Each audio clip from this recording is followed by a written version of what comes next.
Chapter 1. Just 1 year old, and the reversal system arrives? In the grand realm of Deqian, in the city of Shuzhou, winter had set in. Is he all right? He has caught a slight chill, but it is nothing serious. The doctor assures that a couple of days of medicine will suffice. That is a relief. Li Yi gazed upon his concerned parents, a transmigrator. He found himself in a rather perplexing situation, having been reborn as an infant just 1 year old. The fragile body of an infant, coupled with the onset of winter's chill, left him vulnerable. A mere lapse in care had nearly cost him his life. The Li family, to which he belonged, was a prestigious clan of considerable power within Deqian. His father, Li Yuntian, served as the current head of the family, a formidable figure at the peak of martial prowess, renowned throughout the realm. His mother, Xiao Qingya, hailed from an esteemed literary lineage, embodying the grace of a noble lady. His elder brother, Li Xian, had displayed extraordinary talent since childhood, gaining admission to the Royal Academy without the need for examination. His sister, Li Shuer, had entered the Taqing sect as a disciple, rising to the esteemed position of a saintess at a tender age, poised to become the future leader of the sect. In terms of lineage and background, he could hardly be deemed lacking. Moreover, as a fellow transmigrator, the future appeared promising. With such a fate, who would bother with stairs when one could leap down? Just as Li Yi was about to drift into a peaceful slumber, a panel suddenly materialized before him. The system has arrived? Your performance during your first birthday celebration has been abysmal, leaving your father utterly disheartened.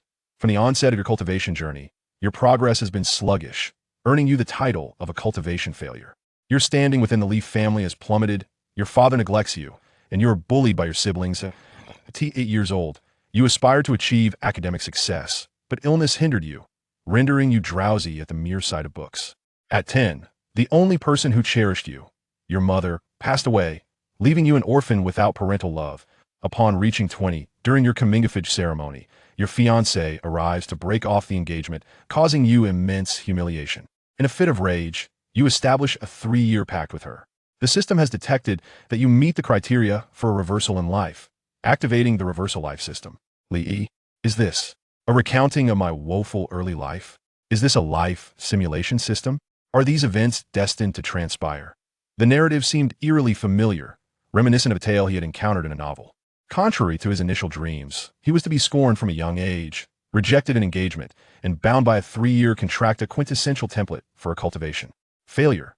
According to this life simulation, I am to languish as a failure for 19 years before the reversal life system can be activated.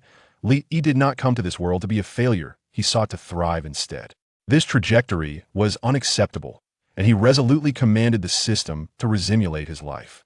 His mind focused, he silently issued his command to the system, yet no response was forthcoming. Suddenly, a new panel appeared before him. Host, Li Yi, age 20, 30 years in the East, 30 years in the West. Do not underestimate the youth and poverty. Please, host, embark upon your journey of reversal. Reversal mission issued. Capture the attention of your father, who has long overlooked you, and make him realize that his past neglect was a grievous error. Li Yi, a massive question mark flashed above him as he stared bewilderedly at the panel and the mission presented by the system. Am I already 20 years old? But I have only just turned 1. Moreover, what is this so-called reversal mission? How have I managed to reverse anything? Could it be that this system has arrived prematurely? Li Yi gradually comprehended that what he had activated was not a life simulation system, but rather a life reversal system from the very beginning. It merely arrived a tad too early, making its appearance when he was merely 1 year old, and divulging the entirety of the plot leading up to his 20th year. Now, a pressing concern emerged.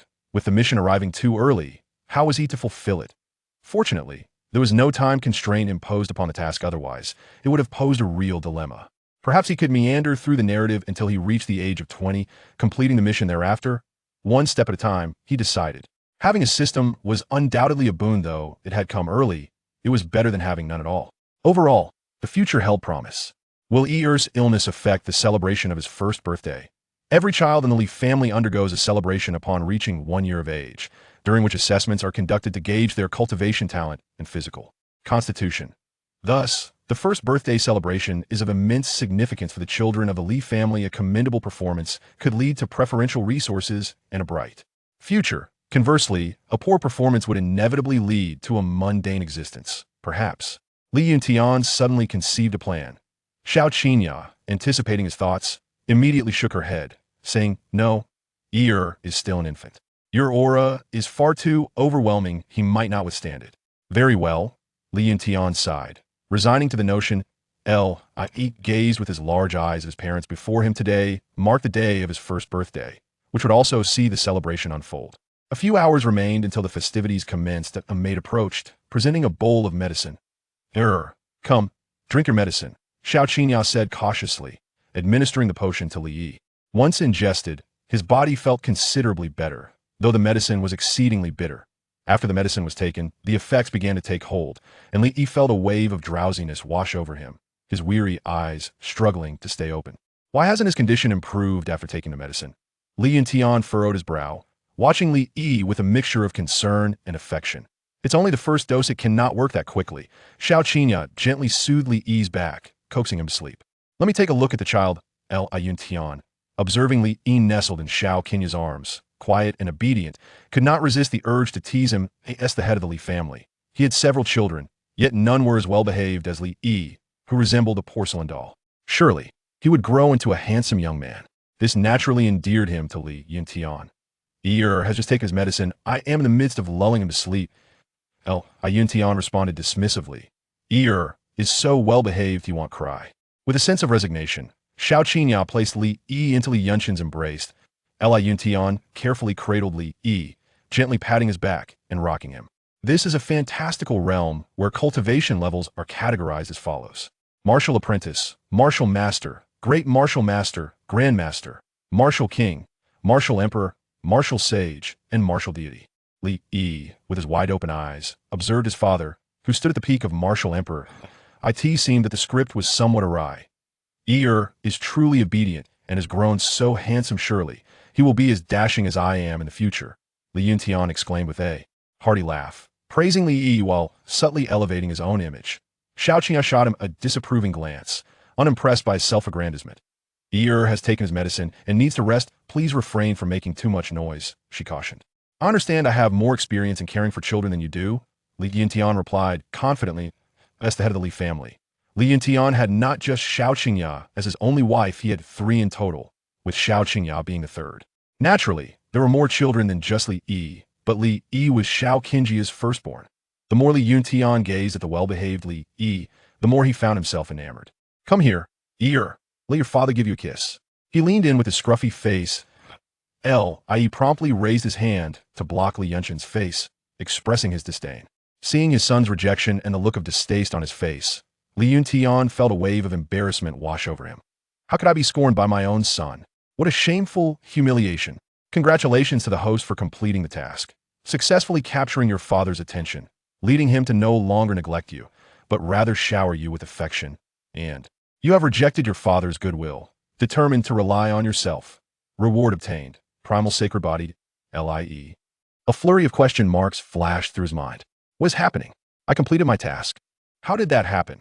Li Yi was bewildered. He had done nothing, yet the task was completed inexplicably. Could it be that my refusal of Li Yunshan's kiss drew his attention, causing him to cease his neglect? This melodramatic plot sounds like something out of a domineering CEO novel. He shook his head decisively. It could not be. The trivial matters had yet to unfold, and neglect was non-existent. The affection was indeed a given. In this light, it seemed the system's recognition had certainly malfunctioned. Primal Sacred Body, an unparalleled body of ancient times, invincible and unmatched, possessing effects of immunity to all evils, restraint of anomalies, invincibility against equals, physical invulnerability, and the ability to challenge emperors. However, one must admit, the system's rewards are indeed genuine. What a delightful surprise. One cannot reject such an opportunity for a free reward. Starting with the Primal Sacred Body, a waste? That is inconceivable. There is no need for a comeback. Born at the pinnacle. After acquiring the Primal Sacred Body, the minor cold was no longer a concern. Vanishing in an instant, the drowsiness that once enveloped him transformed into vibrant energy, restoring him to his former state. Li Yuntian observed the rejuvenated Li Yi. Puzzled, he reached out to touch Li Yi's forehead. His forehead is not warm. Has recovered from his fever? Not so quickly, the doctor said to wait 2 days after taking the medicine. Xiao Qinya retorted skeptically. Feel Yi's forehead yourself, Li Yuntian suggested. Xiao Qinya approached and touched Li Yi's forehead. Discovering it was indeed cool, Yuntian remarked. Perhaps Yi's illness was never severe, hence he recovers swiftly. Still, he needs to rest for a while, Xiao Qingya insisted. This was her first child, and she had no desire for anything to go awry with Li Yi. Master, the elder has sent me to inform you that the first birthday celebration is about to commence. Please prepare to attend, a servant hurriedly reported. Very well, Li Yuntian nodded, allowing Xiao Qingya to hold the child as they made their way to the first birthday celebration. Once released from Li Yunshan's embrace and cradled in Xiao Qingjia's gentle arms, the child felt as if enveloped by two soft clouds, accompanied by a subtle fragrance that was utterly comforting. This the essence of maternal love? Pure bliss. Resting contentedly in Xiao Qingjia's embrace, the child neither cried nor fussed. This little one is still so clingy, Xiao Qingya said, her face illuminating with a maternal smile filled with affection. Li Yuntian gazed at Li Yi, still nestled in Xiao Qingjia's arms, and sighed, uncertain of Li Yi's potential. While other children at the age of 1 could run and jump, Li Yi remained attached to Xiao Qingya, unable to walk or speak, as if he had not been born at all. This left Li Yuntian deeply concerned about Li Yi's abilities in this fantastical realm. Children typically developed at a rapid pace, being able to run, jump, and speak by the age of 1 was the norm. Yet Li Yi lagged, his constitution appearing frail, which aligned with the original storyline that portrayed him as everyone's perceived failure. Upon arriving at the square for the birthday celebration, it was evident that the event was a grand occasion for the Li family, particularly with the clan leader, Li Yunshan's son. Drawing a crowd of relatives, Yuntian produced a pill and administered it to Li Yi. This pill was known to unlock latent potential, possessing a mild potency. Each child would consume one before the celebration to ensure they were in optimal condition. 5 children were participating in the birthday festivities, standing poised in the square. An elder was currently addressing them, outlining the necessary protocols they were to follow. The assessment consisted of 2 stages. The first stage involved the talent stone, which evaluated their aptitude for cultivation. Only those who met the requisite talent would progress to the second stage, grasping the future, where the items they seized would determine their tailored training paths, ultimately shaping their destinies, a matter of utmost significance. Chapter 2. Did the talent stone shatter? I believe that in this birthday celebration, Lian exhibits quite a remarkable talent. I have heard he can lift stones weighing 20 pounds, indicating a talent of at least 6 feet. Indeed, he is the one. I have the highest hopes for. This child possesses innate strength, a natural genius for cultivation, with boundless prospects ahead. Isn't that the clan leader's son, Li Yi? The clan members scrutinized the children in the square, engaging in discussions about each one's potential. The elders, their faces aglow, stroked their beards with an air of authority, observing the future hopes of the Li family. Indeed, it's him. Just turned 1 year old, of course. He would not be absent from this celebration. I have heard Li Yi still cannot speak. True, he has only just learned to walk. His talent appears rather lackluster. The clan leader's eldest son, Li Xian, is a peerless genius, and the young lady Li Shui'er is destined to be the future leader of the Taiqing sect. With these 2 children, that is more than sufficient. The elders nodded in collective agreement, acknowledging the sentiments expressed. In this world of cultivation, it was customary for children to begin speaking and walking by 6 months of age, whereas Li Yi had only just mastered walking at 1 year and still lacked the ability to speak. From these 2 fundamental observations, one could deduce that Li Yi was inherently weak in constitution, and his aptitude for cultivation was undoubtedly mediocre, leaving little room for optimism. The son of the clan leader, he indeed paled in comparison to Li Xian and Li Shui'er, creating a stark contrast. It seems that the fortunes of the first 2 offspring have been exhausted, leaving little for Li Yi. However, with Li Xian and Li Shui'er, the family's prestige is still well upheld. Yuntian cast a sidelong glance at the group of elders, who, upon noticing his gaze, ceased their discussions.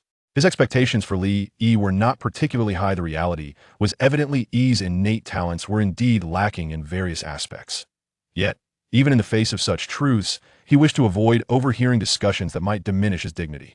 He still held out hope for Li Yi to display a commendable performance, at the very least, to avoid bringing shame upon himself as a father.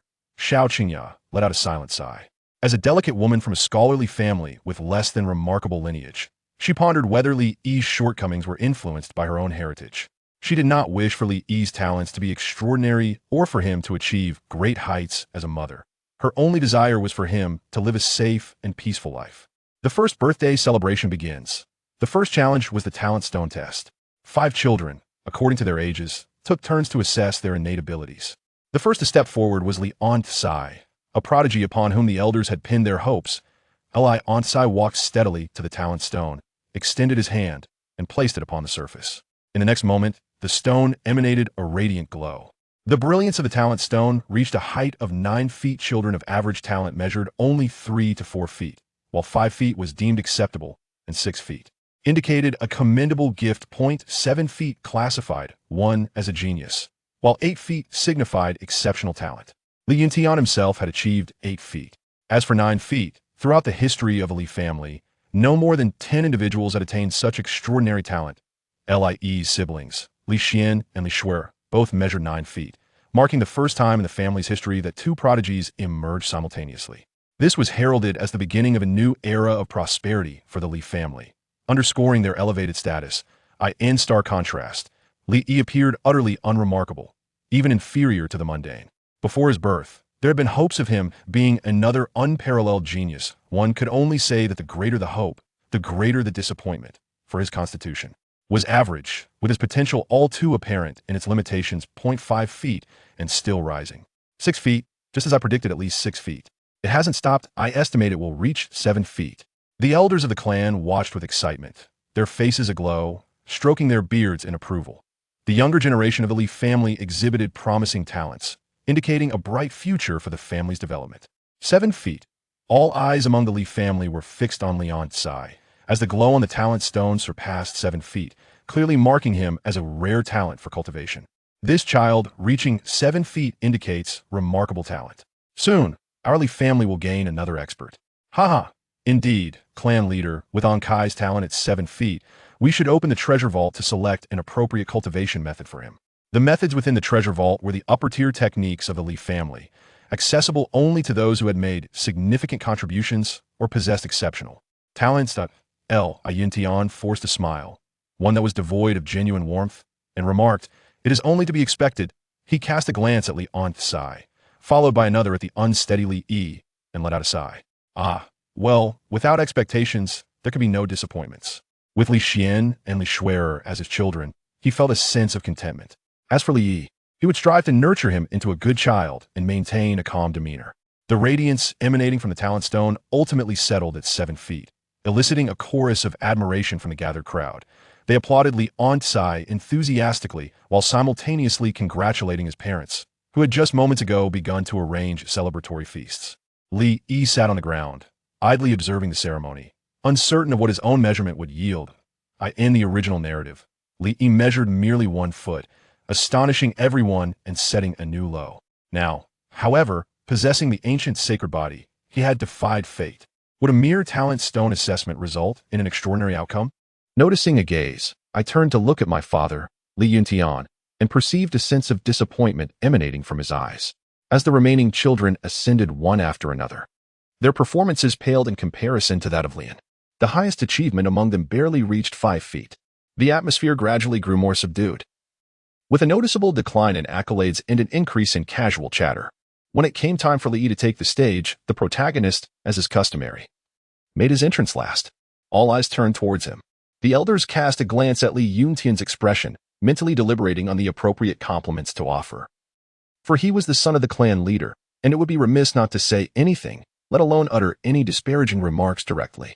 Li approached the talent stone under the watchful gaze of the crowd, placing his palm upon its surface. No response? Could it be that his talents were so lacking that they registered not even a foot? That seemed implausible. The onlookers fell into a profound silence, a hush enveloping the atmosphere. The elder, typically the most loquacious, was rendered speechless. How could one offer praise in such a moment? It would be absurd to remark on the young master's hairstyle today. Perhaps it was best to remain silent. Li Yuntian took a deep breath, contemplating that while he had anticipated Li Yi's lack of talent, he never imagined it would be to such an extent that the talent stone remained entirely unresponsive, not even registering a single inch. The elder presiding over the ceremony was momentarily stunned, uncertain whether to make an announcement. Li Yi remained remarkably composed, his extraordinary talent allowing him a moment of reflection. In the next instant, the talent stone erupted with a dazzling radiance. The onlookers instinctively raised their hands to shield their eyes, nearly blinded by the brilliance. Such luminosity could overwhelm even the most resilient of eyes.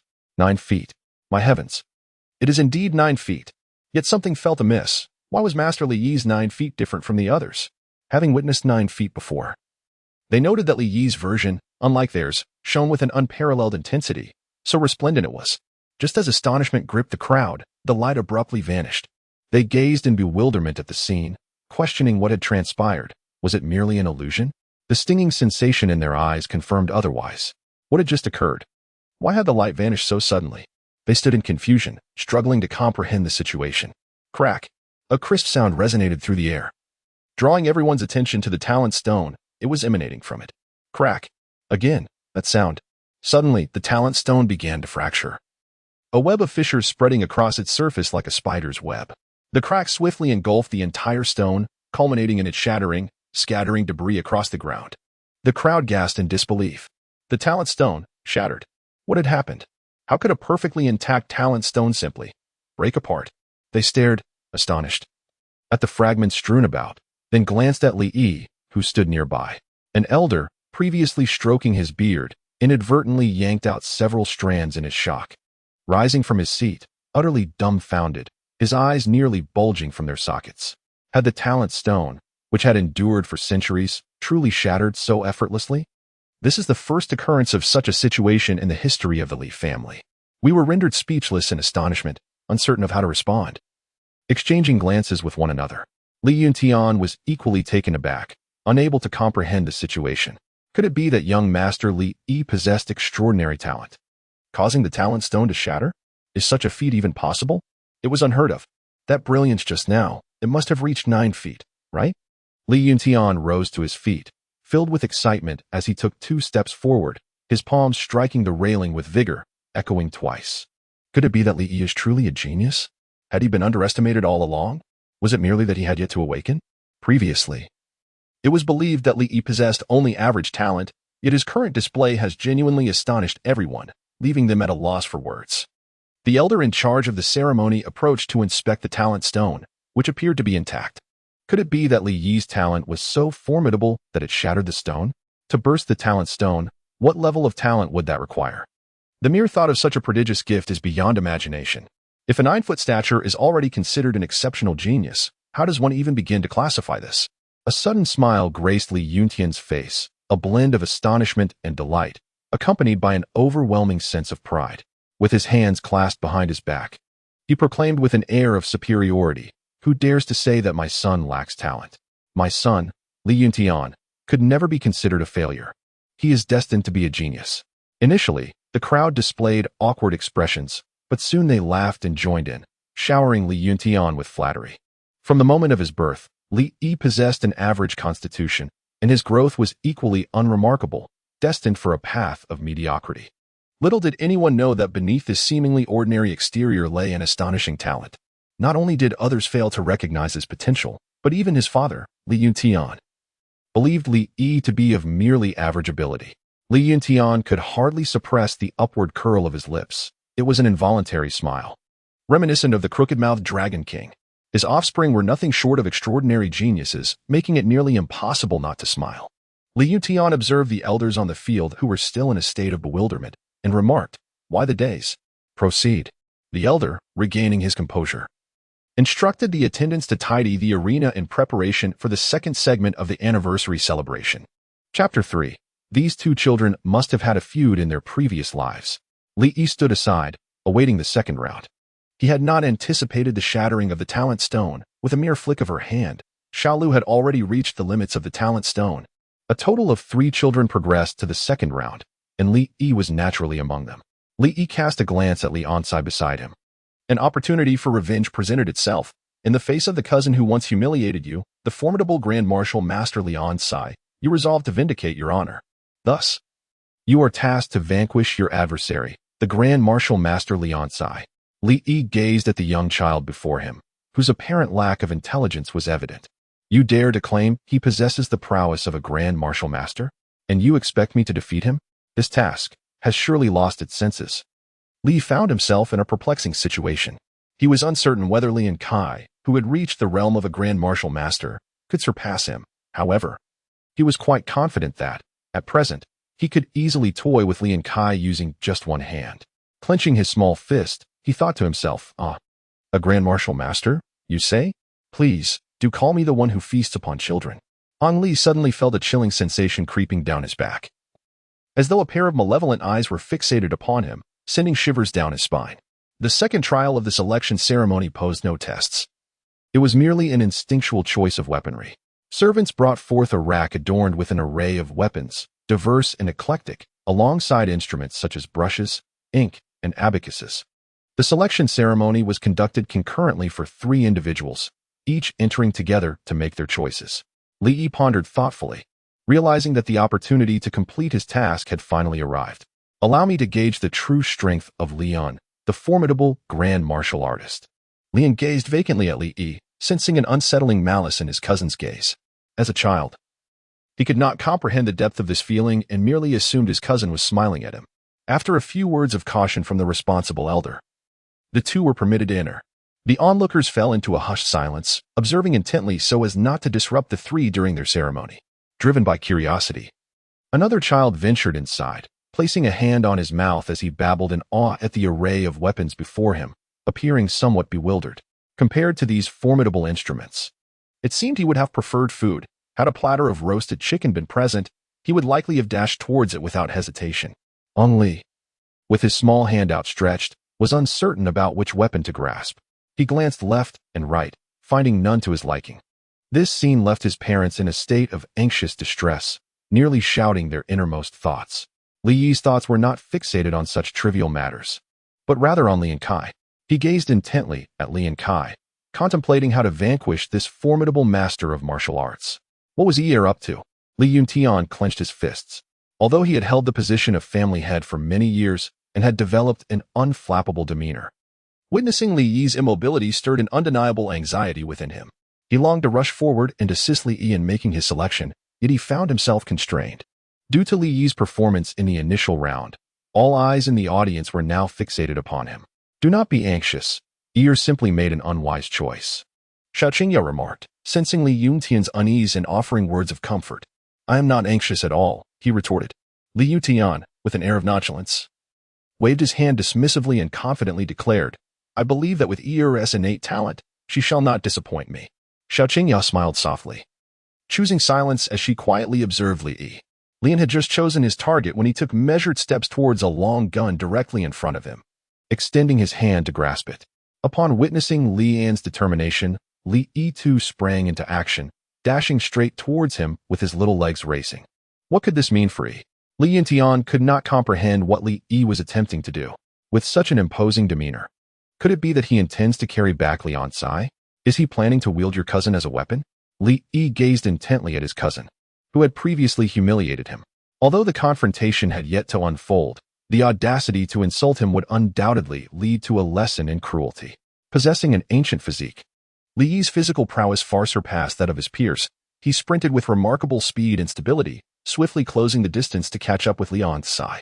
Just as Lian Sai reached for the long spear, Li Yi lifted his foot and delivered a powerful kick to Lian Sai's back, sending him sprawling to the ground. Go play in the mud. With the force of the kick, Lian Sai's body was thrust forward uncontrollably, tumbling to the earth and rolling like a ball before finally sitting up on the ground. Lian was momentarily bewildered, blinking in confusion, utterly at a loss as to what had transpired. It seemed as though his mind had yet to catch up with the reality of the situation. Had he just been kicked? After a brief interval of disorientation, Lian regained his senses, feeling a sharp pain coursing through him, and he began to wail uncontrollably, forgetting all about the surrounding festivities. This unexpected scene truly took everyone by surprise. Many had assumed that Li Yi had approached Lian to play, only to find that he had instead delivered a kick that sent Lian sprawling to the ground. Could it be that these two children bore some unresolved grudge from a past life? When Lian Kai's parents witnessed this scene, they stared at each other in astonishment. Completely unprepared for what had transpired, their bewilderment no less than that of Lian Kai himself. Li Yi is the son of Li Yuntian and dares not to say much. Li Yuntian offered an awkward smile, reflecting on the audacity of that impudent boy who had not only kicked him but also disrupted his ceremonial rites. Congratulations to the host for completing the task. You have now transformed beyond recognition. The formidable martial artist, Lian, is no longer your match with a single kick. You have vanquished him, causing him to weep bitterly in humiliation, filled with regret for his past transgressions. Reward obtained, swordsmanship aptitude. Swordsmanship aptitude. Naturally adept in the art of the sword, you possess an extraordinary ability to grasp techniques swiftly and an innate understanding of swordplay, far surpassing that of ordinary individuals. Li Yi exclaimed in astonishment, truly accomplished, having defeated the formidable Master Lian, who wept inconsolably under my humiliation. This little brat. Can he truly be called a Grand Master? He hasn't even graduated from primary school. His innate talent for swordsmanship is commendable, indeed. With a clear objective, he has chosen the path of the sword. Li Yi scanned the surroundings and set his sights on a sword that caught his attention, its quality commendable. With his innate affinity for the swordsmanship, Li Yi could effortlessly discern which blade was of superior craftsmanship. He approached the sword, extended his hand, and grasped its hilt. With a swift motion, he swung the sword.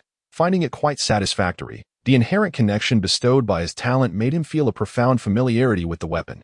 Observing Li Yi's selection of the sword, Li Yuntian nodded in approval, pleased with the choice. Although the process had been somewhat convoluted, the outcome was ultimately favorable. Ha! Splendid indeed. Li Yuntian, slapping his thigh in exuberance, stood with his hands clasped behind his back, exuding an air of remarkable gallantry. His chest nearly reached the heavens, a sight that was evidently more arrogant and ostentatious than in the previous two instances. One could hardly blame him. Each offspring had emerged as a prodigy. And what was even more infuriating was the fact that each subsequent child surpassed the last in brilliance. Were they in his position, they would likely surpass Li Yuntian in arrogance.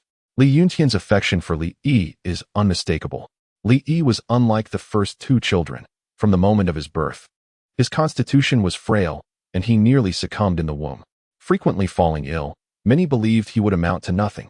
However, to everyone's astonishment, Li Yi proved to be the most remarkable of them all, bringing immense pride to those around him. This time, he has chosen the sword, destined to become a prodigy in the art of swordsmanship. Li Yuntian, brimming with confidence, found that his previous apprehensions had completely dissipated. Should another pair of prodigies emerge in the future, it is likely that Li Yuntian would become the foremost figure in history to flaunt his children's talents. Chapter 4. Li Yi, I am no longer pure. Young Master Li Yi, endowed with extraordinary talent, is destined for greatness. As the head of the family and a master swordsman yourself, you will undoubtedly cultivate young Master Li Yi into an unparalleled expert in the art of swordsmanship. Li Yuntian nodded, relishing the praise. Now you all know how to speak well. But who was it that doubted ear just moments ago? My son is capable of anything. This moment certainly allowed Li Yuntian to bask in pride. Indeed, Li Yi's talent surpassed everyone's expectations, even those who deemed it impossible and had never contemplated such a possibility. Yet, Li Yi achieved it, shattering all preconceived notions. The head of the family was correct. It is indeed our limited perspective that has blinded us. Young Master Li Yi's gradual accumulation of strength has truly opened our eyes. In the future, young Master Li Yi is destined to elevate our Li family to new heights. Li Yi's performance was exceptional. He effortlessly showered flattering words without the need for contrived expressions. The compliments flowed seamlessly from his lips, and they brought forth a radiant smile from Li Yuntian, whose joy was so profound it seemed his mouth might split with delight. All notions of familial authority had been completely forgotten. The present moment of happiness reigned supreme. Immersed in the adulation of the crowd, he reveled in the praise as if it were directed solely at him. Li Yuntian. No one is immune to the allure of pretense. It brings joy to my heart. On the stage, having acquired the sword, Li basked in the attention of the onlookers. In stark contrast, Lian, who had reached the realm of great martial master, found himself inexplicably kicked, causing him to tumble and cry out in distress, forgetting all decorum as he sat on the ground. Weeping inconsolably, Lian's parents were in a state of distress, urging him to cease his tears and rise quickly for the traditional ceremony. If he did not participate soon, the opportunity would be lost. Li absently scratched his ear, finding Lian's incessant noise quite bothersome. Eager to bring the ordeal to a close, he approached the long spear that Lian had previously admired, effortlessly lifting the substantial weapon from its resting place. As he returned to stand before Lian, who was preoccupied with his tears, the culprit went unnoticed. Crack! Li Yishuan delivered a resounding slap across Lian Kai's face, abruptly silencing his cries. While the spectators around them murmured in astonishment, it was evident that these two children harbored a deep-seated enmity from their past lives, a profound animosity indeed. Clutching the weapon that Lian Kai had intended to choose, he approached and flaunted it before him. only to retaliate with an equally fierce slap. Such a magnitude of grievance and resentment was palpable. Li Yuntian couldn't help but twitch the corner of his mouth. Awkwardly apologizing to Li Yin's parents, the children enjoy playful antics, and it is all in good fun. Whether it was intentional or accidental remains unclear to them. Yet it is certain that there are personal grievances intertwined. Ang Li could only feel the searing pain on his face, a wave of grievance swelling within him, threatening to bring tears to his eyes. Can you fathom the profound psychological impact that such a stinging slap would leave on a mere 1-year-old child? Li raised his hand menacingly, causing Lian to feel frightened. At an age where he could hardly control his bodily functions, he learned to master the art of withholding his tears. Li looked at Ong Li without shedding a tear, and thus relinquished the long spear he held in his hand. Bewildered, Ong Li caught the spear, nearly toppling backward. As he attempted to rise, he found the spear too burdensome, constricting the throat of his fate, bearing a weight far beyond what his age could withstand. In that moment, Ong Li could only utter, "Mother, I wish to return home. The world is too treacherous." Lian's parents breathed a sigh of relief. Although the journey was quite extraordinary, they ultimately succeeded with the assistance of Li Yi. Li Yi cast his gaze upon another child. Noticing Li Yi's stare, the child quivered in fear, flustered, and alarmed. Acutely aware of the lessons learned from prior experiences, without requiring any action from Li Yi, he instinctively collapsed to the ground, rolling over as if feigning death. Such astuteness at such a tender age foreshadows a promising future. The title of Baby Slayer bestowed upon Li Yi is truly well-deserved. The traditional ceremony of the Zhaozhou has concluded, and the celebration of his first birthday has come to an end. However, unlike the customary congratulations and festivities of the past, the onlookers found themselves in a state of stunned disbelief as they witnessed the unfolding events. The occurrences during this particular anniversary celebration shattered their preconceived notions, presenting them with phenomena they had never encountered before. Whether it was Li Yi's astonishingly extraordinary talent that caused the talent stone to crack open on the spot, or his performance during the Zhaozhou that left many in disbelief, it was all simply too much to bear. "Ha ha ha, my dear son. Come here and let your father hold you." At this moment, if one were to identify the most elated individual, it would undoubtedly be Li Yuntian, whose face radiated with an overwhelming sense of excitement and joy that was beyond verbal expression. Li Yuntian strode forward with purpose, lifting Li Yi high into the air as if to boast to all present, "Behold, this is my son, my wonderful son. Come, let me plant a kiss upon your cheek." As he pressed his lips to Li Yi's small face, the child initially intended to resist, yet found himself unable to withstand Li Yuntian's exuberance. The prickly stubble grazed his skin, leaving Li Yi feeling disheartened. "I am not clean anymore."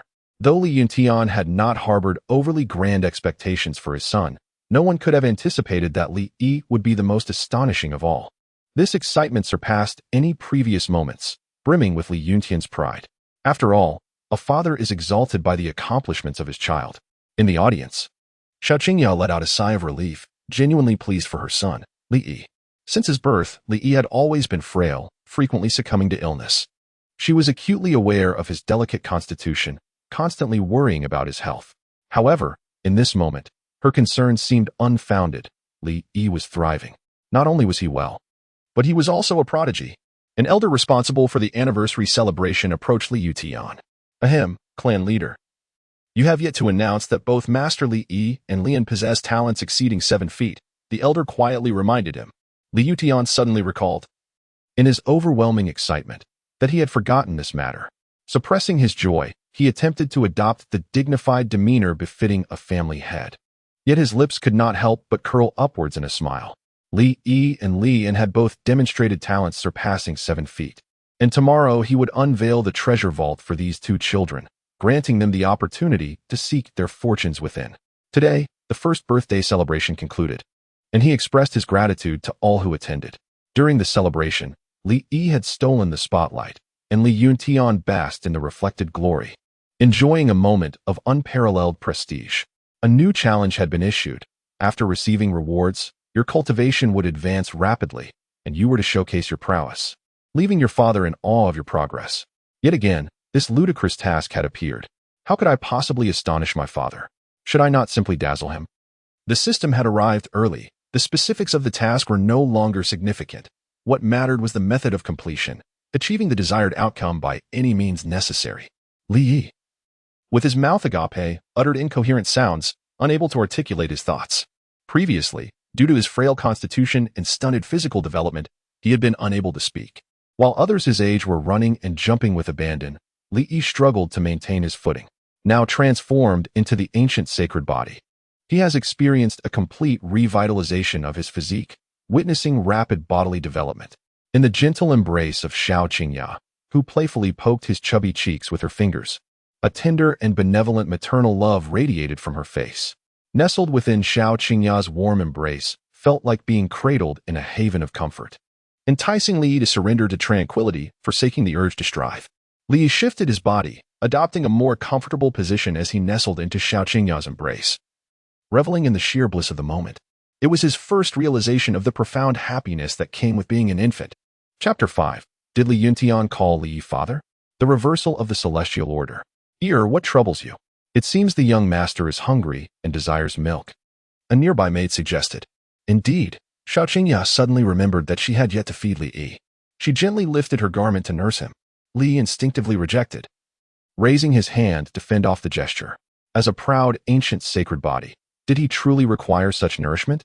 It was nothing short of an affront to his venerable status. This child was rather mischievous.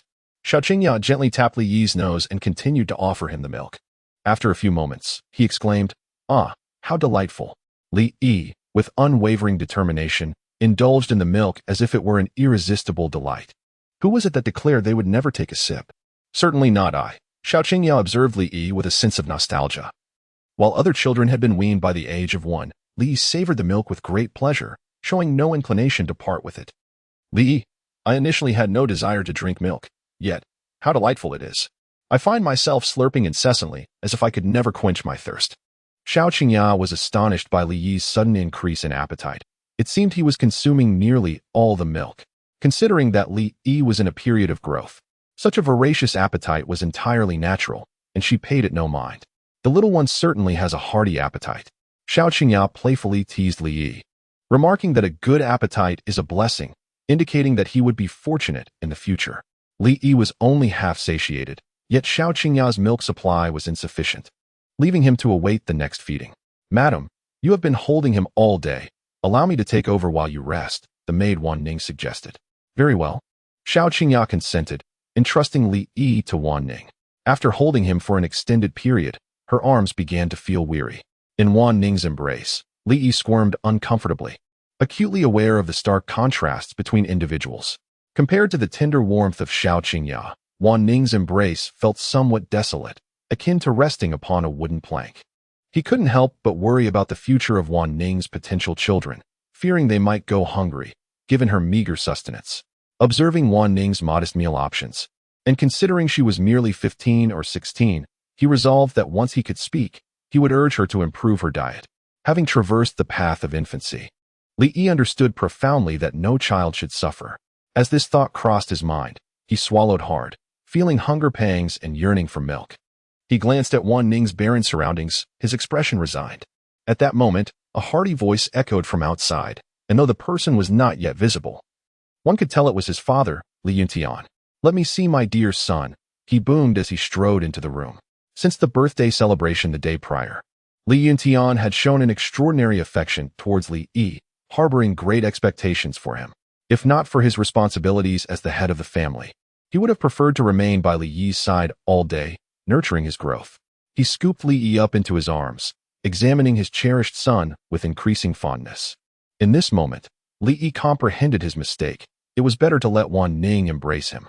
Although the situation was somewhat mundane, at least it was comforting. Li Yuntian, oblivious to the disdainful gaze from Li Yi, wore a puzzled expression. "Come and call me father," he said. Xiao Qingya chuckled and replied, "Cannot speak yet." Li Yuntian, with a hint of disdain, remarked, "You do not quite comprehend. This phenomenon is known as being influenced by one's surroundings. Young he has heard it often enough, and when he eventually begins to speak, upon seeing me for the first time, he will instinctively address me as father." Xiao Qingya observed the joyful interaction between the father and son, a smile gracing her lips. "Come and call your father," Li Yuntian playfully encouraged his son. Li attempted to speak, seemingly on the verge of utterance. A soft, indistinct sound escaped his lips, a faint Li Yuntian. Did Ear just say him? Or did I mishear? Has Ear learned to speak? Li Yuntian attempted to impart his teachings, saying, Ear, come, recite after me, father. Li Yi responded without hesitation. This utterance was even more crisp and clear than the previous one, indeed indicating speech. My goodness, Ear has spoken. Xiao Qingya gazed at Li Yi in astonishment, unable to believe her ears. Li Yuntian laughed heartily, exclaiming, What did I just say? Am I not correct? Upon further contemplation, he realized something was amiss. Had he not just called out to his father, and did Li not respond with a simple Im? Had he inadvertently addressed his son as father? Was he being taken advantage of by his own offspring? Such a reversal of roles seemed absurd. Pondering this, he wondered if Li Yi had only managed to utter a solitary Im in response. To confirm his suspicions, Li Yuntian once more attempted to call out, Father. Li Yi answered with clarity. Indeed, this confirmed for Li Yuntian that Li Yi still could not articulate words, merely responding with an Xiao Qingya looked on in disbelief, exclaiming, How did it come to this? I was supposed to be teaching Li Yi, yet it seems you are now calling him father. Li Yi, he calls out, and I respond accordingly. After all, there is nothing to lose. Task of reversal completed. Your remarkable abilities not only astonished Li Yuntian, but rendered him utterly speechless, even addressing you as father. The reversal task has been flawlessly accomplished. Reward received. Innate Sword Chi. Innate Sword Chi, the essence of sword energy, which can be utilized to nurture sword intent and elevate one's mastery of the sword. Li Yi pondered. Had he merely needed to hear Li Yuntian call him father twice to complete his task? It seemed far easier than he had anticipated. With innate sword chi complemented by his innate sword roots, the path of the sword posed no challenge. He could soar effortlessly from the ground. The efficacy of the innate sword chi far exceeded the descriptions provided by the system panel, as if it had nurtured his sword roots. He found himself instinctively absorbing the surrounding spiritual energy, with both elements mutually reinforcing one another, leading to continuous growth. There was no need for arduous sword practice. When the moment came to grasp the sword, he would unleash a sword chi that spanned 30,000 miles, casting a chilling light across the 19 provinces. With rewards already bestowed, what was left to oppose? It was simply a matter of enjoyment. Li Yuntian gazed at Li Yi, astonished that his son had already learned to take advantage of others at such a tender age. He truly was his father's son. Master, the treasure vault is about to be opened. We kindly request your presence to preside over the proceedings. A servant hurriedly approached to remind him. Understood. I shall be there shortly. Li Yuntian cradled Li Yi as he made his way to the treasure chamber. Ear, come. Let us go to the treasure vault to select some treasures. Allow me to carry you, my dear Yi. Li Yuntian declined, saying, My son, of course. It is I who shall hold him. Xiao Qingya smiled helplessly, as if to suggest that Li Yi was not her son. Li Yi, there are unspoken sorrows within me. Upon arriving at the treasure hall, I found numerous members of the clan already assembled, eagerly awaiting the spectacle. The crowd here surpassed even that of yesterday's anniversary celebration. Everyone was keen to witness whether Li Yi, who had shone so brilliantly at the anniversary event, truly possessed the extraordinary talent as rumored. As Li Yuntian approached, cradling Li Yi, many rushed forward to offer their compliments. Young Master Li Yi is indeed a remarkable figure. He is destined for greatness. I always believed that young Master Li Yi must be a genius. Indeed, when he chooses to act, he astonishes all. Li Yuntian held his head high with pride, as if the praises directed towards him were indeed meant for his own self. Thank you all for your kind words. Li Yuntian responded with a cheerful smile as he approached the treasure pavilion. Li and Kai's parents had been waiting for a considerable time, eager to enter the treasure chamber and select their precious items. Upon seeing Li Yi's arrival, they swiftly shielded Li and Kai behind them, fearful that Li Yi would treat him as he had the day before. Ong Li crouched behind his parents, recognizing Ong Li with an innate sense of trepidation. Yet he dared not let Ong Li perceive his fear. Li regarded his cousin, the esteemed martial artist Lian Cai, with a demeanor of kindness, devoid of any malice. Behold my smile. I am but a harmless creature, he thought. The previous day's actions were merely to fulfill a system task. Ordinarily, Li Yi placed great importance on brotherhood and amiability. It is likely that the force of that slap had left Lian Cai with a psychological scar. Chapter 6. Fragments of Destiny Creek. At this moment, the grand doors of the treasure hall swung open, revealing a modestly dressed elder who emerged. He was Elder Li Yin, the guardian of the treasure hall. Typically, those entrusted with such a responsibility are not to be underestimated, and Li Yin was no exception. by lineage. He belonged to the generation of Li Yuntian's grandfather and had reached the pinnacle of martial sovereignty. Li Yin has long been the guardian of the treasure pavilion, remaining indifferent to worldly affairs and dedicating himself to his cultivation. Typically, he can only be seen when the pavilion is opened. Li Yin yawned nonchalantly, casting a glance at Li Yutian. Despite Li Yutian being the head of the family, the standing and prowess of Li Yin dictated a profound respect from him. These two children were the ones eligible for the upcoming first birthday celebration. Those endowed with a talent exceeding 7 feet would gain entrance to the treasure vault. Li Yuntian presented Li Yi and Li Yin to Li Yin. Li Yin cast a glance at Li Yi and Li Yin Kai, nonchalantly uttering a sound of acknowledgement, seemingly displaying a hint of impatience. It appeared that his repose had been interrupted by the summons to the treasure vault, an unwelcome disturbance that squandered his time. As for the talents of the two youngsters, he held no interest. His sole desire was to conclude this task swiftly and return to his much-needed rest. With evident irritation, he urged, "Hurry inside, make your selections quickly, and do not disturb my dreams." After yawning, he led Li and Kai and Li Yi into the treasure vault, shutting the grand door behind them. Within the vault, items were meticulously categorized: formations, weapons, martial arts, elixirs, and medicinal herbs. "Do ensure that you do not create chaos amidst my organization." Li Yin stood with his hands clasped behind his back, exuding an air of languid indifference. His tone bore the weight of both caution and admonition. "Regardless of your talents, this treasure pavilion falls under my purview, and you are expected to adhere to my regulations. Should you fail to comprehend these rules, do not even think of selecting a martial technique. Consider yourselves fortunate that I have not dealt with you more harshly. You may traverse the first and second floors freely, but the third floor is off limits." "A prodigy, you say?" "I, Li Yin, was once a paragon among geniuses. Now, as a peak martial emperor, my pride emanates from the very core of my being. The other talents are but mere trifles in my eyes. Have you understood?" Li Yin suddenly spoke in a stern voice. Humong Li shuddered in fright, timidly nodding his head and fearfully trailing behind Li Yin. Li maintained a calm demeanor, his curiosity prompting him to glance around. Although the treasure pavilion appeared modest from the outside, it concealed a world of wonders within, likely enhanced by some form of extraordinary array, accounting for the stark contrast between its exterior and interior. Inside the pavilion lay innumerable treasures, a testament to the Li family's accumulated wealth over many years. Li Yi's performance caught Li Yan's attention, prompting him to cast a fleeting glance at Li Yi. And that was all. Suddenly, a flicker of astonishment appeared in Li Yan's eyes as he gazed at Li Yi with a look of bewilderment. In that brief moment, it seemed as though he had sensed a sharp aura of sword energy emanating from Li Yi, a fleeting yet piercing intensity. This left Li Yin perplexed, after all. The child was barely a year old. How could he possibly exude sword energy? Surely, he must have misinterpreted the situation, having practiced swordsmanship himself with considerable success. Li Yin knew that cultivating sword energy was an arduous task. How could a mere child possess such an ability? Surely, it was just a figment of his imagination brought on by fatigue. If it were true, he would confidently consume this bookshelf on the spot.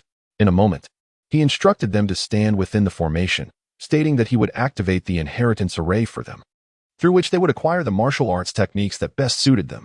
After receiving the inheritance of these techniques, they would also have the opportunity to select a treasure from the treasure pavilion. As for what to choose, that was entirely up to them. However, he felt compelled to remind them that merely selecting a treasure would not guarantee it would accompany them. It would ultimately depend on their capabilities. With that, Li Yin gestured for them to step into the formation. "Who will step forward first?" he inquired. "I will," came the reply. Ong Li tremulously raised his hand, flanked by the self-slapping Li Yi on one side and the stern, intimidating Li Yin on the other. He merely wished to hasten his departure from this place. He stepped into the formation, standing at its very center. Li Yin activated the formation, causing the runes to illuminate as the array commenced its operation. The formation, through the assessment of aptitude, aligned with the most suitable cultivation techniques. Such appropriate methods could significantly enhance one's training efficiency. Shortly thereafter, a beam of light surged into Li Yin's body, uncovering the fitting lineage of techniques for him. Ong Li clutched his nearly exploding head, overwhelmed by an influx of information that required time to assimilate. It was now Li Yi's turn. Li stood at the center of the formation, awaiting its activation. With his innate talent, acquiring a commendable technique was not a challenge. However, He pondered which of the Li family's profound heritage possessed methods suitable for his own cultivation. Li Yin skillfully activated the formation. Within the array, the world spun chaotically, as if Li Yi were adrift in an ocean of martial arts, surrounded by numerous techniques, each one being meticulously sifted through in search of the most suitable one. However, after a considerable amount of time, he had yet to find an appropriate technique and was still in the process of selection. What could be the matter? Could it be that there is no suitable martial art for this young man? Li Yin felt a sense of bewilderment.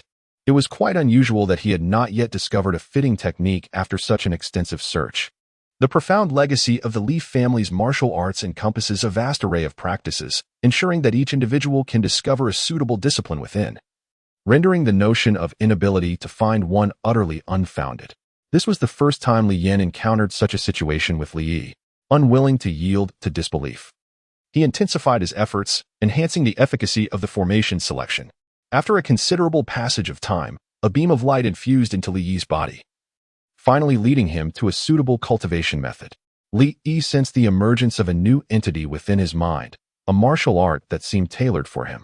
The technique was titled Heavenly Fate Fragment, and judging by its name, it undoubtedly held promise. Alas, it was but a fragment, containing only the first 3 volumes.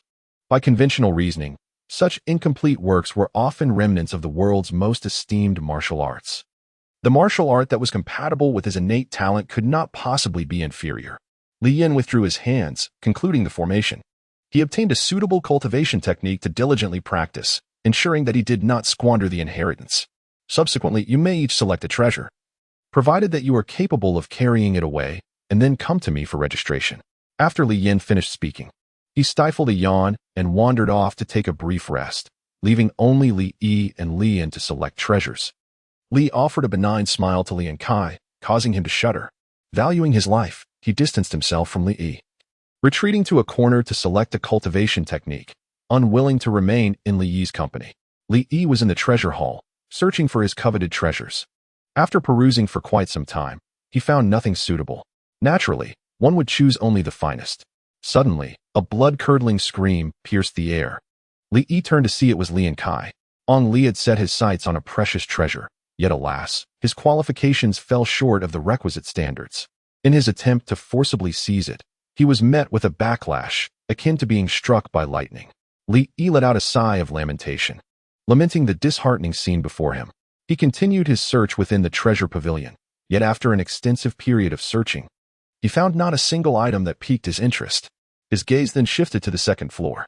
The treasure pavilion comprised 3 levels, with the second floor housing treasures of superior quality compared to those on the first. However, to acquire these coveted items, one must possess a higher level of qualification. Otherwise, attempting to seize them forcefully would lead to dire consequences, as exemplified by Li Yin's previous misfortune. Li Yin opened his eyes and perceived Li Yi ascending to the second floor, shaking his head in disapproval. Securing treasures from the second floor was no trivial task. It required not only aptitude, but also considerable strength.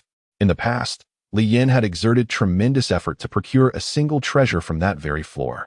They might one day have the opportunity to claim the treasures above, but for now, it was utterly impossible, absolutely inconceivable. He chose not to pay any further attention to Li Yi, nor did he offer a warning. In due time, Li Yi would come to realize the futility of his endeavor. Chapter 7. The Devoted Sword. Has Li Yin reached his breaking point? Li Yi meandered through the second floor. Yet he still could not find any treasure that piqued his interest. Just as he was about to randomly select an item, he suddenly sensed a wave emanating from the third floor, stirring the innate sword energy within him. There must be something extraordinary on the third floor. The topmost level of the treasure pavilion undoubtedly housed the most valuable treasures of the Li family, rare and precious. Since it had elicited a reaction from his innate sword energy, this treasure was certainly not to be overlooked. Ignoring Li Yin's warnings, he boldly ascended to the third floor. Upon reaching the third floor, Li Yi scanned his surroundings in search of the treasure that had triggered his innate sword energy. After a thorough inspection, his gaze settled upon an ancient sword hanging at the very center of the third floor. This sword exuded an air of antiquity, unmistakably aged and undeniably remarkable. It could very well be an unparalleled sword. Without a doubt, it was the finest treasure on this level, the very source of the wave he had sensed earlier. Upon sighting the ancient sword, his innate sword energy reacted intensely, as if resonating with the blade itself. A unique barrier surrounded the sword, and as Li Yi approached, the sword trembled slightly, as if on the verge of taking flight. How did this young man manage to reach the third floor? Li Yin keenly sensed the disturbance, immediately opening his weary eyes and sitting up with an expression of fury. He had been warned not to venture onto the third floor, since he was so obstinately disobedient. He could not expect any leniency from me. Li Yin took a deep breath, his thoughts momentarily fixated on punishing Li Yi. When he sensed an unusual stir from the ancient sword, his brow furrowed in disbelief. The ancient sword was responding. This remarkable blade was no ordinary weapon. It had once belonged to the founding patriarch of the Li family, said to have been unearthed from an ancient tomb. The sword possessed immense power, and it was precisely due to its existence that the founding patriarch was able to establish the Li family, laying a solid foundation for its legacy. Regrettably, since the time of the founding patriarch, no one had been able to earn the favor of this sword. Had that not been the case, the influence of the Li family would undoubtedly have been far more formidable than it is today. Li Yin longed to possess this ancient sword. In his previous attempts to gain its acknowledgement, the sword paid him no heed, repelling him mercilessly before he could even approach. Not only was ownership a distant dream, but even a mere touch seemed unattainable. After guarding the treasure chamber for so many years, it was the first time Li Yin witnessed such a vigorous reaction from the ancient sword. Could it be due to this young lad? Was it possible that the sword recognized his potential? Impossible. Absolutely inconceivable. If I have not earned the sword's approval, what right does this boy have to gain its favor? This must surely be a mere coincidence. Li Yin forcibly sought solace in self-deception, exhibiting a sour grapes mentality akin to one lamenting the unattainable. Just as Li Yin was about to pull Li Yi down from the third floor, the ancient sword stirred. It soared from its perch, aimed directly at Li Yi, and glided toward him. Rather than rejecting Li Yi, it paused before him, emanating gentle waves, seemingly extending a gesture of goodwill. This was inconceivable. Li Yin was taken aback, unable to close his mouth in disbelief. Could it be that the ancient sword had truly chosen this young man? What right did he have? At that moment, Li Yin found it hard to accept. However, on second thought, to be acknowledged by such a legendary sword, could it be that this lad was a once-in-a-million genius? Recalling the fleeting sword aura he had sensed from Li Yi moments earlier, a chilling thought suddenly gripped him as he tugged at his beard in astonishment. Was it possible that Li Yi possessed some extraordinary innate quality, a natural affinity for sword energy? Such individuals are often hailed as prodigies of swordsmanship, with an understanding of the art that transcends the ordinary. Swords imbued with sentience would recognize such a person as their rightful master, for only they deserve to harness their full potential. If this were indeed the case, it would make sense. As this realization washed over him, Li Yin inhaled sharply, nearly pulling out his beard in astonishment. He had previously overlooked this young man, unaware that he was such a remarkable talent. Over the years, Li Yin had only heard tales of such individuals, and this was his first encounter with one in the flesh. Contemplating further, he mused that this young man's prodigious gifts would surely lead him to greatness. If he could take him as a disciple and nurture his talents, it would undoubtedly become a source of future glory.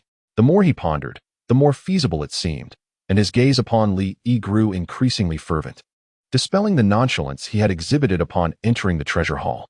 On the third floor, Li Yi scrutinized the ancient sword that had come to rest before him. The sword's body was slender and delicate, appearing almost weightless, yet it emanated a chilling light as sharp as a blade, making it difficult to gaze upon directly. Li Yi felt a chilling aura emanating from the ancient sword.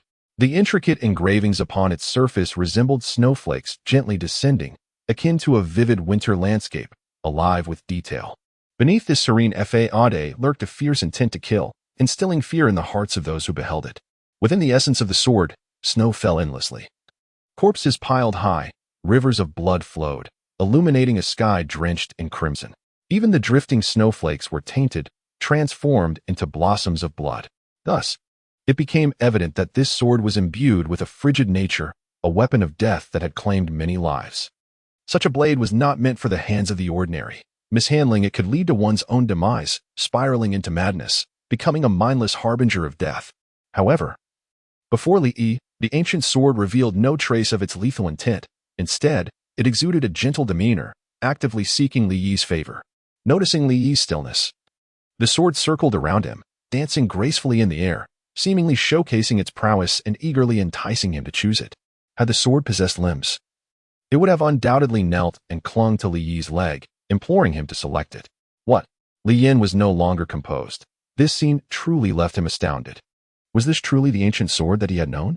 How could it so shamelessly ingratiate itself to a mere child, allowing the child to choose it?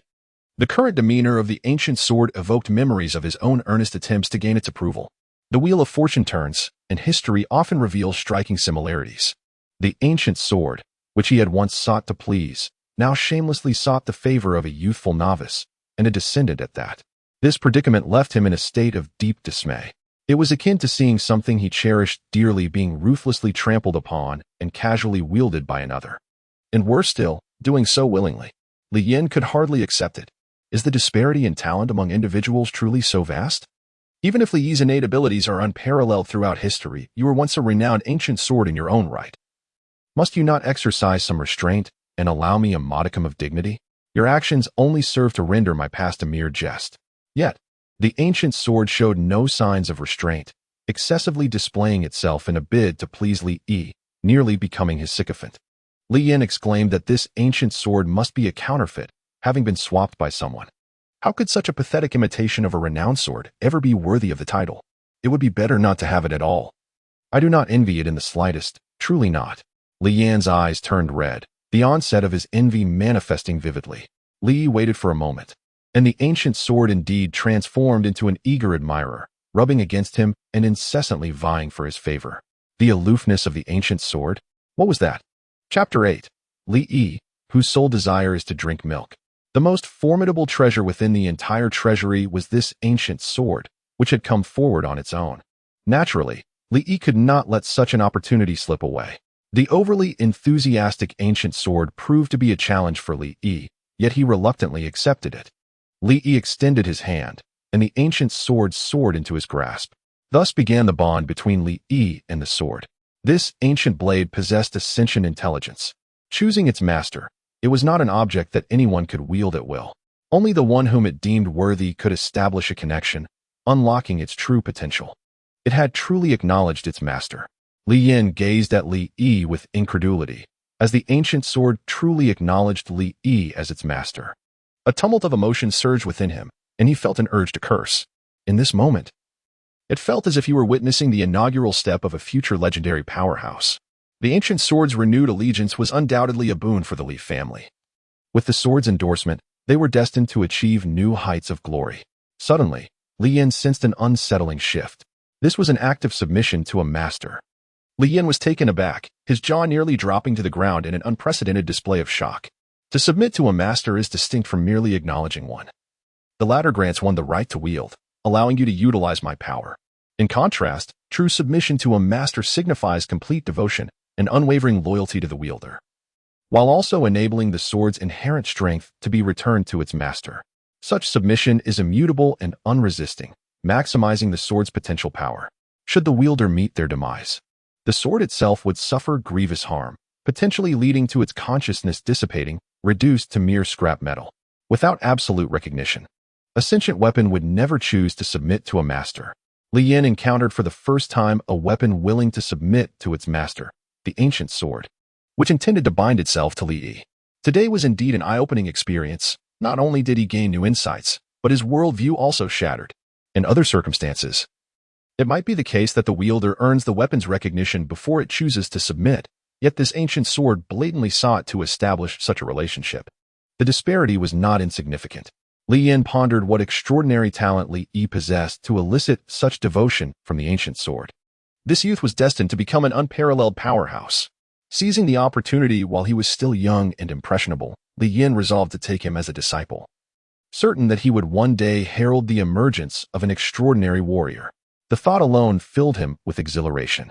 With the bond of submission established, he felt an unprecedented closeness to the ancient sword, as if they were one, their connection resonating deep within his soul.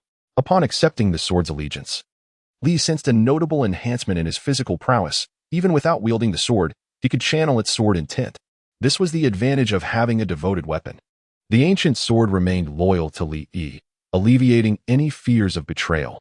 Should any backlash occur, Li Yi's innate talent would enable him to suppress it effortlessly. After all, the archaic sacred body was not to be taken lightly. Due to the bond of submission, The ancient sword felt weightless in Li Yi's hands, as if it were an extension of his own being, seamlessly integrated into his movements. However, the sight of a 1-year-old child wielding a sword longer than his own height was indeed somewhat comical. Innate sword energy coiled around the ancient sword, nurturing it and gradually restoring its former glory. Li Yin had been waiting downstairs for quite some time, his gaze filled with incredulity as he glanced at Li Yi. Then at the sword in his hand, rendered speechless by his astonishment. It felt as though he were lost in a dream. His demeanor towards Li Yi had shifted dramatically.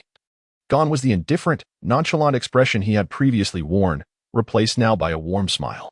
"I never expected you to gain the recognition of the ancient sword," he remarked. Li Yin suppressed his astonishment, one hand hidden behind his back while the other stroked his beard, adopting an air of ethereal grace and wisdom. Li Yi explained in her youthful voice, "It sought me out first." Li Yin. Snap. "It is the sound of a heart shattering. I understand. There is no need for you to say more." Li Yin elucidated to Li Yi. "This sword is named Feishua. It is the ancestral blade of the Li family. It has aided our forebears in establishing a solid foundation for the clan. Since Feishua has acknowledged you, you must diligently cultivate your skills and aspire to achieve greatness in the future. The younger generation comprehends." Li Yin nodded, feeling quite satisfied with Li Yi. Though young, Li exuded a sense of maturity and composure that transcended his years, displaying a temperament far superior to that of his peers.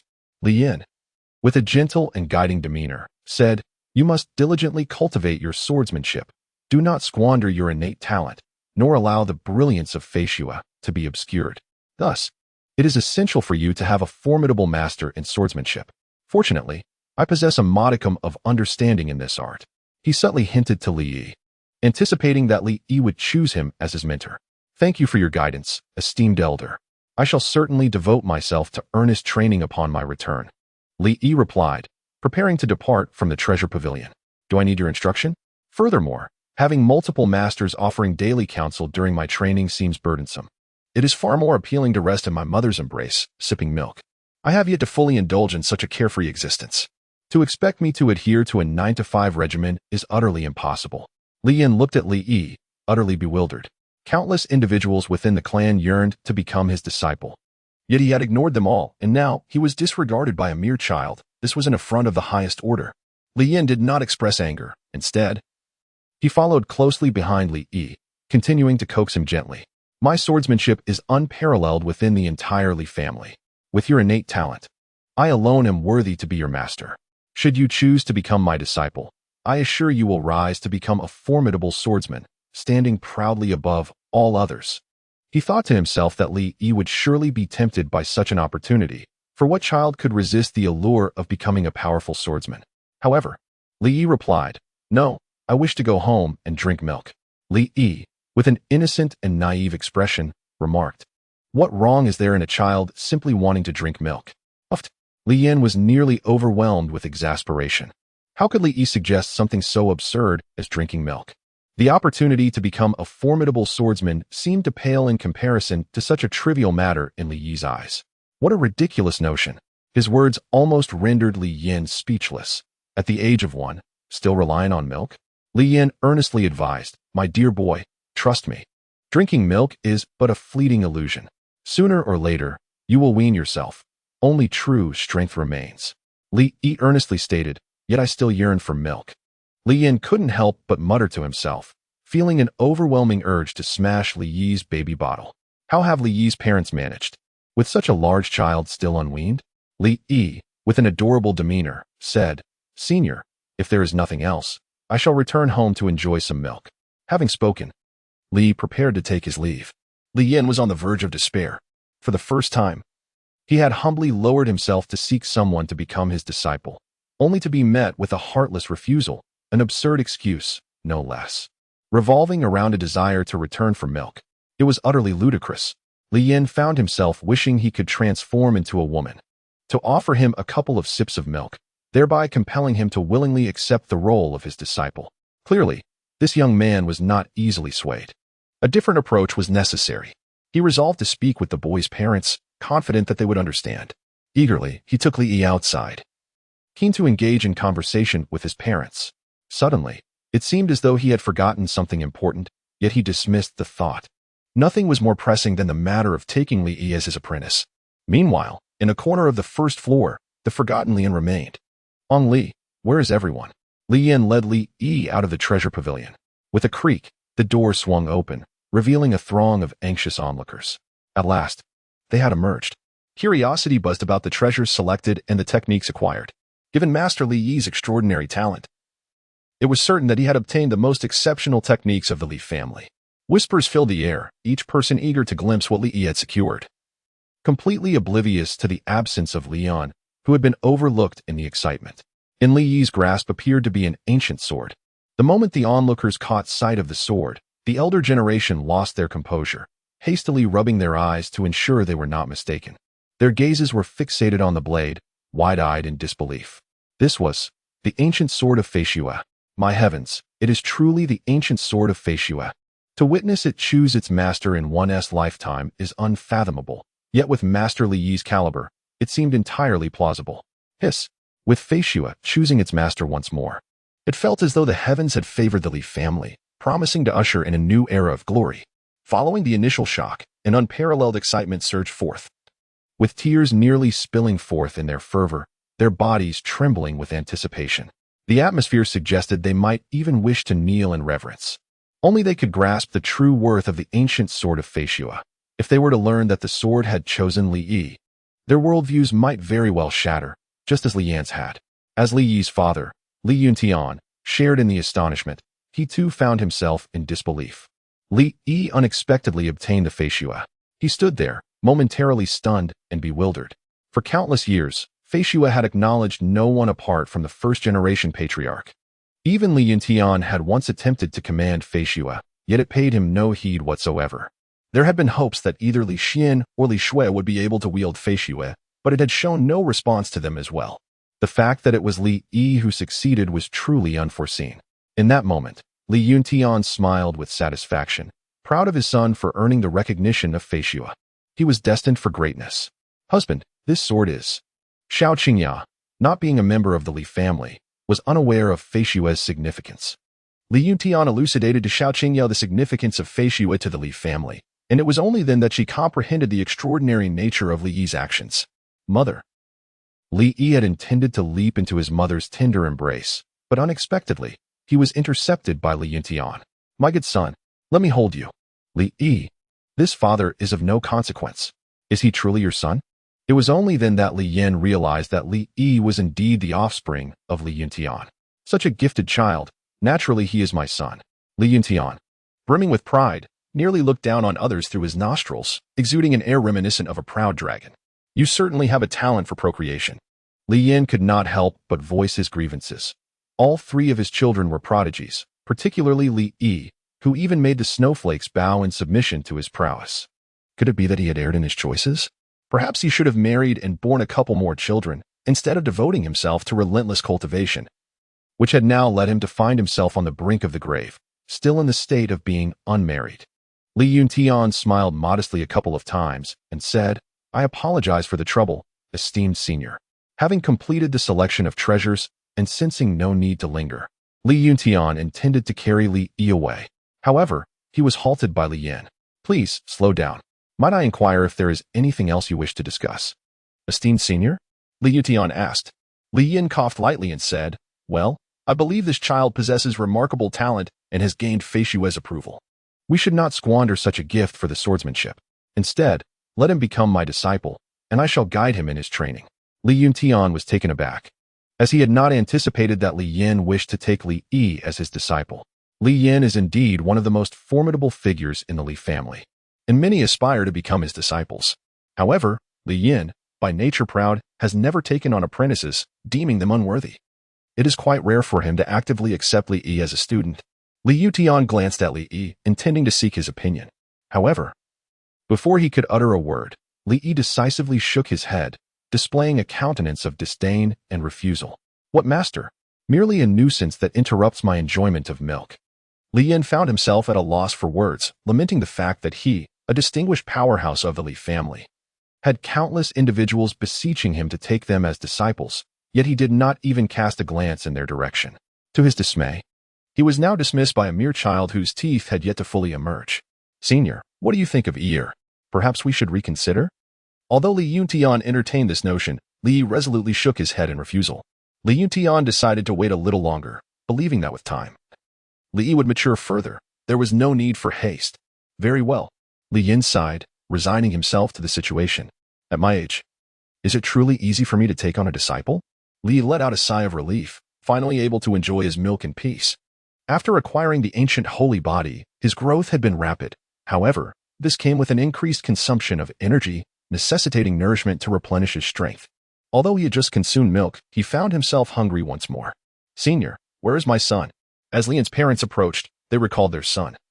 Yet after a prolonged gaze, they still did not see him emerge. It was at that moment that everyone remembered that Lian had also entered. Lian suddenly struck me, and I was taken aback, realizing I had completely forgotten about this young man. I hastily brought out Lian. Thus, the treasure selection at the treasure hall came to an end. Chapter 9, A Mother's Embrace. Li Yi climbed beside Xiao Qingya, gazing at her with wide, innocent eyes. Fixated upon her, he opened his mouth, chewing on his fingers, mimicking the act of eating. Xiao Qingya let out a weary sigh, contemplating another round of feeding. It was not that she was unwilling to nurse Li Yi, but rather that her milk supply was dwindling, nearly exhausted by his voracious appetite. His appetite was growing insatiably.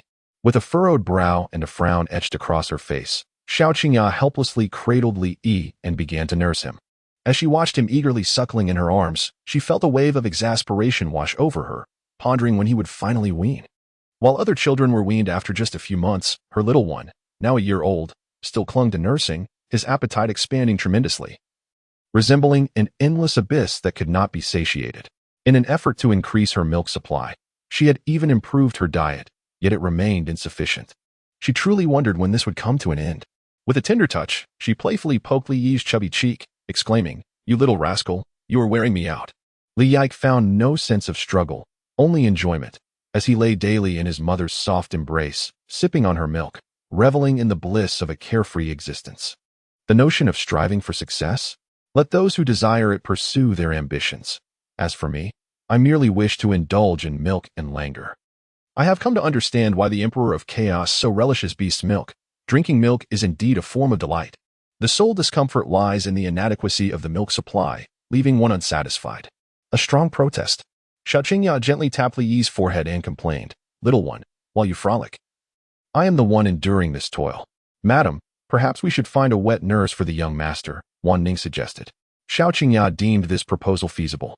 Recognizing that with Li Yi's hearty appetite, her singular efforts to provide nourishment would surely fall short, it was indeed necessary to seek a wet nurse.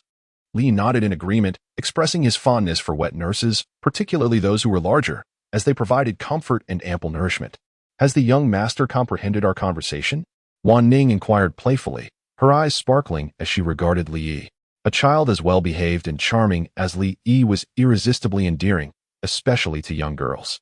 "Yi can already speak, so of course he understands," she added. Yet, Xiao Qingya found it perplexing that despite Li Yi's ability to run, jump, converse, and comprehend, he continued to nurse and relish lying in her embrace like an infant. Li Yi also yearns for it. With rapid physical growth and significant consumption, he naturally requires more nourishment. Moreover, it is truly delightful. "Madam, allow me to take care of the young master while you take a moment to rest." "Very well." Xiao Qingya, feeling somewhat fatigued, entrusted Li Yi to Wan Ning. Li gazed at the majestic, undulating mountains before him, then turned his attention to Wan Ning's barren chest. Recalling the comfort of his mother's embrace, a look of disdain and reluctance crossed his face. Indeed, nothing compared to the warmth of a mother's affection. Wan Ning, puzzled, inquired, "What does the young master's disdainful gaze fixed upon my chest signify? Does he yearn for milk? I have none to offer him." Lowering her eyes to her own chest, she suddenly grasped the young master's implication and felt a sense of offense. Li Yi gazed at Wan Ning with a charmingly innocent expression, comfortably nestled in her embrace. Though lacking the softness of a mother's touch, there was still a delightful fragrance that brought him ease. What malice could a child possess? All he desired was a cozy spot to recline and indulge in idleness. "Sister Qingya, oh, are you preparing to sleep? It seems our visit may be ill-timed," remarked several ladies as they accompanied their maidservants to Xiao Qingya's residence. "Greetings, dear sisters. What brings you here? Please, take a seat. Wan Ning, do fetch us some tea." Xiao Qingya welcomed them warmly. With utmost care, Wan Ning gently set Li Yi down and hurried to prepare the tea. We simply came to see you and Yi. The ladies replied with smiles. Among them were Li Yuntian's first wife, Bai Lian, the second wife, Gong Wenwei, and other female members of the Li family. Their primary intention was to visit and behold Li Yi. Li Yi is undoubtedly the most celebrated prodigy of the Li family at present.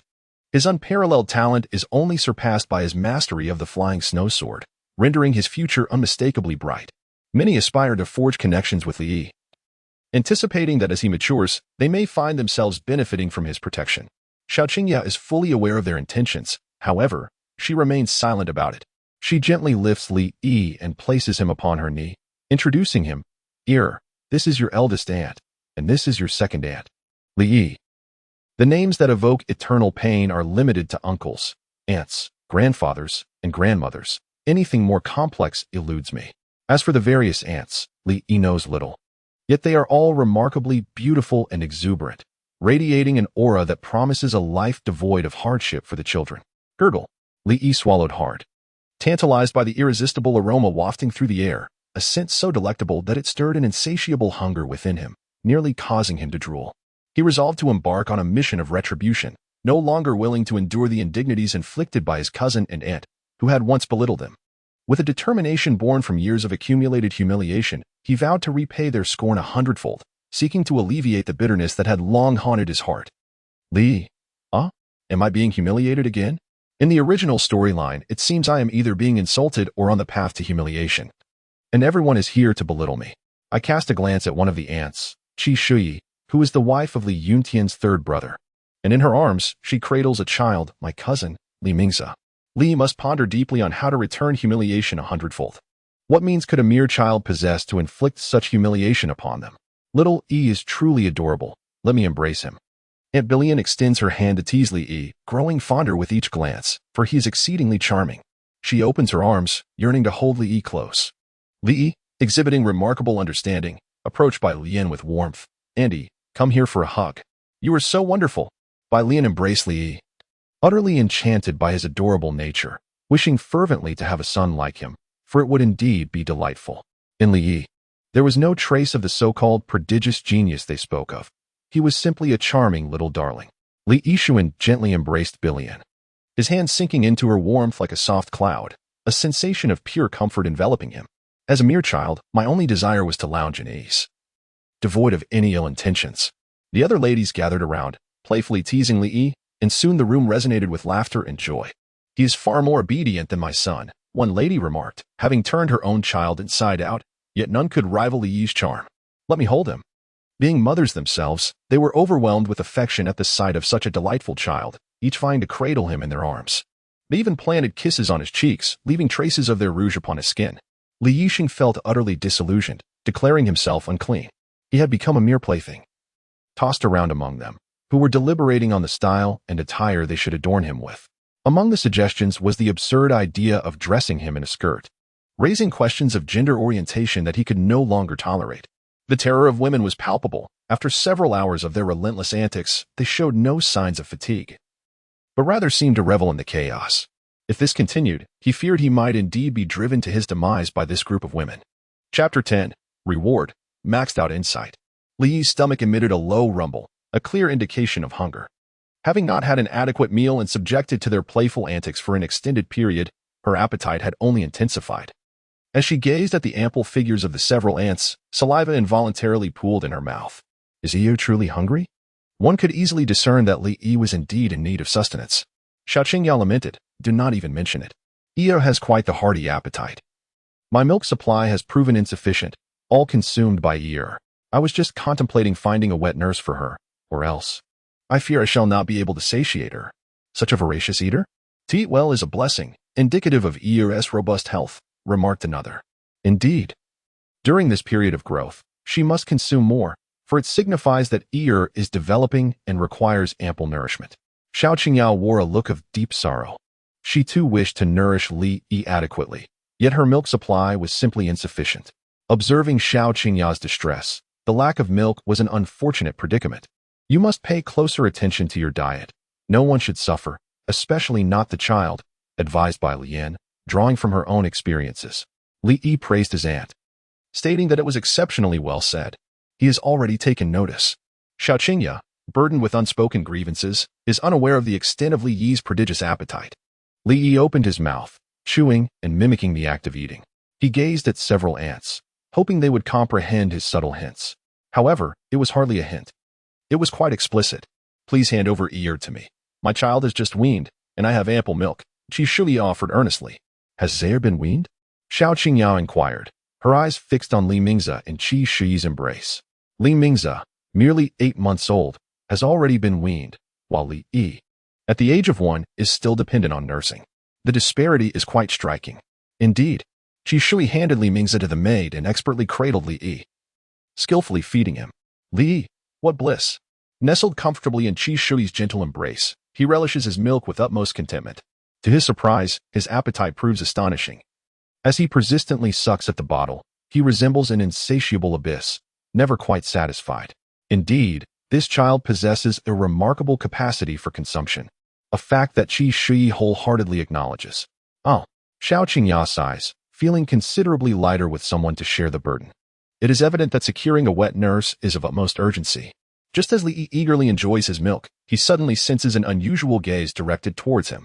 Upon a closer look, he discovers that it belongs to Li Mingze, cradled in the arms of a maid. Li Mingze gazed intently at Li Yi, swallowing hard. As a recently weaned infant, he could hardly bear the sight before him, awakening the cravings within his belly. With a sudden outburst, he cried out, expressing his desire for milk. It's unfair that Li Yi can drink. Why am I denied? I too wish to partake. Moreover, that is my mother's milk. Li Yi cast a glance at Li Mingze, a triumphant and arrogant expression gracing her delicate features, as if she were flaunting her superiority. Embracing Qi Shui, she nestled into her bosom, savoring the softness and the delightful scent of milk that wafted around her, then deliberately glanced at Li Mingze once more. Not only do I hold your mother, but I also partake in her nourishment. What can you possibly do about it? This moment was undeniably rife with mockery. How could one tolerate such a violation, snatching my mother and savoring her milk? It is simply unbearable. Oh. Li Mingze immediately burst into tears. What has happened to Zaire? The crowd was perplexed, wondering why he was crying when everything seemed fine. Li Yisin savored the milk, vowing that should anyone dare to insult him again, he would seize their milk with unwavering resolve, catching them off guard. Qi Shui was preoccupied with feeding Li Yisin, neglecting Li Mingze entirely. The reversal mission was accomplished. You delivered a profound humiliation to both Qi Shui and Li Mingze, compelling them to pay a grievous price. Under your scorn, Qi Shui's reputation was irreparably tarnished, and Li Mingze wept inconsolably.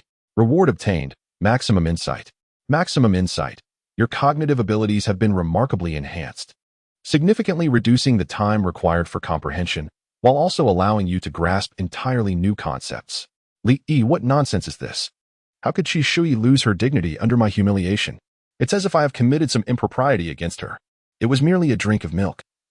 How could it lead to such disgrace? The system is tarnishing my noble character with its vile thoughts. Upon reflection, it makes sense. According to the system's timeline, I am 20 years old at this moment. At 20, I approached Qi Shui for milk, and that too in front of her son, Li Mingze. Just imagining that scene is quite disconcerting. It is indeed humiliating, and profoundly so. The dissonance of time creates an overwhelming visual impact, shattering my worldview. I shan't dwell on this matter. If I did, that would be abnormal. In any case, the task is accomplished. Drinking milk fulfills the task. And there are rewards to be gained. Life is quite pleasant, indeed. Is Eon not yet satisfied? After quite a while, Li Yi was still drinking milk. Qi Shui felt her scalp tingle. It seemed Li Yi was draining her dry, leaving not a drop behind. She exclaimed that Li Yi had an insatiable appetite. The other ladies were astonished. Having raised children themselves, some having raised more than one, they had never encountered a child with such an extraordinary appetite as Li Yi. Earlier, upon hearing Xiao Qingya's comments, they were not particularly impressed, but now they truly realized just how voracious Li Yi was. Li Yike was determined to continue. Having finally produced enough milk, she felt compelled to indulge. After all, with Li Mingze weaned, it would be a shame to waste such nourishment. She aimed to be a prudent steward of resources. He certainly has a hearty appetite. I fear my milk may not suffice. Qi Shui remarked in astonishment. At a loss for words, she pondered for a while before finally stating, to eat well is a blessing. Allow me, she offered. With her resources exhausted, another lady stepped in to take over, eager to witness just how voracious Li Yi truly was. She was skeptical that even two individuals would be sufficient to satiate him. Li Yi would naturally not decline. This was precisely what he desired. Come forth.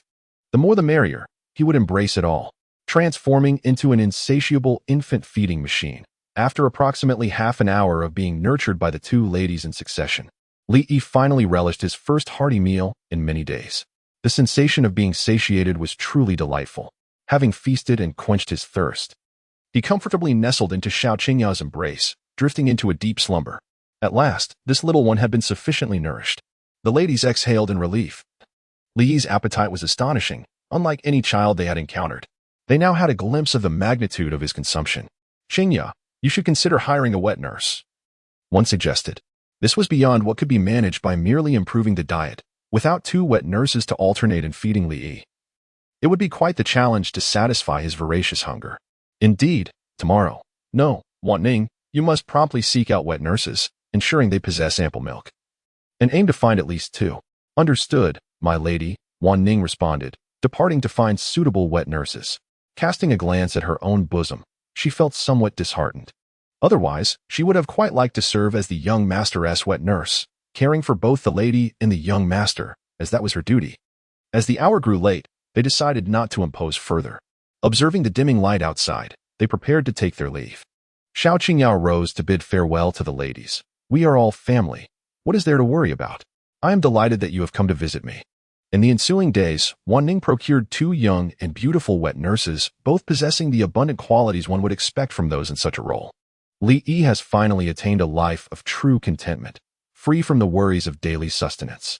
He enjoys meals aplenty, and his days are filled with either the comforting embrace of slumber or the soothing indulgence of milk. Such a delightful existence. To traverse through time is to relish life, not to endure suffering. Who would embark on such a journey only to bear the weight of grievances? There is no need for any resurgence. The system should gracefully transition into a mode of leisure. System. Chapter 11. There is always someone plotting against me on this day. Xiao Qingya cradled Li Yi in the courtyard as she immersed herself in her reading. Li Yi is now capable of running and jumping, and possesses the eloquence of a normal child, even exhibiting a level of intellect that surpasses his peers. Yet, he inexplicably delights in reclining in his mother's embrace. Relishing the comfort of milk, a source of nourishment he is reluctant to relinquish. Despite being aware that, as a time traveler endowed with the cognitive faculties of an adult, it is somewhat embarrassing to indulge in such comforts, he finds it an irresistible temptation intrinsic to the nature of childhood. While he is still young and innocent, he believes in savoring these moments, for the joys of youth are fleeting and will soon be beyond his reach. After all, what ill intentions could a child possibly harbor? Li gazed at the books before him. Among them were not only volumes on music, chess, calligraphy, and painting, but also tomes on the insights of cultivation. The intention was for Li Yi, having been nurtured from a young age, to find his path in cultivation to be smooth and effortless. Clearly, their concerns were unwarranted. For one possessing such unparalleled comprehension as Li Yi, merely a glance sufficed. With a single sweep of his eyes, he not only grasped the essence of the texts, but also retained every detail with remarkable clarity, able to recite them effortlessly without the need for a second reading. Such extraordinary understanding rendered him capable of bypassing the lengthy process of comprehending techniques, allowing for rapid progression in his cultivation. Mother, please turn the page. I have finished. Sitting upon Xiao Qingya's lap, Li tugged at her sleeve, urging her to flip the page. So soon? Have you truly comprehended it? Xiao Qingya chuckled, gently ruffling Li Yi's hair. She had barely turned to this page and read a few lines when Li Yi requested her to turn it again. It was no small feat to finish even the first line so swiftly. Li Yi is still a child, and it is only natural to question whether he truly comprehends the material. One might wonder if he is merely jesting. However, he undoubtedly understands it. Xiao Qingya finds it hard to believe Li Yi's claims, convinced that it is impossible for him to grasp the content in such a brief span of time, especially since she has only just finished reading the first line herself. Reading requires careful contemplation. The essence lies in understanding the substance, rather than merely glancing at it. Coming from a scholarly family, Xiao Qingya certainly holds high standards when it comes to reading. Li Yijian, sensing Xiao Qingya's disbelief, decided to demonstrate his capabilities. Not only did he recite the content of the page with remarkable accuracy, but he also articulated his own perspectives and insights, leaving Xiao Qingya utterly astounded, her jaw nearly dropping to the floor. This ear truly managed to read it all. Not only did he read it, but he also comprehended it. The depth of his understanding and his remarkable memory left Xiao Qingya feeling inadequate and incredulous that such feats could be accomplished by a mere one-year-old child. It was truly beyond her comprehension. A prodigy in reading. Perhaps he was a celestial literary star descended from the heavens? Li acknowledged that if it were not for the system's bestowed maximum level aptitude, given his current scholarly abilities, studying for merely a minute and then sleeping for 5 hours, he truly exemplified the qualities of my son. Xiao Qingya also felt a sense of pride, as she perceived in Li Yi the embodiment of the legacy from her scholarly lineage. In that moment, Xiao Qingya resolved to cultivate Li Yi into a prodigy proficient in music, chess, calligraphy, and painting. Not only must he hone his martial arts, but his cultural education must not be neglected either. Her mind was already busy devising an academic curriculum for Li Yi, aside from nourishment and slumber. Not a single moment would be left idle. If Li Yi were to discover Xiao Qingya's arrangements, he would undoubtedly commend her as a master of time management. I regard you as my mother. Why would you seek to harm me? Elder Li Yin, please come this way. The voice of Li Yuntian echoed, and soon he appeared, leading Li Yin into the courtyard. Li Yi spotted the arrival of Elder Li Yin and immediately sensed that it boded ill, likely with the intention of recruiting him as a disciple. However, Li Yi harbored no interest in such matters, preferring instead to indulge in the simple pleasures of life, savoring each day as the opportunities to do so dwindled. Having encountered Elder Li Yin before, Xiao Qingya rose to her feet, aware of the esteemed position he held within the Li family, and offered her respectful greeting. There is no need for such formalities. I am indifferent to them, he remarked. Li Yin fixed his gaze intently on the baby Li Yi cradled in Xiao Qingya's arms, a smile spreading across his face that radiated more joy than witnessing a beautiful woman in the nude, leaving Li Yi feeling rather insecure. Li Yi, indifferent to Li Yin, embraced Xiao Qingya's neck without even casting a glance in his direction. Li Yin, feeling a wave of embarrassment wash over him, found it hard to reconcile the fact that for the first time in his life, he had been bested by a mere child. It was not a singular occurrence. The irony of fate was palpable, revealing that no one is spared from the cycles of retribution. Yet, this was of little consequence to him. As long as he could take Li Yi as his disciple, all else paled in comparison. Li Yin smiled at Li Yi and said, Li Yi, do you still remember the old man? Li Yi, who are you, old dang? I decisively shake my head, indicating I do not recognize you. Li Yin awkwardly cleared his throat, finding himself utterly at a loss when confronted with a mere child for the first time. Li Yuntian said, This is Elder Li Yin. By seniority, you should address Elder Li Yin as great-grandfather. Li Yin stroked his beard, his face beaming with joy as he gazed at Li Yi, patiently waiting for him to utter the words great-grandfather. All the smiles of his lifetime seemed to converge on this day. How could one possibly scare a child? After all, I am but an old man. Is it not difficult for me? Li Yuntian naturally hoped that Li Yi could take Li Yin as his mentor. For Li Yin was the pinnacle of power within the Li family and undoubtedly qualified to impart his wisdom to Li Yi. Li Yin has devoted many years to guarding the treasure pavilion, showing little interest in the affairs of the world. It can be said that as long as the Li family remains intact, he is unlikely to take any action. This time, he has ventured out of the treasure pavilion solely to accept Li Yi as his disciple, and his demeanor in doing so is one of utmost reverence, as if he were serving an esteemed ancestor. However, Li Yi remains indifferent, dismissing the situation with the sentiment that it pales in comparison to the simple pleasure of drinking milk. Speaking of which, he finds himself somewhat hungry and thinks it is time for a nourishing drink. Li Yi opened his mouth and pointed to it with his finger, subtly indicating to Xiao Qingya that he was hungry and in need of nourishment. Xiao Qingya let out a resigned sigh. The task of motherhood was indeed no easy feat. When would Yi finally wean? With genuine regret, she acknowledged the situation, stating that Yi was hungry and needed to be fed. She then carried Li Yi into the room to attend to his needs. Li Yin nonchalantly remarked, It's nothing. I shall wait.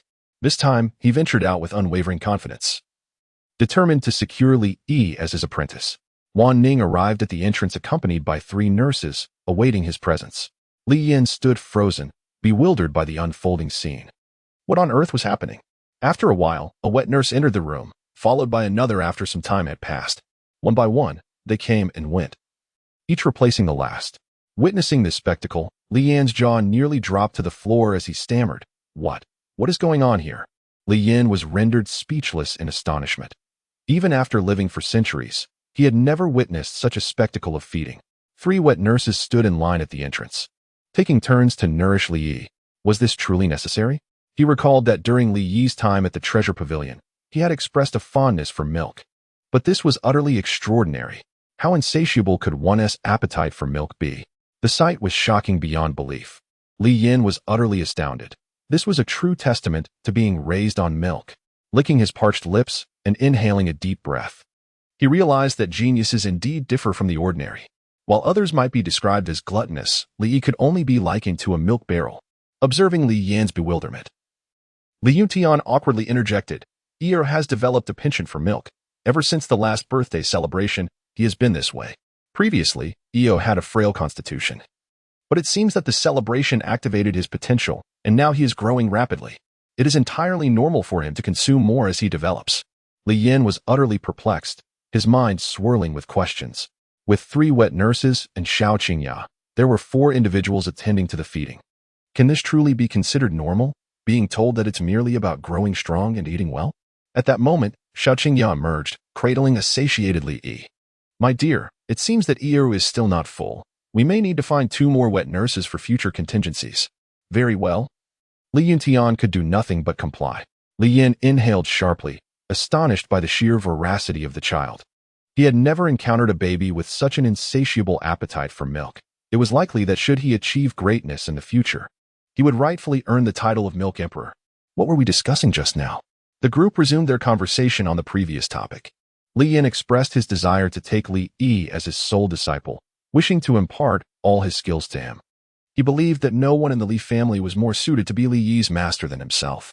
Elder Li Yin then inquired, "Yi, would you be willing to take Elder Li Yin as your mentor?" Li Yuntian cast a meaningful glance at Li Yi, urging him to agree promptly. Li Yi, having feasted and quenched his thirst, languidly stifled a yawn and then shook his head. Li Yin was not angry. Rather, he calmly retrieved toys, candies, and items like candied hawthorns from his sleeve. It seemed that his sleeve contained a hidden storage space. In his quest to take Li Yi as a disciple, Li Yin had made ample preparations, confident that a mere child like Li Yi would be unable to resist such temptations. Li Yin stroked his beard, marveling at his own cleverness. "Li Yi, come and take a look at these. As long as you are willing to be my apprentice, I shall bestow them upon you." Li Yin picked up a pinwheel and twirled it before Li Yi, exclaiming, "Look how delightful this pinwheel is." Li gazed at Li Yin with an expressionless demeanor, as if regarding a fool. How utterly dismissive, attempting to deceive a mere child. "I am but 1 year old, after all." Observing Li Yi's contemptuous expression, Li Yin covered his face in despair, feeling as though he had utterly failed in life. It seemed that Li Yi was his nemesis, sent by fate to torment him. Li Yin let out a deep sigh, his hands clasped behind his back, gazing skyward with an expression that conveyed a profound disillusionment with the world, as if he found life devoid of meaning. "Elder Li Yin, are you all right?" Li Yutian was genuinely taken aback by Li Yi's staunch refusal to accept Li Yin as his mentor. Despite the setback, Li Yin remained undeterred. "I shall return another time. I am determined to win over Li Yi. He is like a lingering specter in my mind. The thought of not having this young lad as my disciple is one that I cannot easily shake off, even in death." Li Yin pondered for a moment and advised before departing. Li Yi possesses remarkable intelligence and is a prodigious talent for cultivation. Though he is still young, it is prudent to lay a solid foundation for him. It would be beneficial to take him to places like the training grounds to observe and learn the fundamentals of swordsmanship. He is already 1 year old, yet he remains preoccupied with milk. We must not squander his extraordinary potential. Li Yuntian shared the same sentiment as Li Yin. While other children have begun to establish their foundations at the age of 1, Li Yi continues to cling to Xiao Qingya, and it is high time for him to take action. "Li, this old adversary truly bears a grudge against me, disrupting my tranquil existence." After Li Yin departed, Li Yutian approached, gently ruffling Li Yi's hair before taking him from Xiao Qingya's embrace. "Today, I happen to have some free time. I shall take Yi to the training grounds for a look, while also inspecting the fresh talent within our Li family. You have worked hard these past few days. Now, take a well-deserved rest." Li Yutian remarked that a mother gains nobility through her offspring, and indeed, Xiao Qingya had borne him a splendid son, which naturally led to him showering her with affection. Xiao Qingya, however, did not perceive any hardship. as a mother experiencing this for the first time. She reveled in the joy of nurturing her child. Observing her child's growth, Xiao Qingya felt an indescribable delight, a profound pleasure stemming from the essence of maternal love. Li Yuntian cradled Li Yi as he entered the training grounds. A group of children was diligently practicing under the guidance of their elders.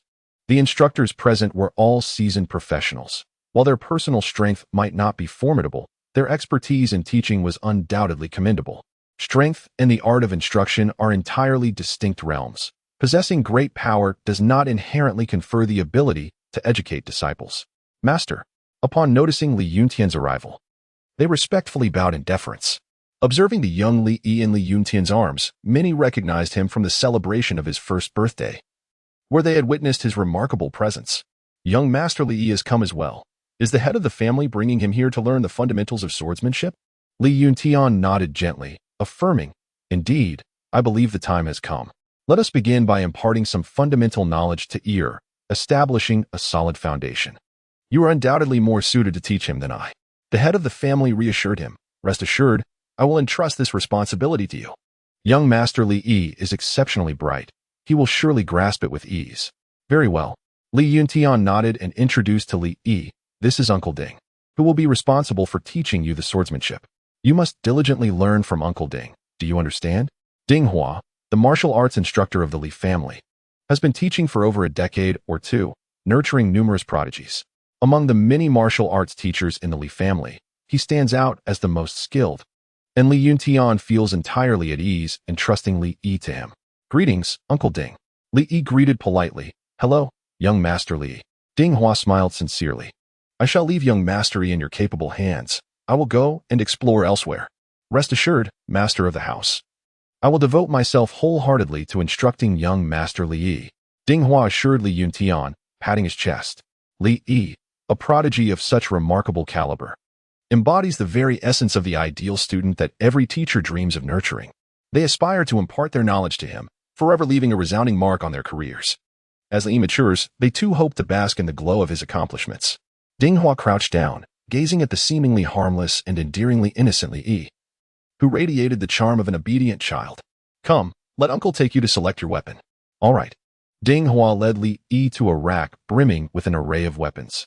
The training ground, primarily occupied by the younger generation of the Li family, was filled mostly with children, thus the weapons were crafted from wood, rendering them harmless. Ding Hua picked up a small wooden sword and presented it to Li Yi, inquiring, What do you think of this one? Li Yi grasped the wooden sword, and at that very moment, a wealth of knowledge regarding swordsmanship surged within his mind. Encompassing an array of techniques and the essence of the sword, he felt an innate affinity for the weapon, as if he had been intimately acquainted with swords for several lifetimes. This was the innate talent for swordsmanship bestowed upon him by the sword Dao embryo. Simultaneously, a primordial sword energy flowed naturally into the wooden sword, endowing it with a martial essence, transforming it from a mere toy into a formidable weapon. Ding Hua stood in astonishment, sensing the presence of sword energy emanating from Li Yi. Li is still so young and has only encountered a sword a few times. He has yet to embark on his journey of cultivation. How could he possibly possess sword energy? It must be an illusion. Chapter 12, Lacking maturity, yet contemplating social integration? Young Master Li Yi, allow me to demonstrate the fundamental sword technique of the Li family for you. Please observe closely. Li Yi nodded obediently, standing by the side, intently observing Ding Hua as he demonstrated the fundamentals of swordsmanship. The so-called basic sword techniques serve as a foundation, designed to be simple and accessible, primarily aimed at enhancing physical fitness, making them suitable for children who have yet to embark on their cultivation journey. By engaging in such exercises, they will find their transition into cultivation much smoother. Having taught basic swordsmanship for many years, Ding Hua possesses a profound understanding of these techniques, flowing seamlessly as he demonstrated for Li Yi. Moreover, as a master of the highest caliber, Ding Hua could infuse even the basic techniques with a captivating flair. Each strike resonated with power. The sound of the wooden sword slicing through the air echoed with a crisp swish. Li Yi gazed intently at Ding Hua, capturing every intricate movement of his swordplay. Initially intending to merely observe and pass the time, a single glance triggered Li Yi's peak comprehension, setting off a chain reaction with his innate swordsmanship talent. Without the need for conscious thought, Various fundamental sword techniques unfolded in Li Yi's mind, akin to a slideshow. It was reminiscent of a passive cultivation experience. Without any physical exertion, he could acquire abundant knowledge, and sword techniques were no exception. Merely by observing once, and with the synergy of his prodigious talent and innate swordsmanship, the foundational sword techniques reached their zenith without requiring Li Yi's active practice. With a system in place, who among serious practitioners would still toil away in training? Automatic leveling is far more desirable. To exert effort is the gravest insult to those who traverse realms with enhanced abilities. Within his mind, consciousness manifested as a small figure that followed Ding Hua's demonstration of the fundamental sword techniques. Not only did Li Yi master these techniques, but he also gained a novel perspective on them. His innate swordsmanship was inherently attuned to the art of the sword. After just one demonstration, he identified the deficiencies within the techniques and made modifications, rendering them more exquisite. Simultaneously, his peak comprehension bestowed upon him extraordinary insight, allowing him to refine and enhance the foundational sword techniques with deft precision. In no time, a revised set of foundational sword techniques, nearly devoid of flaws, materialized in Li Yi's mind. Compared to the original techniques, this new iteration was drastically transformed. Not only did it yield superior results, but it also transcended mere physical trainings, becoming a legitimate method for cultivation. Regarding the improvements to this foundational sword technique, Li Yi could only perceive the fruits of diligence and perseverance. So what do you think? Do you wish to learn? Ding Hua inquired as he sheathed his sword. I have already mastered it, Li Yi replied. Li Yi spoke earnestly. Ding Hua gazed at Li Yi in silence, his expression betraying only two words: disbelief. Who would believe it? Li Yi was still so young, just at the outset of his journey. No matter how exceptional one's talent, mastery of a skill demands practice. This is swordsmanship. Can one truly learn it at a mere glance? Perhaps the mind comprehends, but what of the hands? Where are my hands? Li Yi possesses remarkable talent. He may indeed perceive certain subtleties, yet to assert his capability to demonstrate such skills would be met with incredulity, even to the point of disbelief from Ding Hua. With meticulous care, Ding Hua elucidated to Li Yi. The art of swordsmanship requires gradual cultivation and profound comprehension, advancing step by step rather than merely contemplating it. Therefore, diligent practice and mastery of its essence are essential to truly grasp the skill. Allow me to share the fundamental considerations and insights regarding the cultivation of basic sword techniques. Observing Ding Hua earnestly imparting his wisdom on the proper approach to sword training, one could sense the gravity of his teachings. Li Yi remained expressionless. Given his current understanding of swordsmanship, he perceived Ding Hua's insights as merely the level of an apprentice, hardly worthy of consideration.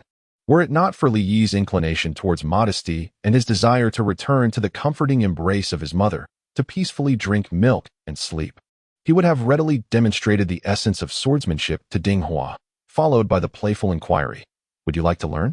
I could teach you." After listening to Ding Hua's discourse, Li Yi instinctively annotated the errors in his mind.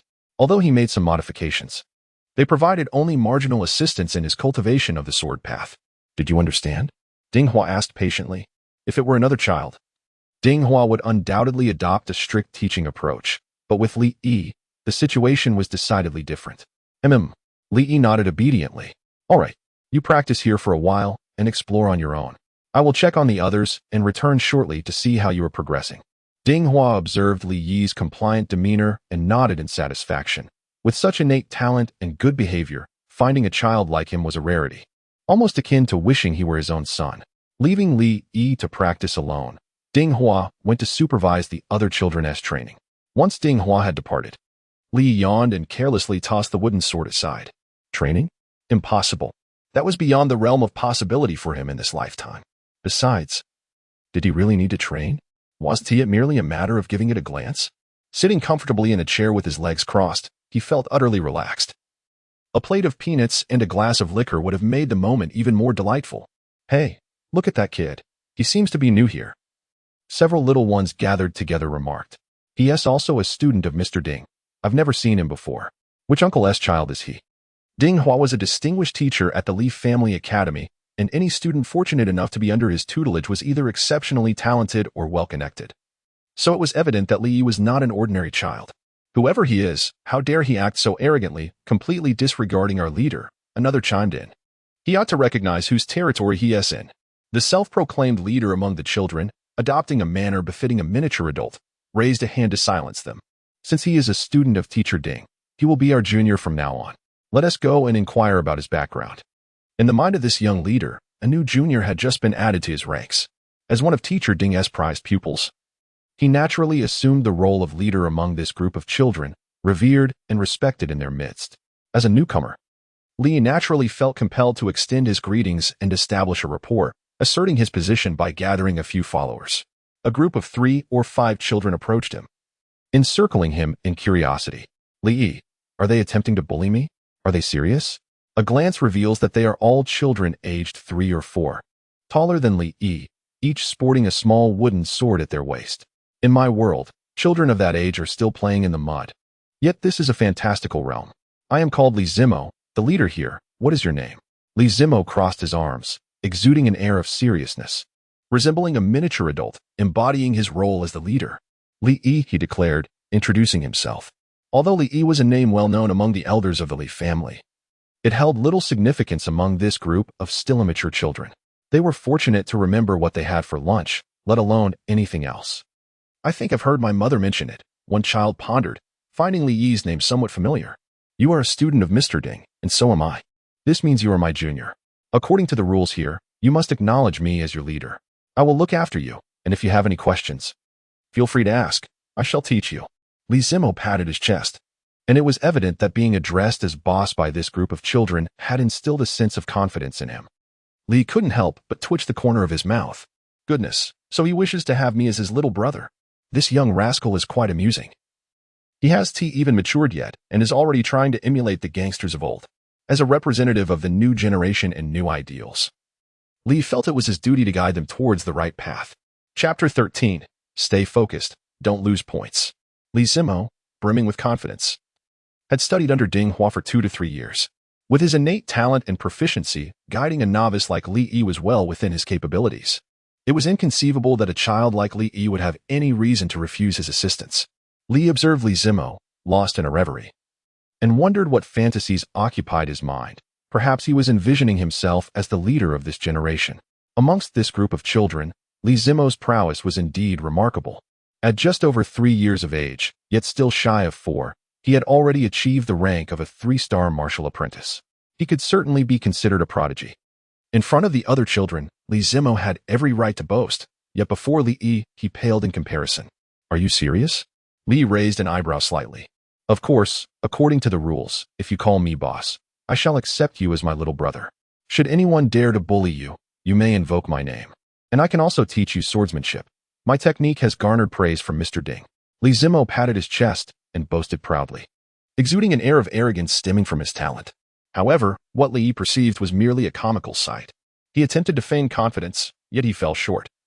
Lacking the aura of an invincible prodigy, Li shook his head, indicating that Li Zimo was inadequate.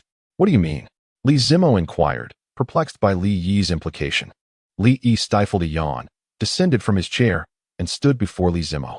At the tender age of 1, Li did not possess the height of Li Zimo. The rapid growth of children meant that Li Zimo towered over him significantly. Li raised his gaze to Li Zimo, silently returning to his seat. He climbed onto the chair, standing atop it to look down upon Li Zimo from a position of height. Li Zimo silently gazed at Li, perplexed by the child's intentions. Are you seeking to teach me swordsmanship? Rather, why not call me elder brother, and I shall impart to you the authentic techniques of the sword. You all could learn under my guidance. What do you say? Though Li's voice may possess a youthful timbre, his demeanor exudes an unmistakable authority, commanding an unwavering presence. His gaze and bearing resemble that of an unparalleled warrior, casting a disdainful glance upon mere insects, utterly dismissive. The overwhelming dominance of the ancient sacred body, an innate and unrivaled essence, emanates from the very core of his being. It is not something that can be feigned. Who dares to proclaim invincibility? Who would assert their undefeated status? Merely by standing there, Li instills a desire within Li Zimo and his companions to prostrate themselves in reverence, as if under the weight of a bloodline suppression, rendering them speechless. Typically, Li restrains the natural intimidation of his ancient sacred body, but now, faced with a group of youngsters who have yet to find their footing in the world, he naturally provides them a glimpse of his formidable nature, making it clear who the true leader is. A cadre of children, unaccustomed to such a display, perceives Li Yi as even more terrifying than an enraged teacher. As the leader of this group of children, Li Zimo felt the weight of responsibility and mustered his courage to declare, "Hey, I am the leader here. According to the rules, the position of leader can only be held by me. Moreover, what do you, a newcomer, know about swordsmanship to dare to instruct me? You should first consider your own abilities." Li Zimo crossed his arms, attempting to exude the authority of a leader, yet under Li Yi's imposing presence. He appeared somewhat lacking in confidence. After a moment's contemplation, he hesitantly added, with a hint of intimidation, "According to the rules, you must address me as boss. Otherwise, I might not be so lenient with you, and you'll come to understand the power of a true leader." "Who established these rules? Uncle Ding?" Li Zimo proudly puffed out his chest and declared, "I am the leader. Naturally, the rules are established by me." Li nodded thoughtfully, not with fear, but rather with excitement. "So, are you saying that whoever is the leader gets to set the rules? If you intend to be rude to me, then come on. Don't waste any more time." She jumped off her chair, striking a pose, ready to confront these youngsters. "Are you certain?" Li Zimuo was taken aback. Was Li Yi being serious? They were all about 2 years older than him, and their abilities were undoubtedly superior, having begun their cultivation long before him. Li Yi was merely a newcomer on his first day. He could not possibly be their match. One could only speculate. Could it be that Li Yi harbored a penchant for being tormented? As for the notion that Li Yi possessed strength surpassing theirs, that was inconceivable, absolutely impossible. It was imperative to confirm this and not squander any more time. Li Yi twisted his wrist, loosening up his muscles. "Shall I challenge all of you? Or will all of you challenge me alone? What has bestowed upon Li Yi such confidence? It is, of course, the result of sweat and effort. You are exceedingly arrogant. In all my years, I have never encountered anyone as audacious as you." Li Yi interjected, asserting, "You have encountered me today. I am the one." His words successfully incited their anger, prompting them to roll up their sleeves, eager to teach Li Yi a lesson, to make him understand that strength is the true currency of arrogance. If he dared to act so brazenly today, tomorrow he would presume to stand above them. Looking down with disdain, they were determined to quell Li Yi's audacious spirit. "Do not think that your youth exempts you from our wrath," one of them declared. "Li Hao, it's your turn." Li Zimo commanded a person, "Do not claim we are bullying you. This is of your own making. Li Hao, teach him a lesson. Stay sharp. And do not lose face." A group of children rallied behind Li Hao, urging him to discipline Li Yi thoroughly, ensuring that he remembers this lesson. Li Hao exuded confidence, believing that if he could not even best a 1-year-old child, he might as well return to the nursery for another 2 years. Withdrawing a small wooden sword from his waist, he directed his gaze at Li Yi and inquired, "Do you not wield a sword?" Li Yi shook his head, saying, "Do I even need a sword to deal with you?" He stepped aside and plucked a branch from a lowly ornamental tree, directing it towards Li Hao. "This shall serve as my sword." Li Hao was amused by Li Yi's words, having never encountered such an arrogant individual before. "Are you certain? Dealing with you is more than sufficient." Li Yi held one hand behind his back while wielding a branch in the other, resembling a master of swordsmanship instructing his disciple. "If you claim that Li Yi is merely putting on airs, then I can only say that your insight into character is remarkably accurate. What is the essence of life? Undoubtedly, it lies in the art of pretense, an endless pursuit of grandeur. A life devoid of ostentation lacks meaning. Without the thrill of pretense, how can one truly revel in existence? A life devoid of joy is inherently incomplete. To live fully is to embrace the exhilarating essence of life itself." Li Hao's fury surged to unprecedented heights. Who does he look down upon? Without a doubt, Li Yi must pay the price for his arrogance. Let the reckoning begin. Li Zimo shouted. As the words fell, Li Hao swiftly stepped forward, charging towards Li Yi, eager to teach this impetuous youth a lesson. "Take this." He swung the wooden sword, advancing towards Li Yi with great force, showing no restraint. His intention was clear, to inflict pain on Li Yi. For how could one truly impart a lesson without causing some discomfort? The wooden sword, though blunt and incapable of causing fatal harm, allowed Li Hao to act without excessive concern. He was determined to subdue Li Yi in one decisive strike. Li Hao employed a rudimentary sword technique, demonstrating a level of skill that was merely adequate, barely scratching the surface of proficiency. However, in the eyes of Li Yi, it appeared to be nothing more than haphazard flailing. He suggested that Li Hao might be better served by wielding an axe instead. When it comes to the art of swordsmanship, Li Yi undoubtedly regarded himself as a master, far surpassing Li Hao in lineage and expertise. Li Yi took a small step back, just enough to evade Li Hao's sword. Li Hao was momentarily taken aback, having been evaded. Yet he did not dwell on it and continued to unleash his sword techniques. Each move was rooted in fundamental swordsmanship, yet they were executed with an excessive rigidity, lacking the finesse of adaptability, revealing numerous vulnerabilities that Li Yi deftly exploited. Chapter 14. Come back to challenge me after practicing for another 500 years. How infuriating. Are you a rat? All you do is dodge. Just a hair's breadth away, each time narrowly missing the mark. Only to have Li Yi expertly sidestep at the last moment. Being so thoroughly outmatched by Li Yi was, for him, an unbearable humiliation that he could scarcely endure. Li Yi shook his head. For Li Hao, there was no challenge at all. Initially, he had been intrigued by the prospect of engaging with Li Hao, but now, he felt no interest whatsoever. Li Hao swung his sword at Li Yi with a frenzy, devoid of technique and driven solely by raw emotion. He could not fathom missing his target. Yet, astonishingly, he failed to strike Li Yi, whose evasion remained as impeccable as ever. He was perpetually out of reach. The distance was meticulously controlled by Li Yi, a seemingly insignificant gap that remained an insurmountable barrier for Li Hao. Combat is not merely a contest of strength. It also necessitates a composed mindset, allowing for calm contemplation and astute judgment. Of course, I do not dismiss the notion of overwhelming power. At this moment, Li Hao's psychological state was firmly in Li Yi's grasp, leaving him utterly flustered. Li Hao, come on. Have you not eaten? You can't even land a hit. A nearby child exclaimed, unable to contain his impatience as he watched Li Hao's every attempt falter. If you can't hit him, what's the point of having hands? Where's mine? They were but children, lacking the capacity for analysis, fixated solely on the prospect of victory. At this juncture, their thoughts were simplistic. They perceived Li Yi as merely a one-year-old child, convinced that they could easily prevail with a mere advance. Li Hao, consumed by rage, swung his sword with a ferocity that overshadowed any semblance of technique, relying solely on brute force. This time, Li did not evade. Instead, he extended his hand, resolutely prepared to receive the blow. Observing Li Yi's lack of retreat, a triumphant smile spread across Li Hao's face as he unleashed his full strength. As the sword descended, did it strike true? In an astonishing display, Li caught the wooden sword between his two fingers, barehandedly intercepting the blade. What? The crowd gasped in disbelief, astonished that Li Yi had managed to catch the wooden sword with his bare hands. Li Yi, a newcomer, a one-year-old child, effortlessly caught Li Hao's sword with just 2 fingers. Li Hao has diligently practiced the foundational sword techniques for 2 years and has attained the rank of a 2-star martial apprentice. Among his peers, his strength undeniably ranks above average. There is no reason for him to be subdued by Li Yi. It is certain that Li Hao has not eaten today. Li Hao, muster your strength. Li Hao endeavored with all his might, yet despite exerting every ounce of strength, he found himself utterly unable to contend with Li Yi.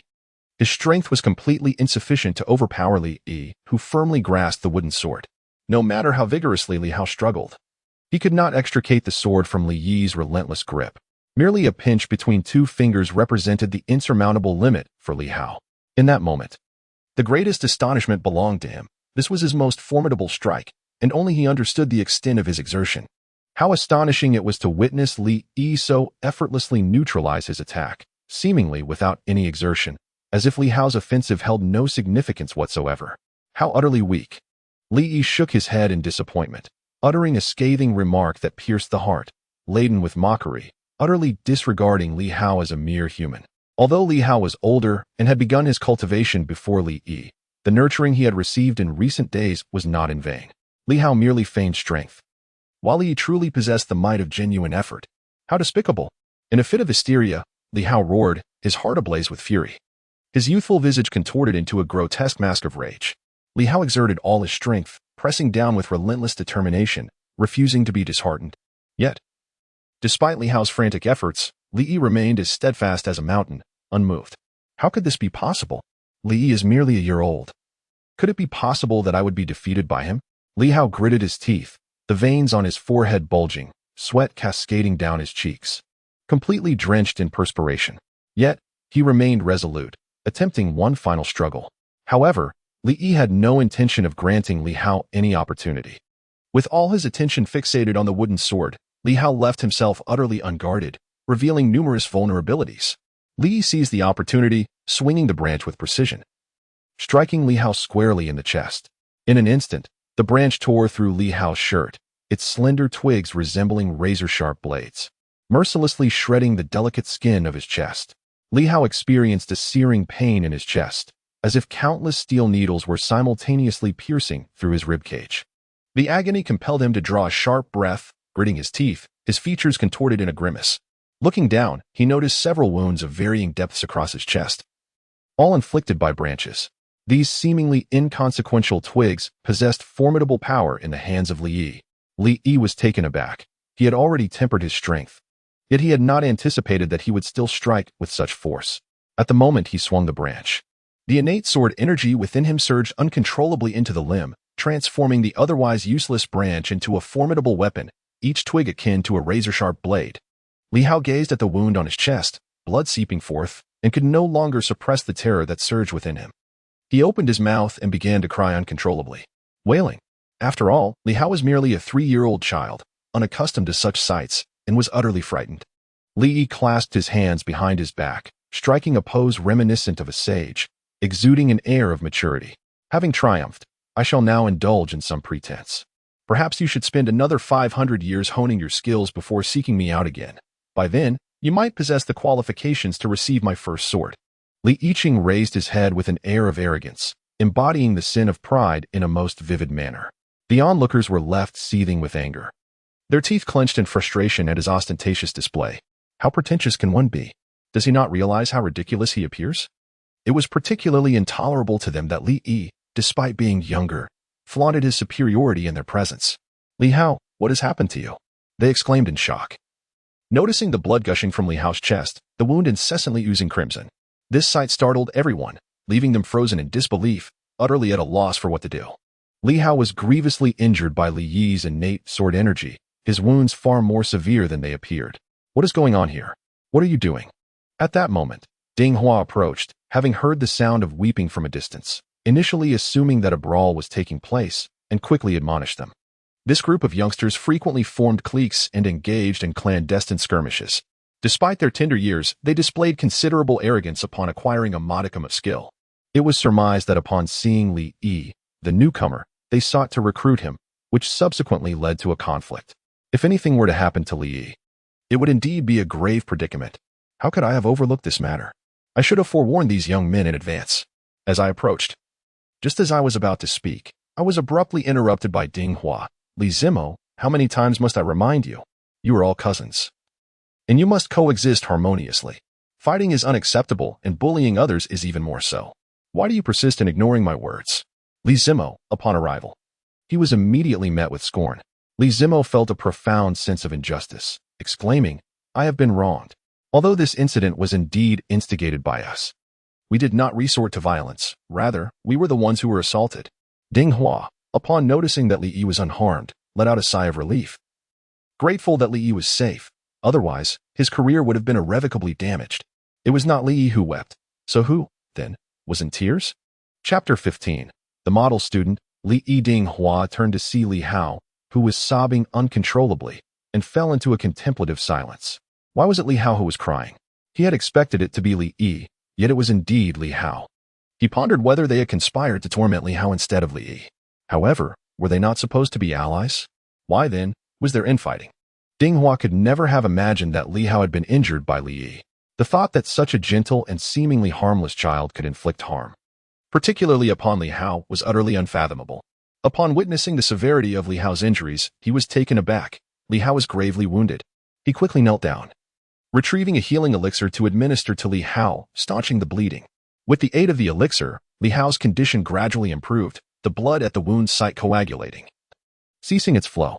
Ding Hua was astonished, questioning the nature of the force that could inflict such grievous harm upon Li Hao. The wound was so precise, imbued with a faint aura of sword energy, suggesting it was beyond the capabilities of their group. What had transpired during his absence? Who had inflicted this injury upon Li Hao? Ding Hua scanned the crowd, his voice rising in authority as he demanded answers. Typically, minor scuffles were not a cause for concern. They even facilitated growth and ignited their competitive spirit. Yet, this time, the severity of the assault could not go unaddressed. It was he. Li Zimo pointed at Li Hao, relishing the sight of Ding Hua's furious expression. Given the intensity of Ding Hua's anger, it was certain that he would deliver a severe punishment to Li Yi. This arrogant young lad would soon be brought low, and Zimuo could hardly wait to witness the unfolding drama.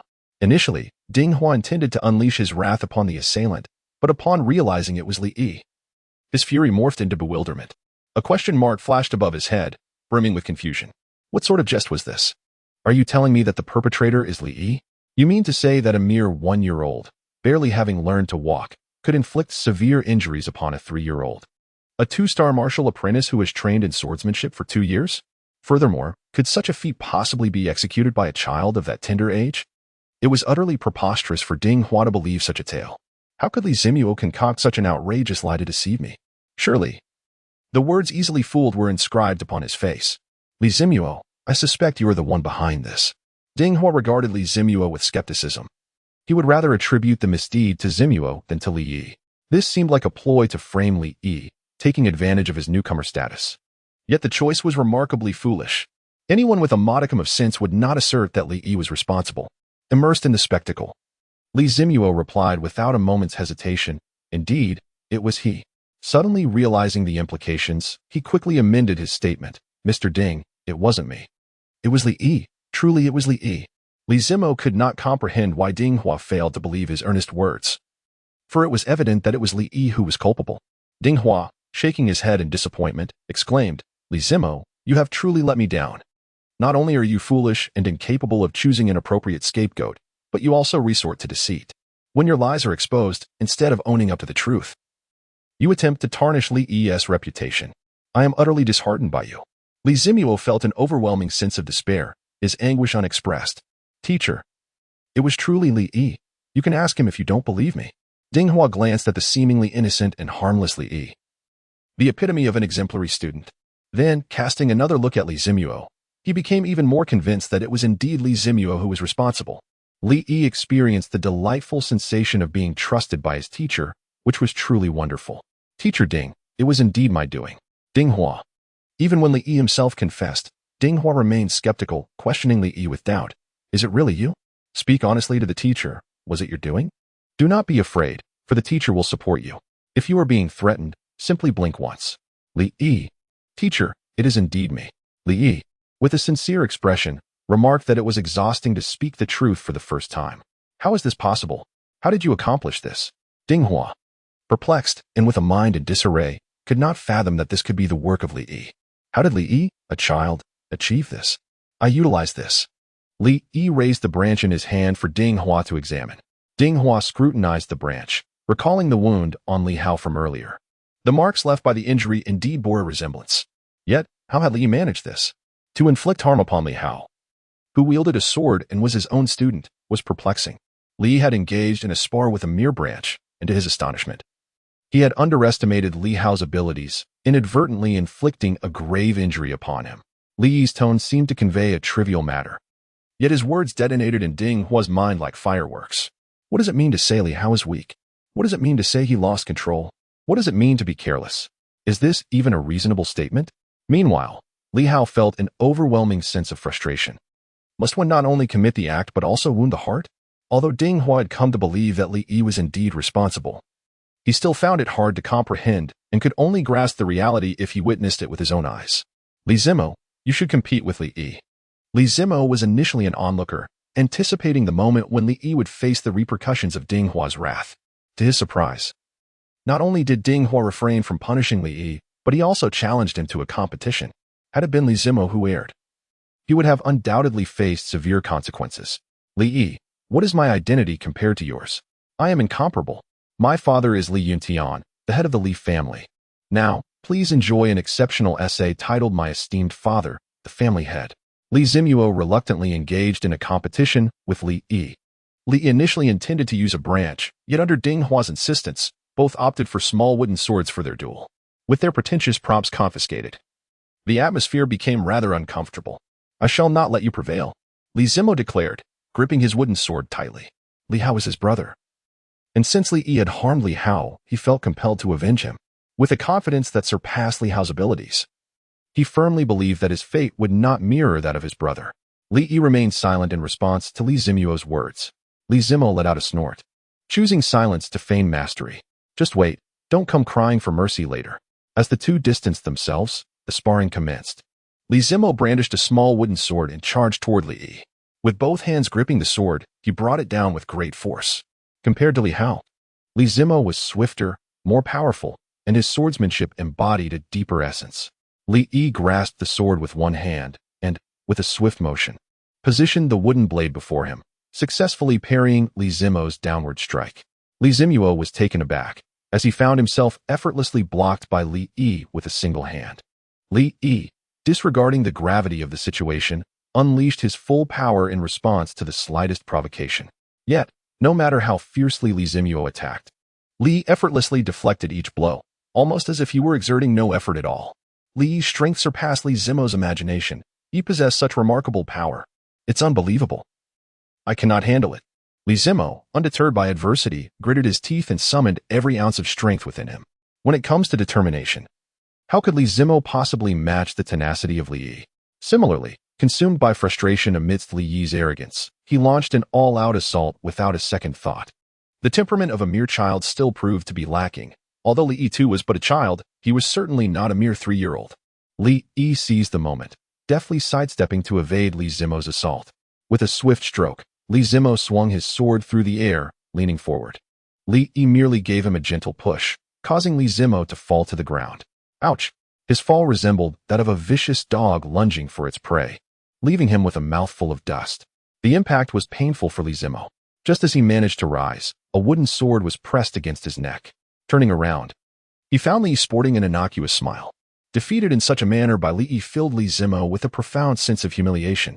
I refuse to accept this. I was merely careless this time. Let us try again. Li Zimo was indignant and willing to engage. If you refuse to submit, then Li Yi shall compel your acquiescence. For Li Yi has always believed in conquering through virtue. Li Zimo adjusted his state and launched another attack against Li Yi, wielding his sword with a more earnest intensity than before. However, the outcome remained unchanged, and he suffered defeat even more swiftly. Li stepped forward with a swift and decisive motion, his sword slicing through the air without hesitation, effortlessly knocking Li Zimo's wooden sword aside. Once again, he positioned his blade against Li Zimo's throat. With a gentle voice, he pronounced Li Zimo's sentence, "You have lost again." Chapter 16. The astonishment of Ding Hua and the extraordinary Li Yi. I refuse to accept this. Let us go again. Li Zimo, still unwilling to concede defeat, could not fathom losing to this young upstart, stubbornly insisting on another round, determined to press on until he met an insurmountable barrier. Li remained silent, quietly creating distance and adopting a defensive stance, awaiting Li Zimo's advance. At that moment, Li Zimo was desperate, akin to a gambler who had lost millions. Hoping for a reversal in the next round, he recklessly launched an attack, determined to overpower Li Yi. However, regardless of how many times the scenario played out, the outcome remained unchanged. Within 3 moves, Li Yi's wooden sword struck Li Zimo. This time, rather than merely stopping short, Li intended to impart a lasting lesson. Did you think I am someone you can offend? The wooden sword struck Li Zimo's chest forcefully. The tip was blunt, preventing any piercing. Crack! The sharp sound echoed. The unmistakable noise of a bone fracturing. Under Li Yi's strike, one of Li Zimo's ribs broke. Ah! Li Zimo let out a piercing scream, collapsing to the ground while clutching his ribs. The pain. It was excruciating. Li Zimo cried out in pain, tears streaming down her cheeks as her small hands repeatedly wiped away the sorrowful droplets. Li let out a sigh and shook his head. This was a request made by Li Zimo himself. After all, who could blame him for being both inept and playful? Now, this was the consequence. The leader had been brought to tears by him. Surely, I must be mistaken. Even the leader was no match for him. He is astonishingly formidable. Despite being a newcomer and younger than us, he has proven to be overwhelmingly strong. Witnessing Li Zimo reduced to tears by Li Yi, and being defeated repeatedly without any strength to retaliate, he was utterly dominated and crushed. Li Zimo was indeed the strongest among them, yet has fallen in such a manner? It is simply inconceivable. Li yawned and said, "Why are you all standing there in a daze? According to the rules, what should you call me?" With his hands clasped behind his back, he struck a victorious pose, exuding an air of arrogance. Having triumphed, he felt justified in his boastfulness. Otherwise, what would be the point of winning? Boss, Li Yi has indeed triumphed over Li Zimo, and according to the established rules, it is only fitting to refer to Li Yi as boss. However, addressing a child who is 2 years their junior as boss feels somewhat uncomfortable. Yet, who can dispute that Li Yi's strength surpasses theirs? In the realm of power, it is the one with the mightiest fist who holds the authority. Li nodded with satisfaction. From this day forth, my rule shall be the law. Youthful exuberance. Being young means being bold. How can one be called young without a touch of audacity? Ding Hua was momentarily at a loss for words, drawing in a sharp breath. Having witnessed the events firsthand, he was now utterly convinced that it was Li Yi who had triumphed over Li Hao. Not only did he defeat Li Hao, but even Li Zimo was no match for Li Yi. Li Zimo is indeed a formidable three-star martial artist, with his foundational swordsmanship reaching perfection. No one understands Li Zimo's prowess better than Ding Hua. Li Yi, devoid of any martial prowess, had only just begun to learn the swordsmanship under my tutelage today. This left Ding Hua utterly perplexed, rendering him motionless and lost in contemplation. Zimo, how are you faring? Ding Hua inquired as he assessed Li Zimo's injuries. One of his ribs was fractured, though it caused him some pain. The injury was thankfully not severe. To have broken Li Zimo's rib with a single blow, what kind of strength could that possibly entail? Was Li Yi truly just a mere child? It seemed implausible. Even if Li Yi were an extraordinary genius, such prodigious talent was beyond the realm of Ding Hua's understanding. Li Yi, please distinguish between a genius and a prodigious genius. The extent of my extraordinary talent is beyond the comprehension of you common players. Ding Hua fed Li Zimo a medicinal pill and then began to tend to his injuries. After a brief treatment to alleviate the severity of Li Zimo's wounds, arrangements were made to send him to a physician for professional care. Now, it is time to address the issue concerning Li Yi. Observing Li Yi's remarkable presence among these youngsters, Ding Hua found himself at a loss for words. This prodigy existed beyond Ding Hua's realm of understanding. As for punishing Li Yi for severely injuring his cousin, that was simply out of the question. Today, he punishes Li Yi, and tomorrow, he might find himself expelled from the Li family for stepping out with his left foot first. Moreover, how could Ding Hua even consider punishing Li Yi for such a matter? A genius is always afforded special privileges, especially one of Li Yi's caliber. Ding Hua wished fervently that Li Yi were his own son, cherishing him even more dearly than his biological child. Which teacher wouldn't he desire a student of such extraordinary talent? Surely, you didn't just employ the fundamental sword techniques I taught you, Ding Hua inquired. Recalling how Li Yi had used merely a few moves to deal with Li Zimo. While those moves bore the semblance of basic swordplay, they were clearly something more. Yes, and yet, no, Li Yi replied. What do you mean by yes, and yet, no? Ding Hua was perplexed. Li Yi explained with a calm demeanor. Although the fundamental swordsmanship taught by my uncle is commendable, it lacks certain finesse. After observing his demonstration, I grasped the technique and identified numerous flaws. Consequently, I made some modifications, and what I employ now is the improved version of the basic swordsmanship. Ding Hua stared at Li Yi in stunned silence, his mouth agape, as if his jaw might drop to the floor. Can you hear yourself? You learned it in a single viewing and even pinpointed its weaknesses, then proceeded to refine the technique. This level of comprehension is simply preposterous. Ding Hua had been teaching for many years, yet this was the first time he encountered such a phenomenon. You are not a mere child. Even the legendary Tian Shan Tong Lao couldn't rival your prowess. Taking a deep breath, Ding Hua seated himself, realizing he needed to compose his thoughts and organize the chaotic whirlwind in his mind. Li Yi's revelation had left him utterly perplexed, teetering on the brink of cognitive overload. Are you implying that you have improved the foundational swordsmanship? Ding Hua still found it hard to believe. He understood all too well the difficulty of refining sword techniques. It required a profound understanding of their essence, alongside an extraordinary talent and insight to achieve such feats. Having taught basic swordsmanship for years, he prided himself on his familiarity with the technique, yet even he had been unable to devise any superior modifications. Li surprisingly accomplished this after merely a single glance. This was indeed difficult for Ding Hua to accept, as it contradicted his previous beliefs. Li nodded affirmatively. Then please demonstrate it for me, Ding Hua urged. Eager to witness firsthand the improvements Li Yi had made to the fundamental sword technique and to compare it with its original form. A mixture of anticipation and anxiety filled his heart, as if he were on the brink of witnessing a miracle. Let me see just how extraordinary this prodigy, Li Yi, truly is. All right. Li Yi grasped the small wooden sword and demonstrated the enhanced fundamental swordsmanship before Ding Hua. His movements flowed seamlessly, revealing a remarkable level of proficiency. As the innovator, Li Yi was undoubtedly well-versed in this technique. Under his exhibition, the improved foundational swordplay radiated with vigor and strength. Ding Hua immediately discerned that this rendition possessed a greater aura than the original, its efficacy significantly heightened. Moreover, it transcended mere physical conditioning. It resembled a profound cultivation method. Ding Hua's expression grew increasingly animated, his eyes nearly bulging in astonishment. A prodigy indeed. Chapter 17. Humility. Li Yi's motto. Ding Hua inhaled sharply, pinching himself hard. Feeling the sting. This was not a dream. All of this was indeed reality. Li has indeed succeeded in refining the basic swordsmanship, enhancing it to a superior level. If this revised set of foundational techniques were to be universally adopted in the future, the physical well-being of children would undoubtedly improve, establishing a more solid foundation and fostering advancements in their training. Ding Hua gazed intently at Li Yi, intrigued by how he achieved such mastery. Was it merely a product of innate talent? Li Yi. Certainly not.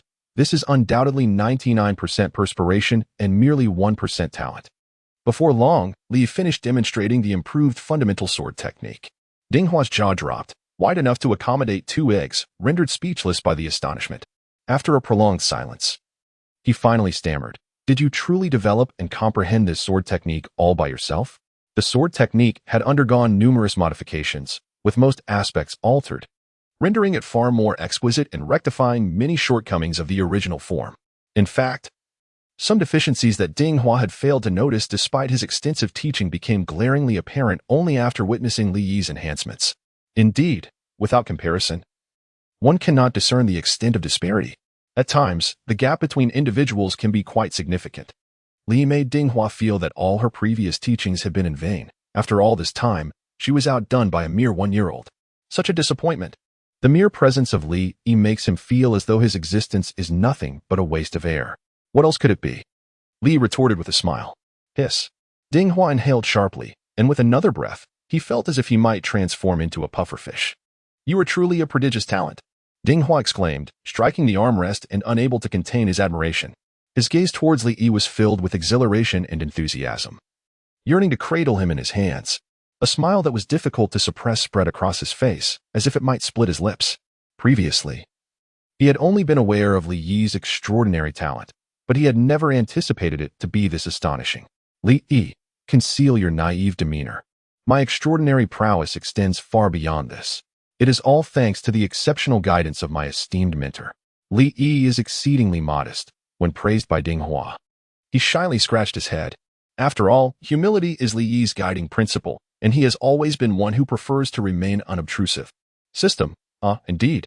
Li Yi's remark nearly transformed Ding Hua into a fish out of water, as if he were the emblem of Nike, contorted beyond recognition. Ding Hua cleared his throat and instinctively straightened his chest. It is your innate talent. I cannot claim to have imparted any substantial knowledge to you. As your teacher, I must admit my limitations. Ding Hua, however, possessed a keen self-awareness, fully cognizant of his own capabilities. What Li Yi is capable of achieving now is something he may never accomplish in his lifetime. Grasping Li Yi's hand, his excitement rendered him trembling. For Ding Hua, the fortune of becoming Li Yi's mentor is a source of pride that he could boast about for eternity. This life is truly worth living. The teacher vowed to exert every effort in guiding him, urging Li Yi to cultivate diligently and not squander his innate talents, for he is destined to become a formidable force in the future. Ding Hua's anticipation for Li Yi's future was boundless. Li Yi nodded obediently, embodying the archetype of an exemplary student. I shall drink nourishing milk, rest well, and embrace my aspirations. Indeed, I am the model student. Ding Hua then noticed the children nearby, watching with rapt attention, and sternly admonished, "What are you all doing standing there? Shouldn't you be training?" The children shivered, startled by Ding Hua's authoritative tone, their intrinsic fear of him prompting them to scurry off to their training. Turning back to Li Yi, Ding Hua's gaze softened instantly, filled with affection. Come, allow me to teach you a new sword technique, known as the Autumn Wind Sword Technique, a first-tier martial skill. Pay close attention. The ranks of martial arts techniques are classified from 1 to 9, with the first tier being the most rudimentary and the 9th the most advanced. Basic sword techniques do not even qualify as first tier. However, the foundational sword technique, refined by Li Yi, barely reaches the first-tier standard. This is not merely an incremental advancement. The difference between tiers is akin to an insurmountable chasm, vast and unbridgeable. Li Yi's comprehension of the foundational sword techniques eclipsed that of Ding Hua, rendering further practice of the basic skills unnecessary. Thus, Ding Hua resolved to impart more advanced martial arts techniques to Li Yi. Though categorized as first tier, these skills demanded a significantly greater intensity of training, a level of rigor that neither Li Zimo nor Ding Hua had yet begun to teach. Ding Hua held firm in his belief that, given Li Yi's innate talent, there would be little need for extensive instruction. Li would grasp the essence of the techniques independently. After all, he had already demonstrated the ability to modify his cultivation methods autonomously, a testament to his self-taught prowess. Following the demonstration, Ding Hua inquired, "What are your thoughts?" Li closed his eyes in contemplation, envisioning the autumn wind sword technique demonstrated by Ding Hua, his consciousness synchronizing with Ding Hua in practice. With his exceptional comprehension and innate affinity for the sword, his understanding of the autumn wind sword technique soared remarkably, akin to an effortless assimilation. Observing Li Yi's immersion, Ding Hua felt a profound satisfaction and patiently awaited his enlightenment. Before long, Ding Hua sensed the emergence of sword qi surrounding Li Yi, astonished by the prodigious talent before him. Good heavens! At such a tender age, Li had already manifested the nascent form of sword qi. Ding Hua reminisced about his own arduous journey, the countless days and nights devoted to relentless training. Forsaking sleep and sustenance, perpetually immersed in the pursuit of mastery, he had traversed far and wide, seeking opportunities to cultivate his sword qi. Losing track of the decades it had taken him to achieve such a feat, yet here was Li Yi, merely a year old, already exhibiting the rudimentary semblance of sword qi. What marvels would the future hold? The disparity was stark and disheartening, encapsulated in two words: difference. The more Ding Hua observed, the more he felt a pang of sorrow, reflecting on his years of toil that now seemed futile. He resolved to dismiss such thoughts. Acknowledging that comparisons with these extraordinary talents were futile, none could be fairly measured against the likes of them. If Ding Hua were to realize that what he witnessed was merely a wisp of innate sword qi emanating from Li Yi, he might deem life unworthy and consider starting anew. No amount of effort could rival the advantages of innate talent. Through the synthesis of his innate affinity for the sword and his study of the technique, Li Yi swiftly grasped the essence of the autumn wind sword technique, attaining a commendable level of proficiency. The chasm between first-tier techniques and fundamental sword skills was indeed vast, as evidenced by Li Yi's recent insights. Li opened his eyes. Having attained enlightenment, Ding Hua eagerly inquired, "How is your comprehension?" He was fervently eager to learn the outcome. Li did not respond. Instead, he picked up the wooden sword and began to demonstrate the autumn wind sword technique. Although it was Li Yi's inaugural display of this technique, it flowed with the same vitality as a fundamental swordplay. Under his adept execution, the autumn wind sword technique came alive, embodying its essence with grace and fluidity. A seamless sequence of movements unfolded, captivating all who beheld it. Ding Hua, with a contented smile that never waned, stroked his beard in approval. Li Yi's autumn wind sword technique has been refined to its essence, shedding unnecessary embellishments and embracing greater practicality. Ding Hua, beyond expressing his satisfaction, could hardly believe that this was Li Yi's inaugural use of the autumn wind sword technique. It rivaled even his own mastery as a teacher. With a sigh of exasperation, he muttered to himself, "Tomorrow, we shall resume." Chapter 18. Where the Tao exists, there lies the teacher. "Here, how fares your study of the sword technique?" At that moment, Li Yuntian, having completed his inspection, approached with a cheerful demeanor. Ding Hua, with a visage etched in bitterness, found the topic of conversation to be particularly poignant. "What troubles you? Is it not progressing well?" Li Yuntian, misreading Ding Hua's expression, presumed that Li Yi's learning was lacking. Ding Hua heaved a deep sigh and clarified, "Young Master Li Yi's talent is truly astonishing, leaving me feeling unworthy to instruct him." Li Yuntian, silent and speechless. Is this sarcasm? With Li Yi's exceptional talent, why do you wear a countenance as though you have lost your beloved mother? Li Yuntian could hardly fathom the heartache that Ding Hua was experiencing at that moment, wishing fervently for a chance to restart, lamenting that life was indeed not worth the struggle. "So what have you taught Iya?" Ding Hua sighed and replied, "The master is unaware. I have encountered only a few talents in my lifetime as remarkable as that of young Master Li Yi. I merely demonstrated the basic sword techniques once." And to my astonishment, young Master Li grasped them with a single glance. "Oh?" Li Yuntian, astonished, stroked his chin and gazed at Li Yi with a look of wonder. "Has he mastered it with just a glance? Truly, he is my son, endowed with extraordinary talent." Reflecting on my own beginnings, it took me several days to grasp the fundamentals. Among my children, Li Xian and Li Shui possess remarkable innate abilities, managing to learn the basic sword technique in a single day. Such talent is already exceedingly rare, yet Li surpasses them both, having merely observed it once. Each generation outshines the last. As the head of this family, what more should I strive for? Perhaps I should simply return home and focus on raising children, allowing them to carry the burden of excellence in the future. Observing Li Yuntian's expression, Ding Hua noted that he had not fully comprehended the extent of Li Yi's extraordinary talent, and added, young Master Li Yi has not only mastered the basic sword technique, but has also improved upon it, elevating the refined technique to the level of a first-tier martial skill. Li Yuntian nodded in satisfaction, a smile gracing his face as he remarked, indeed. You are truly my son, gifted beyond measure. Wait, what did you just say? The instinctive praise suddenly gave way to realization. What had Ding Hua just mentioned? Li has refined the fundamental sword technique and has even attained a level of first-tier martial skills? I must be mistaken. Ding Hua offered little clarification. Instead, addressing Li Yi, young Master Li Yi, please demonstrate once more the improved version of your basic sword technique. Li Yi, with a sense of resignation, once again demonstrated his refined version of the fundamental sword technique. It was yet another display of fluid and seamless movements. Although Ding Hua had witnessed it once before, his eyes still betrayed an undeniable astonishment. After dedicating most of his life to the art of swordsmanship, he found himself seeking guidance from the one-year-old Li Yi on the improved techniques, feeling an increasing desire to start anew, lamenting the years spent in vain. Li Yuntian's expression had become frozen, his gaze fixated and mouth agape, staring intently at Li Yi, a reaction that could only be described as exaggerated. It was almost inconceivable to witness such a scene. Could it be true that he had indeed improved upon the fundamental sword technique? But he was merely 1 year old. How could he possess such talent? After showcasing his skills, Li Yi sheathed his sword. Suddenly, he felt a surge of energy within him breaking through a certain barrier, reaching an entirely new realm, leaving his body in a state of profound ease. Have I truly broken through? Li Yi wondered, astonished by the unexpected advancement. At that moment, his cultivation had ascended to the level of a one-star martial apprentice, officially stepping into the realm of cultivation. Did you develop this sword technique on your own? Li Yuntian found it hard to believe. Ding Hua was quite pleased with Li Yuntian's performance, as the look of astonishment mirrored his own moments ago. Indeed, Li nodded obediently. Ha ha ha ha.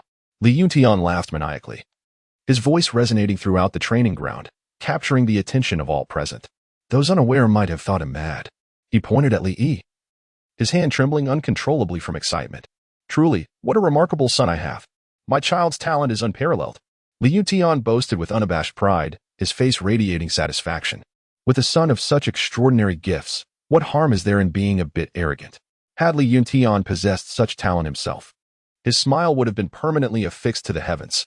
Nevertheless, being my son does not detract from his audacity. My dear son, come, let me embrace you. Li Yuntian approached with great excitement, extending his arms to embrace Li Yi. Upon sensing the aura emanating from Li Yi, he exclaimed in astonishment, Have you made a breakthrough? To his utter surprise, he discovered that Li Yi had indeed attained the rank of a one-star martial apprentice. This revelation indicated that Li Yi must have just achieved this remarkable advancement, as he had not possessed such strength when he had been brought here. Li Yi is merely 1 year old, yet he has already reached the status of a novice martial artist. It is unfathomable to consider this were it not for witnessing Li Yi's prowess. Cultivation necessitates the absorption of the natural energies of heaven and earth to enhance oneself and achieve the desired effects of training. This process imposes a significant strain on the practitioner's physique. Should one be unable to withstand it, an excessive intake of these energies could result in catastrophic consequences. This underscores the importance of strengthening the body and laying a solid foundation in the early stages, for only then can one's body meet the prerequisites for cultivation. Typically, children commence foundational training at the age of 1. When they begin to demonstrate basic motor skills, and by around 2 years of age, they usually meet the physical standards necessary to embark on their cultivation journey. However, in Li Yi's case, there is no need for such groundwork. His innate physical constitution is already sufficiently robust to fulfill the requirements for cultivation. He has stepped into the realm of cultivation earlier than his peers, and furthermore, his initial enlightenment and innate talent far surpass that of others, creating a widening chasm that only promises to grow. One can only speculate about the illustrious future that awaits Li Yi. Excellent, excellent, Li Yuntian exclaimed in delight, reflecting on Li Yi's frail condition at birth. He now realizes how myopic his previous judgments were. Li Yi is truly a case of latent potential surging forth. His affection for Li Yi reaches an apex as he playfully pinches the child's cheek, brimming with pride.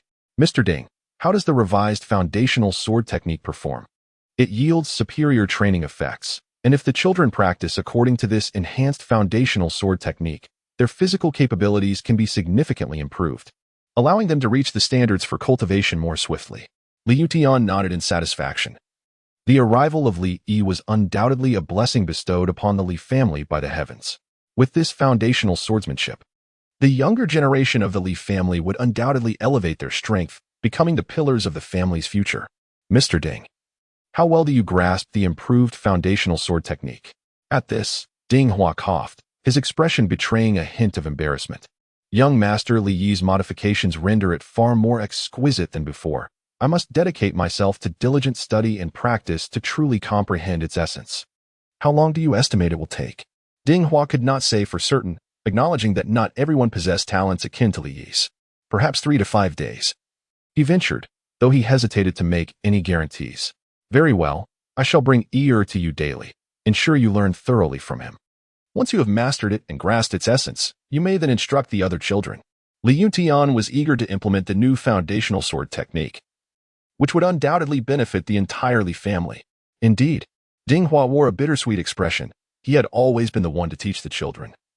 Yet this time he found himself seeking guidance from a child. Truly, where the path exists, so does the master. Although Ding Hua reflected on this with a sense of awe, he felt no shame. In Li Yi, he only beheld the brilliance that true talent should embody. Chapter 19. You are what you eat, Wan Ning. Would you like some milk? Mother, I wish to drink milk. At the desk, Li had a finger in his mouth, his hunger causing drool to escape. He fixated his gaze on Xiao Qingya, imploring her for milk. No.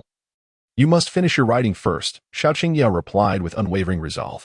Li, overwhelmed with despair, lethargically picked up his brush to practice calligraphy, completing sheet after sheet. It is indeed a tale of sorrow, stemming from the last incident. Upon witnessing Li Yi's exceptional talent, Xiao Qingya resolved to cultivate him into a remarkable individual. Not only was his martial prowess to be formidable, but his cultural literacy was to be equally distinguished. He was to excel in both the arts and the martial disciplines. Consequently, she meticulously arranged a full curriculum for him, insisting that he master the piano, chess, calligraphy, and painting. While Xiao Qingya typically embodied the warmth of a nurturing mother, she transformed into a formidable taskmaster when it came to education, showing no leniency. Li's attempts to feign ignorance or charm proved futile. This situation imparts a valuable lesson. One must practice humility. Fortunately, Li possessed an extraordinary level of comprehension, making learning an effortless endeavor. The real struggle lay in his sheer reluctance to engage in study. The agony of learning felt more torturous than imprisonment, compounded by a peculiar ailment that rendered him drowsy at the very thought of study, capable of succumbing to sleep in an instant, akin to a lifeless pig. His condition seemingly dire and hopeless. After enduring the agony of his studies, Li finally fulfilled his obligations and was rewarded with a glass of milk. Xiao Qingya, understanding her son well, cleverly used milk as leverage, rendering Li helpless in his refusal to study. My dear child, why are you so enamored with milk? She inquired, tapping his nose. It was evident that he was hopelessly addicted to it, unable to break free from the habit.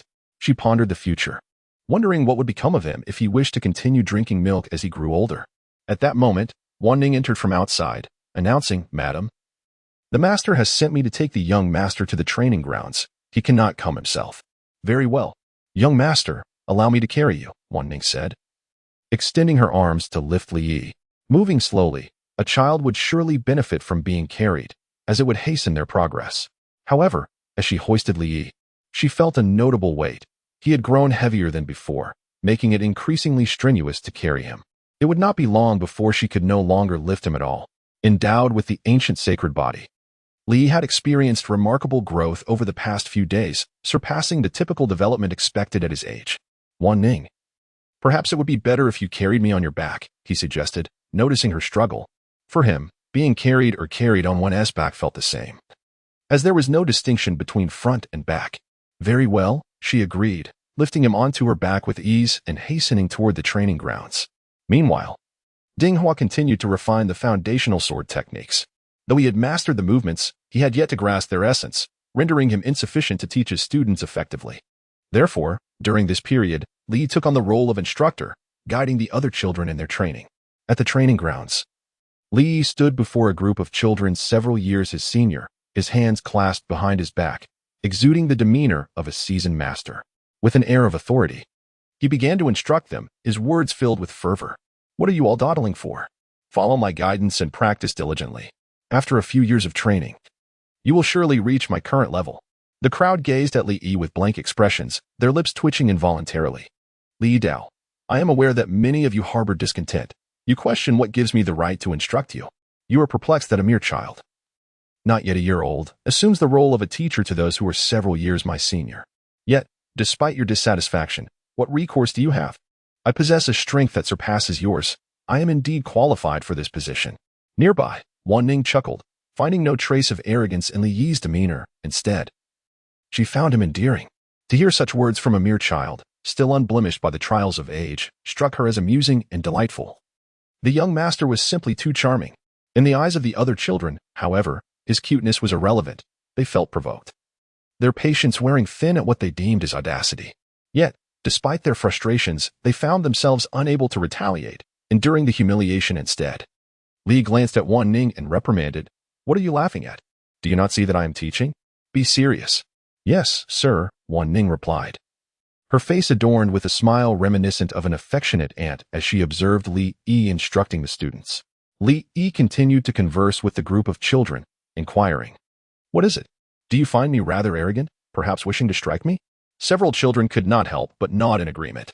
Let me see how many of you wish to challenge me. Virtually all the children present nodded, eager to confront Li Yi. Li Yi nodded with satisfaction. Excellent. He turned to Li Zimo and the others. Stand in front of me and protect me. Following their previous encounter, Li Yi had ascended to the position of leader among Li Zimo and the others, while Li Zimo had transitioned from leader to second in command. Li Zimo couldn't help but twitch the corners of his mouth. I yearn to strike you all. Remember the anger you harbor towards me now. Transform your sorrow and indignation into strength.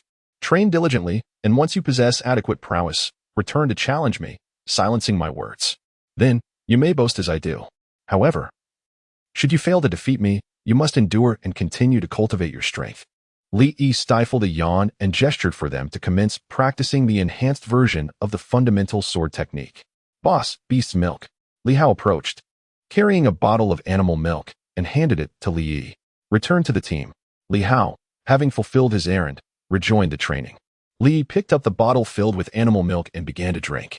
Animal milk typically refers to cow's milk. Although it is quite filling and readily available in the market in large quantities, it lacks a certain satisfaction and can only be considered a makeshift alternative. Young master, are you drinking milk again? Wan Ning was at a loss for words. Li glanced at Wan Ning's chest, contemplated for a moment, and then handed the bottle to her, saying, Wan Ning, why not have some milk as well? Wan Ning, perplexed, replied, Why should I drink it? At 16 years of age, she felt that consuming milk would subject her to ridicule. Furthermore, she had no particular fondness for milk. Li Yi asserted with utmost seriousness, You are what you consume. Why not give it a try? Wan Ning, perplexed, cast a glance down at her chest and immediately comprehended Li Yi's implication. A blush swiftly gracing her cheeks. What kind of remark is that? She thought, feeling a surge of embarrassment at being criticized for her modest boast by a mere toddler. The audacity. Was it not enough to wound the heart? It was merely a case of delayed development. Who truly requires such scrutiny? Wan Ning, feeling somewhat guilty, attempted to mask her discomfort, convincing herself that she was quite content with her appearance. Yet, as she fixated on her own chest, her thoughts wandered. Could it truly be that one's diet influences such attributes? Perhaps it was worth exploring. Forget the drinking, she decided. While he indulged himself with a bottle, relishing every sip, Wan Ning found herself questioning if milk could indeed be so delectable. Li, while sipping milk, offered guidance to the crowd engaged in their training. Observing Li Yi still indulging in his drink, the other children found it increasingly difficult to maintain their composure. The slight was minor, yet the humiliation was profound. Ha ha ha, I have succeeded. Laughter erupted as Ding Hua rushed to the training ground. After several days of diligent study, he had finally grasped the essence. Chapter 20, Shall I Defeat Li Yin, who stands at the pinnacle of the martial emperor realm? Ding Hua arrived at the training ground. I extend my gratitude to young Master Li Yi for his assistance during this time. I shall no longer impose upon you, young Master Li Yi, he said with a smile. Through this series of events, Ding Hua's perception of Li Yi transformed. No longer did he regard him merely as a child. Li Yi's talent transcended ordinary comprehension and thus warranted a perspective beyond the mundane. It was a trivial matter. Li waved his hand dismissively. Ding Hua took out several sets of martial arts techniques from his sleeve and handed them to Li Yi, saying, "These are all profound-level martial arts techniques, given your understanding. The yellow-level techniques will not be of much assistance to you. You may consider trying to cultivate the profound-level techniques." Very well. Li Yi shared a similar sentiment. The yellow-tier martial arts could be mastered with just a glance, presenting little challenge. He aspired to delve into more profound techniques. Mr. Ding Hua, perceptive as he was, took the initiative to present Li Yi with the Xian-tier martial arts. The disparity between Xian-tier and yellow-tier is indeed vast, both in terms of the difficulty of cultivation and the formidable nature of the techniques themselves. Although Xian-tier martial arts demand a higher level of skill and pose significant challenges, for one endowed with the ancient sacred body like Li Yi, it was merely a trifling matter. He began his practice with a small wooden sword, focusing primarily on various sword techniques. In addition to the Xian-tier martial arts, the materials also included some of Ding Hua's insights and reflections on cultivation. After perusing the material, Li Yi distilled its essence while discarding the superfluous, integrating it into his cultivation, which yielded remarkable progress. While the profound tier martial techniques exhibit formidable power, they also demand considerable physical stamina. At present, Li Yi's capabilities remain insufficient to unleash the full potential of these techniques, as he is merely a first-star martial apprentice. It appears imperative for him to swiftly seek an appropriate cultivation method to complement his training. The distinction between martial techniques and cultivation methods can be likened to the difference between a singular maneuver and an entire system. Most martial techniques are akin to individual skills, whereas cultivation methods represent a comprehensive training framework that aids practitioners in refining their abilities and enhancing their cultivation. The most esteemed martial arts technique of the Li family is likely hidden within the treasure pavilion. A casual mention to my father should suffice to obtain it for my cultivation. Although Li Yi acquired the fragmented version of the Celestial Fate scripture last time, which appeared quite impressive, it is, after all, an incomplete text that demands significantly more effort to practice than a complete technique. I am merely at the beginning of my journey, and I shall take my time to delve into it further when I have the opportunity. Just as Li Yi was deeply engrossed in his training, an elder suddenly materialized before him. It was none other than Li Yin. Oh, this old scoundrel again. I can only surmise that he harbors ulterior motives this time, likely of a dubious nature. Yet, standing before the esteemed patriarch of the Li family, Li dutifully offered a polite greeting, for he is a formidable figure, deserving of respect, and Li Yin has always treated him fairly well. Very good, Yo. You are quite obedient. Li Yin nodded with a smile and picked up the scroll of martial arts that Li Yi was currently studying. Mystic-level martial arts? Are you truly capable of mastering it? Li Yin inquired, both curious and astonished. Just recently, he had heard that Li Yi had attained the rank of a one-star martial apprentice and had even improved the foundational sword technique that the Li family had employed for nearly a century. Thus, he had come specifically to witness this progress. The more he learned about Li Yi, the more he was impressed. Now, he had even begun to delve into mystic-level martial arts. Of course I can master it. Li Yi, after speaking, struck out with his palm, unleashing a surge of energy. Although this force was not particularly strong, it was undeniably the result of cultivating profound-level martial arts. It has been proven that Li Yi is indeed capable of practicing such techniques. Hiss. Li Yin inhaled sharply, feeling a tingling sensation on his scalp. Well, since it is Li Yi, I shall endeavor to face this with a calm demeanor. Nevertheless, it is hard not to be astonished. While other children at the age of 1 are likely still playing in the mud, Li Yi has already qualified to cultivate profound-level skills. The younger generation pushes the older aside, while the latter perishes on the shore. Changing his expression, he spoke with great earnestness. Regarding my previous suggestion to take me as your master, have you given it any thought? Li Yi picked up the milk bottle and took a sip. Li Yin, every time I bring this up, you just drink milk. Can we not exhibit a bit of genius maturity? Please refrain from indulging in that nonsense. Li Yin gently persuaded. I have heard that you have already attained the rank of a one-star martial apprentice. How can you progress without cultivating a martial technique? If you agree to become my disciple, I shall impart my martial arts to you. Li Yi pondered for a moment. Recognizing that Li Yin was the most formidable warrior of the Li family, undoubtedly possessing the family's most exceptional martial arts techniques. Is your technique truly remarkable? Li inquired. Indeed, came the reply. My martial arts were acquired from a relic, possessing the caliber of earth-level techniques. My current cultivation is largely attributed to this method. So what do you think? Would you be interested in becoming my disciple? Li Yin smiled as he stroked his beard. confident that Li Yi would not be able to refuse. Li pondered for a moment and said, "How about you show me first? I would like to see how impressive it is before making a decision." Li Yin, well, it seems someone intends to deceive me into revealing my cultivation techniques. Although these techniques are the very essence and lifeline of a practitioner, in the presence of Li Yi, Li Yin did not hesitate to generously impart his knowledge. As for formally accepting Li Yi as his disciple, there is no rush. One cannot hasten the cooking of hot tofu. Li Yin pointed his finger at Li Yi's forehead, and an immense flow of information surged into Li Yi's mind. It was none other than Li Yan's profound technique, the purple void art. Just hearing its name conveys its extraordinary nature. Upon grasping the essence of the purple void art, it became evident that it was indeed remarkable. If cultivated, it could accelerate Li Yi's training speed severalfold, making it a highly valuable technique. What do you think? Are you interested in becoming my disciple? I can teach you this art, Li Yin confidently proposed. Great-grandfather, do you truly wish to be my master? With your talent, I reckon few would decline the opportunity to be your disciple, Li Yi replied with a smile. Li Yi remarked dismissively, "You are my great-grandfather. Why would you still concern yourself with titles such as master or disciple?" Li Yin pondered this issue carefully, and it seemed that Li Yi's perspective held merit.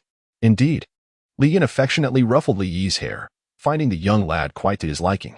Gifted and formidable, he possessed a certain audacity reminiscent of Li Yan's own youth.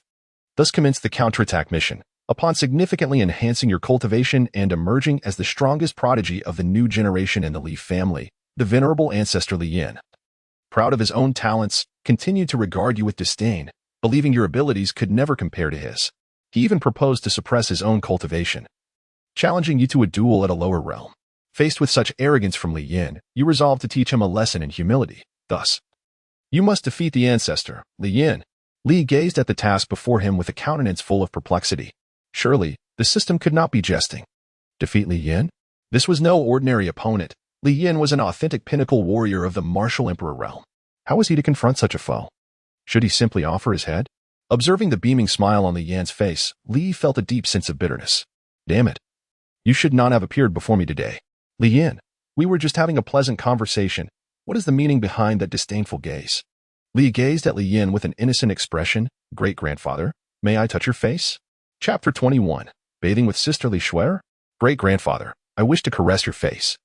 Li lifted his chubby little face, adorably fair and tender, eliciting a benevolent smile from Li Yin. Wishing to touch his own face. Was this not an expression of wanting to draw closer? Naturally, Li Yin would not object. He willingly allowed Li Yi to touch his face, fostering a deeper bond between them. Li Yin crouched before Li Yi, bringing his face close, inviting Li Yi to touch it freely. Li Yi's lips curled ever so slightly. A rare opportunity had presented itself, and within the depths of his heart, an insidious smile emerged. Seizing this once-in-a-lifetime chance, he raised his palm and silently uttered an apology to Li Yin, explaining that it was all in the name of fulfilling his mission, an act of necessity. As for compensation, perhaps he would offer him his favorite milk to drink? With a crisp sound, a resounding slap echoed through the air. Li Yi's palm struck Li Yan's face. Li Yin? This slap landed on Li Yan's face with such decisive clarity, catching him completely off guard. Li Yin was utterly bewildered. What on earth was happening? Was it Li Yi who had struck him? This kid actually dealt him a resounding slap. So, Li Yi intended to touch his face. Was that the implication? He felt deceived. Li Yin never anticipated that Li Yi would strike him with his palm. He was merely contemplating a gesture of affection, yet he was met with such an unexpected outcome. How disheartening. Li Yi, with his innocent large eyes, earnestly stated, "Just now, there was a mosquito on great-grandfather's face, and I helped him swat it away." Li Yin, how could I possibly not believe it? However, gazing into Li Yi's innocent large eyes and observing his serious demeanor, which appears utterly genuine and exudes an aura of harmlessness, leaves Li Yin with no choice but to question the authenticity of this situation. Li took out a milk bottle and handed it to Li Yin, saying, "Did I hurt great-grandfather? I will give great-grandfather some milk to drink, so please do not be angry anymore." Li Yin observed the sincere expression on Li Yi's face and couldn't help but smile, choosing to believe in the authenticity of the moment, regardless of its veracity. He lacked the heart to reproach this charming little fellow. After all, the fact that Li Yi had indulged in his favorite milk spoke volumes about their bond. With a smile, he affectionately ruffled Li Yi's hair, saying, "Little one, how could great-grandfather possibly be angry? Mission accomplished. Not only did you publicly defeat Li Yin, but you also delivered a substantial blow to his ego, compelling him to recognize reality and understand who the true genius is. From this moment on, your name shall be renowned, and you shall reap the rewards. The Carefree Technique. The Carefree Technique, a supreme martial art embodying freedom in the pursuit of one's desires. Its introduction is both simple and imposing, defining it as an elite practice. Upon receiving this reward, a volume of the Carefree Technique appeared in your mind.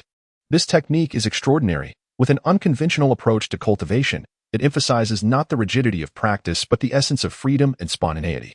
At the moment Li Yi comprehended the Carefree Technique, he experienced a breakthrough in his cultivation, reaching the rank of a 2-star martial apprentice. This is truly remarkable. Li was filled with joy. This cultivation method perfectly aligned with his current state. He refrained from rushing into practice, instead savoring life each day, indulging in his desires. And naturally, this was akin to cultivating. His supreme comprehension allowed him to grasp concepts effortlessly, while the carefreely transcendent technique enabled him to cultivate as if he were idly engaged in leisure. Li Yi, please prepare a baby stroller for me immediately, so I may recline and embrace a life of leisure within it. Mother, I have returned. Wan Ning pulled Li Yi back to Xiao Qingya's courtyard, rushing forward to throw herself into her mother's embrace. Xiao Qingya lifted Li Yi, exclaiming, "Come quickly and see who has arrived." Li Yi turned his gaze towards the visitor, a remarkably youthful woman, seemingly just over 18 years of age. She possessed an exquisite beauty, her skin fair and delicate, reminiscent of a celestial being. Despite her tender years, her figure was notably well-developed, a physique that would certainly not disappoint. This was a judgment derived from Li Yi's fondness for milk. In his memory, he had never encountered this woman before, yet it was not difficult to surmise her identity. Sister? Li Yi tentatively called out, and unsurprisingly, she was likely his sister, Li Shuer. Li Shuer gazed at Li Yi with a look of astonishment. It was her first encounter with him, and she was taken aback to discover that he recognized her. Xiao Qingya chuckled, saying, "Yu is so clever. He actually knows that this is his elder sister?" Li Yi, with a clever demeanor, remarked, "Mother said my sister is very beautiful. I think, since she is so lovely, she must be my sister." "What a charming little speaker you are," praised Xiao Qingya, pleasantly surprised that Li Yi possessed the knack for pleasing girls with such words. This little rascal, so small yet so astute, often left Xiao Qingya wondering if he was truly a child. Li Shuai shyly pursed her lips and glanced at Li Yi, her eyes betraying an undeniable affection. No matter what, a single phrase was enough to win her sister's heart. Li Shuai gazed at Li Yipeng's chubby little face and couldn't help but reach out to tease him. She thought to herself, "This is my little brother. So small and quite adorable." Li Shuai spent the majority of her time cultivating at the Taiching sect, for she is the sect's holy maiden, a figure of utmost significance within its ranks, thus seldom finding the opportunity to depart from the sacred grounds. Recently, with a rare respite at her disposal, Li Shuai contemplated the long-overdue visit to her home and decided to return. Upon hearing tales of her prodigious younger brother, she felt compelled to witness for herself the visage of this legendary sibling. As a girl, she found herself irresistibly drawn to charming things. And how could she possibly resist the endearing Li Yi, who was not only adorable but also thoughtful and eloquent? Captivated by his charm, she could not help but respond. "Little Yi, call me sister." Li Shuai affectionately pinched Li Yi's chubby cheeks, finding them soft and delightfully plump, which made her unable to resist. "So this is what it feels like to have multiple younger brothers." "Sister," Li Yi called out obediently. "Little Li is truly well behaved. Come here, let your sister embrace you." Li Shuai opened her arms, eager to embrace Li Yi. Who could resist such an adorable little brother? She longed to hold him tightly and pinch his chubby cheeks. Surely a delightful experience. Xiao Qingya decisively entrusted Li Yi into Li Shuai's care. It was indeed a good decision, allowing this pair of siblings to spend more time together and deepen their bond. Previously, there had been concerns about their relationship, but it now appeared that such worries were unfounded. Li Shuai placed Li Yi on her lap, her hands playfully teasing him as they engaged in delightful play. Li is quite perceptive, adeptly assuming the guise of a child to engage and play with Li Shuai, a skill in which he excels. She pinches his chubby cheeks, which are delightfully plump and easy to grasp. Li detected a distinctive fragrance, unmistakably that of Li Shuai. "Shuai, how long are you back for this time?" Xiao Qingya inquired. "I am uncertain. It depends on when master summons me back. This rare moment of leisure is precious, and I wish to relish it for a while longer. Unless I am called, I shall remain here." Li Shuai, feeling weary, remarked that there is nothing quite as delightful as playing with such an adorable younger brother at home compared to returning to the Tai Ching sect. Li Shuai playfully pinched Li Yi's cheek and asked, "Little one, would you like to eat? I'll take you to buy it." The mere mention of food instantly piqued Li Yi's interest. He opened his mouth wide, babbling excitedly, drool trickling from the corners of his mouth. While he inserted a finger into his mouth, fixating his gaze on Li Shuai. This left Li Shuai utterly bewildered, wondering why he was staring at her so intently. Did she perhaps resemble something edible? Xiao Qingyao nearly burst into laughter, feeling a mix of exasperation and amusement towards Li Yi. As his mother, she fully understood his intentions. She explained to Li Shuai, "You may not know this, but Yi absolutely adores drinking milk." Drinking milk? Li Shuai was momentarily taken aback, then lowered her gaze to her bosom, noticing her proud stature. Upon glancing at the drooling Li Yi, the implication dawned upon her. She quickly covered her chest, a blush gracing her cheeks. "Oh dear. This," she playfully tapped Li Yi's nose, feigning annoyance, "you naughty little brother. How dare you wish to partake from your sister? I have nothing to offer. We are not yet wed, nor have I borne children. What milk could I possibly provide for you? Besides, I am your sister, and even if I could, seeing your adorable face, if you were just my brother, perhaps it wouldn't be entirely out of the question." Xiao Qingyao interjected, "He has spent the entire day training and hasn't bathed yet. Let me take him for a wash first, and then you two can enjoy some time together." Li Shuai, unwilling to part with Li Yi, held him close, her affection evident. "Just in time. I've just returned. Let me take little Yi for a bath." Seeing Li Shuai's fondness for Li Yi, Xiao Qingyao was pleasantly surprised and naturally did not decline. "Of course, that would be a great help," Xiao Qingyao replied with a smile. "Not at all. It's no trouble," Li Shuai exclaimed. In fact, she was delighted at the prospect of bathing such an adorable little brother. She had already envisioned how lovely he would look in a new outfit after their bath. "Li, there are always women who desire for me to don women's attire." Xiao Qingyao advised Li Yi, saying, "Ear, be sure to heed your sister's words and refrain from any nonsense. Understand?" "Understood." Li spoke in a soft and elongated tone. "Little Yi is so well behaved. She will surely not cause any trouble. And Xiao, you can rest assured." Li Shuai reassured Xiao Qingyao. "Then you may go." Li Shuai lifted Li Yi high into the air, spinning him around twice as she exclaimed, "Little Yi, come, let us go take a bath with your sister. Are you happy?" "Happy," Li Yi replied enthusiastically, as if he were a child being coaxed. Li Shuai playfully poked her finger on Li Yi's chubby cheeks repeatedly, inquiring, "Do you like your sister?" "I do," he replied.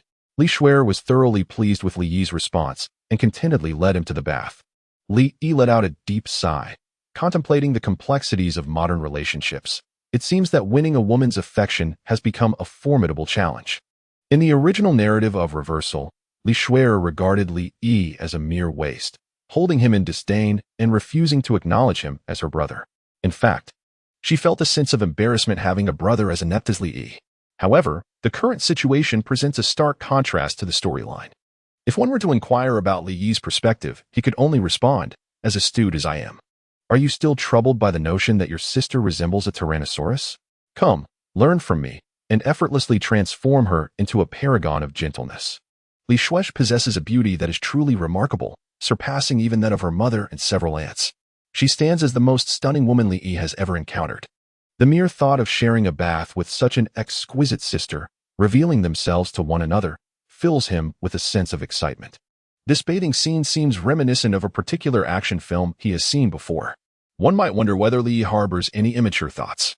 Li cast his gaze downward. Even if there were options, he found himself powerless to act. What could he possibly do? Although sharing a bath with his sister was a privilege of his childhood, children could also be quite troublesome. Women only serve to impede the swiftness of my blade. As a new generation's youth, I shall not coexist with gambling and drugs. Chapter 22. Do you wish to go out and play? A counterattack mission is released. Your sister, Li Shuai, has returned to the Li family. In her haughty eyes, you remain the same useless brother from before, and she mocks you with her words. You, wanting to overlook her taunts due to her being your sister, find yourself in a predicament as she relentlessly presses on.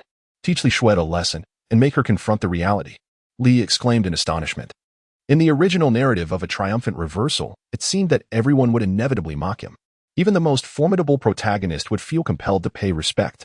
He lifted his gaze to behold the gentle sister before him, leaning comfortably in Li Shuai's embrace, relishing the moment. Life is but this. Little one. Let us go take a bath. Li Shuer reached out and playfully hooked Li Yi's chin. As he was washing, suddenly, the voice of the system echoed in his ear. To his astonishment, at such a tender age, he had already attained the rank of a 2-star martial apprentice, surpassing even his sister's prowess at the same stage. This little fellow is quite impressive. Li Shuer was astonished to discover that Li Yi had achieved the remarkable status of a 2-star martial apprentice at such a tender age. Even a prodigy like Li Shuer felt a sense of wonder. At Li Yi's age, she had yet to embark on her formal training. It became evident that her younger brother was extraordinary, a genius surpassing her own talents. Filled with joy, she praised Li Yi, reveling in the thought of a family entirely composed of exceptional individuals. Come here, let your sister give you a kiss. Li Shuer bestowed a gentle kiss upon Li Yi's cheek, leaving behind a mark of her lipstick. Completing the task of reversal, not only did you showcase your talents that far surpassed hers, but you also returned her past insults 100-fold, allowing her to taste the bitterness of humiliation. From that moment onward, in Li Shuer's eyes, you became a paragon of genius. While the scoundrel's younger brother received the reward of linguistic mastery. You possess an unparalleled proficiency in various languages across the globe, no matter how ancient the script. You can decipher it and grasp its true essence. Li gazed at the system introduction, which was as perplexing as ever. How had he come to be labeled as the foolish younger brother? Was it merely because Li Shuer had given him a peck on the cheek? Moreover, it was she who took the initiative. He had merely been a passive participant, if one could even call it that. His proficiency in language, though somewhat less impressive than the rewards previously bestowed upon him, remained commendable. In the future, should he encounter any ancient tomes or esoteric techniques, Li Yi would be able to read and comprehend them effortlessly, grasping their profound essence. Little Li, he mused. Perhaps I should return and request my master to accept you as a disciple, allowing you to join our Tai Ching sect. With your innate talent, she would undoubtedly acquiesce. Li Shuer's master, the revered leader of the Tai Ching sect, possesses formidable strength, standing as a master within the realm of martial arts.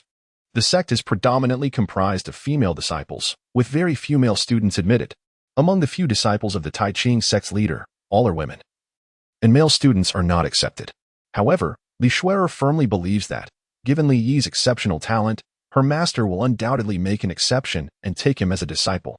The inclusion of a prodigy like Li Yi would undoubtedly benefit the entire sect, as resources would be favorably directed towards him, ultimately serving his interests as well. Moreover, with such an adorable younger brother joining the Tai Ching sect, her own time there would be far from dull, achieving multiple benefits at once. Li Yi wore a solemn expression. You want me to go to the Tai Ching sect? That place is filled with women. The last time, a few women had already exhausted him considerably. If he were to venture into that spider cave, wouldn't he be at their mercy? Li resolutely shook his head in rejection. Oh, you little rascal. It would be so delightful for you to accompany your sister to Tai Ching sect. With your charming demeanor, the senior and junior sisters would undoubtedly adore you. Upon hearing this, Li further declined, preferring to remain oblivious to the matter at hand. At just 1 year old, my focus was unwavering. System, as if it implies you are capable of doing anything at this moment. Oh, little one. How is it that you find yourself once again nestled against your sister's bosom? You are almost flattening her. Morning dawned. Li Shuer opened her hazy eyes, adorned with a look of melancholy, as she gently pushed Li Yi aside and tenderly massaged her ample bosom. Since her return, having developed an undeniable affection for her brother, it had been Li Shuer who had taken care of him over the past few days, even insisting on sharing the bed. This clearly illustrated her deep fondness for her younger sibling. The little fellow was indeed well behaved, though he tended to fidget restlessly during the night, often waking up each morning sprawled across her chest, utterly still. Li Shuer felt quite helpless about the situation. With a soft sigh, she reflected on how this adorable little fellow happened to be her younger brother, and thus she indulged him. It was hardly fair to blame Li Yi, after all. There was no comfortable way to sleep in the middle of the night, and naturally, he sought to turn and find a more pleasant position to rest. Li Shuer gently patted Li Yi's head. Li Yi rubbed his sleepy eyes, awakening from his slumber. His drowsy demeanor was utterly charming, delighting Li Shuer to no end, prompting her to irresistibly pinch his cheeks. Li gently rubbed his chubby cheeks, which had grown rounder in recent days due to Li Shuer's playful pinching. He was frolicking in the courtyard while being embraced by Li Yi. Li Shuer gazed at Li Yi, pondering whether her future offspring would be as endearing as him. She felt an indescribable emotion towards Li Yi. While it could be deemed sibling affection, there lingered a hint of maternal love. as the age difference made her feel as though she were nurturing her own child. After some playful moments, Wan Ning arrived with the nurse, marking the time for the daily feeding ritual. Once satiated, Li appeared thoroughly content. Li Shuai was both amused and exasperated. "Little one, are you still drinking milk? Will you ever wean off it?" Reflecting on my own experience, I was weaned at 6 months, yet Li Yi, approaching a year and a half, is still indulging. His development is quite commendable, though. "It's delicious." Li merely responded with 2 words. "You know, if you grow up and still drink milk when you marry, you might frighten away your bride." Li Shuai envisioned that scene, unable to suppress a smile. When marriage was mentioned, Li thought of his fiancée from the script. According to the original plot, they were approaching the engagement ceremony. His fiancée, Qiu Lingming, was a daughter from a prominent family, yet she lacked exceptional talent, making their union seem plausible. However, not long after, Qiu Lingming's innate abilities awakened, and she was accepted as a true disciple by the master of Qinin Island. Soaring to great heights, the prospect of marrying Li Yi became a blemish on her reputation, and the annulment of their engagement was inevitable.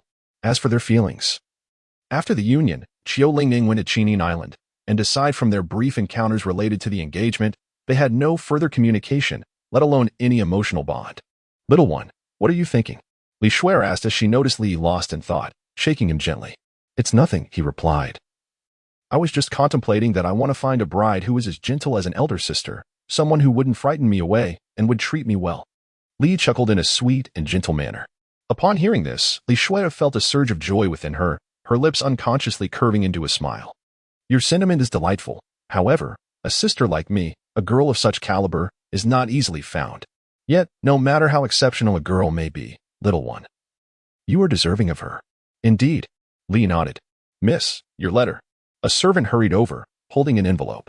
It was delivered from the Taiching Palace. Upon hearing the name of the palace, Li Shuai let out a weary sigh, fearing it might be a summons urging her to return. As she felt she had not yet had enough fun, she opened the letter to see its contents. Li Shuai let out a sigh of relief, not out of a sense of urgency to return. She glanced at Li Yi and, suddenly struck by a thought, revealed a mischievous smile. Li noticed the smile of Li Shuai, and his heart skipped a beat, a sense of foreboding washing over him. With his innocent and charming big eyes, he inquired, "Sister, what is it? Xiaoyi, would you like to go out and play?"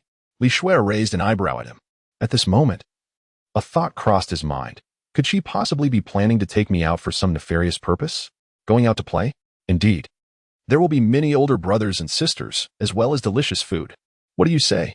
Are you interested in accompanying your sister for some fun? Li Shuai, with her gentle persuasion, resembled a child trafficker, her scheming intentions almost inscribed upon her visage. Li remained silent, immersed in contemplation about whether to accompany Li Shuai. Having spent all his time within the confines of the estate, the prospect of venturing outside seemed rather appealing. Indeed, it would be quite delightful. Li Yi nodded in agreement. "I will seek out Aunt Xiao to discuss this matter." I picked up Li Yi and went to find Xiao Qingya, informing her of the situation. "You intend to take Yi out for a while? What is the occasion?" Xiao Qingya inquired, puzzled. Li Shuai explained to Xiao Qingya that Baiyun Temple had acquired an ancient scripture scroll, which they had studied for many years. However, they had not only failed to comprehend it, but could barely recognize most of the characters inscribed upon it, given their inability to decipher the text. Any further research seemed futile. Consequently, Baiyun Temple decided to publicly display the scripture scroll, inviting talented individuals from across the realm to engage with it. The major sects, along with various noble families, became intrigued upon hearing of the ancient scripture scroll, which was rumored to contain extraordinary insights. The prospect of understanding its profound contents was irresistible.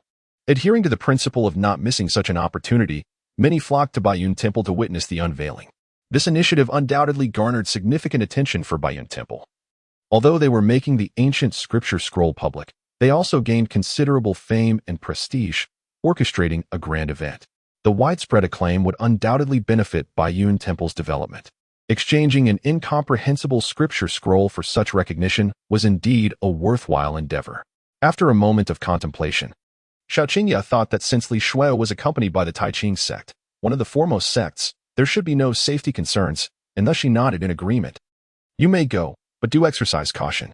Rest assured, and Xiao, with me around, there will be no unexpected incidents." Li Shuai smiled and, having spoken, led Li Yi away. "Xiao Yi, come, let us go to the theater." Li Shuai cradled Li Yi as they embarked on their journey. Such a scene primarily served as a spectacle, an opportunity to forge new friendships. The Baiyun Temple's study of ancient scriptures is a specialized endeavor. Despite years of diligent research, they have yielded little insight. Highlighting the formidable complexity of these texts, it is evident that others cannot hope to discern anything meaningful in such a brief span of time. Li Shuer escorted Li Yi to Lingzhou, embarking on a spiritual vessel destined for Baiyun Temple. The temple lay at a considerable distance, and traveling by foot would certainly prove to be a delay.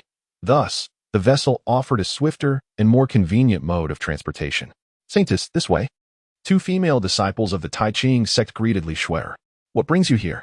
One disciple explained, the sect master sent word ahead, concerned that you might be delayed.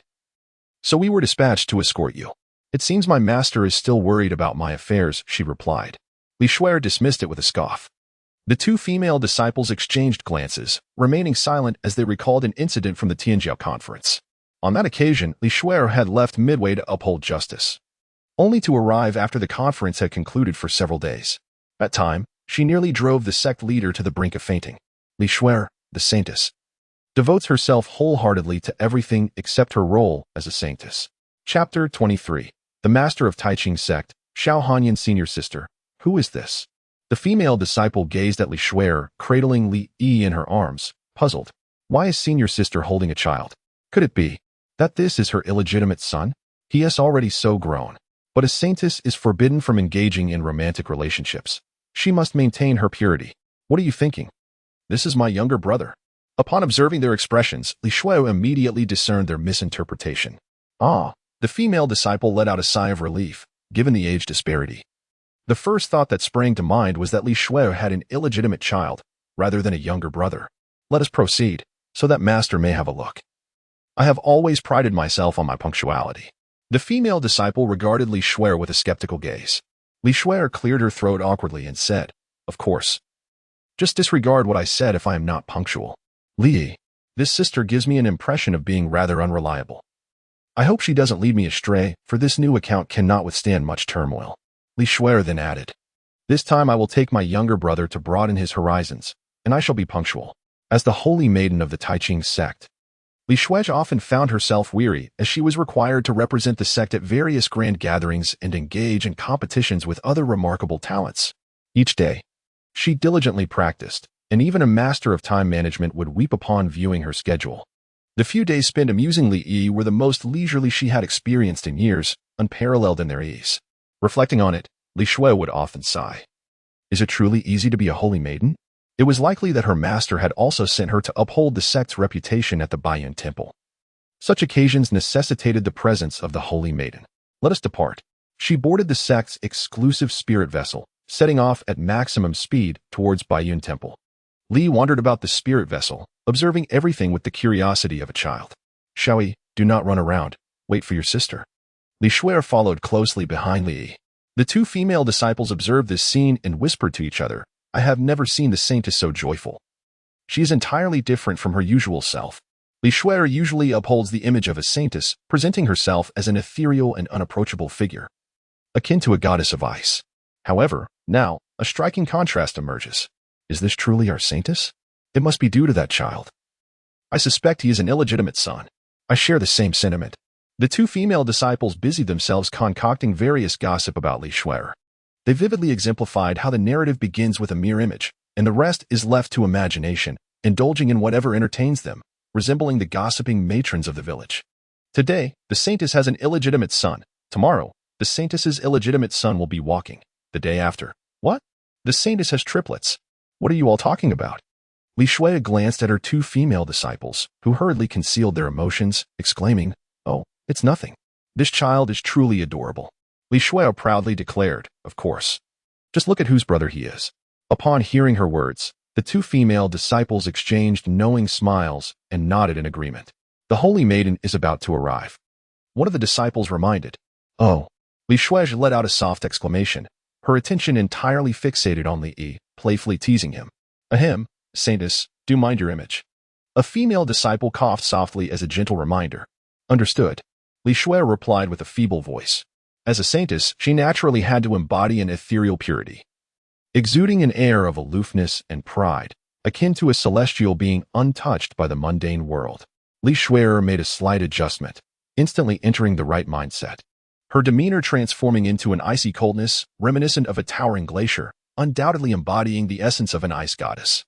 Coupled with her statuesque and commanding figure, she exuded an aura of a regal queen. Li, in the blink of an eye, she transforms from a gentle sister to my queen sister. I can't help but give a thumbs up to Li Shui'er. Her ability to shift between these states is truly remarkable. Li Shui'er sighed inwardly. After portraying the aloof saintess for so many years, it had become second nature to her. Xiaoyi, you must listen to your sister later and refrain from causing any trouble, understood? As her persona shifted, so did her voice, becoming ethereal and elusive. One could almost envision a proud and independent fairy, beautiful yet untouchable, appearing in a haze. A sense of distance was instantly established, despite her cool demeanor. The warmth in Li Shui'er's gaze towards Li Yi was unmistakably tender, revealing an affection she could scarcely conceal. Li Shui'er retrieved a white veil, gracefully concealing half of her face, which bestowed upon her an air of mystery, igniting curiosity about the extraordinary beauty that lay beneath. At that moment, adorned with the veil, Li Shui'er embodied the flawless image of a saintly maiden. Upon arriving at the White Cloud Temple, the female disciples of the Tai Ching sect had been waiting below for an extended period, eagerly anticipating Li Shui'er's arrival. Li Shui'er grasped Li Yi's hand as they descended from the ethereal vessel. "Welcome, Saintess," echoed the female disciples of the Tai Ching sect, their voices harmonizing with an air of reverence. "Who is this? Such a prestigious presence," one exclaimed. "Brother, are you from the countryside? This is the Saintess of Tai Ching sect. How could you be unaware? Are you even a man?" Confronted with this inquiry, the young man retorted defiantly, "Why should I know her?" The other shook his head in disbelief, urging, "Just take a glance, and you'll comprehend." Unyielding, the young man focused intently on the celestial craft, where a woman clad in white, adorned with a delicate white veil, gracefully descended. In that single moment, his gaze became entranced, as if magnetically drawn to Li Shui'er. How exquisite! Is she a celestial being? The assembly, regardless of gender, were captivated by Li Shui'er's ethereal allure, their eyes fixated upon her, utterly spellbound. Indeed, she is the saintess, as beautiful as the rumors suggest. I yearn to glimpse the visage concealed beneath her veil. The saintess has revealed her face before, and there are portraits of her available for sale in the market. Where can I procure one? I must have it. Inquire around, and you'll find out. I hear they soared to a staggering 100,000 gold coins per piece, likely a truth conveyed by those from the Tai Ching sect. Li Shui'er's influence extends beyond her beauty and grace. It is also deeply rooted in her esteemed status. This distinction is akin to the contrast between a courtesan and an empress. Such sensations are not easily comparable. If the empress were to face defeat, the thrill would be even more exhilarating.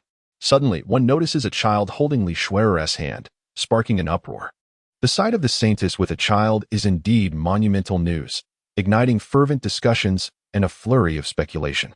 Some presume the child to be Li Shui'er's offspring, while others entertain alternative narratives, leading to heated confrontations. How could such a divine figure be tarnished by mere goblins? Li Shui'er paid no heed to these discussions, calmly holding Li Yi's hand. "Saintess," the members of the Tai Ching sect exclaimed in unison, bowing their hands in reverence. Indeed, Li Shui'er nodded slightly. The leader was her senior sister, Yuzhu. Despite being a senior, Li Shui'er, as the saintess, held a position second only to the sect master within the Tai Ching sect. Thus her status naturally surpassed that of Yuzhu. "Has our master arrived?" "Yes, he has been waiting for the saintess," Yuzhu replied. "Very well, please lead me to him." Clearing a path through the crowd, Yuzhu guided Li Shui'er into the Baiyan temple. The saintess certainly commands a grand presence. Only after the Tai Ching sect members departed did they dare to discuss openly. "Have you considered the strength of the Tai Ching sect? Among the premier sects of Deqian, only the Royal Academy can rival them. When the saintess makes her entrance, it is only fitting that she receives due respect." They entered the Baiyan temple.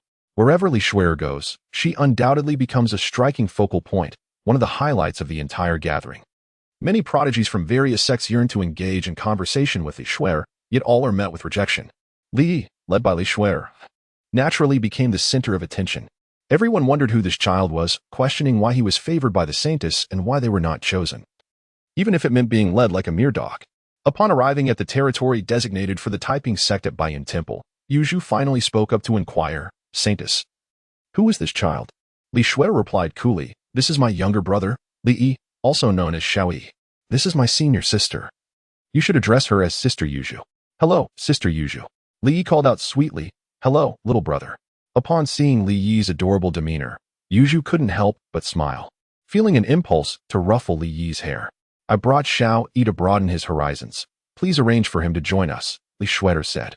This, Yuzhu pondered. Having a child constantly by the side of the saintess might not be ideal, as it could lead to misunderstandings and tarnish her image. Li Shueter said nothing as she took Li Yi to meet their master, her tone leaving no room for discussion. Upon arriving at the chamber of the leader of the Taiqing sect, she announced, "Master, Shuer has come." Li Shuer clasped her hands together and cast a glance at Li Yi. Li Yi imitated Li Shuer by clasping his hands together. Li Shuer's eyes glimmered with satisfaction. The little one was quite understanding. "Come in," a calm voice emanated from within the door. Li Shuer led Li Yi into the room, and upon entering, they beheld a young woman of exquisite elegance seated in the place of honor. Her attire, dignified and grand, imparted an air of superiority. The resplendent robe embroidered with phoenixes, complemented by a phoenix crown, made her resemble a majestic bird soaring through the skies. She was none other than the leader of the Taiqing sect, Xiao Hanyan. Veiled as she was, the impression she left on Li Yi was one of equal allure to Li Shuer. Yet her demeanor exuded a seasoned maturity distinct from that of Li Shuer, who appeared youthful and vibrant, despite Xiao Hanyan's youthful visage, reminiscent of a girl in her 20s. She was, in truth, no less than several centuries old. Li Yi had previously assumed that the esteemed Qingxin sect valued simplicity and modesty in attire. But upon encountering Xiao Hanyan, he realized his assumptions were misguided. Perhaps this was the grandeur typically associated with prominent sections. Xiao Hanyan rested her hand upon the table, her head supported as she briefly indulged in repose. After Li Shuer entered, she slowly opened her eyes. "I have met the master," she acknowledged. "You have arrived." Xiao Hanyan gracefully lifted her teacup, sipping leisurely. Li Shuer responded with a chilling composure. Li Yi shivered, as if struck by a sudden gust of cold wind. The conversation between the master and the disciple felt chillingly distant. Xiao Hanyan raised her gaze and noticed Li Yi standing beside Li Shuer, who was also looking at her. After a brief moment of eye contact, Li Shuer introduced, "This is my brother, Li Yi." Xiao Hanyan maintained a stoic expression, her eyes fixed on Li Yi, as if attempting to see through him. Beyond perceiving Li Yi's cultivation and his superior physique compared to his peers, she could discern nothing more. Unbeknownst to Xiao Hanyan, Li Yi possessed the ancient sacred body, a fact that eluded her insight. A flicker of surprise brushed against her mind, yet her demeanor remained inscrutable, as if no occurrence could stir her emotions. Li Yi, understanding and well-mannered, greeted, "Greetings, senior. I am Li Yi, and it is an honor to meet you." The tender, childlike voice softened Xiao Hanyan's heart, and upon gazing upon Li Yi's endearing countenance, she felt an inexplicable fondness for him. He was truly a delightful child, evoking an irresistible urge to embrace him and pinch his cherubic cheeks. Yet, as the leader of the Taiqing sect, she was compelled to remain unflappable, maintaining an air of aloofness. Suppressing any burgeoning emotions, her expression remained cold as she slightly inclined her head in acknowledgement of Li Yi's words. Chapter 24. The influence of Saintess Li Shuer. This time, the Baiyun Temple would release a portion of ancient scriptures, which had been translated by the temple's practitioners. Li Shuer nodded thoughtfully, having expected that Baiyun Temple would release everything. However, it seemed that Baiyun Temple was not as generous as she had imagined. Upon reflection, it was understandable, as the ancient scriptures were hard-earned treasures of Baiyun Temple, and they would not simply allow others to peruse them without cost. "What does my master require of me?" Xiao Hanyan explained, "According to the rules of Baiyun Temple, if one can translate the scriptures they release to a standard deemed acceptable by them, then they may be invited to view all of the ancient texts." "Translate ancient scriptures? That is not within my area of expertise," Li Shuer replied, shaking her head. Xiao Hanyan continued, "I am aware that others are responsible for the translation. But what you need to do is represent our Taiqing sect in the martial arts exchange meeting 3 days hence. Those who rank in the top 10 will also gain the privilege of viewing all the ancient scriptures." She added, "I hope you can secure the position of champion and memorize all the ancient texts." After a brief silence, Li Shuer spoke, "The disciple understands." In Xiao Hanyan's gaze towards Li Shuer, there resided a profound expectation for her. Li Shuer's physique resonates with the Taiqing sect's techniques to an extent that surpasses her peers. If no unforeseen circumstances arise, her future accomplishments are destined to far exceed those of Xiao Hanyan. After elucidating matters concerning Li Shuer, Xiao Hanyan turned her gaze towards Li Yi, who, in turn, was curiously observing her. Their eyes met, and Xiao Hanyan found herself quite intrigued by Li Yi. Despite his tender age, his cultivation and physique far surpassed those of his contemporaries, suggesting he too was a prodigy. The Li family, particularly Li Shuer, possesses a commendable lineage. Observing the endearing demeanor of Li Yi, a peculiar sensation stirred within Xiao Hanyan, yet she chose not to dwell on it. With nothing pressing at the moment, she suggested, "Why not delve into the ancient scriptures? You may discover something of value." Upon finishing her words, Xiao Hanyan gently closed her eyes, seeking tranquility. The disciple understood and resolved to live up to the expectations of their esteemed master. Li Shuer clasped her hands and departed the room with Li Yi. After her exit, an illusory bird fluttered into the chamber, and Xiao Hanyan opened her eyes, reaching out as it lingered at her fingertips. The ethereal creature transformed into a wisp of azure smoke, entering Xiao Hanyan's consciousness. This was the intelligence gathered by various sects, conveyed to her through this mystical means. As she perused the information in her mind, she discovered that the leader of the Qiyin sect had taken the enchanting Mu Qing as his partner, thereby adding a formidable martial emperor to their ranks. Xiao Hanyan thought to herself, what? That old woman Mu Qing has actually wed the leader of the Qiyin sect? How could she possibly find a companion? Surely, the leader's mind must have been muddled. It seems he is starved for affection, willing to accept anything. Both of these individuals were of her generation. Mu Qing had once been vanquished by Xiao Hanyan, and the current leader of the Qiyin sect had previously pursued her, only to be ruthlessly rebuffed. It was astonishing that they had ended up together, clearly distracted from their cultivation. No wonder they had yet to attain the martial sovereign realm. Unlike herself, who was singularly devoted to her training, viewing companionship as a hindrance to her progress, she continued to sift through the news from various regions. The leader of the Yangyu sect, in a bid to assist his partner in vanquishing her inner demons, was grievously injured by her while she was ensnared in madness. Nevertheless, he succeeded in defeating her inner turmoil, albeit at the cost of his own cultivation and the sect's strength. His partner chose to remain by his side for the remainder of his life. Xiao Hanyan exclaimed, "What is this nonsense? This fool, after so many years as a leader, remains as naive as ever, sacrificing himself for a woman. It is utterly futile. It is likely that the Yangyu sect will descend into mediocrity." She lamented, recognizing how romantic entanglements could not only hinder cultivation, but also cloud one's intellect. Fortunately, she had instituted a strict prohibition against such affairs and led by example, which had secured the current standing of the Taiqing sect. The evidence of her correctness was undeniable. Suddenly, she felt a slight acidity in her teeth, reminiscent of having eaten a lemon. She resumed her reading. The ancestor of the Hehuan sect had developed a new dual cultivation technique, capable of enhancing efficiency and allowing for uninterrupted practice over the course of 12 hours. Xiao Hanyan was taken aback, exclaiming, "What on earth is this? Why are all the messages I received today so bizarre?" Deciding to dismiss these reports, she closed her eyes for a brief respite. Li Shuer held Li Yi's hand as they arrived at the Baiyun Temple, where the scriptures were displayed. The showcased texts were translations by the Baiyun Temple, which, naturally, would not reveal the content of their translations. The temple divided the scriptures into 10 segments, and anyone who could successfully translate an entire segment would be granted access to the ancient text in their entirety. Various sects dispatched professionals for this task, and many curious onlookers gathered to witness the spectacle. This location was currently the liveliest within the Baiyun Temple, bustling with people. "Make way," Yozu called, forging a path ahead. As the crowd recognized the presence of the Taiqing sect, they instinctively parted to create a passage. Compared to the Taiqing sect, their own sects were insignificant, and they dared not offend such a formidable force. The Taiqing sect's prestige remained unwavering. Such a large sect must possess its own gravitas. If I were the leader of the Taiqing sect, I would be even more imposing than they are.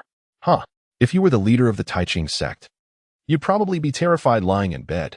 A curious gaze fell upon Li Yi as whispers circulated about the Taiqing sect's saint as holding the hand of a child. A boy no less. Speculations arose regarding his identity. Could he possibly be the future saint? "I've never heard of the Taiqing sect having a saint. You're imagining things." Hearing these discussions, Yozu felt a headache coming on. It was often said that Li Shuer should avoid bringing children when she ventured out, as it could tarnish her image as a saintess. The image of a saintess ought to embody purity, not that of a maternal figure. Li Shuer paid no heed to the discussions of those around her, calmly leading Li Yi to a scripture. This scripture, consisting of 13 lines, was inscribed in ancient characters. The ancient script is diverse and of considerable antiquity, making its translation exceedingly arduous. Most of the characters can only be deciphered through conjecture, lacking any means of verification. Upon noticing Li Shui's arrival, the disciple responsible for this site hurried forward to greet her with great enthusiasm, his eyes brimming with admiration. He had encountered the holy maiden before. Li Shui merely nodded slightly, remaining silent as her gaze fell upon the ancient scriptures. The disciples of the Baiyun Temple enthusiastically elucidated the texts to her, covering every detail in hopes of winning her favor, even if it was just for a fleeting glance. It is likely that a single word from Li Shui would compel them to divulge the answers without hesitation. Translating the scriptures is our forte. Should the Holy Maiden harbor any interest or have any uncertainties, she is welcome to inquire with us. Li Shui remained silent, silently gazing at the scripture. The disciples of the White Cloud Temple were not angered. Rather, they felt that the saintess should be thus. Her aura, distant and aloof, exuded an air of purity and sanctity. To earn the favor of such a saintess would render one's life complete, without regret. Li gazed upon the ancient scriptures, and to his astonishment, the obscure and cryptic text effortlessly transformed into comprehensible words within his mind. This was the effect of his linguistic mastery, enabling him to decipher any script, including the archaic verses. With merely a glance, Li was able to translate the entirety of the ancient scriptures. From the content of his translation, it appeared to pertain to a cultivation technique, though the completeness of the ancient text was necessary for definitive understanding. Li pondered, stroking his chin. The ancient scriptures presented to him were an opportunity not to be missed. After all, it was merely a matter of casting a glance. Why not indulge? He tugged at Li Shui's skirt and inquired, "Sister, when will we be able to see the complete translation of the scriptures?" "Sister? This lad is the brother of the saintess?" Many breathed a sigh of relief, realizing the significance of his identity. The saintess indeed had a brother.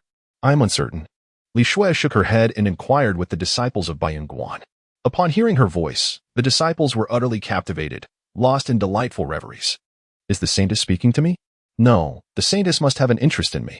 "Hey, the saintess is addressing you."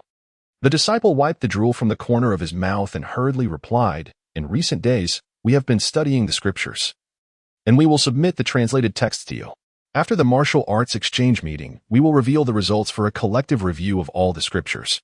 "I see." Li pondered in his heart. Li Shui observed with amusement the intrigued expression on Li Yi's face, playfully asking, "Little Yi, could it be that you have comprehended it?" Naturally, her inquiry was made in jest, for how could a mere child like Li Yi possibly grasp the ancient scriptures? Such understanding is not merely a matter of talent. It requires extensive study and knowledge of ancient characters, which Li Yi undoubtedly lacks. Nevertheless, Li nodded affirmatively, his chubby visage radiating an air of confidence. Li Shui naturally did not believe it, considering it merely a child's whim. However, since Li was fond of it, she did not refuse. "If you are interested, little Li, once you have completed it, your sister will gladly submit it for you," she said with affection. Li obediently nodded, pointing towards the other scriptures. "Sister, let us explore the others." He had already mastered this passage, rendering further review unnecessary. "Very well." Li Shui affectionately patted Li Yi's head and took him to admire other scriptures. This scene filled the onlookers with envy, as they all wished that the saintess would be holding their hand instead. Was this the privilege of youth? They longed to turn back the clock by several decades to be led by Li Shui. Li Shui guided Li Yi through each passage of scripture. Li Yi merely glanced at each one before hastily moving on to the next. He was so swift in his pace that Li Shui scarcely had the opportunity to examine them closely before he had finished. Li Shui concluded that Li Yi's interest was merely a child's curiosity, a fleeting enthusiasm. However, seeing his genuine interest, and since she had no need to translate the scriptures, she decided to take Li Yi on a leisurely stroll, as long as Li Yi finds it enjoyable. Shortly thereafter, Li Yi completed the reading of 10 passages of scripture, synthesizing the translated content into a cohesive whole, confirming that this indeed constitutes the ancient cultivation principles. Mastering the entirety of these principles will undoubtedly prove immensely beneficial for future cultivation endeavors. Li Yi was determined to acquire the complete scripture. "Shui, I did not expect to see you here. It is indeed fate that brings us together." A gentle male voice resonated as a handsome man adorned in an opulent robe approached. The robe was embroidered with a dragon, unmistakably signifying his royal lineage, likely that of a prince. His gaze was ardent as he looked at Li Shui, brimming with admiration, undoubtedly a suitor of hers. Chapter 25. The Jealousy Surrounding Li Yi. What merit does this child possess? His Highness, the 14th Prince. The 14th Prince of Deqian, Jiang Haoming, was acknowledged with respectful gestures from the assembly. Jiang Haoming was renowned among the princes for his scholarly prowess and held a certain reputation. He casually waved his hand in response to the salutation, indicating them to rise, and then approached Li Shuer, his countenance filled with affection. As the 14th Prince, endowed with talent, he was typically proud, believing few women were worthy of him. However, upon an unexpected encounter with Li Shuer, he found himself irresistibly drawn to her, falling deeply for this aloof saintess, vowing to take her as his imperial consort. Li Shuer had long grown accustomed to such attentions. She was not the only one pursued by princes. Another had once offered a fortune of 100,000 silver coins just to elicit a smile from her, only to be disregarded without hesitation. What a pleasant surprise to encounter you here. It truly is fate, the 14th Prince remarked amiably. Upon hearing of Li Shuer's presence, he hastened over, believing in the creation of destiny where none existed. Your Highness is jesting, Li Shuer replied coldly. Were it not for his esteemed royal status, she would have paid him little mind. Shuer, I see you have an interest in ancient scriptures. I happen to have researched them extensively. If you wish, I would be delighted to share my insights with you, Jiang Haoming offered eagerly, fanning himself with an ornate hand fan, considering himself quite the gentleman. I am not interested, Li Shuer responded coldly, preparing to leave this place, her ears plagued by incessant chatter that annoyed her greatly. Shuer, I came here for the ancient scriptures. We could sit down and discuss them, Jiang Haoming persisted, clinging to her like a stubborn adhesive. I am not interested, Li Shuer replied with unwavering disinterest. Just as Jiang Haoming was about to speak again, an elderly man approached. Miss Shuer, it has been a long time. Senior son, Li Shuer replied respectfully. The man before her, Sun Weijie, a formidable warrior of the martial emperor realm, was a teacher at the Royal Academy and Jiang Haoming's master. Sun Weijie waved his hand, signaling Li Shuer to forego such formalities. Is your master well? Sun Weijie had once been in a relationship with Xiao Hanyan, much like the current dynamic between Jiang Haoming and Li Shuer. Thus, he encouraged Jiang Haoming to pursue Li Shuer, attempting to rectify the regrets he held from his past with Xiao Hanyan. Of course, this regret was merely a figment of his imagination in Xiao Hanyan's eyes. Sun Weijie was nothing but a defeated foe. He is quite well, Li Shuer answered. That is good to hear, Sun Weijie replied, stroking his beard. Young people should engage in more communication. I often discussed profound matters with your master. Since you youngsters are gathered today, why not exchange ideas? That sounds great, Jiang Haoming exclaimed, his spirits lifting at the opportunity, thinking how well his master was aiding his pursuit.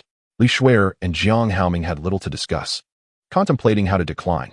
At that moment, Li Yi tugged at the hem of Li Shuer's white dress, looking up at her with innocent eyes, and said, Sister, I'm hungry. Will you take me to eat something? It was only then that Jiang Haoming noticed Li Yi, pondering where this child had come from. Is he Li Shuer's younger brother? Seeing Li Yi so close to Li Shuer, pulling at her dress, he could not help but feel a twinge of displeasure. I have never been this close to Li Shuer. Why should this little brat? Li Shuer spoke to Li Yi not with a cold tone, but rather with warmth and affection. She addressed Sun Weijie, saying, I sincerely apologize, but I must take my leave due to some matters. It is little Li who is understanding, knowing how to come to his sister's aid. Li cast a glance at Jiang Haoming, whose expression mirrored his own displeasure. What a look that was! In response, Li conceived a brilliant idea. He announced a counterattack mission. You are met with envious gazes from other prodigies. Demonstrate your prowess and silence them, proving who the true genius is. Sister, I am famished and can hardly move. Please hold me. Li opened his arms, inviting Li Shuer for an embrace, declaring that he would not depart unless she obliged. The onlookers gasped in astonishment, their eyes fixed on Li Yi. How audacious of this young lad to seek the embrace of the saintess. Such an impertinence. Surely, the purity of the saintess would never allow her to embrace one so youthful and uninhibited. What a delusion. With a sigh of helpless affection, Li Shuer found herself at a loss. This little rascal chose precisely this moment to demand to be held, leaving her with no alternative but to indulge him. Extending her arms, she lifted Li Yi into her embrace amidst the astonished gazes of onlookers. She truly held him. A sudden hush fell over the crowd, their eyes filled with envy and jealousy as Li Shuer cradled Li Yi close. For the first time, she felt an intense jealousy towards a child.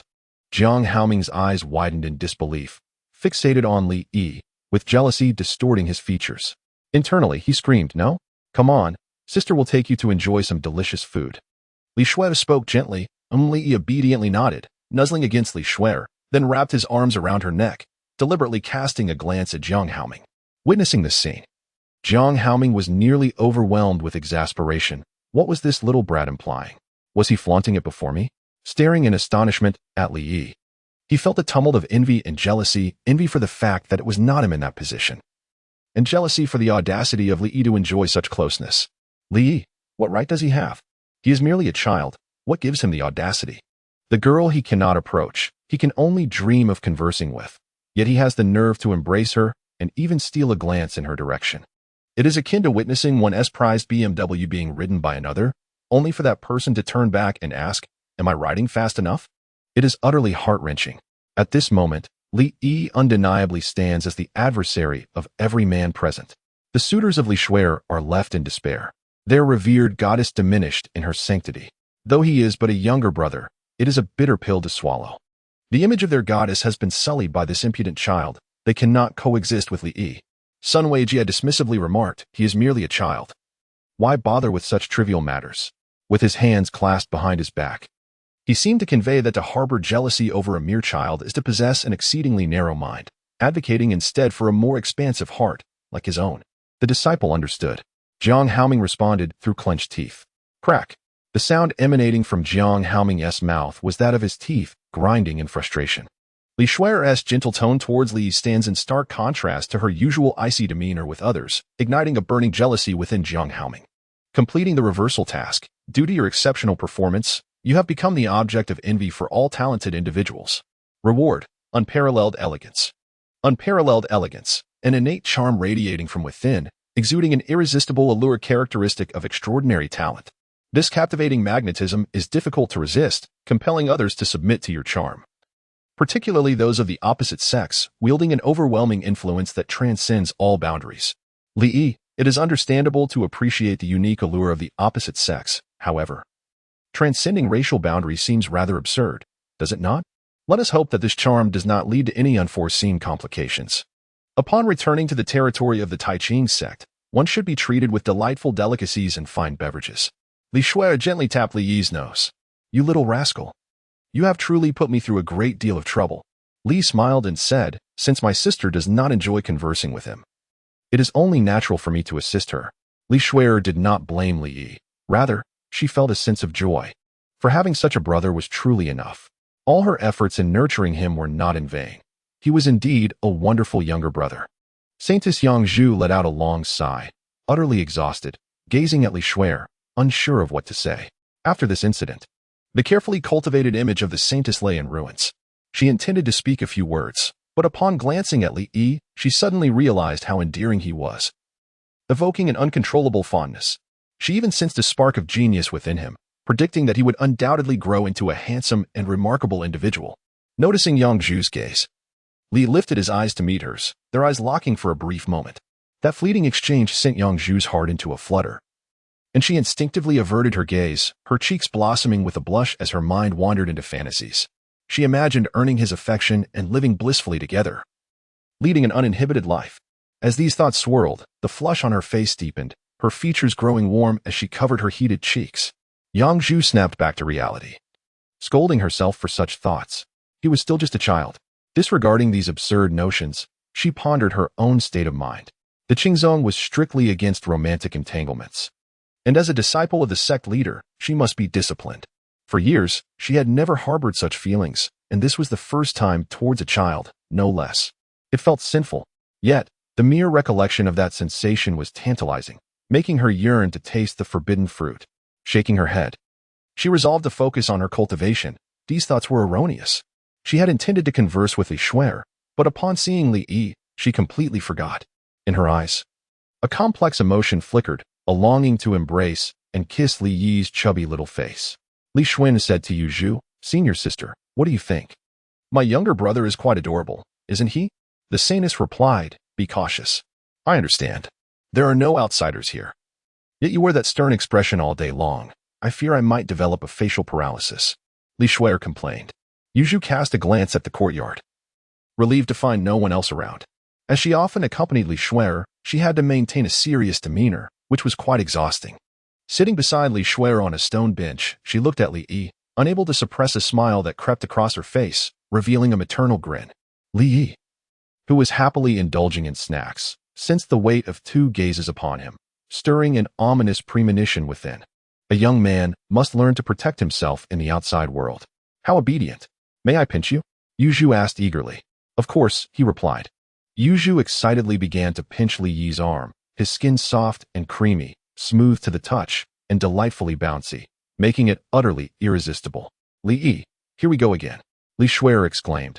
Why don't we take Xiao Yi for a bath and then change her into a lovely dress? She looks even more adorable in a skirt. Li Yi, speechless, must I wear a skirt again? Why do beautiful women always want me to don feminine attire? Just because I am handsome, does it mean I must dress as a girl? I have no such inclination. My brother, I am certainly not charming in that way. Hastily, I said, Sister, I require brush, ink, paper, and inkstone. What do you need that for? To translate scriptures. I replied earnestly. Uffed. Li Shuer couldn't help but chuckle, saying, You truly are skilled. Just wait, Sister will fetch it for you. She did not believe Li Yi could actually do it, and considered it mere amusement. Chapter 26. The centuries-old kindling meets the raging fire. Li picked up the brush and began to write on the paper. After undergoing Xiao Qingya's rigorous training, Li Yi's brushwork flowed effortlessly, and his calligraphy was exquisite. Oh!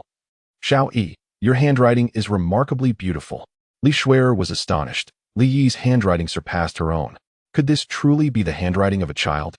Li harbored an innate pride, which was entirely justified. With an unparalleled level of comprehension, he effortlessly grasped the essence of calligraphy, his artistry rivaling that of Xiao Qingya. And perhaps, in subtle ways, even surpassing her. What have you written? Let me see, she urged, as she picked up his work and scrutinized it closely. Initially, she had presumed that Li Yi was merely indulging in a whimsical pastime, doodling without serious intent. However, to her astonishment, he truly possessed the ability to write. After perusing his creations, Li Shuer furrowed her brow slightly. Although each piece was but a brief passage, the content was evidently extraordinary. A chilling thought began to take shape in her mind. Could this truly be a translation of ancient scriptures? My heavens, Li Yi has genuinely deciphered them. Yet, he is merely a one-year-old child. How astonishingly prodigious. The magnitude of his talent left Li Shuer in disbelief, prompting her to question whether she was ensnared in a dream. Her younger brother had transcended the realm of genius to a degree that surpassed her comprehension. Is this truly your translation of the ancient scriptures? Li Shuer inquired in astonishment of Li Yi. Yu Zhu, puzzled, picked up the scripture translated by Li Yi and, after a moment, revealed a similarly shocked expression to Li Shuer. This, although tempted to doubt that Li Yi had merely scribbled nonsense. The content before them bore no semblance to arbitrary writing. Naturally, Li raised his head with an air of pride, as if to proclaim his brilliance. Hiss. The two gasped in unison, exchanging glances before regarding Li Yi with looks akin to that of encountering a strange creature. How did you manage to translate this? A child of merely 1 year, who has learned nothing, how could he possibly produce such a translation? This left them utterly bewildered. Li shook his finger. I took a glance, and my mind naturally comprehended. The two of them fell into a profound silence, their jaws slightly agape, gazing at him with incredulity. Was it truly that simple? A mere glance, and understanding followed? This assertion seems implausible. Well, what alternative exists? Is it truly that difficult? Li shrugged his shoulders in response, as if he had accomplished a rather trivial task. In that moment, the worldviews of Li Shuer and Yu Zhu shattered, their minds buzzing with disbelief. Listen, is this even human language? Is it truly that difficult? Do you have any notion of the countless predecessors who have toiled for decades, even centuries, mastering ancient scripts, laboring day and night to yield just a fragment of translation? Yet you, with a mere glance, have rendered it comprehensible and still question its difficulty. If those scholars were to overhear, they might very well faint from indignation. What is even more astonishing is that Li Yi is only a 1-year-old child. Is the disparity between individuals truly so vast? Xiao Yi, you are an unparalleled genius. Allow me to plant a kiss on you. Li Shuer lifted Li Yi and, through the veil, placed a gentle kiss on his chubby cheeks. Sanus. The translation of the ancient scriptures. Take it to master for review and submit it in the name of our Tai Ching sect. Let us observe the reaction of those fellows at Baiyun Temple. Li Shuer, filled with pride, expressed her eagerness to discover the reactions elicited when they witnessed the translation of the ancient text as if it were from the perspective of a 1-year-old child. Surely, It would be quite exhilarating. Moments later, at Xiao Hanyan's residence, she gazed at the translation of the ancient scripture in her hands. A rare smile of satisfaction gracing her features. "Shuer, you have done remarkably well," Xiao Hanyan praised. To achieve this translation in such a brief span of time suggests that the individuals at Baiyun Temple are nothing but inept. With that, she set the paper down. Believing it to be the work of Li Shuer elucidated, "Master, this is not my translation, but rather that of my younger brother, Li Yi." Xiao Hanyan's expression shifted, her surprise evident beneath her veil. "You mean your 1-year-old brother?" "Indeed," Li Shuer affirmed with a nod. Xiao Hanyan, perplexed, harbored doubts. Yet Li Shuer understood that such matters were not fabricated. She spoke the truth. It was truly astonishing to Xiao Hanyan, leaving her in a state of bewilderment. Her gaze fell upon the obedient Li Yi beside Li Shuer, recognizing the boy's brilliance, yet she had not anticipated such remarkable talent from him. His genius seemed to transcend the ordinary. Xiao Hanyan mused in surprise, suddenly captivated by the charm emanating from this little one. As if an invisible allure drew her in, she found the child exceedingly endearing, envisioning that he would grow into an extraordinarily handsome and graceful genius. To journey the world with such a prodigy, experiencing the wonders of the realm, would be an unparalleled joy. Wait, what am I thinking? Why do such bizarre thoughts suddenly arise? How could I entertain such notions about a child? This feels so wicked. I am the esteemed leader of the Taichin sect, dedicated solely to my cultivation, resolutely forbidding any romantic entanglements and disregarding all matters unrelated to my practice. For many years, Xiao Hanyan had maintained this mindset, never allowing her heart to waver toward anyone, believing she had severed all ties to romantic emotions and attained a state of profound detachment. No, this is not infatuation with Li Yi. It is merely admiration for his extraordinary talent that stirs my affection for gifted individuals. Yes, it must be that. Such a rare gift, if nurtured within the Taichin sect, would undoubtedly become a significant pillar for our future. Master? Li Shuer gazed at Xiao Hanyan, calling out to her. Xiao Hanyan returned to her senses and turned to Li Yi, still burdened by a lingering sense of guilt. She composed herself, regaining her previous demeanor. Your brother is truly a prodigy. If those fellows from Baiyun Temple were to learn of this, they would likely be driven to fury, Xiao Hanyan remarked. Li Shuer remarked, Xiao Yi wishes to peruse the complete ancient scriptures. With his abilities, he is undoubtedly capable of translating them all. Master, what do you think?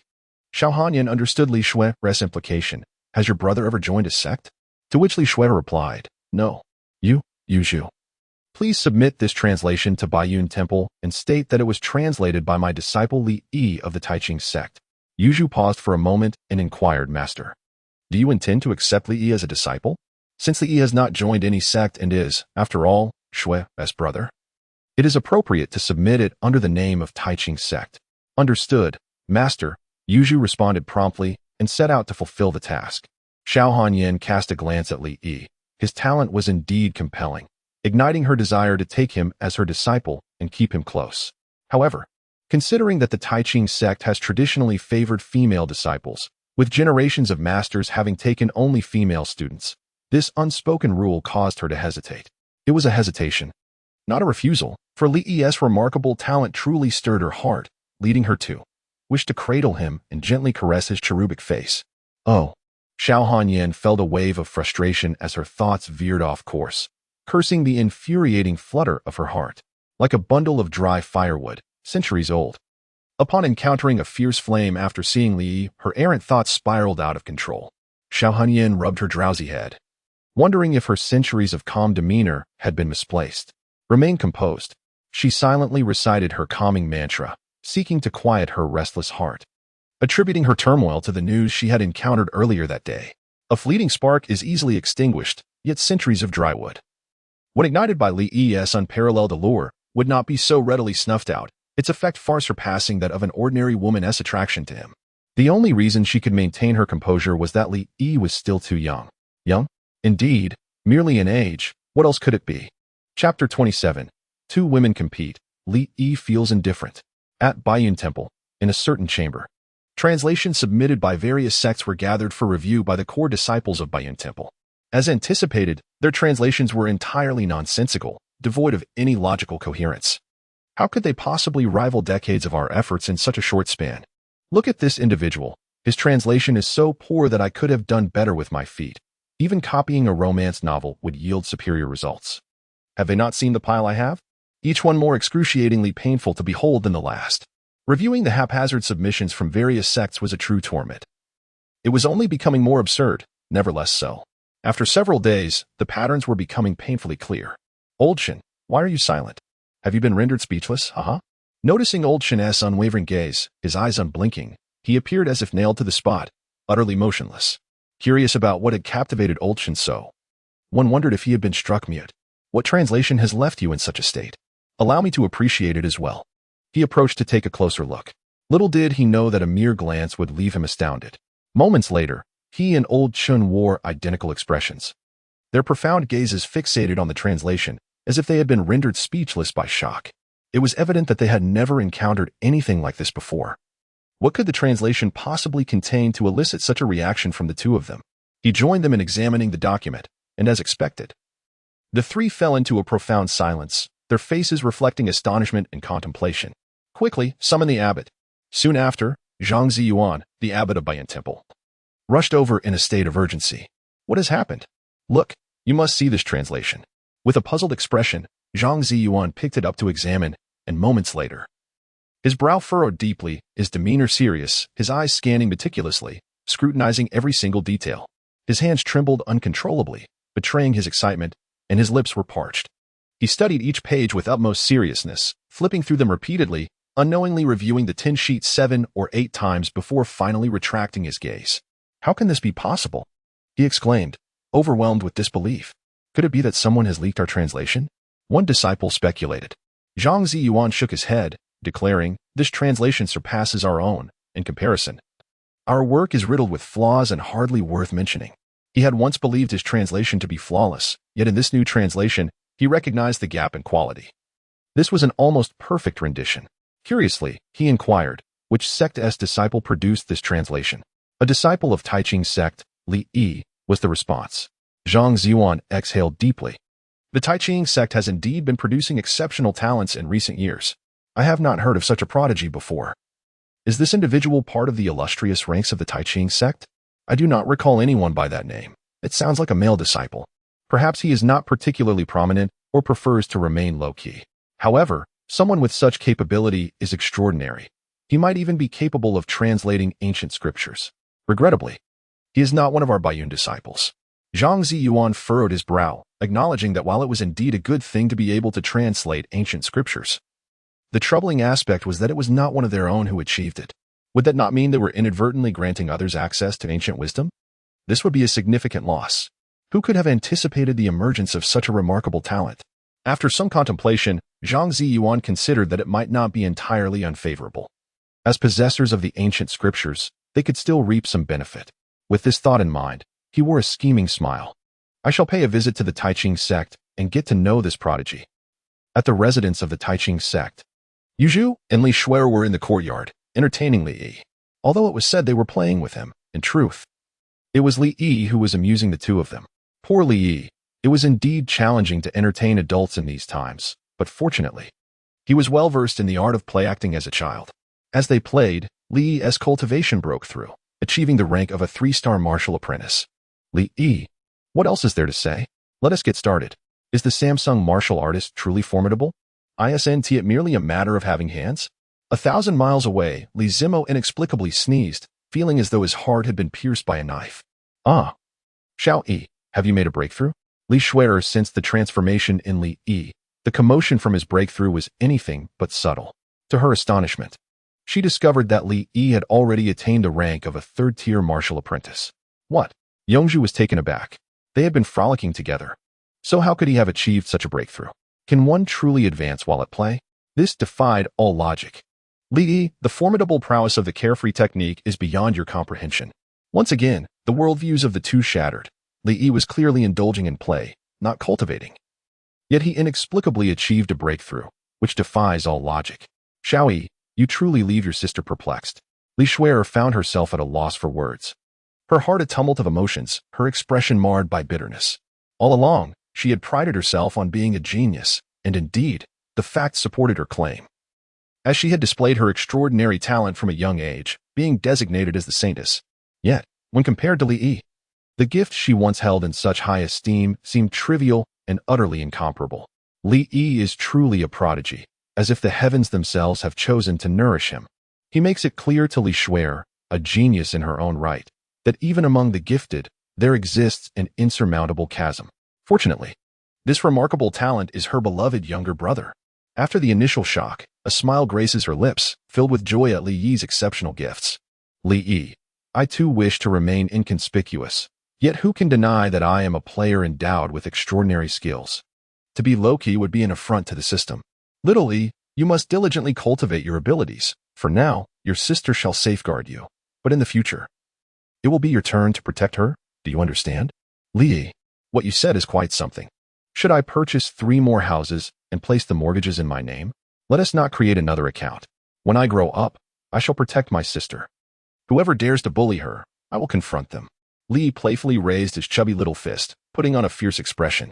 This sight made Yoju's heart swell with affection. He was simply adorable. How she longed for a brother just like him.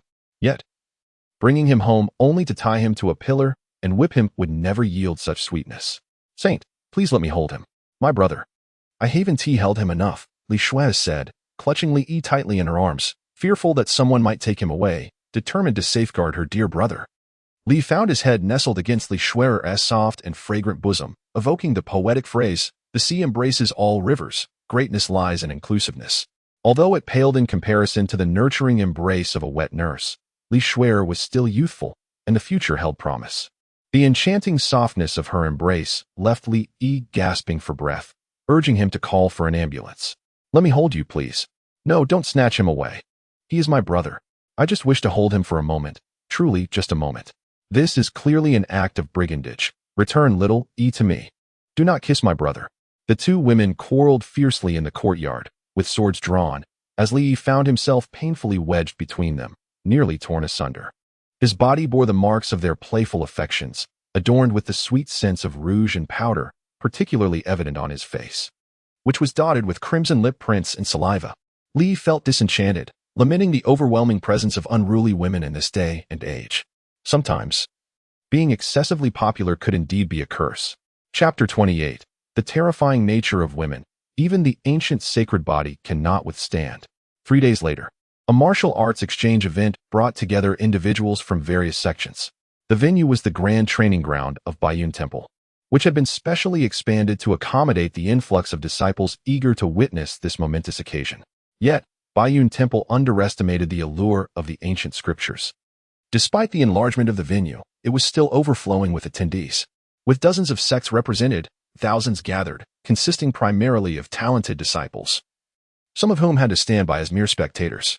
As the host, Baiyun Temple occupied the main seats, while the other sects arranged themselves according to their influence on either side. The Royal Academy and Tai Ching sect naturally found themselves flanking Baiyun Temple, the distinction between left and right being inconsequential. HNYN, it has been quite a while. Please, allow me to guide you. Sun Weijie said with an eager demeanor, leading the way for Shao HNYN. In the Royal Academy, he was a revered teacher. Yet before Shao HNYN, he was merely a devoted admirer, his gaze unwavering after many years apart. Although Shao HNYN was veiled, her beauty remained unchanged, exuding the same proud and icy demeanor as before. We are not so familiar. Please refer to me as the master of Tai Ching sect. Shao Hanyan's countenance was frigid, her tone even colder, emanating an icy chill that penetrated to the very bones of those around her, causing them to shudder involuntarily. There was no hint of warmth in her expression, only disdain. Despite her advanced age, she still exhibited unpredictable behavior. Once, Shao Hanyan was the illustrious saintess of the Tai Ching sect, renowned for her unparalleled beauty, captivating countless admirers, among whom was Sun Weijie. For Shao Hanyan, who was solely devoted to her cultivation, romantic entanglements were mere distractions, hindrances on her path to ascend the pinnacle of the Tao. In her eyes, these suitors were nothing more than bothersome leeches, defeated opponents on her journey, stepping stones for her advancement. Sun Weijie approached, calling out to her as Hanyan, as if they shared a close bond, but she could hardly be bothered to acknowledge him, almost forgetting his existence entirely. Were it not for his status, she would have swiftly dismissed him with a single strike. Sun Weijie, however, bore no resentment. Instead, he felt a sense of nostalgia. Shao Hanyan remained unchanged. as if time had reverted to the past when she had once knocked him off the arena with a single blow. That strike had not only vanquished him, but had also deeply embedded her in his heart, leading him to love her uncontrollably, vowing never to marry anyone else. He hoped that one day his sincere feelings might touch Xiao Hanyan's heart, allowing him to embrace her as his beloved. Yet, it was evidently a one-sided affection. Xiao Hanyan, disinterested, took her seat in the designated area for the Taiqing sect. Sun Weijia, representing the Royal Academy, positioned himself accordingly. Jiang Haoming fixed his gaze intently on Li Yi, who was being led by Li Shuer, recalling vividly the look in Li Yi's eyes from that day. Filled with jealousy as he ground his teeth. His recently restored teeth felt compromised by the intensity of his emotions. Sun Weijia remarked, displeased as a prince. You must uphold your image and demeanor. Must I teach you this as well? Jiang Haoming suppressed his jealousy, striving to maintain the regal composure befitting his status. He is merely a child, and besides, he is just the brother of the saintess. I notice their relationship seems quite amicable, if you wish to be with the saintess. You ought to be on good terms with her younger brother, Sun Weijie analyzed. The students understood the implication. Jiang Haoming replied solemnly, acknowledging the truth of the matter.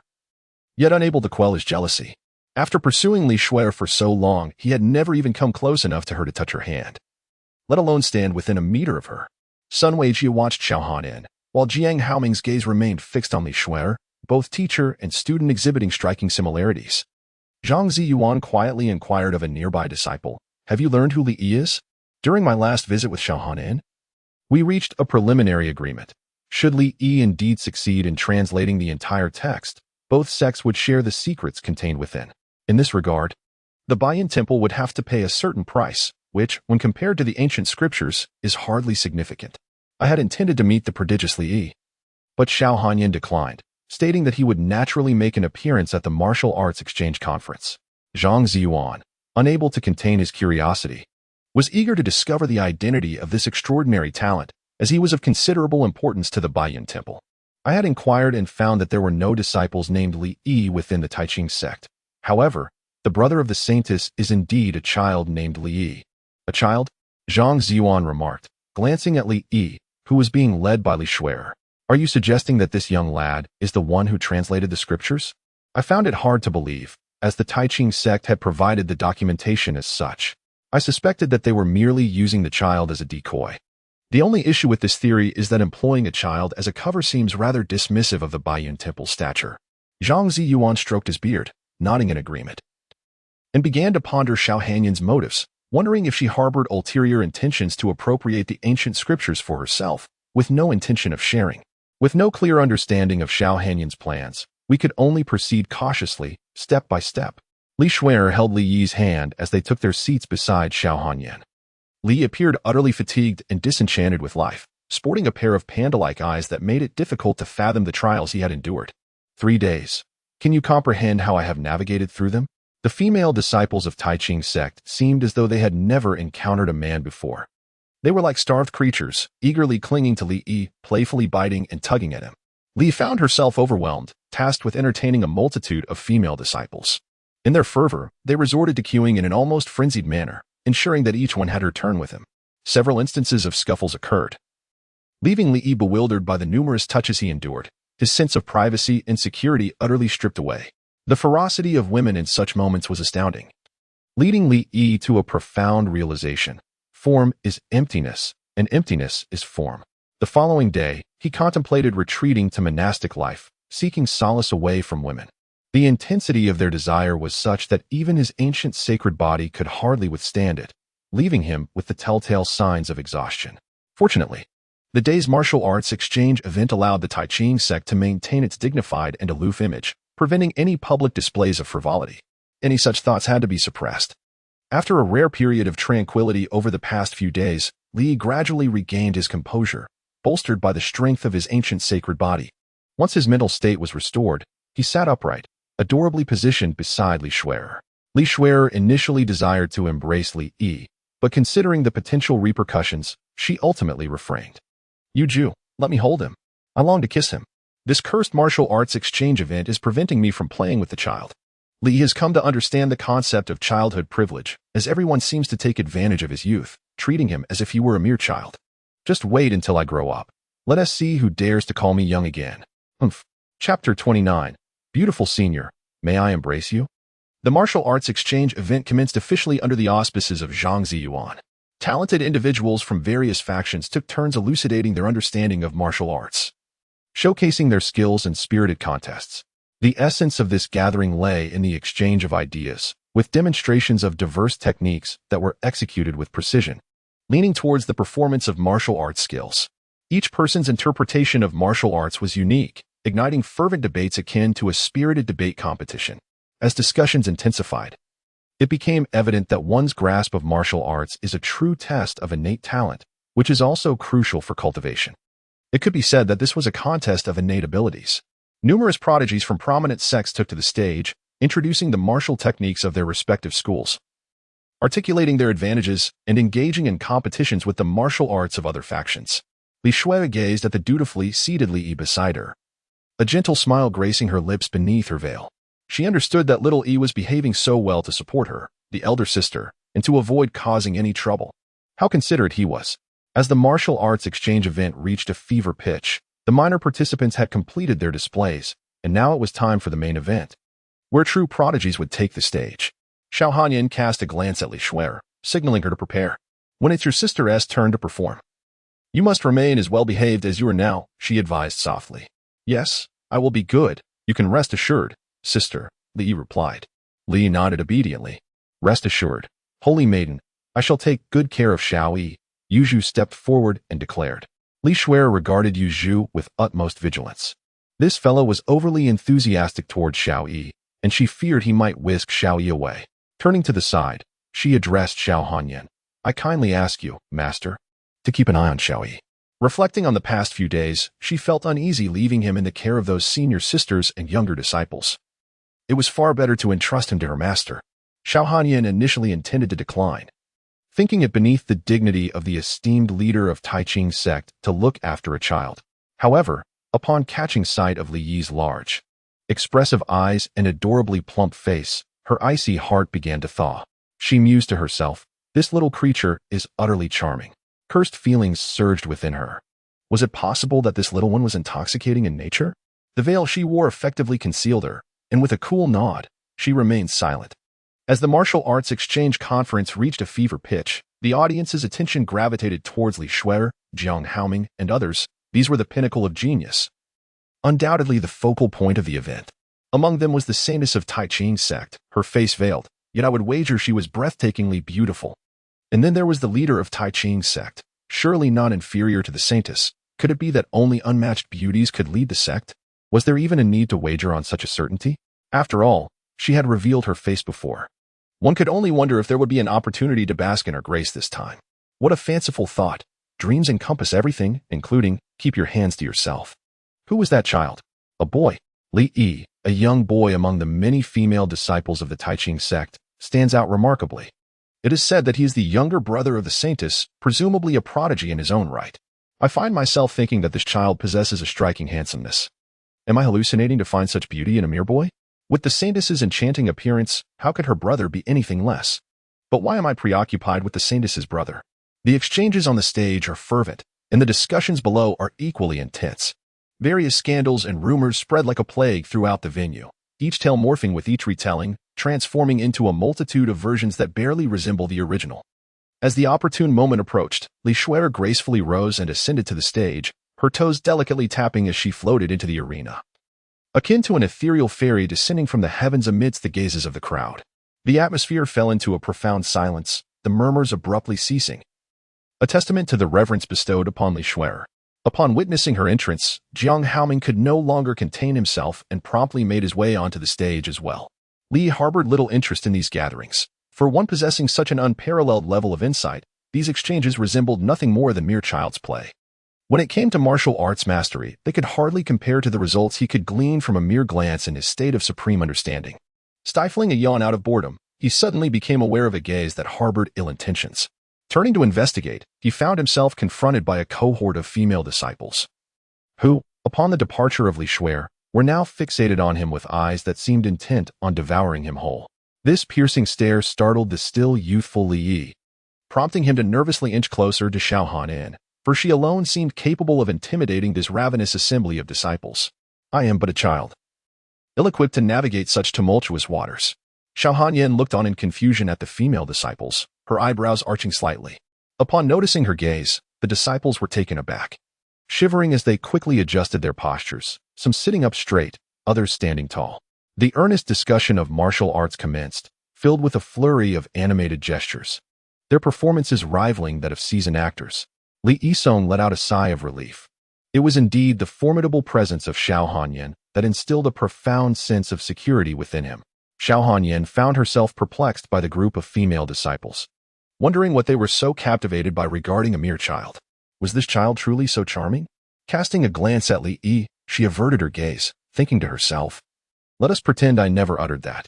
As she noticed Li Yi drawing closer, Xiao Hanyan was uncertain of his intentions and refrained from saying much. However, a flicker of excitement and anticipation stirred within her, a curious sensation she found rather peculiar. Xiao Hanyan felt vexed, pondering what had transpired within her recently that rendered her so uncharacteristically odd. Resolving to dismiss such thoughts, she reminded herself that after hundreds of years of cultivating tranquility and detachment, her state of mind should not be so easily disturbed. Remain composed. Li still felt a pair of insatiable eyes gazing at him from behind.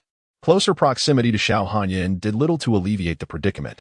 Casting a glance towards Xiao Hanyan's embrace, a clever idea sparked within him. Who would dare to covet me now?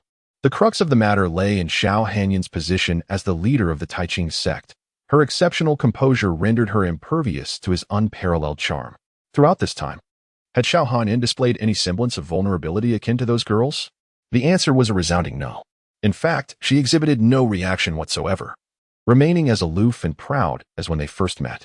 One could only commend her as a top-tier powerhouse, whose mindset remained unaffected even by the extraordinary allure bestowed by the system. This exemplified the true essence of strength.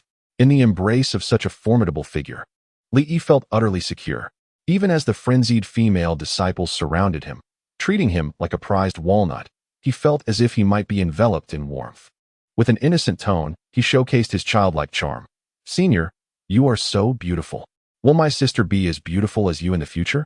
Given Xiao Hanyan's usual icy demeanor, one would not expect her to respond to the inquiries of a child. However, gazing at Li Yi, a long-buried tenderness surged within her, a forgotten warmth that began to thaw her frigid heart.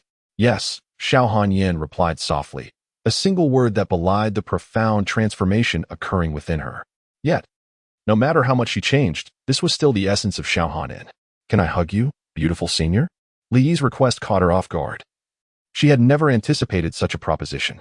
In her mind, the first instinct was not to dismiss him, although she felt inclined to refuse. It was not due to disinterest in Li Yi, nor was it because her persona forbade such an act. It was simply the presence of so many onlookers that made it seem inappropriate. But then, she beheld Li Yi's adorable, starry eyes. Her heart softened, and almost unconsciously, she uttered a simple word. "Okay." Chapter 30. The world may crumble, but Li Yi must survive. After uttering that word, Xiao Hanyan herself was taken aback. Did I truly agree? That okay had slipped out instinctively, a subconscious affirmation, yet in that moment gazing into Li Yi's charming wide eyes as he extended his arms for a hug, Xiao Hanyan found it increasingly difficult to resist. It was merely a child's embrace. What was the harm in that? With a gentle motion, she lifted Li Yi and settled him on her lap. A wave of tenderness surged within her as she looked at the adorably plump child seated before her, small and obedient, unable to contain her affection any longer. She playfully pinched Li Yi's chubby little cheek. "Li Yi, there are always cunning individuals who wish to manipulate my visage. Let us say, as the esteemed leader of the Taiching sect, you embody an aura of aloofness. You must maintain your composure and not descend to the level of those female disciples, whose behavior can be quite alarming." As I lift my gaze, I am unable to discern Xiao Hanyan's face, obscured instead by her opulent adornments, her visage shielded by two towering peaks. Indeed, each peak surpasses the size of Li Yi's head, and from a distance, one may not perceive it. But seated upon Xiao Hanyan's lap, I am struck by her grandeur. It evokes a sense of magnificent splendor. Xiao Hanyan undeniably exemplifies a leader who is frugal, of exceptional quality, and leads by example. Why the emphasis on frugality? With such a physique, one need not worry about food falling to the ground during meals, which indeed signifies a commitment to resourcefulness. Pray tell, which young man could possibly decline the affection of a virtuous girl who values the preservation of sustenance? As the sun blazes overhead during the midday toil, the labor is truly arduous. Sweat drips onto the soil beneath the grains, and each kernel bears the weight of laborious effort. Li tilted his head back, and only then did he catch sight of Xiao Hanyan's veiled face, which remained as aloof as an iceberg, her eyes betraying no hint of emotion. A breath of relief escaped him. It seemed he had overthought the situation, for it was merely an accident. Xiao Hanyan truly lived up to her reputation as a paragon of dedication to her cultivation, strictly forbidding any romantic entanglements. Could it be that I am not mistaken? The sect leader is actually teasing Xiao Yi. Surely, I must be imagining things or perhaps dreaming. Xiao Yi, being so obedient, must surely be favored by the sect leader. However, I long to embrace him. As Li Yi found himself cradled in the sect leader's arms, the female disciples erupted in a frenzy of envy, yet they could only look on with admiration. Li observed the furious expressions of the female disciples and breathed a sigh of relief, grateful for his cleverness in seeking refuge in Xiao Hanyan's embrace. Otherwise, he might have faced dire consequences. Xiao Hanyan, with her aloof demeanor, playfully pinched Li Yi's chubby little face, finding the texture as delightful as she had imagined, rendering her unable to resist. An indescribable emotion blossomed within her heart, warming her spirit at the sight of Li Yi's inner joy. For centuries, her heart had felt as if encased in ice, and for the first time, a transformation was occurring. It was hard to fathom what had transpired in these past days. Having known this child for merely 3 days, she had never before experienced such feelings. She yearned to accompany Li Yi, quietly watching him run and gradually grow, bearing witness to his development, a truly wondrous sensation. Could it be maternal love? A chilling thought crossed Xiao Hanyan's mind. Cradling such a child would undoubtedly be an immensely enjoyable endeavor. Dismissing these troubling musings, she sought to calm her restless heart, quietly nurturing the child.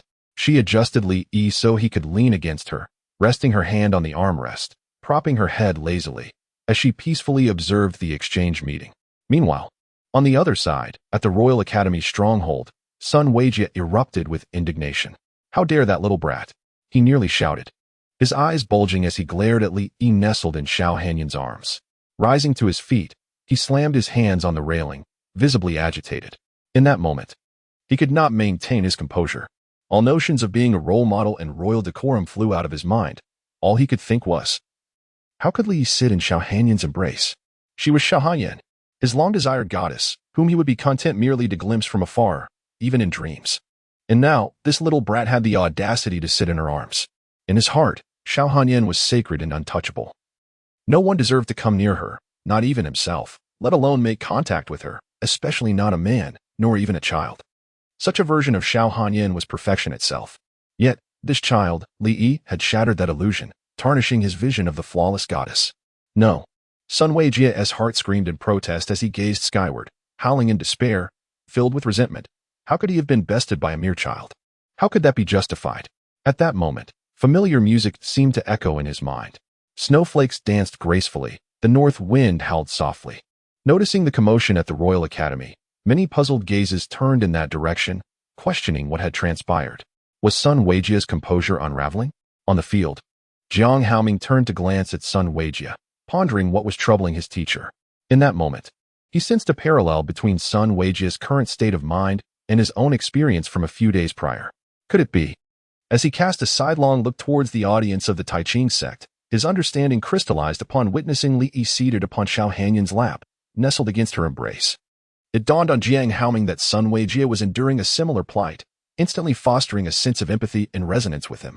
However, who was it that had previously admonished the importance of etiquette, proclaiming that a mere child should not incite jealousy? Perhaps he ought to counsel his teacher, reminding him that Li Yi was the younger brother of Xiao Hanyan's disciple, and that cultivating a good rapport was essential.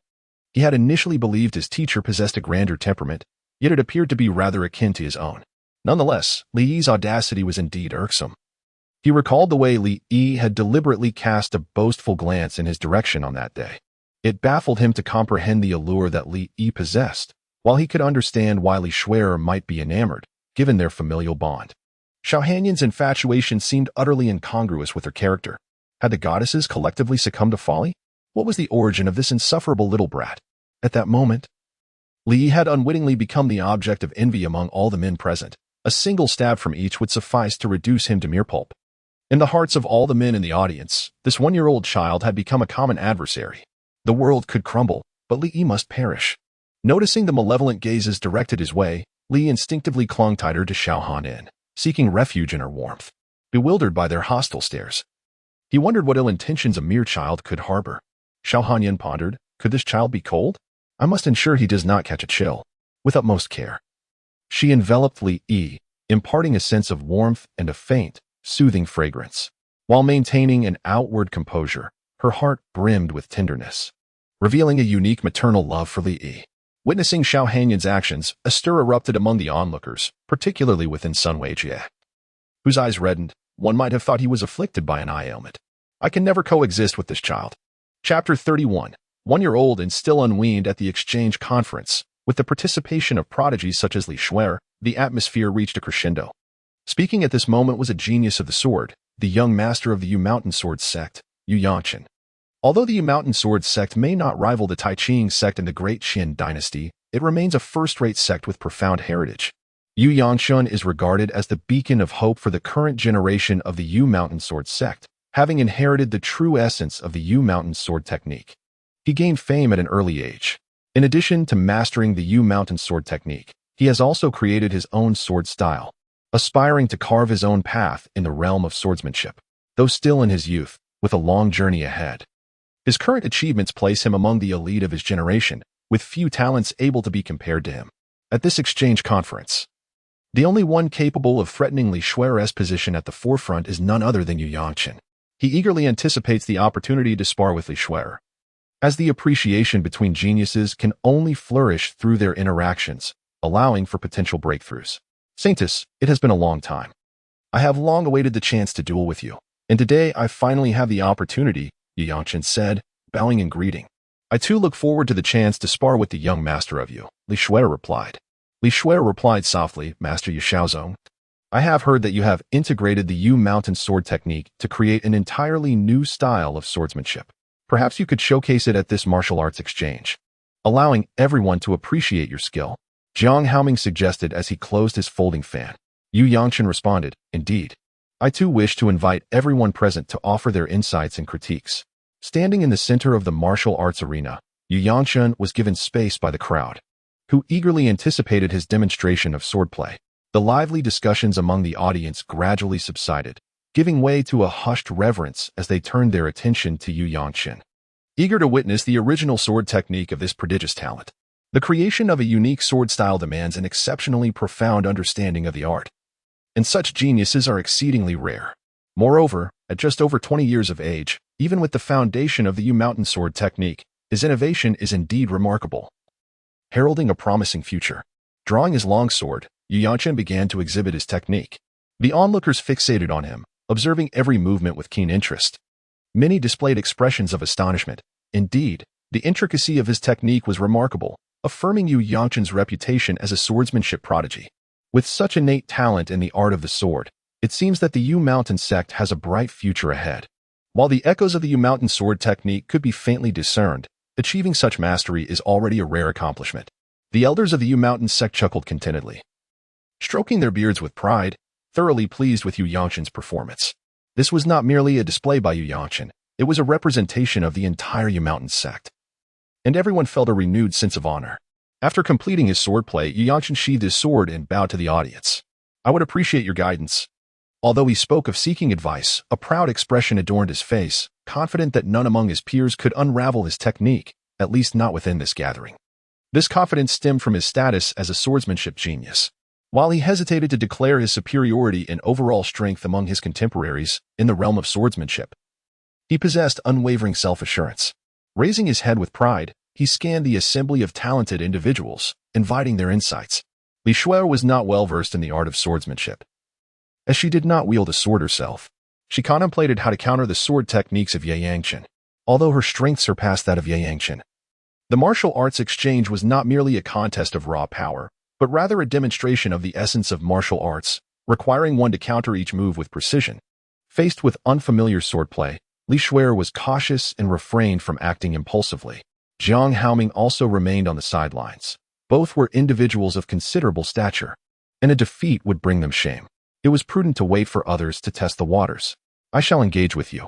A prodigy wielding a sword stepped forward to challenge Ye Yangchen. Please, Ye Yangchen gestured courteously. And the two took their positions at the center of the arena to commence their duel. The clash of their swords produced intense sparks, and from the outset, Ye Yangchen exhibited an overwhelming dominance. Although his opponent possessed commendable sword skills, he was unfamiliar with Ye Yangchen's techniques and suffered greatly as a result. Furthermore, his innate talent was inferior to that of Ye Yangchen, who maintained a relentless pressure upon him. Within 10 moves, he was defeated. I never anticipated that Ye Yangchen's self-created sword techniques would be so formidable. His talent is beyond our comparison, the onlookers exclaimed. Having witnessed the practical application of Ye Yangchen's swordplay, the younger generation felt an insurmountable gap in comparison. However, among the seasoned experts like Xiao Hanyan, it was clear that Ye Yangchen still lacked experience, and his swordplay exhibited critical flaws. Nevertheless, the accomplishments he had achieved at such a young age were a testament to his extraordinary talent and diligence. The older generation of experts remained silent. Participating in a contest among the youth would be akin to bullying children, an act unbecoming of their stature. The arena fell into a temporary hush, as no one dared to challenge Ye Yangchen recklessly, having witnessed the fate of the previous contender. Li, with wide eyes, gazed at Xiao Hanyan and innocently inquired, "Senior, is this sword technique formidable?" The venue fell into an eerie silence, where even the sound of a pin dropping could be heard, making Li Yi's voice stand out remarkably. In response to his curiosity, others dismissed him, assuming that a child could hardly comprehend such matters and should rather return home for milk. Xiao Hanyan typically spoke little. Sometimes, even a single word depended on her mood, and she often ignored trivial inquiries from others. However, when faced with Li Yi's question, she patiently replied. To be able to create a unique sword technique based on the Yu mountain sword technique at such a young age is quite rare. Few can achieve this. The sword technique is decent. This statement amounted to more than all the words Xiao Hanyan usually uttered in a day. Her demeanor remained aloof and unyielding, as though nothing could perturb her, yet she did not regard Li Yi with the same frigid indifference as she did with others. What seemed like a simple remark ignited a significant stir. After all, Xiao Hanyan was a top-tier expert of the Great Qin dynasty, and her endorsement spoke volumes about Yu Yangchen's talent and diligence. Is that so? Li mused, biting his finger in a childlike manner, fully immersed in the role. After a brief pause for contemplation, he articulated his perspective, but I find it rather mediocre. I cannot discern its true prowess, yet I perceive numerous flaws, fatal flaws.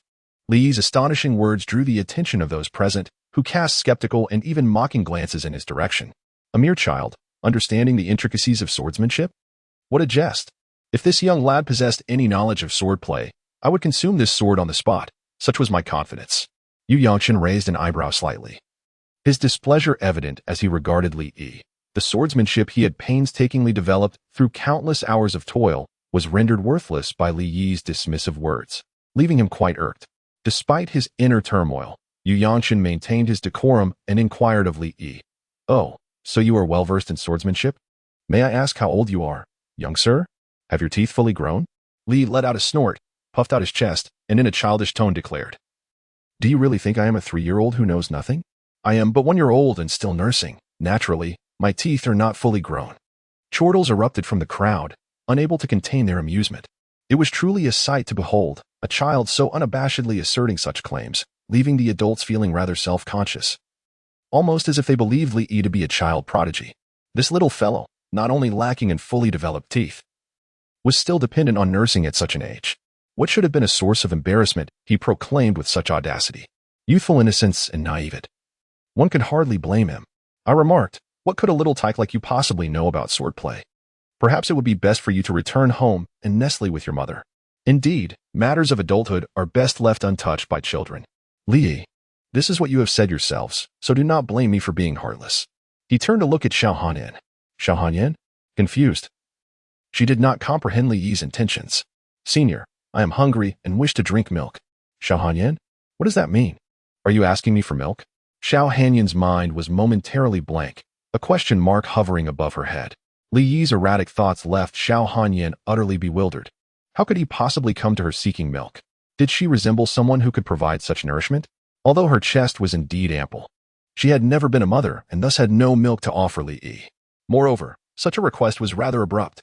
Previously, She had pondered if her feelings for Li Yi were akin to maternal love, but she had never contemplated engaging in maternal duties. In that moment, Xiao Hanyan found herself at a loss. Meanwhile, the gathered crowd erupted in chaos. You should go home to your mother for milk. Why come to Xiao Hanyan? Is she your mother? The answer was, of course, an emphatic no. Seeking milk from the leader of the Taiqing sect. What an audacious child. They eagerly anticipated the ensuing spectacle, contemplating that this brashness would surely warrant a thorough reprimanding. On a different note, it was clear that the leader of the Taiqing sect, with her grand disposition, would never allow her child to go hungry. Unfortunately, she was the leader, and the notion of nursing was entirely foreign to her. Just as Xiao Hanyan was grappling with her confusion, Yozu interjected, Master, please allow me to take care of little E. I will provide him with milk. Xiao Hanyan, taken aback, looked at Yozu with rare astonishment, questioning, How will you provide him milk? Yozu hastily clarified, Not for me, as she produced a bottle filled with beast's milk. Xiao Hanyan's realization dawned upon her, so that was the case. She had almost misinterpreted Li Yi's intent, allowing her imagination to run wild. Li Yi observed that this group of female disciples gazed at him with an expression akin to that of demons. Should he fall into their grasp, it would surely result in another day marked by the telltale signs of sleeplessness, as even the ancient sacred body could not withstand their relentless torment. I want the beautiful senior to feed me. Come here, little E. Do not cause trouble for our master, said Yozu, taken aback. This audacious young man dared to utter such words, suggesting that their master should nurse him. Had it been them, they would have likely received a resounding slap that would leave them utterly disoriented. Everyone anticipated that their master would silently refuse. However, to their astonishment, Xiao Hanyan extended her hand and said, Give it to me. I shall do it. Yozu. All present widened their eyes in disbelief, their jaws nearly dropping to the floor, utterly astonished. What? Xiao Hanyan truly intended to feed Li Yi. Was this the Xiao Hanyan they knew? No. This version of Xiao Hanyan must be an impostor. The real Xiao Hanyan would never engage in such behavior. No. Sun Weijie nearly choked on his own blood, collapsing to the ground in despair, howling to the heavens. As snowflakes danced gently and the northern winds whistled softly, Xiao Hanyan picked up the milk bottle with a languid grace, preparing to feed Li Yi. Li Yi grasped the milk bottle and drank with unwavering diligence, casting a deliberate glance at the assembly around him. With a mere look, he incited a wave of murderous intent among the crowd. This child must be eliminated. What kind of gaze was this? Was it a display of arrogance? It appeared as though he had triumphed in their verbal sparring, yet in reality, he had succumbed to the trials of life. Li Yi's maneuver was akin to a dagger plunged into their hearts, igniting a seething envy within each onlooker. Xiao Hanyan, seemingly composed on the surface, felt ripples of emotion stirring within her, her self-proclaimed maternal love overflowing. Beneath her veil, her lips curled slightly upward, revealing a rare and tender smile, one that had not graced her countenance for centuries. Alas, this beautiful moment remained concealed beneath the veil, unseen by anyone, not even Xiao Hanyan herself. Li Shui was astonished. Her master's affection for Xiao Yi was truly remarkable, perhaps even surpassing that which she received herself. Having joined the Taiqing sect at a young age and being designated as the saintess, she had never been embraced by her master. It appeared that her master held a deep fondness for Xiao Yi, and perhaps there was a genuine possibility of breaking tradition to accept him as a disciple, which would be a splendid development. Li Yi remarked that he had discerned the flaws in the Yiyang morning sword technique. Reflecting on his prior experience at the Li family, he recalled hearing discussions about how Li Yi could master basic sword techniques with just a glance, subsequently refining them, which indicated his exceptional talent in the way of the sword. Perhaps he had indeed identified the deficiencies in the Yiyang morning sword technique, sparking an epiphany. Xiao Yi, you claim to have perceived the flaws in the sword technique. How did you arrive at that conclusion? Inquired Li Shui. Li Dao remarked, Why not just use your eyes? Ha ha ha. What a child he is. The saintess can't possibly believe that a mere child could discern the flaws in my swordsmanship, can she? Ye Yangchen chuckled.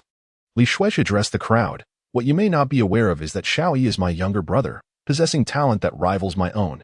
However, his mastery of swordsmanship surpasses mine, hence my trust in him. Upon hearing Li Shui's words, the onlookers remained skeptical, dismissing it as nonsense. A mere child who is yet to wean, what could he possibly comprehend about the art of swordplay? Xiao Yi, since you claim you can discern the flaws in sword techniques, it stands to reason that you are well acquainted with this particular style. Upon hearing Li Shui's words, Li comprehended her intent, grasping the underlying meaning effortlessly. Naturally, the swordsmanship was so elementary that a mere glance sufficed for mastery. He raised his chin with an air of pride, exuding a sense of self-satisfaction. Li Shuai continued, however, they remain unconvinced. Why not come up and demonstrate for them? Allowing them to witness what a true genius of the sword path embodies? Since my sister has suggested it, I shall reluctantly oblige and showcase my skills for you. Li Yi and Li Shuai harmonized beautifully, their sibling synergy so profound that it left no room for others to interject. After their performance, Li Shuai soared into the audience. Master, I will take Xiaoyi down. I appreciate your understanding. Xiao Hanyan said nothing but nodded slightly. For she comprehended Li Shuai well enough to know she would not undertake anything without certainty. Although it may seem frivolous, Xiao Hanyan placed her trust in Li Shuai. And even more so in Li Yi, this trust stemmed from the depths of her heart, independent of any external judgments. Li Shuai carried Li Yi to the training ground. Li Yi approached Yu Yangchen with his short strides and extended his hand, requesting, "Allow me to wield your sword for a moment." Yu Yangchen chuckled. Perceiving him as an inexperienced child, my sword possesses sentience and acknowledges me as its master. It cannot be wielded by others. If you possess the skill, feel free to take it and use it. Those were your own words. Li Yi twisted his neck. A sword recognizing its master? Such a phenomenon does not exist for you mere mortals, as there are no swords under the foundation of swordsmanship and innate sword energy that acknowledge a master. Ye Yangchen awaited the unfolding drama. Swords that recognize their master do not submit to others' commands. Should one attempt to forcefully wield them, it would result in a backlash against the user. Li extended his hand and gently drew the sword from Yu Yangchen's sheath. Yu Yangchen. Chapter 33 Li Yi. I feel uneasy if I don't act foolish for a day. What? How could you possibly draw my sword? Yu Yangchen's eyes widened in shock. Staring intently at Li Yi let out a soft snort without offering a reply, instead focusing his gaze upon the sword in his hand. This blade was passable, possessing a degree of sentience, yet it paled in comparison to the flying snow sword, which belonged to an entirely different echelon. It was barely adequate for use. While a sword bound to its master cannot be wielded by another, its effectiveness is still contingent upon the wielder's prowess. Li Yi's innate sword aura entwined around him, allowing the sword to discern who was truly worthy of being its master. It shattered the constraints of allegiance, willingly submitting to Li Yi's command. This was inconceivable. Yu Yangchen gazed in disbelief as his sword harmonized with Li Yi's movements. How could this be? You are my sword. In front of me. You choose to cooperate with another. More distressing was the fact that it showed no reluctance. Rather, it seemed eager to align with Li Yi. This treatment was something he had never experienced. This sword was one of the renowned blades of the Yu Mountain sect. Even a swordsmanship prodigy like Yu Yangchen had not received its recognition at first glance. It had taken enduring trials and tribulations before gaining its allegiance. Yet, here was Li Yi, an outsider, using it at will, rendering Yu Yangchen's previous efforts a mere jest. For a swordsman like Yu Yangchen, a sword was akin to a beloved spouse. To see it used so casually by another, and to see it cooperate more willingly than it did with him, was nothing short of a slap in the face. Not only Yu Yangchen, but all present were equally astonished, especially the members of the Yu Mountain sect. They all understood that Yu Yangchen's sword was bound to its master. How could Li Yi wield it? What extraordinary quality did this young man possess? Li sensed the fervor of the sword, longing to engage in a dance of combat with it. To be wielded by Li Yi was indeed its honor. Naturally, Li would not disappoint it, showcasing his prowess before his master. The sole concern was that this sword appeared somewhat disproportionate to the youthful stature of Li Yi, rendering the scene rather comical. However, this did not hinder his display of swordsmanship. Grasping the sword firmly, he began to wield it. Due to the sword's inherent sentience, there was no need for Li Yi to exert force to lift it. The sword resonated with his intent, executing his commands effortlessly. In the next moment, Li Yi fluidly employed the unique sword technique created by Ye Yangchen, embodying both spirit and form, reminiscent of flowing water, displaying an extraordinary level of finesse. In fact, his execution surpassed that of Ye Yangchen himself, exhibiting greater intricacy with subtle modifications that rendered the technique even more flawless. While he intended to perform the technique as it was originally conceived, Li Yi's innate mastery of swordplay instilled in him an insatiable pursuit of perfection. Unable to tolerate even the slightest imperfection, compelling him to make corrections. Witnessing Li Yi's seamless performance, the onlookers were left utterly astonished, their jaws dropping in disbelief, gazing at him as if entranced. Upon completing his display, Li Yi sheathed the sword, which trembled slightly, seemingly elated by his performance. At that moment, They truly believed in Li Yi's capabilities. Yet, the enigma lay in the fact that he had merely cast a fleeting glance at the sword techniques, lacking any comprehension of the accompanying incantations or cultivation methods. Logically, even if Li Yi were exceptionally gifted, merely seeing the moves would yield nothing more than rudimentary skills. How could he achieve such mastery? More astonishing was the fact that he surpassed Ye Yangchen in both proficiency and refinement, having only reached the tender age of 1. Could this truly be the caliber of a 1-year-old? It was astonishingly unfathomable. At that moment, the most distressed of all was Ye Yangchen, who had toiled for years to refine his sword techniques, only to have them effortlessly appropriated by a mere child. The very sword he had created was now wielded better than he ever could. This was a bitter pill for Ye Yangchen to swallow, leaving him profoundly shaken. Taking a step back, as if overwhelmed, he stumbled and fell to the ground. What manner of creature are you? Ye Yangchen demanded, incredulous. Humph. Li let out a haughty snort, too indifferent to respond to Yu Yangchen's inquiry. The prowess I possess is beyond the comprehension of mere common players like you. Now you understand my might, do you not? With an air of arrogance, Li lifted his chin and returned the sword to Yu Yangchen, saying, Devote yourself to diligent training, do not squander this fine blade, and do not concern yourself with me.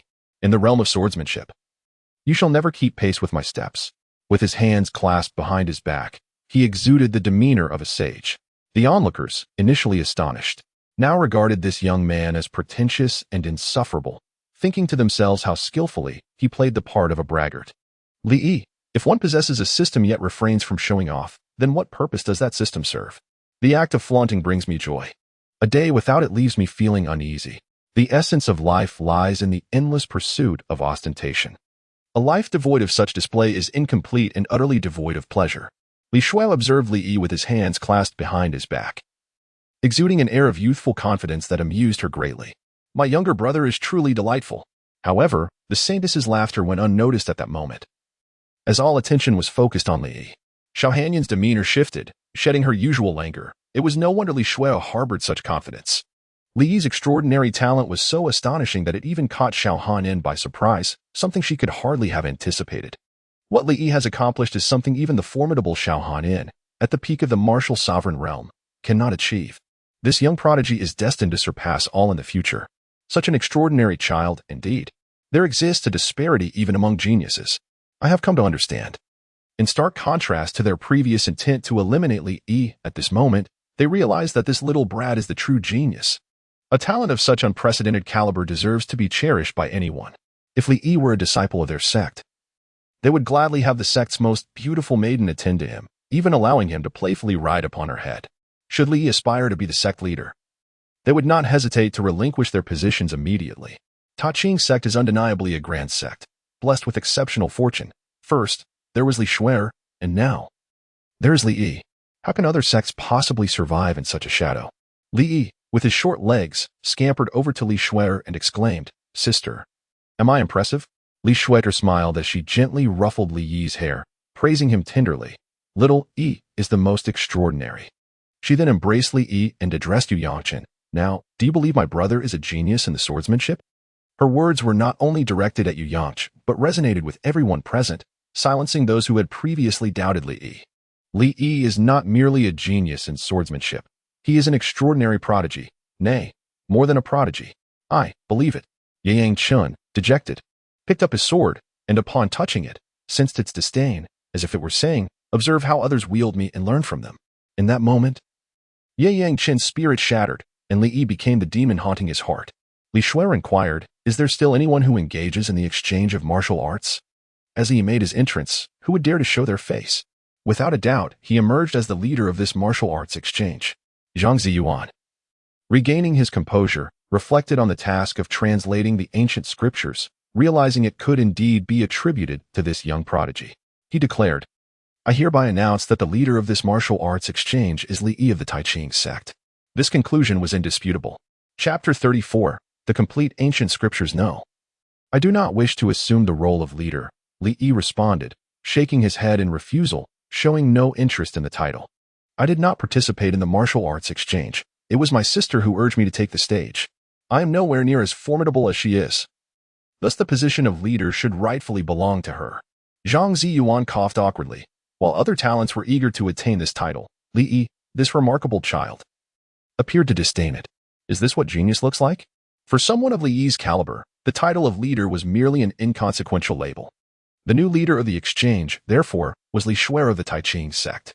Although the announcement felt somewhat abrupt, there was little choice, as Li Yi had spoken. You, young one, have truly allowed me, your sister, to bask in your brilliance. Li Shuai was at a loss for words. Her brother was simply extraordinary. I promised to protect my sister. Li spoke innocently. Li Shuai felt a warmth in her heart. Having such a brother was enough. Well then, I shall depend on you to protect me in the future, she said gently. Embracing Li Yi, she retreated to the audience seats. Master. Xiao Hanyan nodded slightly to Li Shuai, acknowledging her performance. At the same time, she cast a meaningful glance at Li Yi, nestled in Li Shuai's arms. Following this incident, everyone presumed that Li Yi was a disciple of the Tai Ching sect. However, this was not the case. Contemplating whether to seize the opportunity to recruit Li Yi into the Tai Ching sect, they could not afford to overlook such a prodigy. The question arose, who would take Li Yi as a disciple? Xiao Hanyan entertained this notion. Yet it would make her the first sect leader in history to accept a male disciple, thereby breaking an unspoken convention. Nevertheless, for a talent like Li Yi, such a step was indeed warranted. Taking Li Yi as a student was solely based on his exceptional gifts, not for any other reason. Zhang Guanju. Regarding the translation of ancient scriptures, has anyone been designated to observe? You have yet to mention it, a sect leader reminded. Zhang Ziyuan slapped his forehead, having been so focused on Li Yi that he had forgotten this matter. He announced, only one person has met our translation requirements, Li Yi from the Tai Ching sect. A wave of astonishment swept through the crowd, with gasps of disbelief echoing. What? Again, it's Li Yi? This boy is truly extraordinary. Are you suggesting that a mere child comprehends ancient scriptures? Do you not recall? This child also grasped sword techniques with a single glance, mastering Ye Yang Chen's swordplay. I genuinely believe he possesses the capability. Goodness, this child is terrifying. His aptitude for swordsmanship is remarkable, and he can translate ancient scriptures. Could he possibly be a reincarnated being of great power? Given the extraordinary nature of Li Yi, many began to speculate that he was an ancient entity reborn to cultivate anew. Li Yi, what reincarnation and recultivation? I am merely an ordinary child who enjoys drinking milk. What kind of prodigy has the Tai Ching sect taken in? The envy of the other sects is palpable, wishing this genius belonged to their own ranks. Zhang Ziyuan has gradually announced the remaining 9 talents qualified to view the complete ancient scriptures at the martial arts exchange. All are welcome to join me in the attic for this unveiling. Zhang Ziyuan personally guided the qualified individuals to a specific attic, leading them to ascend and examine the ancient texts together. Aware of the obscurity and complexity of these scriptures, it is clear that not everyone possesses the skill to interpret them. Most attendees are primarily focused on making a name for themselves at the exchange, with the intention of memorizing as much of the ancient text as possible to take back to their sects for further study. Zhang Ziyuan secretly rejoiced, relieved that he had previously established a collaboration with Xiao Hanyin and fostered a good relationship with the Tai Ching sect, which has proven to be advantageous. It seems that the value of this alliance far exceeds that of the ancient scriptures themselves. All attention was riveted on Li Yi, keenly observing his reaction upon encountering the complete ancient texts. Within the attic, Zhang Ziyuan activated the formation. Such a significant artifact as the ancient scriptures naturally requires protective measures. Upon activating the formation, ancient characters began to materialize in midair, arranged and combined to form the entirety of the ancient texts. Countless characters floated throughout the attic, meticulously organized. This was a projection of the text made possible by the formation, while the original version remained securely safeguarded by the Baiyun Temple to prevent it from falling into the hands of those with nefarious intentions. Upon seeing these enigmatic ancient characters, all present were struck with a headache, utterly unable to comprehend them. They could only attempt to memorize the shapes of the characters. Yet the ancient script was far from easy to memorize. Li gazed upon the text, likening his experience to that of learning Tibetan script for the first time, where everything appeared so similar. As he endeavored to memorize, he became utterly confounded and ultimately had to concede defeat. The time allotted to examine the entirety of the ancient scripture spanned 3 hours. Li Shuai held Li Yi's hand. Her task was to guide him through the material. Given Li Yi's innate talent, the translation should prove to be a simple endeavor. Moreover, a collaboration with the individuals from Baiyun Temple would soon provide Li Yi with the original ancient scriptures, assisting him in his translation efforts, thus alleviating any concerns that Li Shuai might have had. Li began to peruse the ancient scriptures, his linguistic proficiency and innate talent coming into play. Merely casting a glance at the texts, translation surged into his mind effortlessly. Within less than half an hour, he had comprehended and memorized all the ancient scriptures, their meanings firmly etched in his memory. This was indeed the essence of cultivating the heart's method. Historical records depict the ancient era as a pinnacle of cultivation, a time when countless formidable beings thrived. The techniques and martial arts bequeathed from that epoch are undeniably powerful, fervently sought after by the masses. This particular cultivation method is no exception. Should one delve deeply into its intricacies, the path to mastery would undoubtedly become markedly more efficient, shattering previously imposed limitations. The remnants of the ancient era are truly awe-inspiring. Li marveled at the formidable nature of the cultivation technique. According to this method, combined with the principles of the carefree technique, his cultivation speed had increased severalfold, even exceeding 10 times. His progress was akin to a primal beast, unstoppable in its momentum. Before long, Li reached the rank of 4-star martial disciple. If he continued at this pace, within 10 days, he would undoubtedly attain the martial master realm. The notion of a 1-year-old martial master was unfathomable to him. He could only imagine the astonished reactions of others, likely leaving them agape. "Little one, can you translate this?" Li Shui softly inquired. Li responded confidently with a sound of affirmation. Upon hearing Li Yi's confirmation, Li Shui let out a sigh of relief, grateful that a translation was indeed possible. Standing to the side, Zhang Ziyuan observed Li Yi, and upon witnessing the confidence radiating from his face, he felt a sense of assurance. He was eagerly anticipating the contents of this ancient scripture. Based on Li Yi's previous translations, it was likely a cultivation method from antiquity, undoubtedly remarkable in nature. For this group of talented individuals, 3 hours seemed to pass swiftly, yet memorizing the text in such a brief span was utterly insufficient. 3 months would be a more reasonable time frame. To Li Yi, however, 3 months felt excessively protracted, and he found himself struggling to keep his eyes open. After perusing the ancient scripture, Zhang Ziyuan deactivated the formation and led everyone outside. Chapter 35, Xiao Hanyan Takes Disciples. Li Yi becomes Xiao Hanyan's apprentice. With the martial arts exchange meeting concluded, the various sects departed from Baiyan Temple. The main contingent of the Tai Ching sect was leaving, and Xiao Hanyan personally escorted Li Shui and Li Yi back to Baiyan Temple. Zhang Ziyuan, having waited for some time, felt a wave of relief wash over him upon seeing Xiao Hanyan return in person. It was a reassuring development. "Please follow me," Zhang Ziyuan instructed as he guided the group back to the loft. With Zhang Ziyuan included, there were only 5 individuals present at Baiyan Temple, all of whom were his most trusted companions.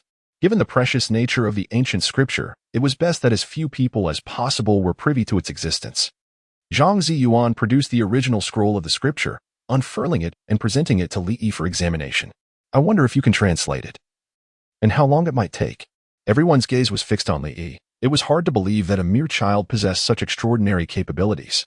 Li Yi cast a glance at the ancient text, confirming it matched what he had seen in the attic. Satisfied, he said, "I have already translated it while in the attic. There is no need for this."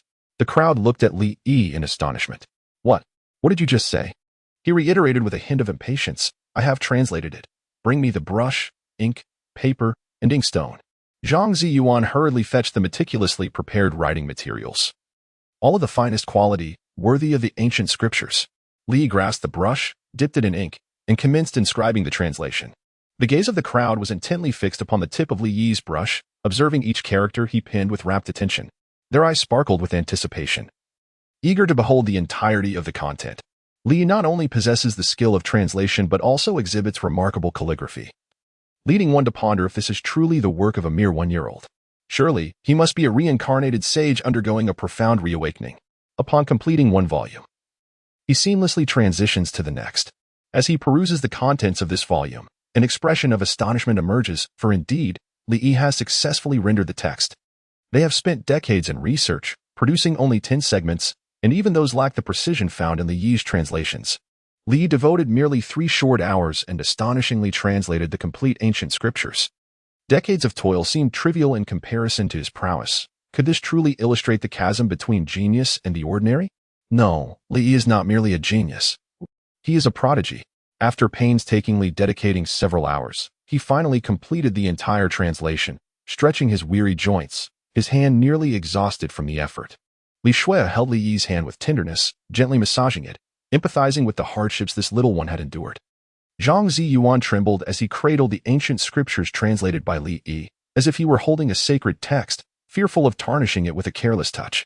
His heart swelled with excitement. After decades of arduous study, the fruits of his labor had finally materialized. In this moment, he could relish his achievement. With the ancient cultivation techniques in hand, Baiyun Temple was destined for a prosperous future. It was at this juncture that Xiao Hanyin, who had remained silent until now, spoke. "This belongs to us. You may transcribe a copy." Her frigid tone was not a suggestion to Zhang Ziyuan, but rather an unequivocal decision, one that brooked no dispute. Understood. In the presence of Xiao Hanyin, Zhang Ziyuan dared not voice any demands. Merely obtaining a copy was already a triumph, for the content held paramount importance. He personally took up the pen to transcribe a copy for preservation. Xiao Hanyin's gaze swept over the cultivation techniques, and after a thorough examination, her keen comprehension allowed her to glean substantial insights. Upon entering the martial sovereign realm, Xiao Hanyin had experienced slow progress, encountering a bottleneck that had led her to believe she had reached the limits of her innate talent. However, after studying the cultivation methods, a subtle sensation arose within her, hinting at the possibility of breaking through her current limitations. Should she dedicate herself fully to the study of these techniques, she would undoubtedly surpass her present obstacles and achieve even greater heights. To her surprise, this endeavor yielded such invaluable rewards, the most crucial of which stemmed from Li Yi. This realization further solidified her resolve to take Li Yi as her disciple. Once Zhang Ziyuan completed his transcription with a wave of her hand, the copy written by Li Yi fell into her possession. Xiao Hanyin remarked, "Remember the promise you made to me. Rest assured, Sect Master Xiao, we shall honor our commitment." "Our word is our bond," Zhang Ziyuan replied with a respectful bow. Xiao Hanyin chose not to speak further and departed with Li Yi and Li Shuer. Upon returning to the spirit vessel, they were greeted by Yu Shu, who had been waiting anxiously. The vessel set its course toward Taiqing sect, carrying just the four of them, with Yu Zhu at the helm. Xiao Hanyin turned to Li Yi, producing the ancient scriptures he had translated. "Li Yi, will you be taking this back to the Li family? May our Taiqing sect transcribe a copy? Given that it is your translation, we must fully respect your intellectual property. Li Do, if the beautiful senior needs it, I shall gift it to you, for I have already memorized it and have no further need." Xiao Hanyin accepted the gift, and after a moment's contemplation, she added, "At the recent martial arts exchange, everyone spoke of you as a member of my Taiqing sect. Now, all believe you to be one of us. What are your thoughts on this? Li, how does one perceive? Is it sufficient to merely observe with the eyes?" Li Shuo was filled with joy, for she was certain that her master would not overlook a talent like Li Yi and would break the rules to take him as a disciple. After all, geniuses are afforded certain privileges. With this development, having her beloved younger brother at Taiqing sect made things all the more interesting. She eagerly echoed Xiao Hanyin's words, "Little Yi, our master is a top-tier powerhouse of the Daqian dynasty. Given your extraordinary talents, if you could become his disciple, you would undoubtedly experience unparalleled growth. Moreover, with your sister in the Taiqing sect, and with our master showing intention to take you under his wing, why not hurry and pay your respects? To become a disciple?" Li pondered for a moment. In comparison to Li Yin, the prospect of taking the enchanting Xiao Hanyin as his mentor was utterly incomparable. The answer was abundantly clear. Moreover, Xiao Hanyin's aloof demeanor would likely allow for a more hands-off approach, which would suit Li Yi perfectly. The sole concern lay in the overwhelming number of female disciples within the Taiqing sect. Having witnessed their insatiable fervor, he was acutely aware of how fearsome they could be, leaving even a mere child like himself with no respite. While being surrounded by a multitude of beautiful women might seem like a blissful privilege of childhood, excessive enthusiasm could prove to be rather detrimental. Li Yiling had a sudden inspiration and conceived a brilliant idea. "Could I take the beautiful senior as my master?" she inquired with wide, hopeful eyes. Xiao Hanyin nodded in agreement. Li expressed his delight, addressing, "Disciple Li Yi pays respects to the beautiful master." He performed a formal bow to Xiao Hanyin. Xiao Hanyin slightly nodded, acknowledging Li Yi and successfully accepting this prodigious disciple. "You may simply call me master. What is the need to add the word beautiful?" Li Yi Dao. "It is because my master possesses an extraordinary beauty, a beauty that transcends the ordinary. Thus she is the beautiful master." With a tender and innocent voice, Li perfectly embodies the essence of a child, fully immersing himself in the role. Indeed, one must live in the present and adapt to their character. Xiao Hanyin silently acknowledged Li Yi's words. There is not a woman who does not relish the acknowledgement of her beauty, and she is no exception. "Master, may I wait until I grow a little older before I visit the Taiqing sect?" Li gazed with his large eyes at Xiao Hanyan. Confused, Xiao Hanyan inquired, "Why?" Chapter 36. To master this skill, one must first undergo castration. Li, in response to Xiao Hanyan's inquiry, earnestly explained, "Because I am still but a 1-year-old child, and I have yet to wean. There are several wet nurses at home awaiting my needs." Upon hearing this, even the aloof Xiao Hanyan could not maintain her composure. What an absurd justification. Still unweaned? Several wet nurses at home waiting for you? Could the reasoning be any more ludicrous? Li Shui was amused by Li Yi's words. Truly, he was quite the child, capable of uttering such reasoning. Perhaps only Li Yi would dare. In this vast world, is it not true that milk reigns supreme? Indeed, given Li Yi's hearty appetite, it would be prudent to wean him before introducing him to Tai Ching's sect. Otherwise, he would need to bring a wet nurse along. Xiao Hanyan was intrigued by the notion of multiple wet nurses. She nodded in agreement. Regarding her disciples, Xiao Hanyan had no stringent demands. In alignment with Li Yi's thoughts, she favored a more laissez-faire approach to teaching. "Thank you, beautiful master," Li Yi remarked with a smile. As Xiao Hanyan gazed at this child, a surge of affection welled up within her, filled with anticipation for Li Yi's future growth. With his innate talent, he would undoubtedly catch up to her, one day standing at the pinnacle of the great Tao, just as she did. Yang Zhu altered her course towards the Li family, pinching her waist to confirm the sharp pain, realizing it was no dream. Yang Zhu could hardly believe that Xiao Hanyan had actually broken tradition to accept Li Yi as her disciple. Li Yi has become the sole male disciple of the Tai Ching sect throughout its illustrious history. Upon reflection, having such an adorable junior brother like Li Yi in the serene and ascetic environment of the Tai Ching sect must be an immense joy, rendering life far more interesting than usual. Considering this, Yu Zhu expressed her support for Xiao Hanyan's actions. Although Li Yi has yet to arrive at the Tai Ching sect, the affection that the junior sisters have shown him over the past few days suggests that he will undoubtedly be quite popular upon his arrival. However, if Li Yi is surrounded by that throng of senior and junior sisters, how will she find opportunities to spend time with him? Xiao Hanyan opened the ancient cultivation manual and began to study it earnestly. The ancient cultivation techniques differ significantly from most contemporary practices. The passage of time has led to diverse methodologies. One cannot simply apply the ancient techniques directly. They must be integrated with one's own cultivation methods. Otherwise, one risks falling into the abyss of obsession. Why doesn't Li use it? Why discuss these matters with a player who has an unfair advantage? Achieving maximum comprehension is a matter of moments, and such issues simply do not exist. Li Shui is also delving into the ancient cultivation techniques. If she can grasp their essence, both of their skills would advance significantly. However, mastering such ancient methods is not a simple feat at this moment. The ever-resourceful Li Yi makes his entrance, approaching Li Shui. "Sister, can you comprehend this? If it eludes your understanding, feel free to inquire. I possess the knowledge." Li Shui raised her head and silently gazed at the innocent and naive Li Yi, at a loss for words. Li Yiming, at merely 1 year of age, dares to guide me in comprehending the intricacies of cultivation techniques. The scene is inexplicably humorous, yet, astonishingly, he possesses such qualifications. Indeed, there exists a disparity even among geniuses. Our little Yi is truly remarkable, capable of advising his elder sister. Li Shui picked up a roll. This one. Li cast a glance and, in a soft and tender voice, elucidated the principles to Li Shui. He spoke with great clarity, and Li Shui listened intently, absorbing the information far more swiftly than she could through her own studies. With a thoughtful nod, she realized, "So that is how it is." Li pondered for a moment and said, "Sister, could you share your cultivation techniques with me? This way, I could assist you more effectively in comprehending them." Understanding Li Shui's cultivation methods would enable him to better guide her in grasping the ancient principles of cultivation. Li Shui gazed at Xiao Hanyan. As the saintess of the Tai Ching sect, she practiced the ancestral techniques passed down through generations of sect leaders, which could only be cultivated by the sect leader and the designated saintess. After a brief moment of hesitation, Xiao Hanyan nodded. This set of techniques was particularly suited for female practitioners. For males, it would yield adverse effects. In fact, this was true for most of the Tai Ching sect's methods, which was fundamentally why the sect predominantly recruited female disciples. Sharing the techniques with Li Yi was permissible, as long as he did not practice them. Xiao Hanyan's icy fingers pressed against Li Yi's forehead, revealing the techniques rather than imparting them. For Li Yi, there was little distinction, as he could comprehend it with just a glance. Initially adopting a nonchalant attitude, Li Yi's demeanor shifted upon perusing the Tai Ching sect's ancestral techniques.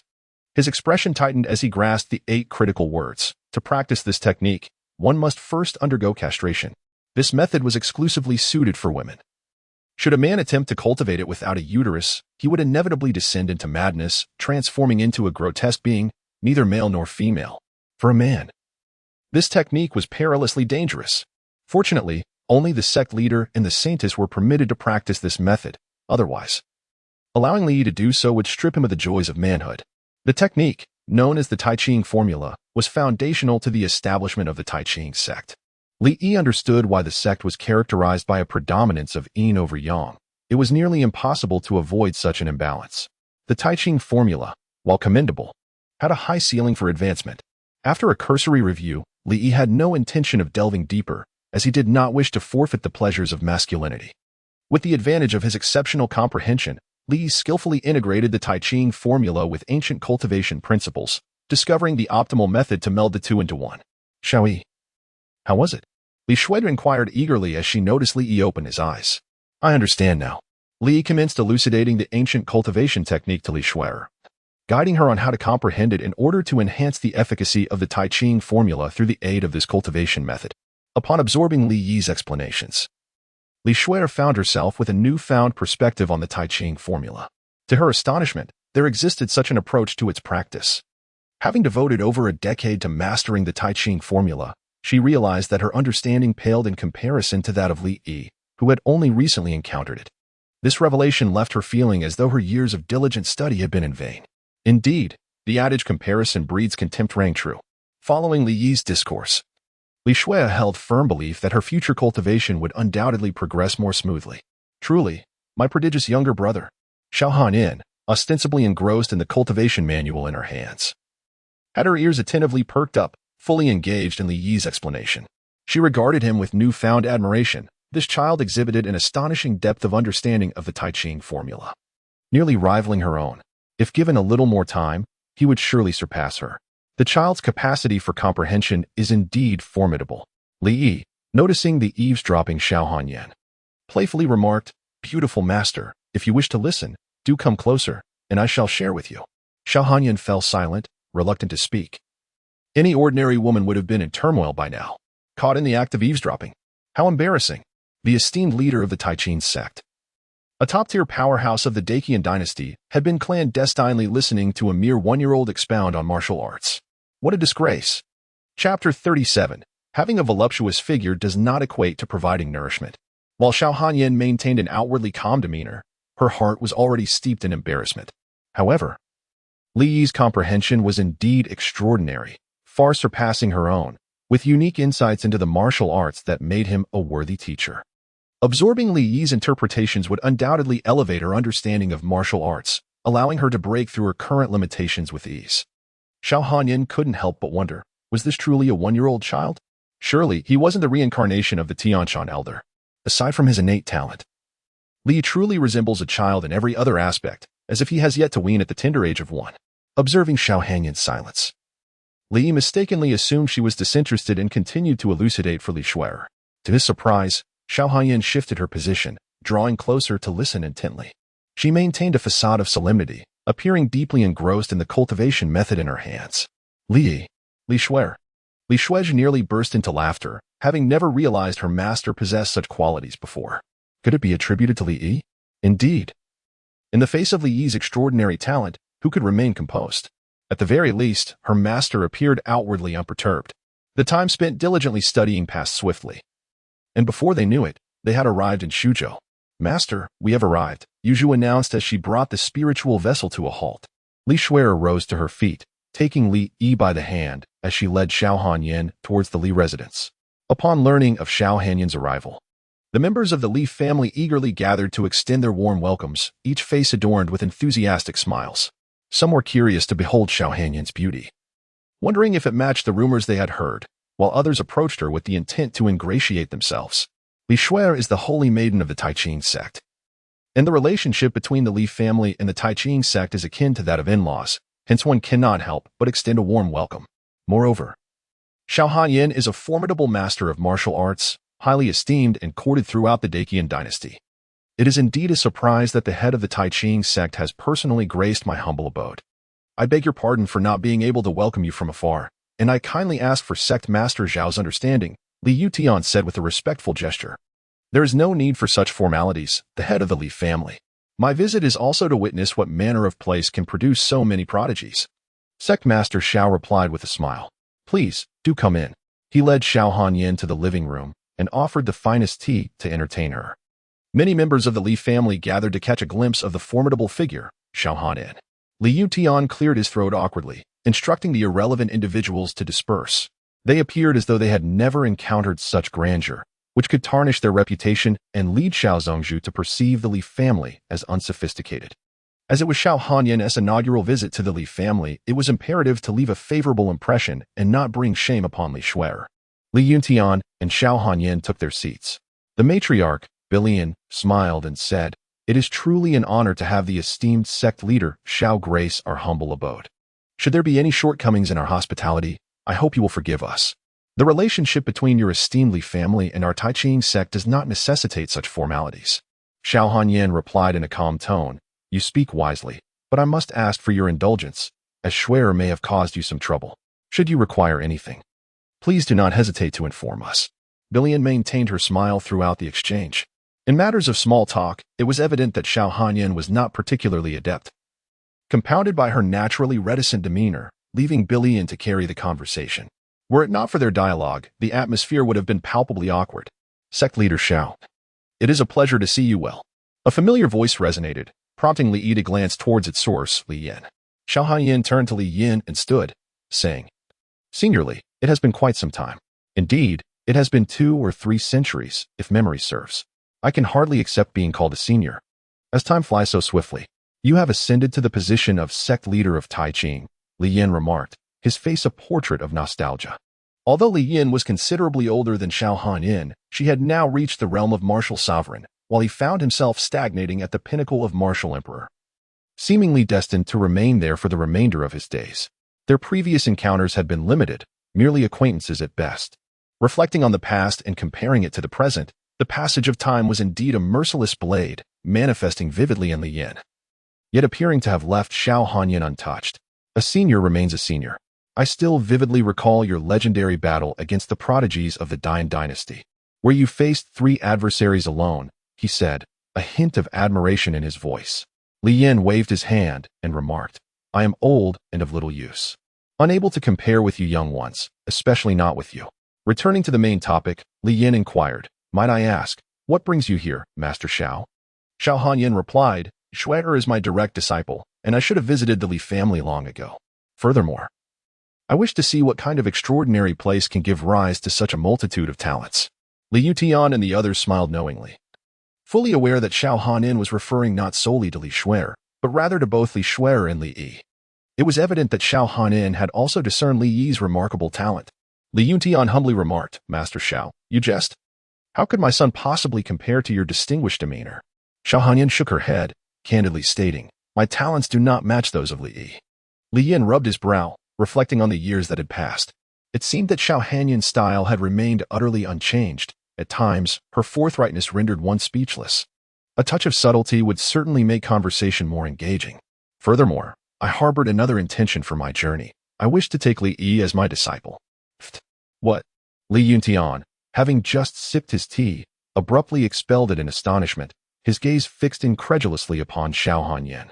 "Surely, you must be jesting. It is true that Xiao Hanyin is a formidable powerhouse. To be her disciple is indeed a privilege. However, she is the leader of the Taiqing sect. How could she possibly accept a male disciple? More critically, the rules of the Taiqing sect strictly prohibit any romantic entanglements between genders. If you were to take Li Yi as your disciple, would that not imply that he could never marry? How then would he pass on his exceptional lineage? This would surely jeopardize the future of the Li family." Xiao Hanyin reassured him, "Rest assured, esteemed head of the Li family, I merely intend to take Li Yi as my disciple to impart my skills to him, without interfering in any other matters of his life."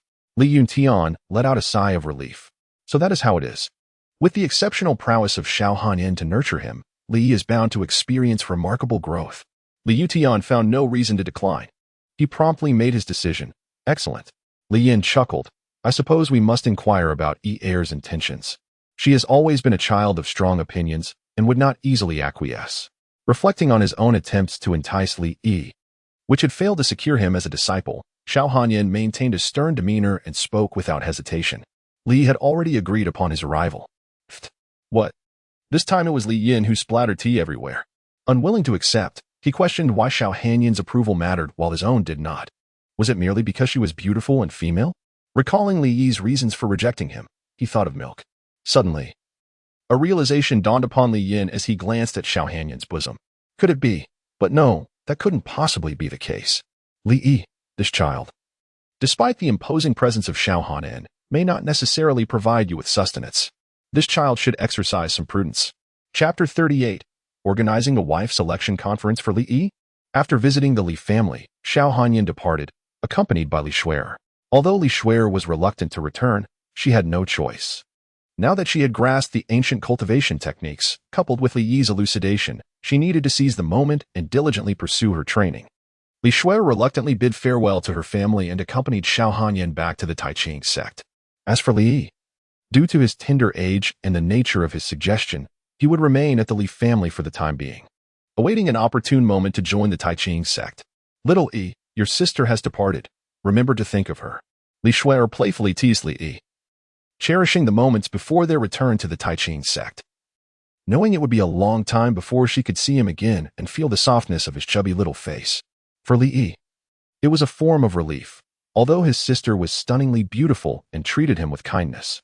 Being constantly pinched and played with by a crowd of enchanting women left him feeling helpless, as he was still just a child. What child could withstand such trials? I will surely miss my sister, Li said in a sweet, childlike voice, his big, doe-like eyes watching Li Shuer depart. The sight melted Li Shuer's heart. She approached him, crouched down, and took his small hand in hers. In the eyes of others, Li Shuer was a revered saint, but before Li Yi, she was simply a sister, one who indulged him with affection.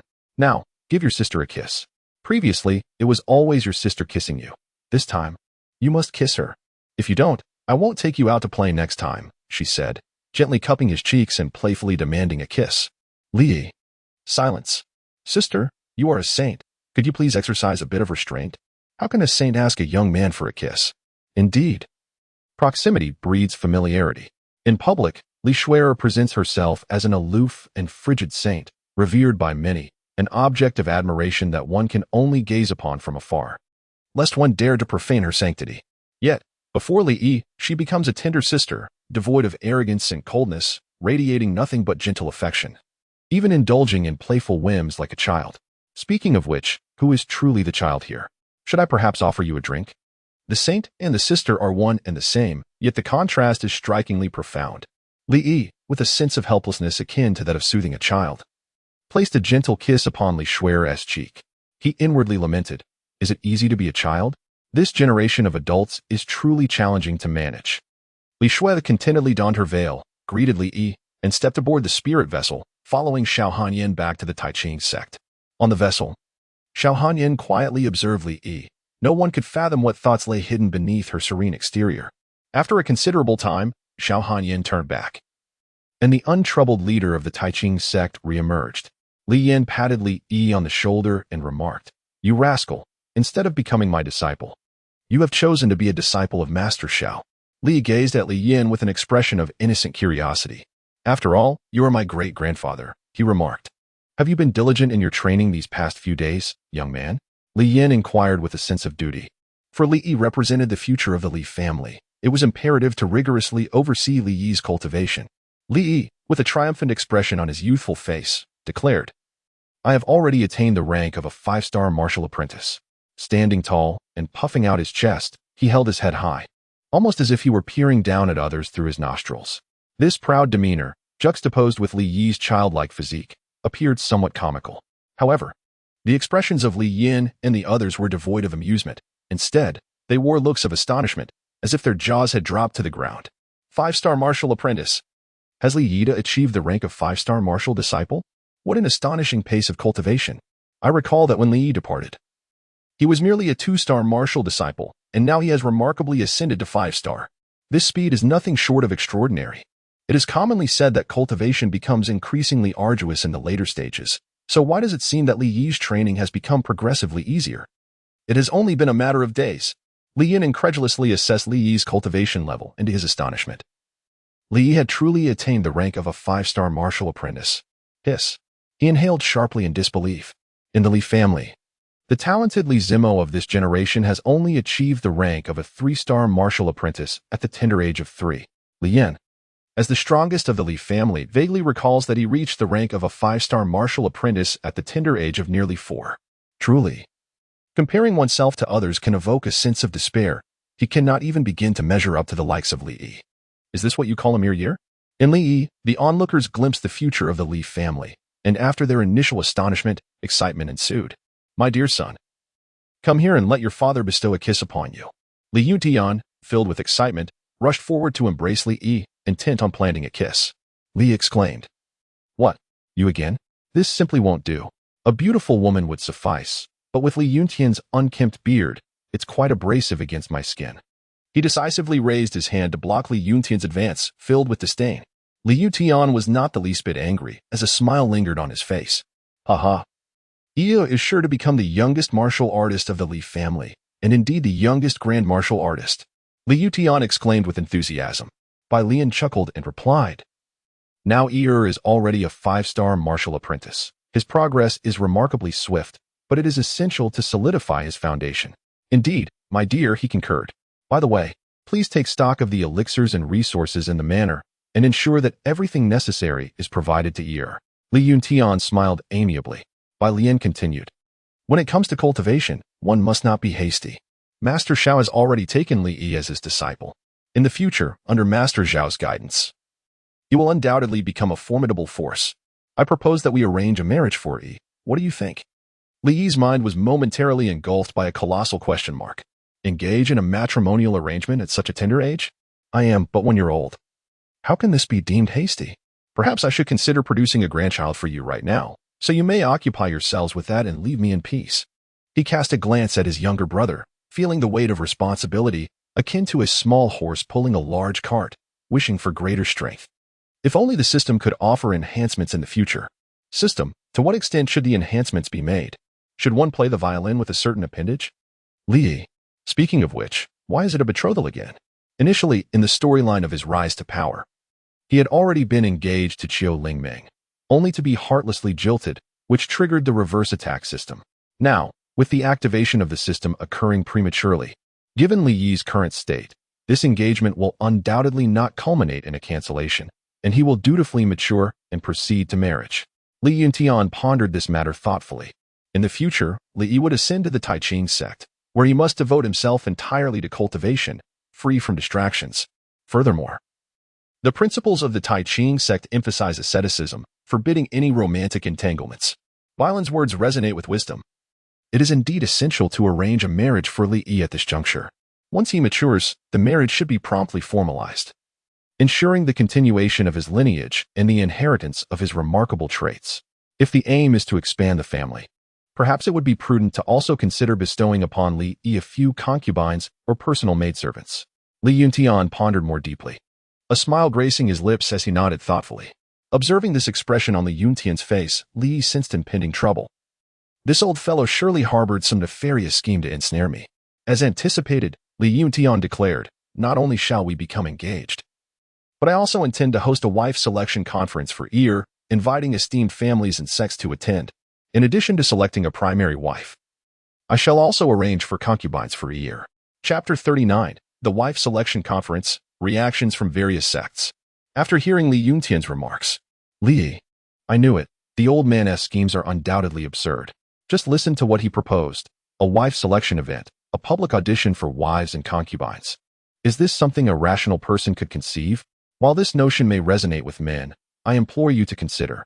I am but 1 year old. 1 year old. Are you truly expecting me to bear you 2 grandchildren at once? I vehemently protest. I refuse arranged marriages. What? Why does Li Yi remain silent in opposition? His silence speaks volumes. Questioning Li Yi? I can only say your judgment of character is remarkably accurate. Bai Lian remarked, This seems rather inappropriate. A wife selection event? For a 1-year-old child? It sounds utterly ludicrous and absurd. Is this truly a viable idea? Indeed. Finding a suitable match and arranging a betrothal is one thing, but a wife selection event, This is exceedingly abrupt. As if we were dealing with a prince choosing his consort. The crowd unanimously deemed Li Yuntian's proposal preposterous, a whimsical thought that truly defies comprehension. While a prince selecting a consort may be acceptable, they are merely from a noble family. Such theatrics are genuinely baffling. Li Yuntian, with a dismissive air, remarked, "My son is exceptional, a prodigy beyond compare. How could one hastily select a fiancée for him? Naturally, we must evaluate several candidates and choose the finest. One who truly deserves E. What do you think, E?" Teasing the child in his embrace, he found E silently contemplative. See, even he does not contest this and tacitly agrees. The onlookers fell silent, pondering how a child could possibly grasp such complexities. Under Li Yuntian's autocratic resolve, he resolved to host a matrimonial selection event for Li Yi, set to unfold in a fortnight. Li Yuntian prepared to host a grand event for Li Yi, sending invitations to the prominent families and sects in the vicinity. Initially, upon receiving the news, these individuals found it utterly ludicrous. To hold a wife selection ceremony for a child barely 1 year old, was it not a jest? Could one truly expect such a child to know how to choose a wife? It seemed as if they were treating him like a prince. Even a prince would not be selecting a consort at such a tender age. They anticipated a spectacle, eager to watch the Li family make a fool of themselves. And were curious how the Li family would extricate themselves from such a situation. However, gradually, the atmosphere began to shift.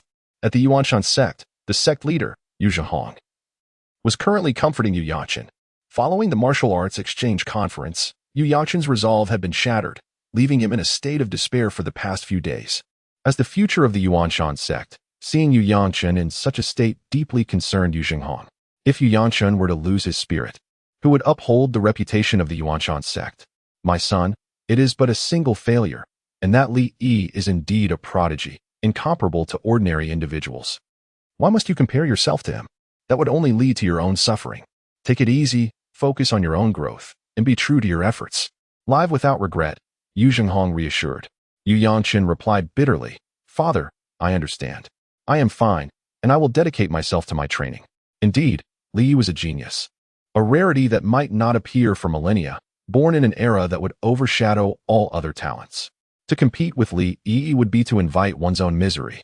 Just so happens, I have some free time these days.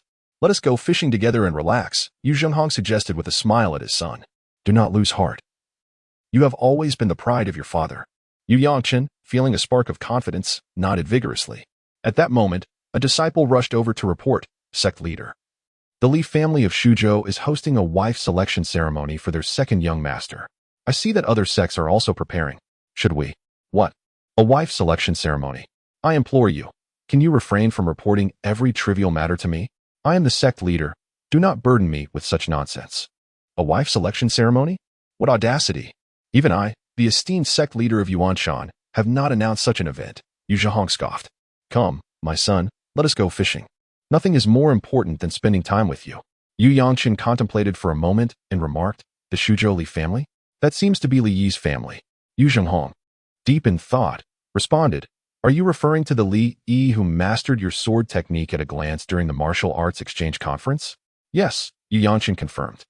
According to the family hierarchy, the genders are separated. Li Xian is the eldest son, Li Shui is the eldest daughter, and Li Yi is the second young master. So, they are indeed hosting a wife selection ceremony for Li Yi? Yu Zhihong realized. Yu Yangshan chuckled. Li Yi is merely 1 year old, even if he possesses extraordinary talent. A wife selection ceremony seems excessively grandiose. However, Yu Zhihong hurriedly orchestrated. What are you all dawdling for? Summon all the female disciples with any semblance of beauty from our sect, and also have Madam bring Lingling over. Master, Miss Lingling seems to be around 13 years old. Isn't that somewhat inappropriate? Yu Zhihong retorted impatiently. What do you know? We have lived for hundreds or even thousands of years. Who cares about age? Hurry up. Lest we miss this opportunity. Yu Yangshan mused to himself. If holding a wife selection event for Li Yi was extravagant, then Yu Zhihong's current demeanor was even more ostentatious. Father, are we still going fishing? Yu Zhihong awkwardly replied. We'll do that next time. It's quite fitting for you to accompany me, after all. You and Li are not unfamiliar with one another. Yu Yangshan found himself at a loss for words and chose silence instead. Is this the treatment reserved for geniuses? Such absurdity, and yet everyone rushed to accommodate it. Thankfully, he was male. Otherwise, Yu Zhenghong would surely have insisted he participate as well. At Baiyin Temple, Zhang Ziyuan took a deep breath. Since mastering the ancient cultivation techniques, his previously stagnant progress had seen considerable advancement. Truly, the ancient cultivation methods are remarkable. No wonder it is said that in ancient times, powerful beings were abundant. With such formidable techniques, it is challenging not to become strong. Zhang Ziyuan sighed in appreciation. The remnants of the ancient era are indeed wondrous, yet regrettably, few have survived and many are incomprehensible due to language barriers. However, things are different now, with Li Yi. This prodigy, translating ancient texts, is as effortless as drinking water.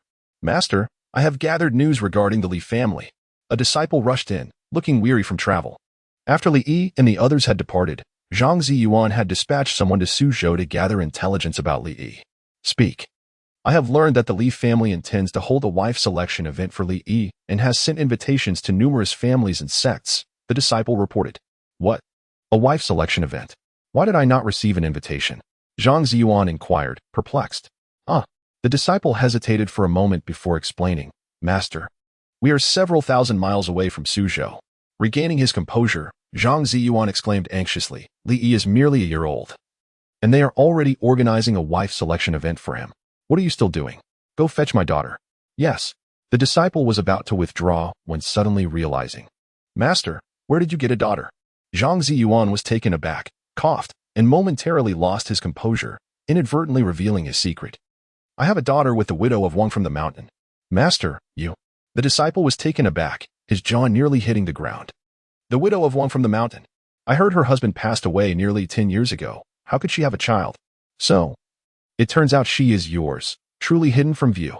Zhang Ziyuan, maintaining a serious demeanor, replied, This is not the time for such discussions. Quickly go bring the child over. Understood. Zhang Ziyuan clasped his hands behind his back, gazing towards the direction of Suzhou. To his astonishment, he had inadvertently fathered a daughter with widow Wang. And it seemed she possessed remarkable potential. Truly, I possess foresight. Chapter 40. The Humble Wan Ning. May I serve as the young master's maid? My dear husband. This is quite ridiculous, Xiao Qingyao reproached, her displeasure evident. You choose to hold a wife selection event when our child, ear, is still so young? Do you not find this absurd? As a well-educated lady of refinement, such behavior deeply unsettled Xiao Qingyao, leading her to believe that Li Yuntian was acting most irresponsibly. Li Yuntian dismissed with a scoff. What could a woman possibly understand about men's affairs? I may not comprehend the matters of men, but as Er's mother, my intentions are solely for her well-being, Xiao Qingyao retorted angrily. Li Yuntian yearned to embrace Xiao Qingyao from behind, yet she deftly evaded his advances, disallowing his embrace. Undeterred, Li Yuntian, with a thick skin, sought to comfort her. Qingyao, the sect leader of Tai Ching, has expressed a desire to accept Li Yi as a disciple. You are well aware of the sect's strict regulations against romantic entanglements. Although it may not apply to Er, the internal policies remain unchanged. And the focus must be on cultivation. We cannot ascertain how long Er will need to train at Tai Ching. For now, all arrangements for him have been made. Once he matures, we can proceed with the formalities. I am acting in his best interest. Upon hearing Li Yuntian's words, Xiao Qingyao felt a flicker of uncertainty within her. As a mother, she naturally yearned to witness Li Yi establish a family and a career, envisioning herself as a grandmother, caring for her grandchildren, and relishing the joys of family life. The imagery was vivid and heartwarming, and gradually, Xiao Qingyao's resolve softened as she acquiesced.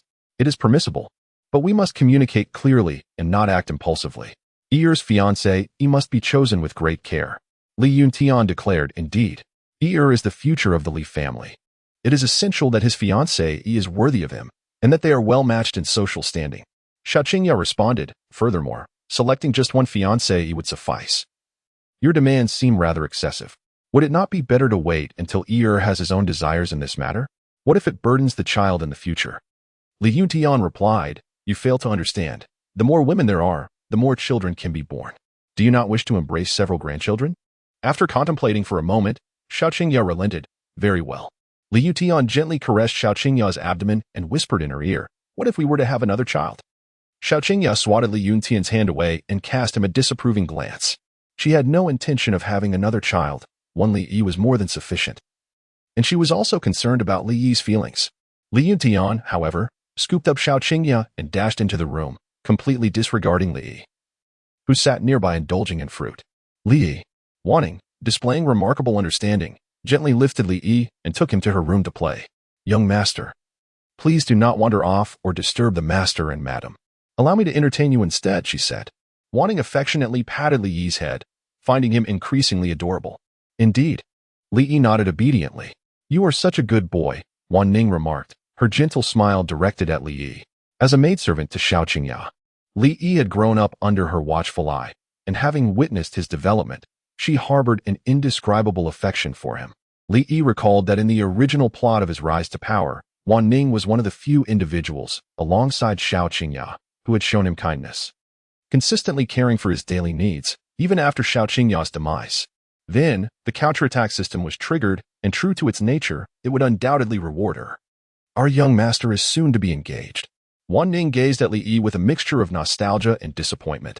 Her expression was somewhat conflicted. After pondering for a considerable time, she finally addressed Li Yi. Young master. Li Yi, what is Wan Ning trying to convey with her hesitations? I am still but a child, and such matters are not to be trifled with. Young master, would you consider choosing me as your maidservant? Wan Ning timidly inquired. Her gaze cast downwards as she nervously picked at her fingers. She was acutely aware of her position as a mere servant, unqualified to make demands of her master. Yet her desire to care for Li Yi remained steadfast. Li paused, momentarily taken aback by her words, which left him somewhat perplexed. Haven't you always been looking after me? I would be quite unaccustomed without Sister Wan Ning's care. Sister? Young master. Please just call me Wan Ning. I cannot bear the weight of such a title. Wan Ning replied humbly, fearing that if others were to learn of Li Yi referring to her as sister, she might be subjected to ridicule or worse. Very well. Li sat upon Wan Ning's lap, indulging in the fruit she had peeled and offered to him. In recent days, the Li family had lavished an abundance of heavenly treasures upon Li Yi. Even the ordinary fruits he consumed were of a spiritual nature. Meals had been replaced with ethereal rice, and water had transformed into divine milk. Every possible avenue to enhance Li Yi's cultivation was being utilized, providing him with an unparalleled environment for growth. In just a few short days, Li Yi's cultivation level ascended to that of an 8-star martial disciple. The resources bestowed upon him were already considerable, and coupled with Li Yi's remarkable ability to swiftly digest these resources, his efficiency in absorption surpassed that of the average individual, yielding extraordinary results and propelling his advancement at an astonishing pace. This progress exceeded even Li Yi's own expectations. Now, should the Li family find themselves in a position of sacrificing their wealth or tightening their belts, they would still ensure that Li Yi's needs were met. Of course, this is but a metaphor. Given the Li family's resources, the amount in question is merely a trifling matter. Nestled in Wan Ning's embrace, Li finally felt a sense of warmth, no longer resembling a mere flat surface as he once did. Li suddenly felt a surge of curiosity, wondering if his fiancée, Ichio Lingming, would make an appearance this time. If she did, would their encounter trigger some sort of reversal mission? Perhaps. A 3-year pact to be fulfilled in advance. The prodigious talent defeating a mere child. Indeed, the title of child assassin would be well-deserved. Ichio Lingming's family was decent, but in comparison to the Li family, they fell considerably short. Moreover, Ichio Lingming's constitution had yet to awaken, and her cultivation aptitude was rather poor, thus falling outside of Li Yuntian's criteria. Surely, their paths wouldn't cross. Setting aside such thoughts, he decided to take things one step at a time, after all. The notion of reversal was no longer applicable. According to the regular timeline, the 3-year agreement dictated that he would find Ichio Lingming and defeat her. Young master, shall we take a bath? Wan Ning said, lifting Li Yi to the bathing area. The steaming water enveloped them as Wan Ning opened a small vial, pouring its contents into the tub and stirring it gently. She placed Li Yi into the wooden tub and began to cleanse his body thoroughly, leaving no part untouched. Upon contact with the diluted medicinal liquid, Li felt a warm current surging within him, a result of the elixir's effect. The Xiaonaozizai technique activated autonomously, absorbing the medicinal power. Before long, he broke through barriers, and his cultivation level ascended to the rank of a 9-star martial disciple. Cultivation indeed required perseverance. It was a matter of 99% effort and 1% talent. System. Yes. After a comfortable bath, Wan Ning placed Li Yi on a dry towel, diligently drying his body. I can manage this myself, he insisted, believing it was a trivial matter he could handle alone. No, this is my responsibility. How could the young master do this himself? Wan Ning countered. Her purpose as a maid was to serve, and if the master were to do everything himself, what need would there be for her? Suddenly, a thunderous explosion erupted from outside. Chapter 41. Is it time to wean Li Yi? Ha ha ha. I have finally broken through. Li Yin traversed the void, walking gracefully in midair, with his hands clasped behind his back. He descended slowly, and the entire building trembled and crumbled into ruins due to Li Yan's breakthrough. Previously, Li Yi had imparted ancient cultivation techniques to Li Yin, and under Li Yi's guidance, Li Yin gained profound insights, promptly entering seclusion. At long last, today he shattered his limitations, ascending to the revered realm of martial sovereignty. This realm, which he had longed for, had once seemed unattainable in this lifetime. Yet, he found such an opportunity through Li Yi. This child is indeed the lucky star of the Li family, consistently bringing surprises, and even he has benefited from it. Who could have imagined that a child could present him with such a chance for breakthrough? Congratulations to the ancestor for this momentous advancement. The members of the Li family gathered around, each offering their congratulations to Li Yin with a respectful clasp of their hands. Li Yan's breakthrough is a boon for the entire Li family, as they will possess a formidable force, a stronger support, and enhanced strength. The number of formidable warriors at the martial sovereign realm is exceedingly rare throughout the vast lands of Deqian, and thus, the Li family's status has ascended to an unprecedented height. Haha. Li Yin, confronted with the congratulations from those around him, threw his head back and laughed wildly, unable to contain his mirth. The commotion caused by this breakthrough was considerable, and the news spread rapidly. Soon, the entirety of Shuzhou was aware. The impact brought forth by a formidable warrior at the martial sovereign level was not to be underestimated. It was not merely Shuzhou that took notice, but the entire Deqian dynasty as well. In no time, various factions arrived to extend their congratulations. Local officials of Shuzhou also presented gifts of celebration. Previously, they may have hesitated to curry favor with the Li family, but now such considerations were rendered moot. It became essential to seek their goodwill. Those who had harbored grievances against the Li family hastened to offer their tokens of goodwill, eager to mend relations and avert any potential retribution. Who could have anticipated that such upheaval would arise from the actions of a mere one-year-old child? Li Yin, with his hands clasped behind his back, gazed upon the well-wishers with a proud smile as he expressed his gratitude. He then remarked, I sincerely appreciate your congratulations.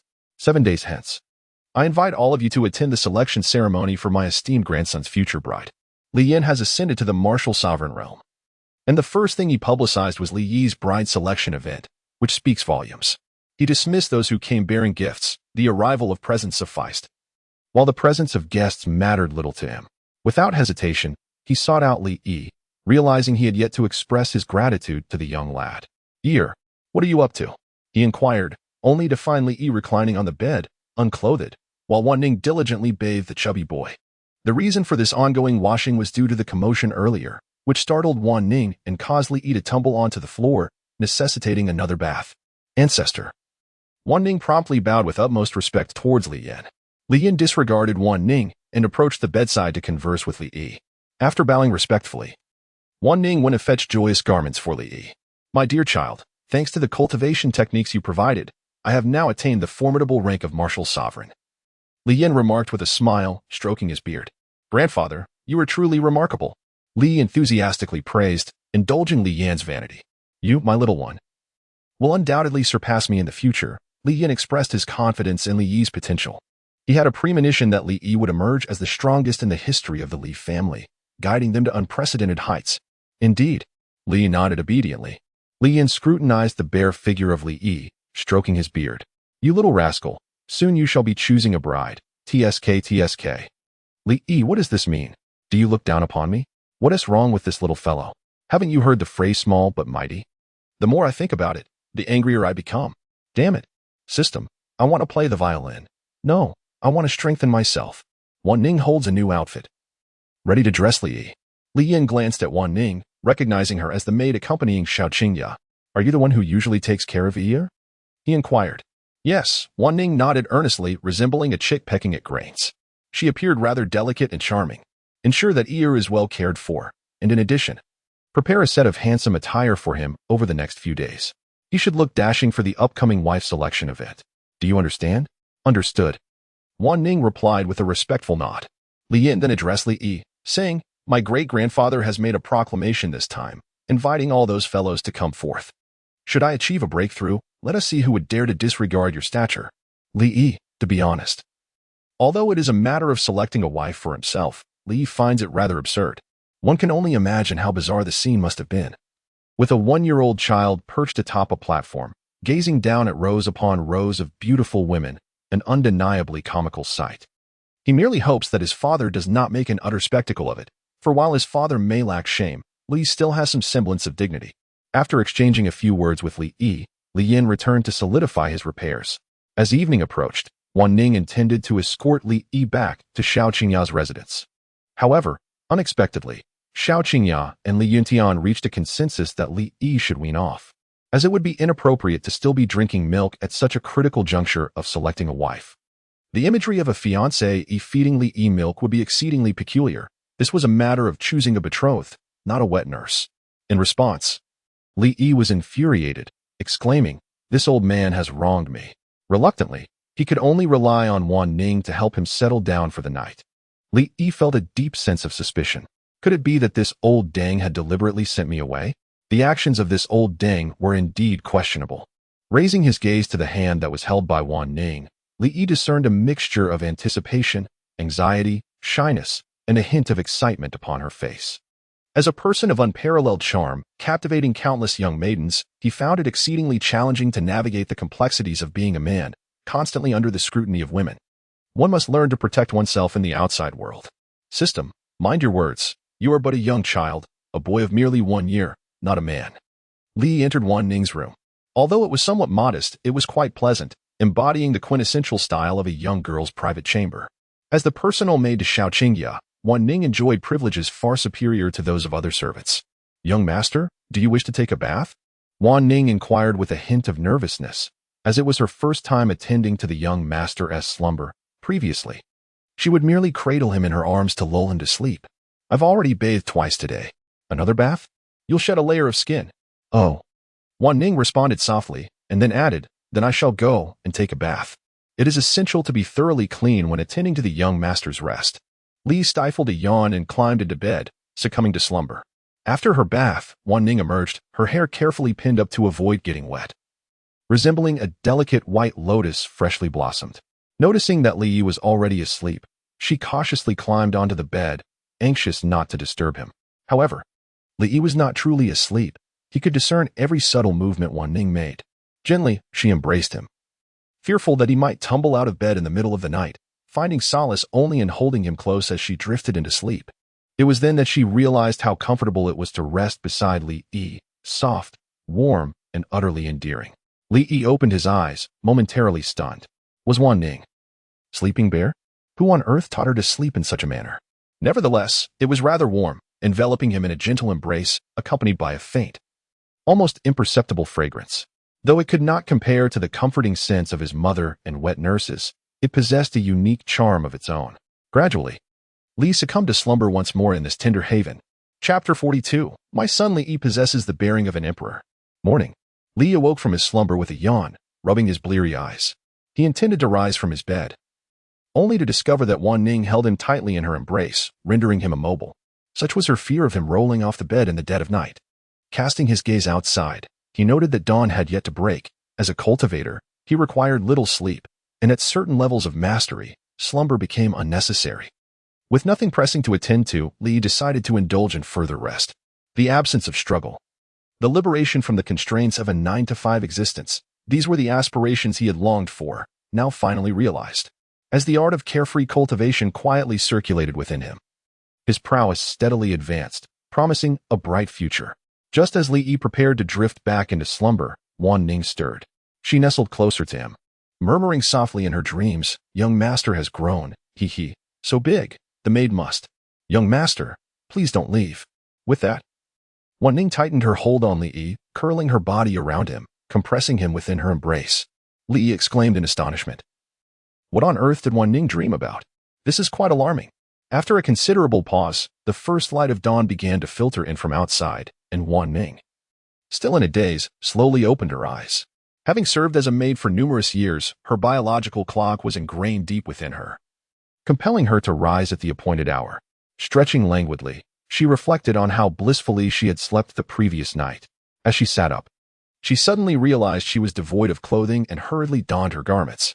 The night prior, after her bath, she had recalled the teachings of the matron in the household. Maids were to warm the bed for the young master and attend to his slumber without attire, ensuring he remained warm.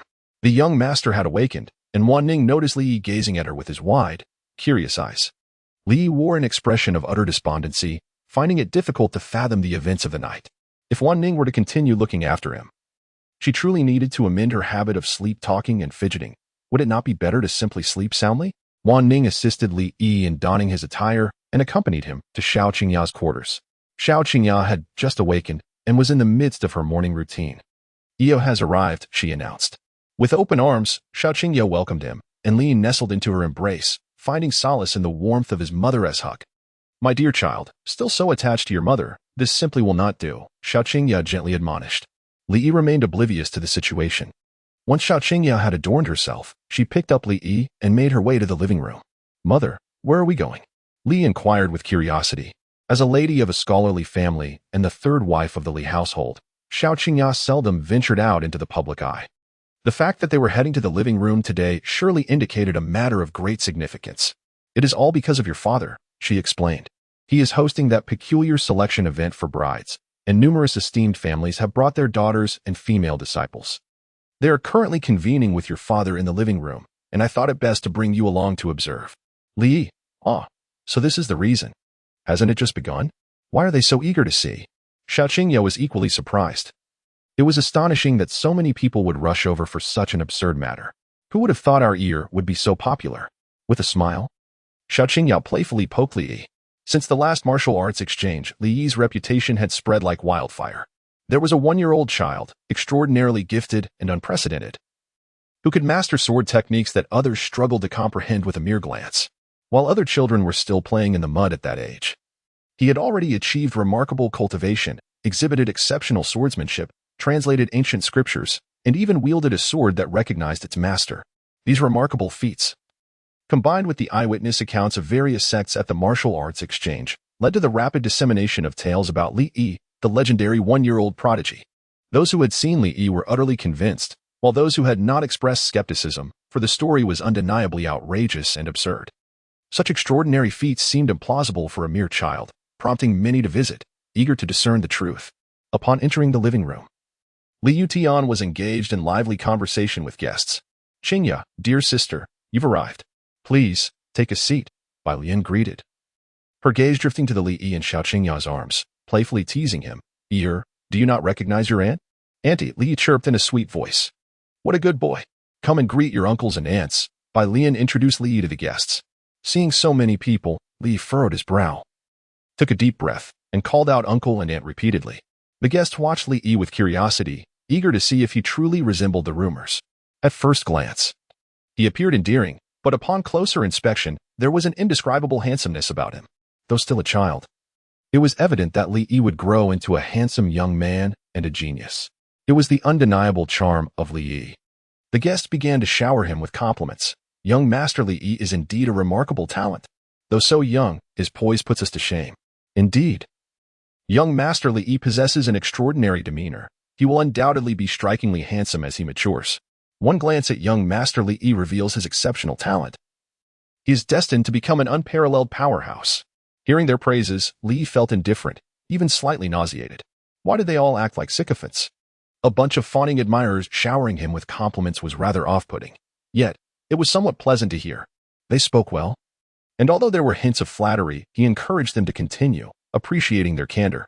However, the person most delighted by the guests' compliments was none other than Li Yutian, whose smile had not faded since the beginning.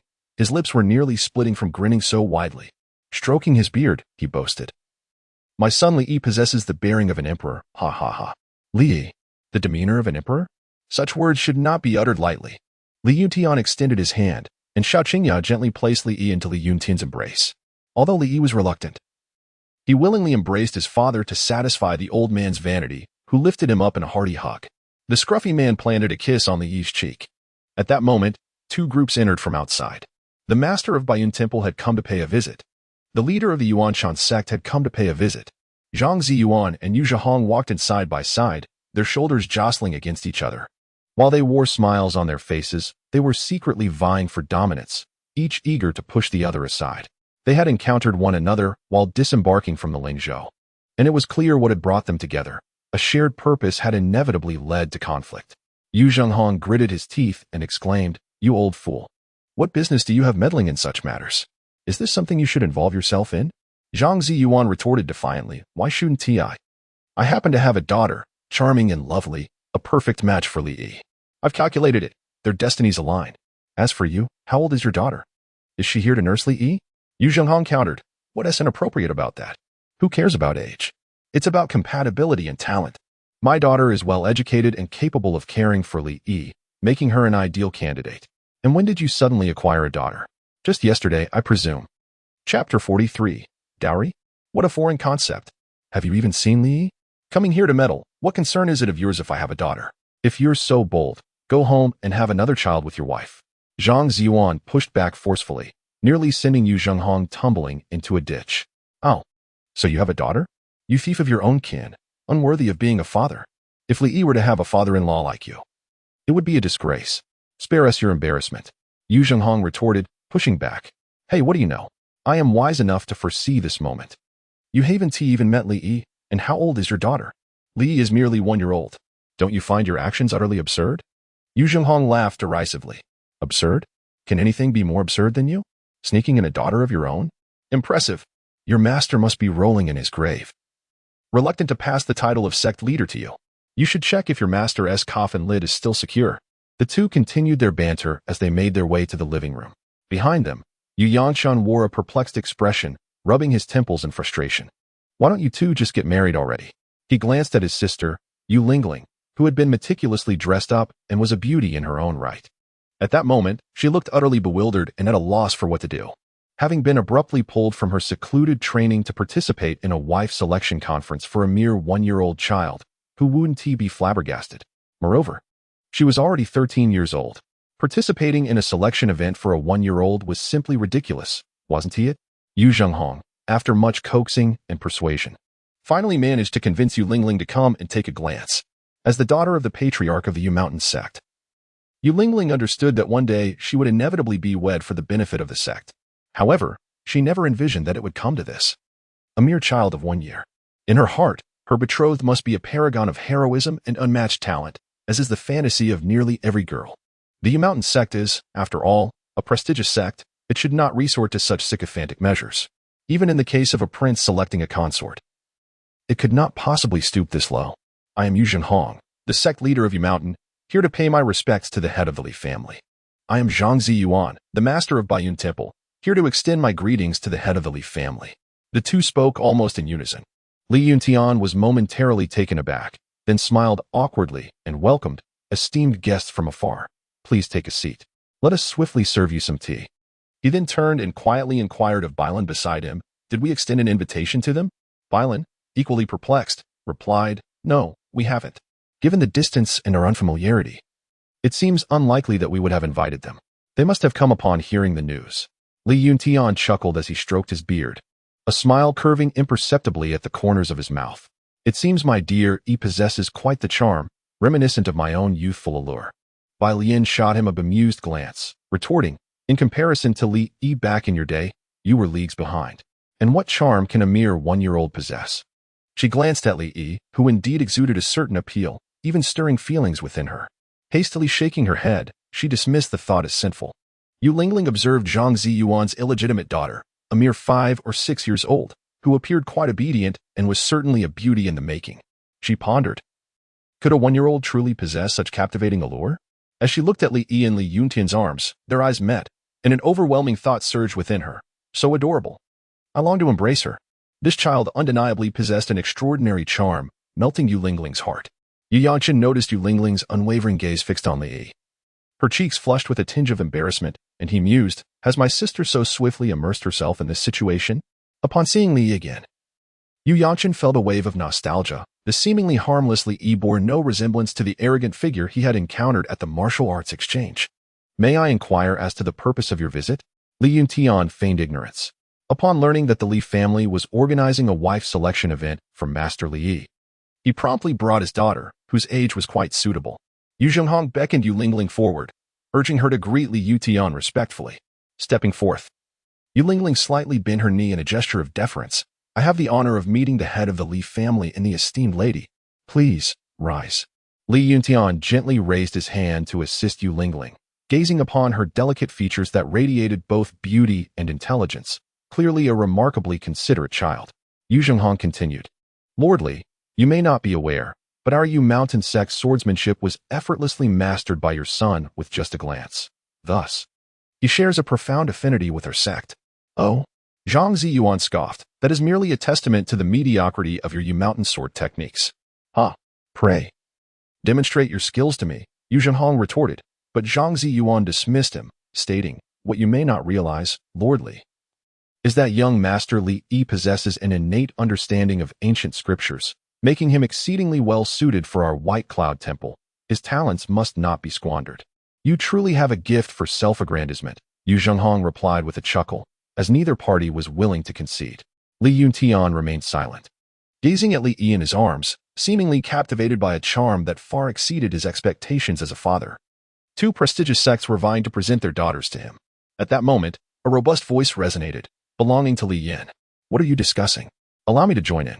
As Li Yin arrived, all eyes turned toward him, and he did not temper the imposing aura of a martial sovereign, ensuring that everyone was acutely aware of his presence. The crowd, filled with reverence, rose to their feet to pay their respects to Li Yin. Feeling the overwhelming pressure emanating from a powerful martial sovereign, Li Yin's breakthrough has reached Zhang Ziyuan's ears. Undoubtedly, it is the result of the ancient cultivation techniques. Li Yin laughed heartily and said, there is no need for formality, my friends. I am truly delighted that you have all gathered to partake in my son Yi's wife selection banquet. You are all esteemed guests, and there is no need for excessive courtesy. Who knows, perhaps in the future, we may even become in-laws. Casting a glance over the attendees, Li Yin smiled with satisfaction and stroked his beard. At this moment, Li found himself at a loss for words. With the current pace of events, this had transcended the realm of a tale of resurgence and had devolved into the narrative of a stallion novel. Li harbored no interest in the stallion, desiring only to live a tranquil and comfortable life of leisure. Yu Zhenghong remarked, your son and my daughter are a match made in heaven, perfectly aligned with the values of our Yu Mountain sect. Perhaps you should give it some thought, Master Li. Zhang Ziyuan, at a loss for words, interjected, please, spare us your musings. I have consulted the divination, and the fates of Li Yi and my daughter are in harmonious accord. I have even prepared the dowry. Li Yi, dowry? What a foreign term. I said to the two of you, do you not understand the order of precedence? Step to the back of the line. Upon witnessing the two cutting in line, the others who arrived earlier were incensed, leading to a heated argument among the guests in the living room. Li Yuntian stepped forward to preside over the proceedings, stating, I am aware that many of you are eager to form a familial alliance with the Li family, which is indeed an honor for us. However, my intention is to host a selection event for Ear to find him a suitable wife. Since we cannot reach a consensus at this moment, why not wait until the selection event to compete more vigorously? Chapter 44. The selection event for a wife takes place. Alongside the schemes of the other two families on the day of the selection event, the father exclaimed, are you out of your mind? Organizing a selection event for little E? He is still just a child. Do you not find this utterly absurd? Li Shui confronted Li Yutian, taken aback when she learned that he intended to host a wife selection event for Li Yi. Alarmed, she hastily boarded a spiritual vessel to prevent this farce. How is this amusing? Shouldn't you be delighted to assist your brother in finding a suitable partner? Li Yuntian expressed his displeasure, with his hands clasped behind his back. Since when has Li Shui taken it upon herself to discipline her father? He mused. I am utterly delighted. Truly delighted. Li Shui retorted, her voice tinged with anger. Xiaoyi is still merely a child. While I refrain from commenting on your arrangement of a betrothal for him, is it reasonable to entertain the notion of a wife selection event? Is that a concept even a rational person would conceive? I believe your reaction is rather excessive.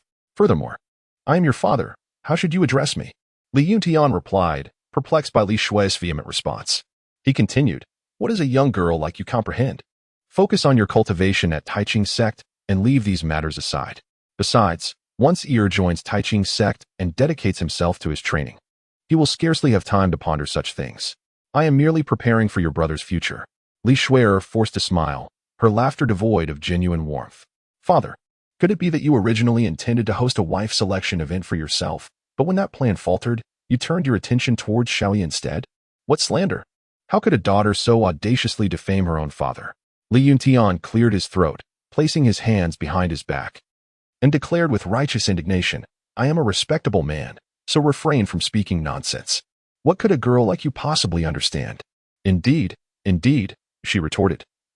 I may lack understanding, but is this truly the product of a respectable man's mind? Li Yuntian gazed at Li Shuer and remarked, as a saintess, could you not perhaps amend your demeanor? How do you speak to your father in such a manner? A saintess you may be. Yet the virtues of a daughter should not merely reflect those of her father. Li Yuntian silently curled his lips, for this statement left him with no grounds for rebuttal. Li Shuer was not inclined to continue the debate with Li Yuntian. For the moment, it seemed there was no alternative. In this household, there was no one to alleviate her concerns. Just a few days' absence had led to such an incident. How delightful little E was. Little E, here I come, she exclaimed, turning to leave. After days of longing to see the cherubic boy, she could hardly contain her excitement. Finally, she had found a reason to step out, and she couldn't let this opportunity slip away. Rubbing her hands together, she envisioned pinching Li Yi's chubby cheeks with delight. At that moment, Li Yi found himself in the backyard, surrounded by a throng of ladies, creating an impenetrable barrier. They had gathered to behold the charming little boy, as if he were a prized exhibit at a zoo, destined for stardom. Most of these ladies were experienced mothers, well acquainted with the joys of childcare. Upon encountering such an adorable child as Li Yi, they could not resist the urge to reach out and touch him. Li Yi was utterly unaware of how many times he had been touched. Every possible part of him had been subject to their unwarranted caresses. Is it too much to ask for a semblance of privacy? If this continues, his very skin might be worn away. What was even more alarming were the audacious women who, with reckless abandon, would kiss and nibble at him, leaving his face adorned with traces of rouge and lipstick. A cacophony of voices surrounded him, as some even brought their daughters to introduce to him, chattering incessantly about a plethora of topics that Li Yi instinctively tuned out. This horde of women was truly terrifying. He had to escape this place post-haste, lest his reputation be irreparably tarnished. Little E, sister is back. Are you happy? Li Shuer stepped into the courtyard and was momentarily taken aback by the multitude of ladies gathered there. The scene before her suggested that they had encircled Li Yi, perhaps to bestow upon him some significant blessing. Upon spotting his sister's arrival, Li Yi felt as though he had grasped a lifeline and recklessly dashed toward Li Shuer, exclaiming, Sister, save me. He flung himself into her embrace, expressing how much he had missed her in just a few days. Li Shuer held him close, her heart swelling with pride, reassured that her affection for this brother was not in vain. It had been half a month, after all, and he certainly longed for her company. Sister, please take me out to play. Li clung to Li Shuer's neck, refusing to let go, even in death. How wonderful it is to have an elder sister. Sister will take you out to play. Under the watchful gaze of the other ladies, Li Shuer embraced Li Yi as they departed. Li Yi let out a sigh of relief, finally coming to an end at the wife selection conference. The Li family truly is amusing, hosting a wife selection event for a child without a care for public ridicule. Nowadays, Li Yin, that old man, has broken through to become a martial sovereign, his status and position vastly elevated. Furthermore, I have heard that Li Yi's talent is beyond that of ordinary geniuses. You, Song family, are known to be at odds with the Li family. What brings you here? Are you perhaps seeking to turn enemies into friends? The Song family of Shuzhou and the Wang family have gathered.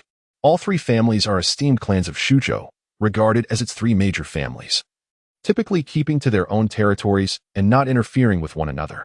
However, the nature of interests is such that it cannot be easily divided. Friction and encroachments frequently arise, each party seeking to seize the other's benefits. Currently, with the Li family holding a dominant position, should this continue, the Wang and Song families would face dire consequences. Thus, the two families have tacitly united. Turning enemies into friends? Is your Wang family aspiring to be the good-natured one? In the past, your family has caused no small trouble for the Li family. Surely you do not believe that the Li family has forgotten their grievances. Wang Hanlin, the head of the Wang family, chuckled darkly. May I inquire what insights the head of the Song family possesses? Song Chanfeng, head of the Song family, stood with his hands clasped behind his back, exuding an air of confidence. The Li family may have geniuses, but they are not the only ones. Oh? It appears the head of the Song family possesses hidden depths. However, with a martial sovereign in the Li family, despite the legal constraints imposed by the Deqian, The mere presence of such a deterrent is sufficient to lead to our gradual demise. Wang Hanlin continued. It would be appreciated if the head of the Song family would speak plainly. Our two families are like grasshoppers on the same boat. Song Chongfeng revealed a confident smile. Is it merely a martial sovereign? Li Yin has only just ascended to that realm. I have my own confidence. Wang Hanlin regarded Song Chongfeng with a knowing glance, uncertain of the schemes brewing in his mind. Yet recognizing that collaboration with Song Chongfeng was the only viable course of action, it was evident that Song Chongfeng was aware of this as well, biding his time for the opportunity to negotiate terms. Might I inquire what insights you possess, Song brother? Insights may be too grand a term. They are merely schemes and stratagems. Song Chongfeng revealed a sly smile. Of course, relying solely on my family would be insufficient. I would require the Wang family's full cooperation when the time comes. Since the head of the Song family is so assured, my Wang family will await your favorable news. Might I ask what preliminary plans you have? Song Chongfeng's lips curled into a sinister smile. At the end of this month, the three clans will vie for the seal. Our two families will join forces to catch the Li family off guard. The three clans vying for the seal? Chapter 45, Counterattack Mission. Please establish contact with Qiuling Ming. The three clans vying for the seal. The Li, Wang, and Song families wield immense influence, with their business interests sprawling across Shuzhou and its surrounding regions, commanding a substantial market presence. In the past, their fierce competition for market dominance often erupted into violent confrontations, causing considerable turmoil in Shuzhou. However, the local officials found themselves in a precarious position, unable to favor one family over the others. Nor could they afford to alienate all three simultaneously. Thus, a system was devised in which the three clans would contest for a significant seal, sending forth their most gifted young members to compete and ultimately allocate market shares. This contest occurs every 3 years, with the upcoming event set for the end of the month. The participants must not exceed the age of 18, making it a true test of youthful talent. In the previous contest, the Li family showcased two prodigious talents, Li Xian and Li Shuer, allowing them to seize over half of the market, leaving the Wang and Song families at a significant disadvantage. This time, however, the Li family finds itself lacking successors, and they are bound to face repercussions. Yet, this does not address the fundamental issue. After all, Li Yin possesses the strength of a martial sovereign, and if he acts excessively, it may lead to dire consequences. Song Chongfeng dismissed the concern, asserting, I dare to say this because I possess a strategy to counter him. If you believe the Li family will reconcile with you, feel free to approach their patriarch. Wang Hanlin inhaled deeply, lost in contemplation. Moments later, he replied, Very well. I hope you truly have a method to deal with Li Yin. Rest assured, Song Chongfeng responded with unwavering confidence. By the way, do you feel assured about the upcoming contest among the three clans? Wang Hanlin inquired with curiosity. I have stated before that the Li family is not the sole repository of talent, Song Chongfeng replied, choosing not to elaborate further. At the matrimonial selection event hosted by Li Yi, the spectacle appeared utterly absurd, and indeed it was, yet it drew an unprecedented crowd. Not only did families and sects from the vicinity of Shuzhou come to partake, but also numerous guests from afar, such as the esteemed Baiyun Temple and the renowned Yuanshan sect, both of which epitomize first-rate sections. Several distinguished first-rate sects journeyed from great distances, all marveling at the formidable influence of the Li family. Li Shueter cradled Li Yi as they arrived at the conference venue, instantly captivating the attention of the entire audience. Everyone was eager to catch a glimpse of this rumored prodigy. Goodness, the holy maiden's embrace upon his entrance. What extraordinary treatment. You haven't witnessed anything yet. Even the esteemed master of Tai Ching has once held Li Yi in his arms. Li quietly asked Li Shuer, Has the Qiu family arrived? Which Qiu family? She replied, There are indeed several families with the surname Qiu. Li Shuer pondered for a moment and suggested, You might as well ask father. He knows best. Observing Li Yuntian, who was grinning from ear to ear in the main seat, Li Shuer shook her head in exasperation. The Qiu family? Which Qiu family? Li Yuntian inquired. As there are several branches of the Qiu family receiving guests, he was uncertain which one Li Yi was referring to. Curiously, he wondered why Li Yi suddenly brought up the Qiu family. Could it be that he already had a target in mind? The young man is quite impressive, possessing his own ideas, and the future holds great promise, just like the Qiu family with whom we have business dealings. Li Yuntian pondered for a moment and suddenly realized.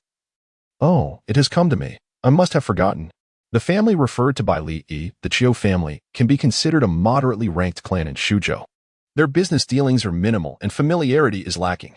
Such a family is undoubtedly unworthy of Li Yi, and Li Yuntian has long since dismissed them from his mind.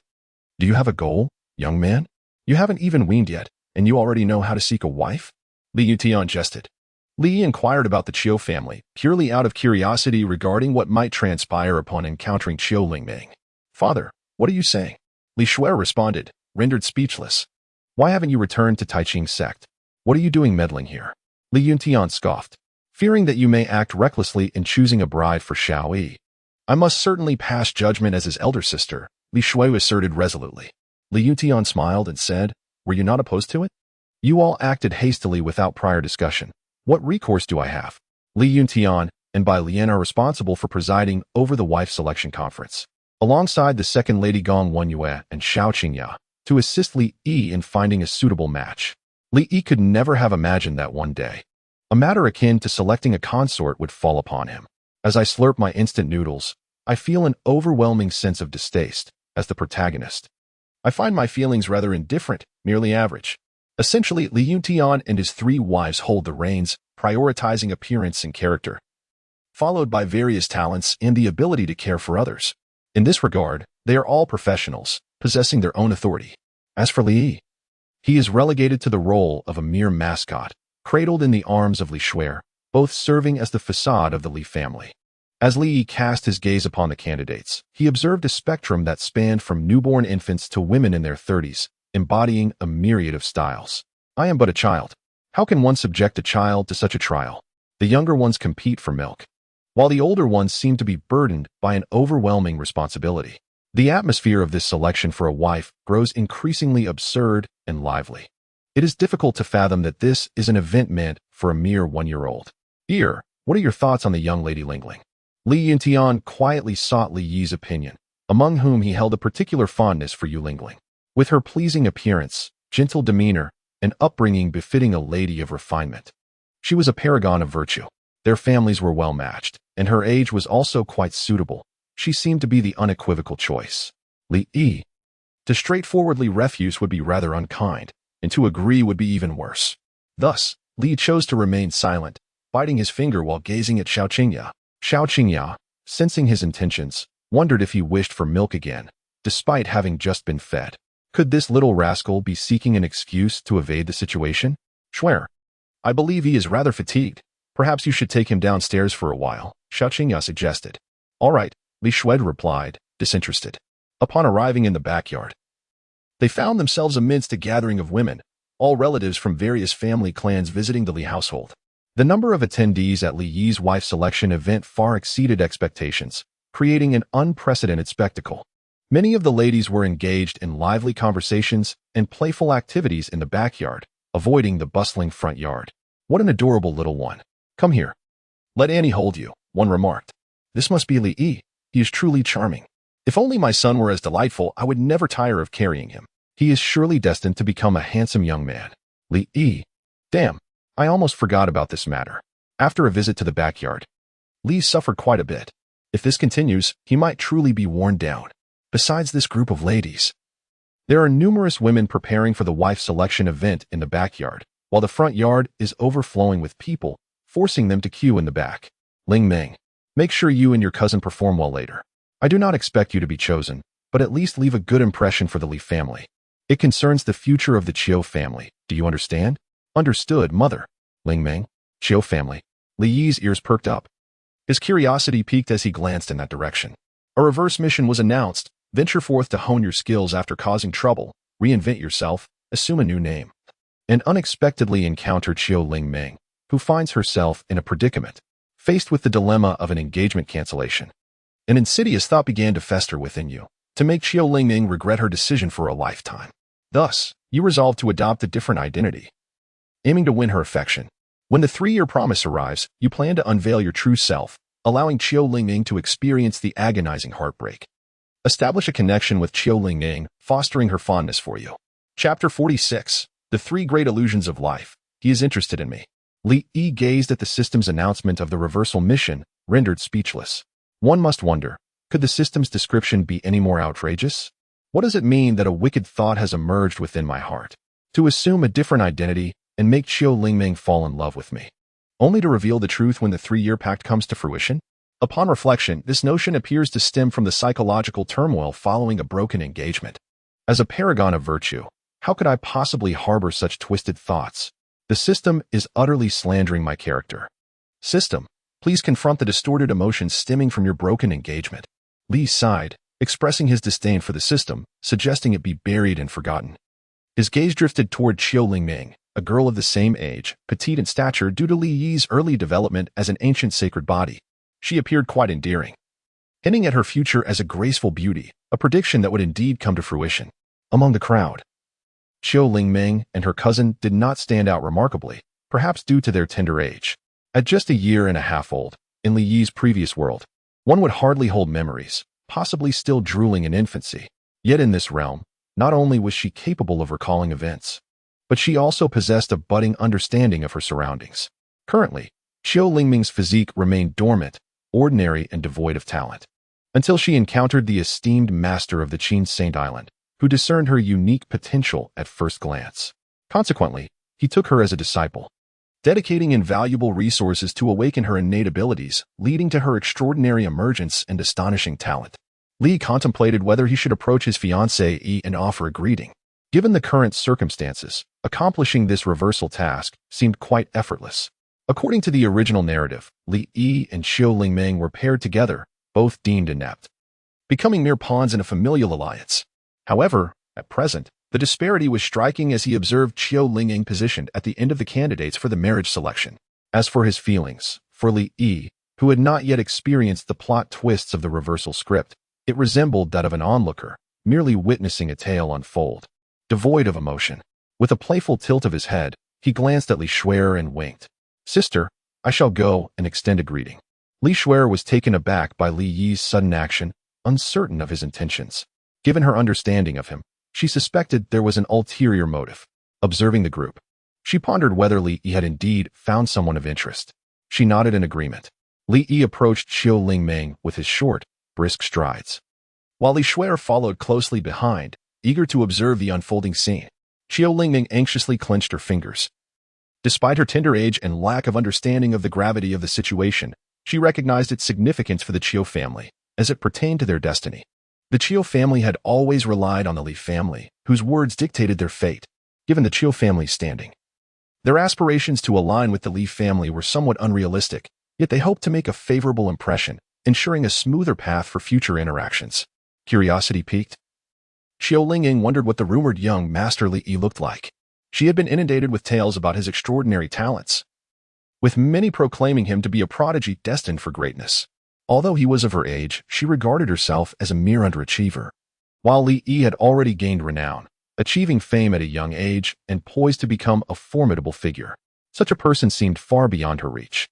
Shaking her head to dispel these thoughts, she resolved to perform well, striving not to bring shame upon the Qiu family and to leave a positive impression on the Li family.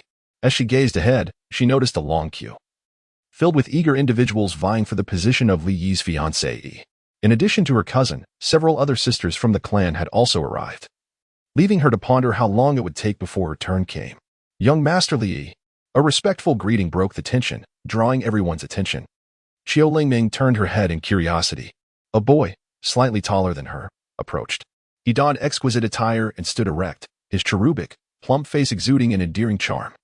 Upon closer inspection, he possessed an air of grace and confidence that spoke of his extraordinary potential. In the eyes of the onlookers, he seemed destined to stand atop the world, exuding an unparalleled elegance and charisma. How could a child possess such magnetism? Although Li was still young, one could hardly deny the appeal he held for the girls around him. Both handsome and adorable, he was utterly irresistible. Aware of the envious gazes from the group of girls, Li covered his face, attributing the attention to the allure bestowed upon him by the system.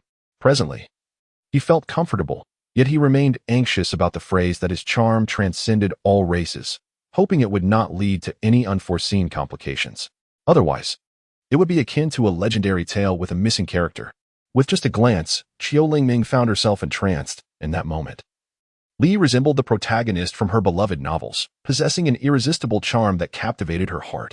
He truly was young Master Li Yi, just as she had heard in the whispers, a celestial being, unlike the fantasies of other girls. Qiu Lingying believed that such a man was far beyond her reach, an unattainable existence. Young Master Li Yi is so handsome. How can someone so young possess such striking good looks and charm? I long for a comforting embrace. Please grant me this solace.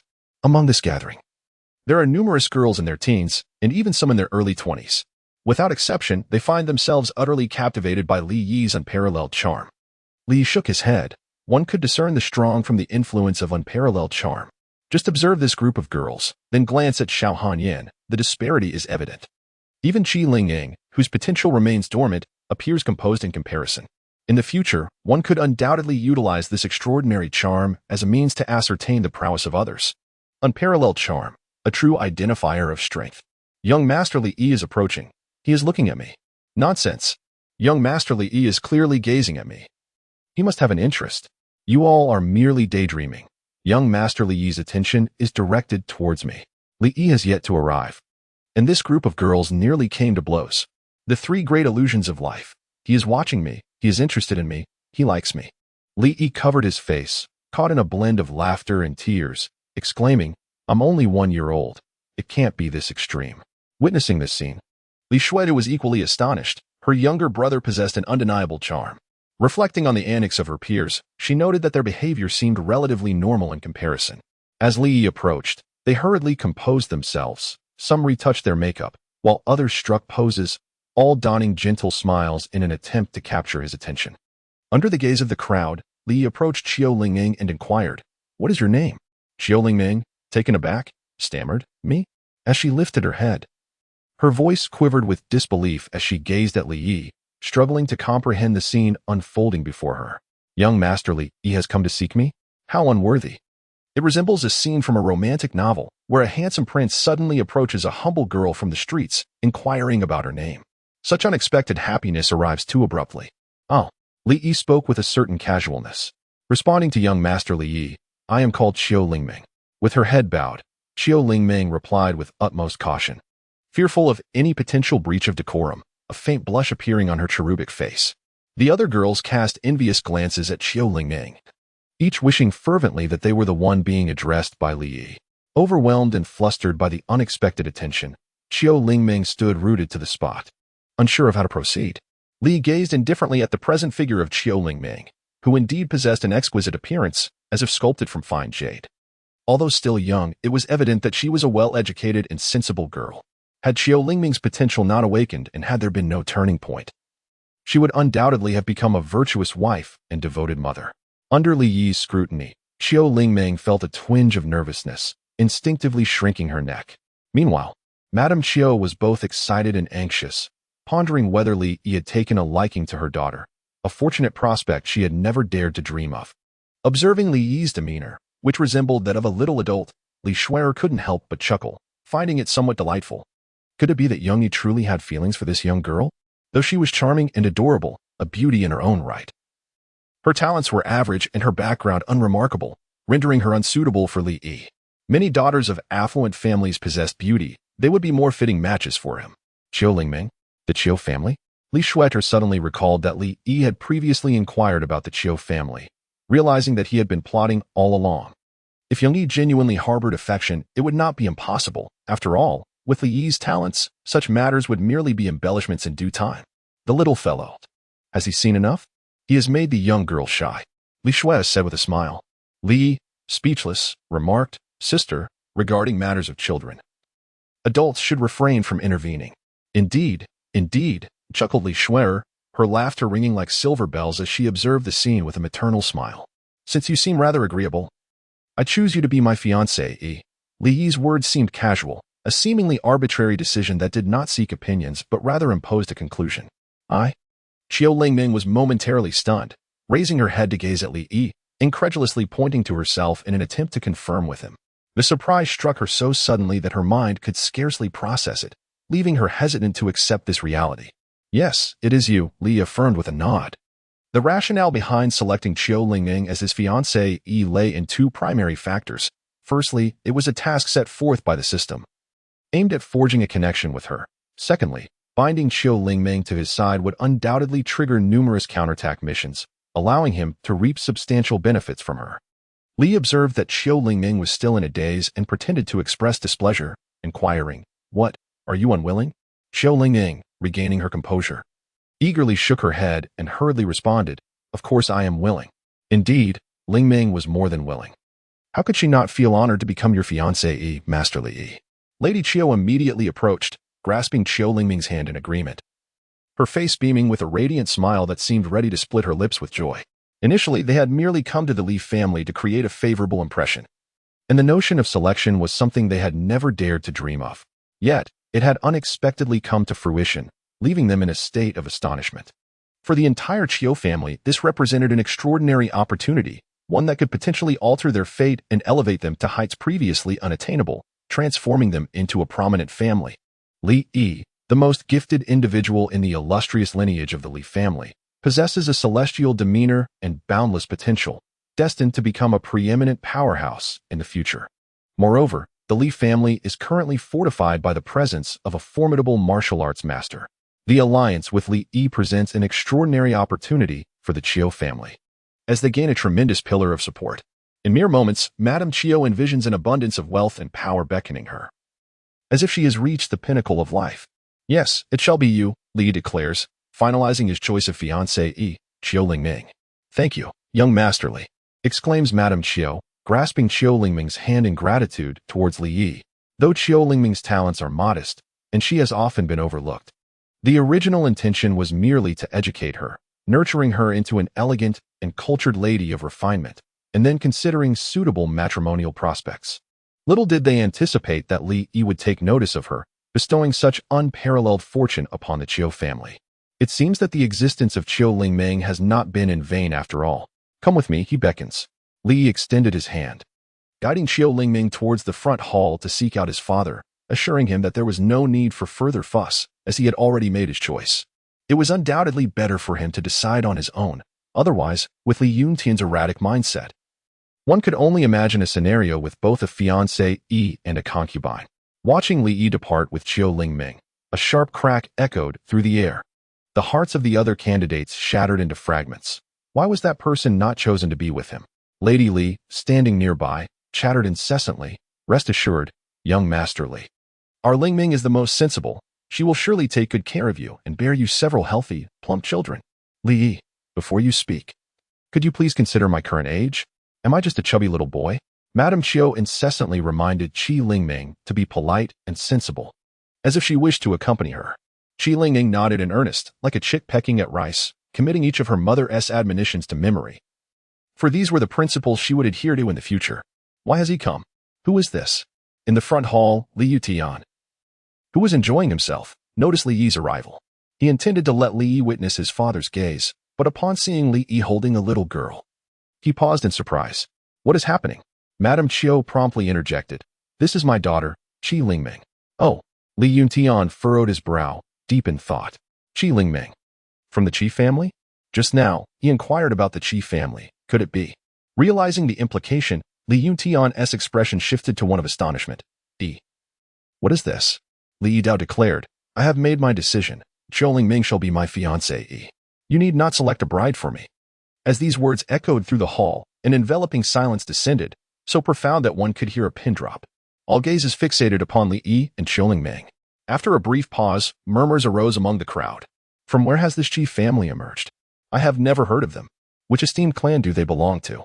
Have I been living under a rock?" The frustration mounted as they realized that after extensive deliberation, a young girl had unexpectedly claimed the prize. "This is unacceptable. We demand a new selection," they cried. "Indeed, how can this be justified? The Qi family has no sense of honor." Upon hearing the uproar demanding Li Yi to reconsider, Li Yuntian was taken aback. Who could have anticipated that Li Yi would make such a unilateral decision without consulting anyone? Li Yi approached with a smile, expressing, "I am aware that all of you have traveled great distances to attend my marriage selection gathering, signifying your recognition and respect towards me. I, as a junior, extend my heartfelt gratitude to all esteemed elders present. I must confess my deep regret for not meeting your kind intentions today. However, I possess my own thoughts regarding marriage, and I kindly ask for your understanding. I have duly noted the goodwill of all esteemed elders here today, and should there come a time when I can be of assistance, I shall certainly do my utmost within my capabilities." Chapter 48. Punishment? This is clearly a reward. As Li Yi spoke with a demeanor both humble and assertive, the hall fell into a profound silence, with astonished gazes fixed upon him. At such a tender age, he articulated his thoughts with remarkable clarity and conviction, far surpassing the courage and grace expected of one so young. Revealing a glimpse of youthful heroism that led them to ponder, this young man is destined to become a hero of his generation. Indeed, Master Li Yi embodies the renowned celestial grace, exuding extraordinary charisma. Following this commendation, many began to lavish praise upon him, not in anger over his words, but rather in admiration, finding him increasingly worthy of friendship and alliance. Li observed their reactions and breathed a sigh of relief, such as the allure of unparalleled charm. In Master Li Yi, I discern the shadow of a youthful hero, leaving me feeling quite inadequate. And you? Can you possibly compare with Master Li Yi? At his age, you were likely still in diapers. As the saying goes, heroes deserve beautiful companions. Although Master Li Yi's fiancée, he has her own aspirations. The second madam might still consider my daughter. How dare you? You think you are worthy? With that appearance of yours, how could your daughter possibly be appealing? Master Li Yi would find my daughter far more suitable. The atmosphere suddenly grew lively again, even more so than before. Everyone aspired to board the Li family ship. If they missed this opportunity, they would never have a chance to share in the fortunes thereafter. After a few words from Li Yi, they became acutely aware of this reality. Eager to forge connections with the Li family, they were willing to offer their daughters as concubines to Li Yi. This illustrates the world where the strong reign supreme, a realm of privileges reserved for the gifted. Take your time, one by one, there is no need to rush. Li Yuntian wore the same smile as before, his lips curling upwards, even more captivating than an AK. The crooked-mouthed Dragon King would be compelled to seek his guidance. Witnessing this scene, Li Yi was left speechless. His intention had been to deter, yet it only intensified. Oh well, I can't be bothered to intervene any longer. Let it be as it may. Young one, your charm is indeed remarkable. Li Shuai remarked, Sister, if you were to choose a husband, your allure would undoubtedly surpass mine. Li Yi jested. Bang. Li Shuai playfully tapped Li Yi's head. You little rascal, have you taken to teasing your sister? Whom did you learn this from? Since you have not learned well, you shall be punished by allowing me to pinch your face for an entire hour. Is this a punishment? It's clearly a reward for you. He protested. An hour? My face would surely be squished like a dumpling. I categorically refuse. No. You dare to retort against your sister? Don't even think about escaping. Li Shuai seized Li Yi, transforming into a relentless face-pinching machine. The reversal task was accomplished. Under your unparalleled charm, Qiu Lingming swiftly succumbed, regarding you as a lofty, sacred, and inviolable presence in her heart. To be with you is her greatest fortune in this life. Rewards obtained. Affinity with flora and the essence of alchemy. Affinity with flora. Possessing an inherent connection with all plants, there exists no repulsion, allowing for a superior mastery and understanding of their essence. When absorbing botanical resources, one achieves total absorption, leaving no trace of medicinal potency wasted. Essence of alchemy. Mastering the quintessence of alchemy ensures that any elixir crafted reaches its utmost efficacy. Concurrently, the time required for concocting these potions is significantly reduced, and the process becomes remarkably more effortless. Li exclaimed, Indeed, it must be Qiu Lingming. This is the very essence of the storyline of the marriage withdrawal and counterattack. To think there are two rewards, and what extraordinary rewards they are. Absorbing resources inevitably incurs consumption, rendering complete absorption impossible, even for the most prodigious talents. Li Yi himself is no exception. However, the affinity with flora has bestowed upon him this remarkable ability. Furthermore, this affinity enables Li Yi to disregard the attribute repulsion of medicinal herbs during alchemy. Certain herbs possess conflicting attributes and cannot be combined in the refining process, lest they explode. Yet, Li need not concern himself with such matters. He simply needs to input the herbs, and the concoction will be completed, leaving the outcome a mystery. Moreover, the essence of alchemy is truly lucrative. Being an alchemist is a profession that reaps immense wealth. If one ventures into a fantastical realm without becoming an alchemist, can they truly claim to be a transmigrator? These two rewards are merely the beginning. To Li Yi, Qiu Lingming is akin to a mine, capable of yielding for at least another 2.5 years. Standing timidly beside him, Qiu Lingming dared not move, fearful of erring in some way. Noticing Li Yi's malevolent gaze, she instinctively shrank back. The audience at the selection of brides was divided. Those participating cheered for their daughters or disciples, while onlookers, caught in awe, furrowed their brows, their eyes betraying two words: envious, truly envious. After living for over half a lifetime, one might feel less satisfaction than a mere child. This young man must not be allowed to flourish. Song Changfeng's expression darkened as he fixed his gaze intently on Li Yi. If this young man were to mature, he would undoubtedly spell disaster for both our families. Brother Song, I care not for your plans. Act swiftly. Wang brother, rest assured. Song Changfeng flicked his sleeves and departed, having merely come to gauge the situation, with no need to linger further. At that moment, the most elated of all was Qiu Lingming's father, Qiu Lichuan, who excitedly approached. He first paid his respects to Li Yuntian before engaging in pleasantries, eliciting admiration from the onlookers.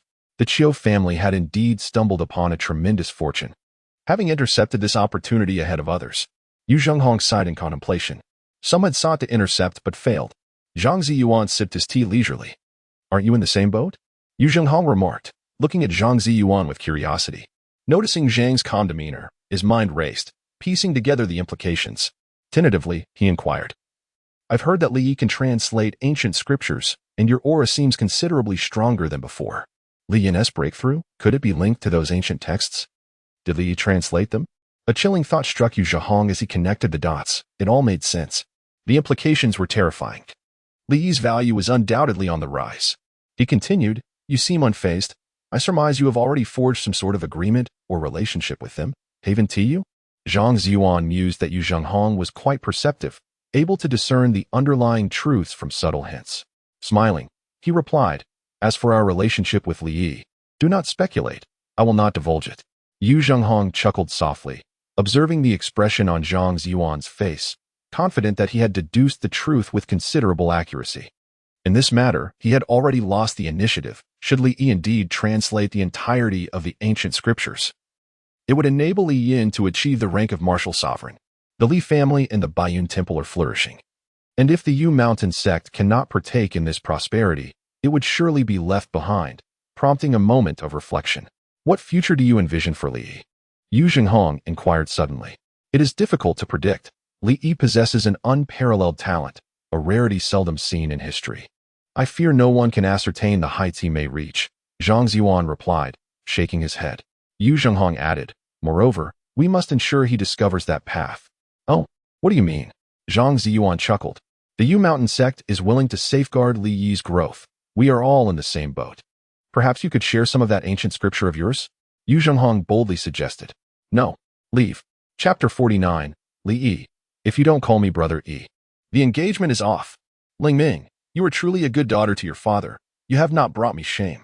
Qiu Lichuan exclaimed, laughing heartily as he embraced Qiu Lingming, his eyes brimming with affection, cherishing her as a precious treasure. For Qiu Lingming, this was a treatment she had never experienced before. In the Qiu family, aside from her pleasing appearance and understanding nature, she was but a shadow. Her lack of talent rendered her invisible to her parents' attention. Yet now, being adored and cherished, Qiu Lingming recognized that all of this was due to Li Yi. He was the source of her newfound worth, and in her heart, he would forever be her everything. Blushing and lowering her gaze, Qiu Lingming felt a sense of bashfulness. Qiu Lichuan gently set her down, urging, Hurry and greet your in-laws. With a shy demeanor, Qiu Lingming complied and greeted, Greetings to my esteemed in-laws. Rise. Li Yutian smiled warmly as he raised his hand, meticulously observing Qiu Lingming. She was a well-behaved and amiable girl, courteous and polite, destined to become a virtuous partner for Ir in the future. Although the Qiu family did not quite match the Li family, differing in status and background, Li Yutian had nothing to contest since his son, Li Yi, was fond of her. Xiao Qinya, too, was quite pleased with Qiu Lingming. Coming from a scholarly family, she placed great importance on the girl's character. What a good child. Come here, Xiao Qinya beckoned to Qiu Lingming, inviting her closer. Qiu Lingming approached with delicate steps, light and graceful, and Xiao Qinya found herself increasingly fond of her.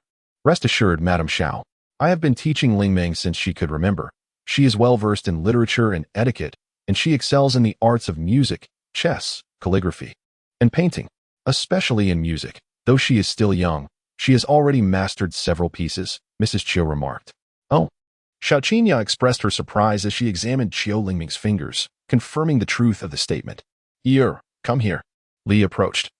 As Xiao Qingya gently clasped the hands of the two individuals together. Here, this is the fiancé you have chosen for yourself. You must treat Lingming with care and not let her down. Do you understand? Xiao Qingya spoke with a serious tone. I understand. It was not a hasty choice. Li replied. Well, if there is nothing more, I shall go and enjoy myself. With matters settled, he seized the opportunity to slip away. You little rascal. All you think about is play. Now that you are engaged, take Lingming along for your adventures, Xiao Qingya remarked, allowing Li Yi and Qiu Lingming to depart. I will keep an eye on the two of them. Li Shuer has also slipped away. It has nothing to do with her. It is certainly preferable to leave than to remain stagnant and let oneself wither. Li Yuntian said to Qiu Lichuan, once the wife selection conference concludes. Shall we draft our marriage contract? Everything shall be arranged according to the wishes of the head of the Li family. Qiu Lichuan, not daring to voice any demands, readily consented. His heart was already brimming with joy, utterly astonished that such fortune could fall upon him. Amidst the envious gazes of the crowd, he exited to discuss preparations with his wife. Under Li Yuntian's guidance, the wife selection conference proceeded uninterrupted. Li expressed deep helplessness regarding this matter. Li Yuntian not only intended to choose Li Yi's wife for this lifetime, but also sought to select his future spouses for the next generations. At this moment, a long-term reverse plot task was issued. You have already garnered a favorable impression from Qiu Lingming. Next, please cultivate a deeper emotional connection with her, allowing Qiu Lingming to fall utterly in love with you, thereby laying the groundwork for the wicked intentions of the 3-year agreement. Ha ha ha. Li. This system, it must have devoured the essence of the Soul Hall Guardian. The malevolent thoughts purely stem from the distorted notions of the system, entirely unrelated to the innocent and benevolent host. According to the narrative dictated by the system, these thoughts are indeed wicked enough to render Qilingming utterly unable to extricate herself, ultimately revealing her true nature during the 3-year pact. Were this a conventional storyline, one could easily envision the turmoil within Qilingming at this very moment, an anguish so profound it feels like a dagger to the heart, a fleeting pleasure in tormenting one's spouse, yet an enduring satisfaction in the suffering inflicted. In the courtyard, Qilingming's frail and delicate voice called out, Young Master Li Yi, wait for me. I cannot keep up with you. Exhausted and breathless, she found it nearly impossible to match Li Yi's pace. Li is now a 9-star martial disciple, whereas Qiu Lingming is not even a martial disciple. How could she possibly keep pace with Li Yi? Do not address me as Young Master Li Yi, call me Brother Yi instead. It feels odd to be referred to as Young Master Li Yi by Qiu Lingming. Brother Yi sounds much more pleasant. All right, Young Master Li Yi. Qiu Lingming replied softly. Li Yi, if you don't call me Brother Yi, then I shall annul the engagement. Please don't annul the engagement, Brother Yi. Qiu Lingming exclaimed, startled and on the verge of tears. That's more like it. Li Yi nodded, effortlessly managing his fiancée Yi. A reversal of the engagement? Apologies, but I shall directly defy the heavens. Observing Qiu Lingming on the verge of tears, Li Yi felt a mix of amusement and exasperation. Was she truly frightened to the point of tears over a mere engagement withdrawal? She was but a little girl of merely 1 year, unlike Li Yi, who possessed the soul of a 20-year-old. The plot of reversal has reached a new milestone. Your fluctuating demeanor has caused Qiu Lingming to feel both distant and near, instilling in her a fear of losing you. Your indifference has not led her to relinquish her affections. Rather, it has deepened her love for you. Reward obtained, mastery of the arts. Mastery of the arts. You possess unparalleled dexterity, enhancing your alchemical skills, allowing you to mold pills by hand. Under your adept touch, antiques and paintings come to life. Musical instruments resonate profoundly under your performance. Li Yi, ah, splendid. The artistry is remarkable, wielding a vast array of applications, from alchemy to the refined arts of music, chess, calligraphy, and painting. He glanced at Qiu Lingming, feeling fortunate to have stumbled upon such a treasure. With this task at hand, Li could continually mine for resources from her. In a single word, exhilarating. He felt a profound sense of satisfaction in his astute decision-making. What lay ahead was the need to consistently refresh milestones and cultivate a deeper emotional bond with Qiu Lingming, thereby continuously reaping rewards. By the time of their 3-year pact, it was anticipated that a significant bounty awaited him. This was not merely a tale of a wasteful reversal, but rather a journey of nurturing and reaping the fruits of one's labor. Li glanced around, and with the artistry of a skilled painter combined with the essence of alchemical mastery, he found that he needn't resort to a cauldron for his concoctions. He could simply mold the elixirs by hand. After all, what genuine alchemist would rely on a furnace? It is commonly accepted that the true art lies in manual creation. He seized a handful of weeds, snapped them, and pondered whether these humble plants could serve in his alchemical pursuits.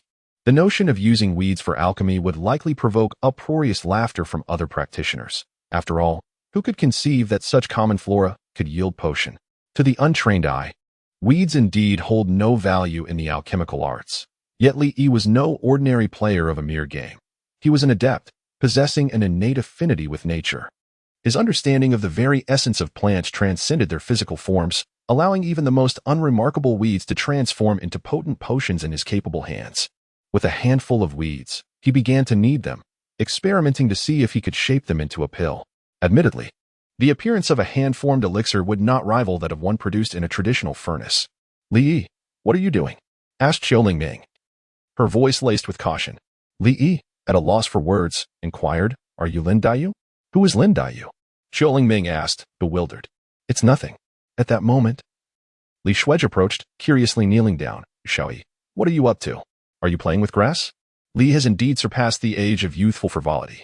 This is the first time I have witnessed such a sight. Could it be that Li has miraculously regained his youth? Li solemnly declared, I am refining elixirs. Chapter 50, Hand-Rolled Pills, Success. Refining elixirs?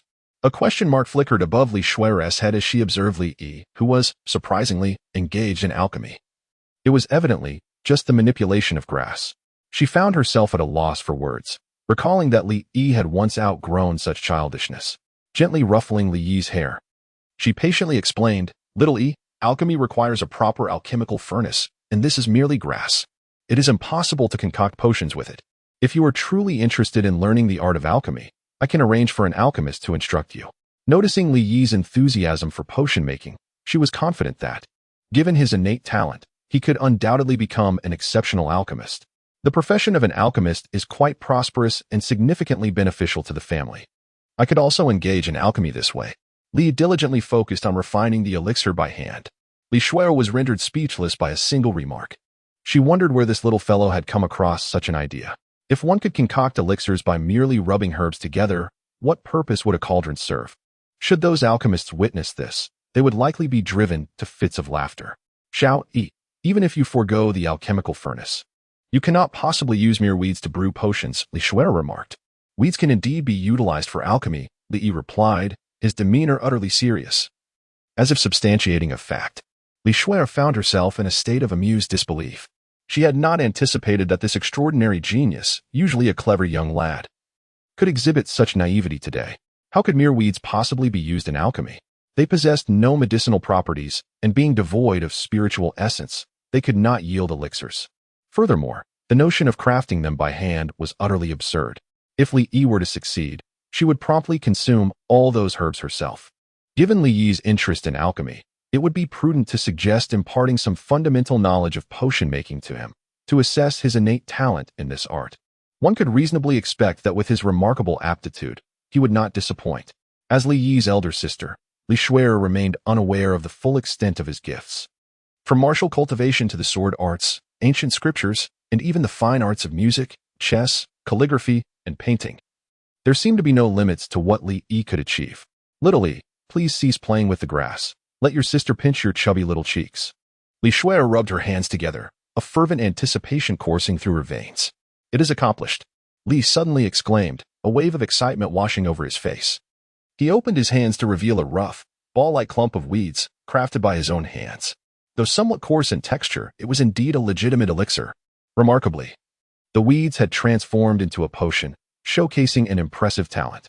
Li Shuai gazed at the clump of grass in Li Yi's hand, her expression a blend of confusion and disbelief, as her brows arched slightly.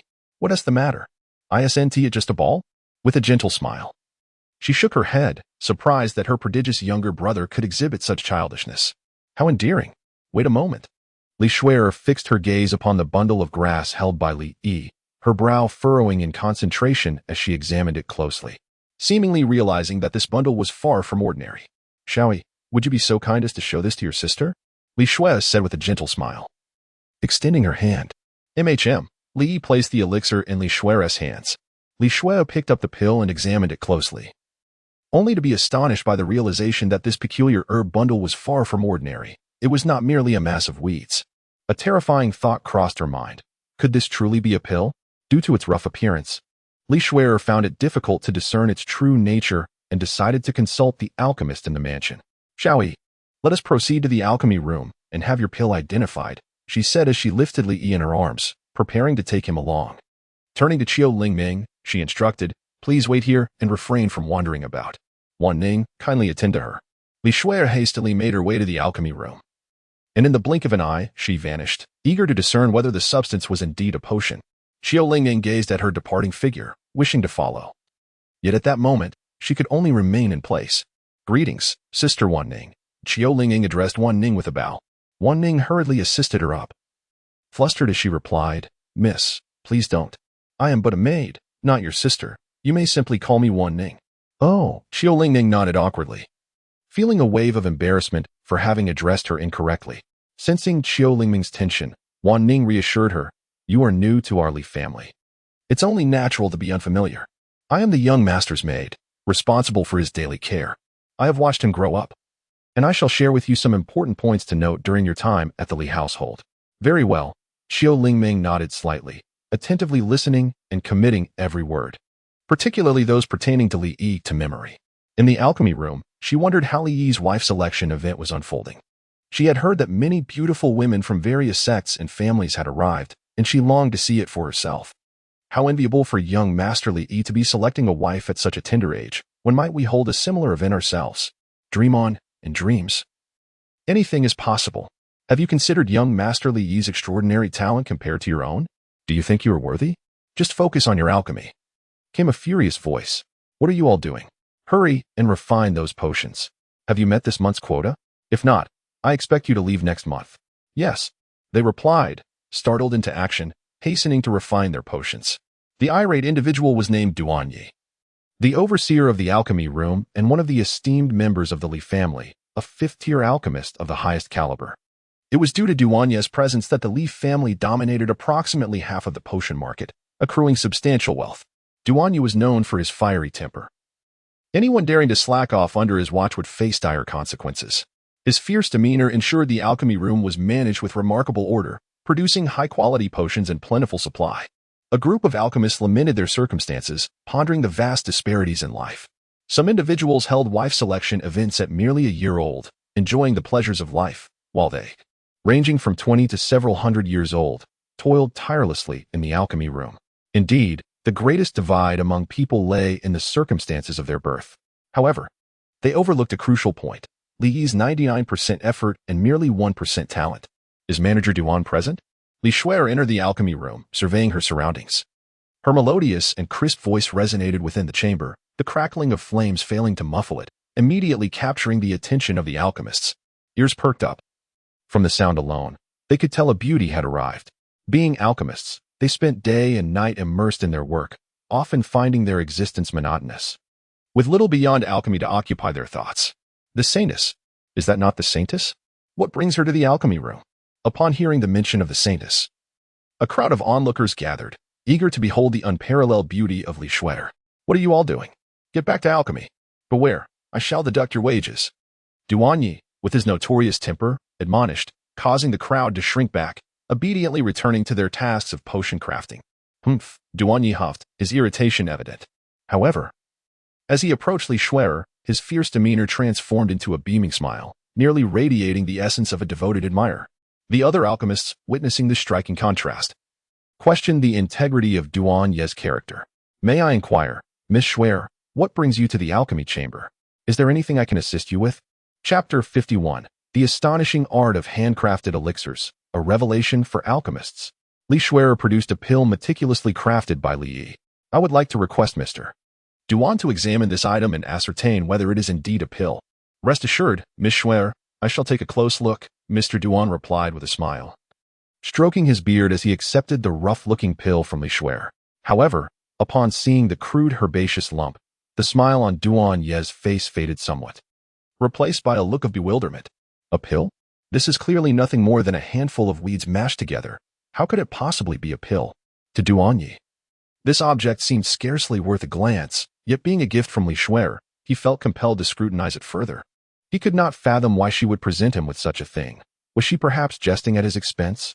With a skeptical mindset, he began to examine the seemingly inconspicuous herbaceous lump in detail. To his astonishment, a closer inspection revealed something remarkable. "Mr. Duan, have you discerned anything?" Li Shuer inquired. Noticing the peculiar expression on Duan Ye's face, Duan Ye stroked his beard again, astonished and perplexed. "Indeed, this is unmistakably a pill, an exceptional grade 1 pill, no less. Forgive my earlier oversight. May I ask what kind of alchemical furnace and techniques were employed to concoct this pill?" Duan Yu had not anticipated that this seemingly trivial herbaceous lump would turn out to be a grade 1 pill. Li Shuer found herself at a loss for words. After receiving the affirmation from Duan Yi, the esteemed master alchemist, she was utterly astonished. This truly was a pill. Xiaoyi had indeed managed to craft a medicinal elixir by hand from mere weeds. It was nothing short of miraculous.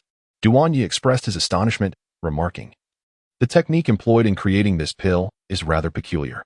I observe no traces of flames or an alchemical furnace. It appears to have been fashioned solely by hand. A truly bizarre method of alchemy. What astonished me even more is the composition of this pill, seemingly constituted entirely of weeds rather than spiritual herbs. How could such common flora possibly yield a medicinal pill, especially one of the first grade? It should possess no medicinal efficacy, which is truly perplexing." Duan Yi was left in a quandary. How could weeds possess the potency of a first-grade elixir? It was incomprehensible, shattering his previous understanding of alchemy. Upon witnessing this pill, he realized that his prior perspectives on medicinal elixirs had been woefully simplistic. "Miss Shuer, how did you come by this pill? Who was its creator?" Li Shuer hesitated for a moment. To produce a first-grade pill using such techniques, the individual must possess extraordinary alchemical skills and a transcendent understanding of alchemy. I can only surmise that, within the entire realm of Deqian, it could only be the alchemy emperor, Yi Ran. Duan Yi sighed, continuing, "I never anticipated that the alchemy emperor's comprehension of alchemy had reached such heights. It truly humbles me. He is indeed deserving of the title." Li Shuer remained silent. In Duan Ye's eyes, this was not merely a first-grade medicinal pill, but a testament to an exceptional level of alchemical mastery and understanding, far beyond what an ordinary alchemist could achieve. The seemingly crude method of alchemy using weeds had astonishingly produced a first-grade pill, a feat that defied belief. Were Duan Yi to attempt it, even with the finest alchemical furnace and the most exquisite techniques, he would likely fail to transform weeds into a first-grade pill. In his understanding, only the alchemy emperor, Yi Ran, who symbolized the pinnacle of alchemical prowess in Deqian, could possibly attain such a feat. Li Shuer could hardly fathom that a simple elixir crafted by Xiao Yi from mere weeds could lead Duan Yi to believe it was a feat achievable only by a grand alchemist. The caliber of this elixir was astonishing, and the talent of Li Yi was utterly perplexing. Observing the excited Duan Yi, Li Shuer revealed the truth. This elixir was indeed fashioned by Xiao Yi using his own hands. "Xiao Yi?" A question mark flashed above Duan Ye's head as he glanced at Li Yi, who was holding Li Shuer's hand. "Young Master Li Yi?" Duan Yi recognized Li Yi and, looking again at the elixir in his hand, sought confirmation from Li Shuer. "Miss Shuer, is this truly an elixir refined by young Master Li Yi?" "Indeed," Li Shuer affirmed. Correcting him, it was crafted by Xiao Yi using his hands. "With his hands?" Duan Yi exclaimed in disbelief. "An elixir of such quality, made by hand? What a jest!" At first glance, the elixir did seem as though it had been manually shaped, but how could a mere 1-year-old child possibly produce a first-grade elixir? Impossible. Absolutely impossible. Duan Yi categorically denied it, wagering his career that this could not have been crafted by Li Yi's hands. This was alchemy, not child's play. Even if the King of Heaven were to arrive, it would remain unfathomable. It truly was made by Xiao Yi, Li Shuer insisted once more. "I witnessed it myself, which is why I hurried to show you.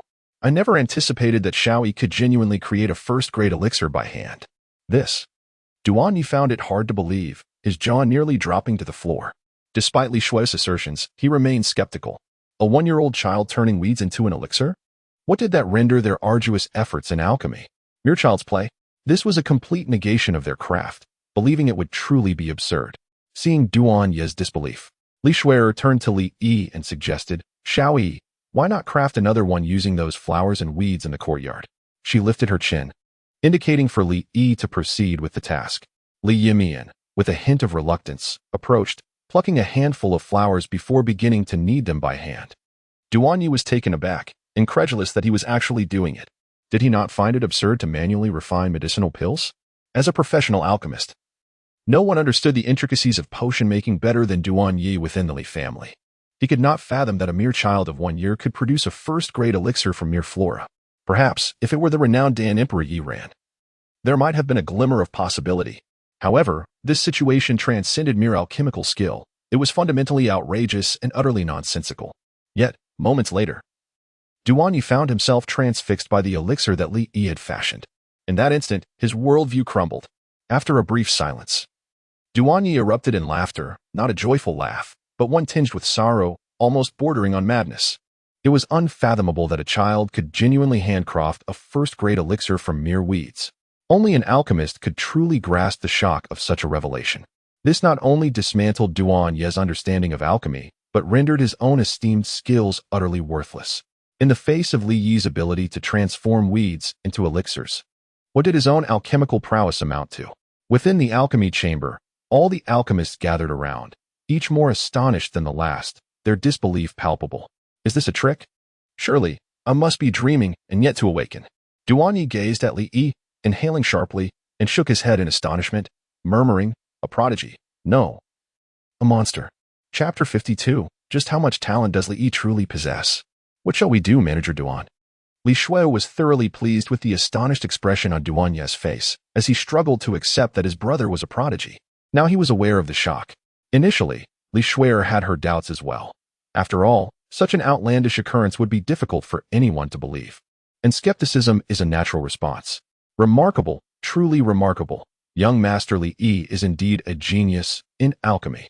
At my current level, to compare myself to young Master Li Yi.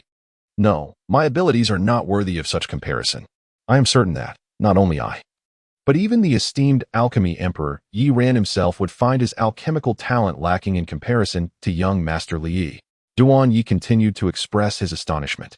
His excitement palpable as he remarked, "Young Master Li Yi is merely 1 year old. He must have had little exposure to alchemy and received no formal instruction. To possess such innate talent in alchemy at this level is something that has eluded hundreds of years' worth of alchemists. I am convinced that if young Master Li Yi dedicates himself to the craft, in due time, he will undoubtedly surpass the alchemy emperor." Duan Yi boldly proclaimed that Li Yi would indeed eclipse the alchemy emperor, asserting this as a statement of certainty rather than mere possibility. He even suggested that it would not take long for Li Yi to achieve this, as his innate capability allowed him to craft a first-grade elixir at just 1 year of age, a talent beyond imagination. Upon hearing Duan Yi's words, Li Shui gained a more vivid understanding of Li Yi's alchemical prowess. To surpass the alchemy emperor? Yi Ran, a 7th-grade alchemist and the foremost figure among alchemists in Deqian, is the only one of his kind. The significance of Yi Ran's status is not to be underestimated. Li Shui firmly believes that with Li Yi's extraordinary talent, he will undoubtedly succeed. After all, he is merely a minor Dan Emperor, easily within grasp. She lifted Li Yi into her arms, her eyes brimming with affection, and gently tapped the tip of his nose. One cannot fathom how much more talent Li Yi conceals, rendering him inscrutable. Now, with the addition of alchemy to his repertoire, one can only marvel and envy. Cultivation, swordsmanship, the translation of ancient texts, and alchemy. Li Yi's current talents, each remarkable on its own, could easily be deemed as the rarest of prodigies, yet he possesses them all. What is truly astonishing is not merely the abundance of his abilities, but rather that each talent is maximally developed. This might merely be the tip of the iceberg for Li Yi, a universally gifted genius. "My dear child, just how many talents do you conceal?" Li Shui exclaimed, marveling at how this young lad consistently delivers unexpected delights. Li Yizio feigned ignorance, placing a finger in his mouth and chewing on it thoughtfully. "Sister, I desire some milk," he expressed. Li Shui could see at a glance that Li Yi was merely pretending. This little rascal always feigned a desire for milk whenever faced with a dilemma. Li Shui had long since seen through this little trick of his. Sooner or later, she would make sure to wean him off this habit. "Stop pretending and honestly confess your troubles," she said, her gaze fixed sternly upon Li Yi. Li Yi, with an innocent expression, remarked, "I am just a child." What ill intentions could a child possibly have? Children do not deceive. "Li Shui, I can't believe you. Nevertheless, I must remind you that while your talent is exceptional, it is imperative to diligently hone your skills and not squander your remarkable gifts. Understand?" "Yes, I understand." Li nodded obediently, a good child who listens. Duan Yi gazed at Li Yi, his heart filled with mixed emotions. "May I inquire, Young Master Li Yi, are you interested in learning the art of alchemy? Duan Yi asked curiously. Li Shuai remarked, I observed Xiaoyi grinding herbs and, out of curiosity, inquired about his actions. Xiaoyi responded that he was refining pills. And then you understood. Is it possible that Manager Duan has imparted guidance on Xiao Yi's alchemical skills? Duan Yi chuckled awkwardly. Miss Shuai, you jest. With my limited abilities. How could I dare to instruct young Master Li Yi? He is a natural prodigy in the art of alchemy. If he were to devote himself wholeheartedly to the craft, he might very well forge new heights in pill refinement. To produce a grade 1 elixir from mere weeds, unprecedented in history, is already a groundbreaking achievement in alchemy. And I suspect that currently, only Li Yi possesses the capability to accomplish such a feat. Li Shuai inquired with intrigue. Duan Yi continued. Alchemy is not solely contingent upon one's refining skills, but also on the understanding of the process, the alchemical furnace, the flames, and most importantly, the quality of the medicinal materials, which determines the upper limits of the elixir's potency. To concoct a grade 1 elixir from weeds, thereby transcending the constraints of materials, is something I believe even the most skilled alchemist would find challenging. I cannot even fathom how young Master Li Yi managed it. It seems utterly impossible, as it is not merely high proficiency in alchemy that enables such a feat. Furthermore, to manually shape an elixir without the aid of an alchemical furnace or flames, one could summon the Emperor of Alchemy, yet even he would only manage to produce weeds. It is inconceivable for him to create a true elixir. Young Master Li Yi's innate talent is truly beyond my comprehension. Li Shuai said to Li Yi Dao Xiaoyi, did you hear that? You little rascal, your talent is truly enviable. Starting with crafting first-grade elixirs by hand, what shall come next? Handcrafted 9th-grade ones? Li Yi opened his mouth slightly, mimicking the act of eating. Li Shuai found herself both amused and exasperated. All right, sister will take you for some milk. Is that acceptable? Turning to Duan, she added, little Yi is hungry. I shall escort him for a meal. Miss Shuai, young Master Li Yi, do take care. Duan Yi interjected. It would be splendid if you could bring young Master Li Yi to the alchemy chamber more often. He is truly a prodigy born for the art of alchemy. Li Shuai smiled and remarked, Xiaoyi is not merely a prodigy born for alchemy. With that, she turned and departed. Duan Yi watched the two leave, gazing at their retreating figures, and inhaled deeply, lost in prolonged admiration. The selection conference for brides lasted a full 3 days before all the candidates had been reviewed. After confirming that Qiuling Ming is his fiancée, Li Yi has not paid attention to the situation, remaining indifferent and unconcerned. Given Li Yuntian's lofty demeanor, Li Yi fears that knowing more would only cause him distress. For now, the path of honest growth is the right course. Savoring his milk with great delight, he found immense pleasure in the act.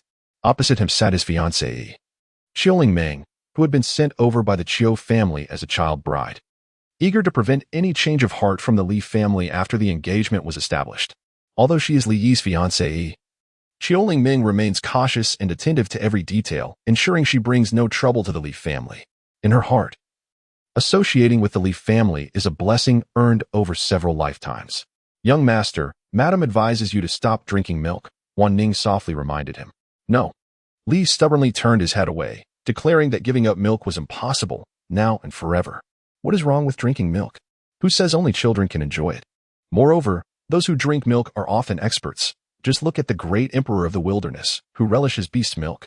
What troubles Li Yi is that several wet nurses have been dismissed by Xiao Qingya, who insists on weaning him, leaving Li Yi with no choice but to send Wan Ning to procure beast's milk. Life is not easy. Even drinking milk proves to be a challenge.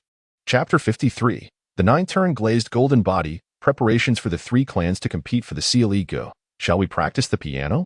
After Li finished his milk, Qiuling Ming approached him, eager to join him in their piano practice.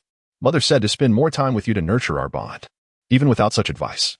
As Li Yi's fiancée and the one she admires, Qiuling Ming wishes to enjoy his company. Practice the piano? Yes. Qiuling Ming smiled brightly, nodding with joy.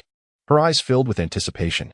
Because she cares, her interactions with Li Yi appear cautious and prudent, fearful of any inadvertent missteps. I'm not interested. Li decisively declined, suggesting that a bright and cheerful young man like him should not be burdened with practicing the piano. What a jest. Oh, Qiuling felt a tinge of disappointment, but quickly brightened her expression and asked, So, Yi Ge, what are you planning to do? May I join you?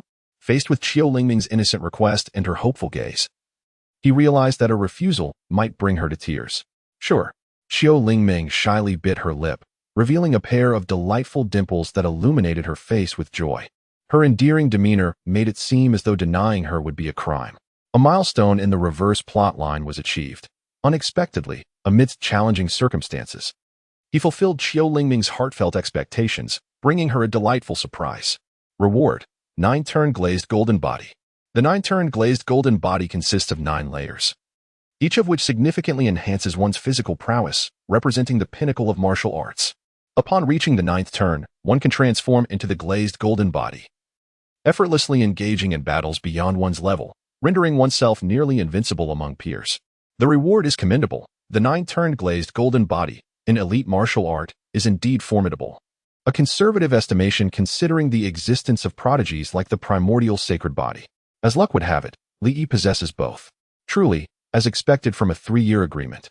This classic tale of the underdog offers rewards of extraordinary magnitude. Ye, what are you up to? Li Yuntian and Xiao Qingya approached to observe how Li Yi and Qiu Lingming were getting along. Father, mother. Good morning to you both, Qiu Lingming said with utmost respect. Good. Li Yuntian smiled and nodded, inquiring, what are you all planning to do? I wish to visit the alchemy room, came the response. Li Yuntian smiled and said, You young lad, with your remarkable talent, you have already surpassed your peers by a considerable margin.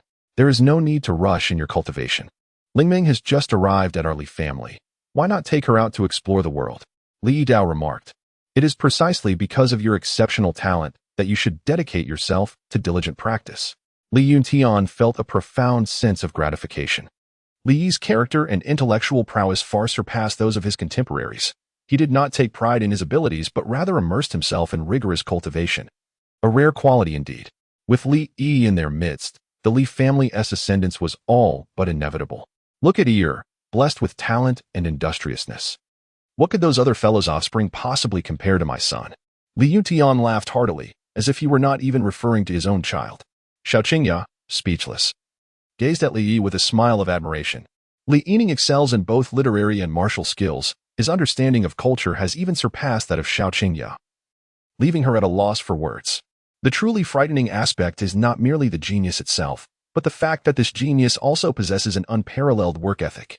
Li Yi truly shows no intention of allowing others any respite. Xiao Qingya noticed that the transparent Qiu Lingming, with her head lowered and ignored by everyone, turned to Li Yi and said, You should spend more time with Lingming. Lingming, come here. Grandma, Qiu Lingming sweetly called out. A warm smile graced Xiao Qingya's face as she continued, Do not be shy, play more with Yi.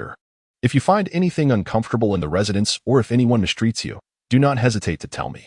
Qiu Lingming quickly shook her head, saying, I am quite well in the residence, and Yi Guo is very kind to me. That's wonderful, Xiao Qingya replied. Li Yuntian felt quite pleased with Qiu Lingming.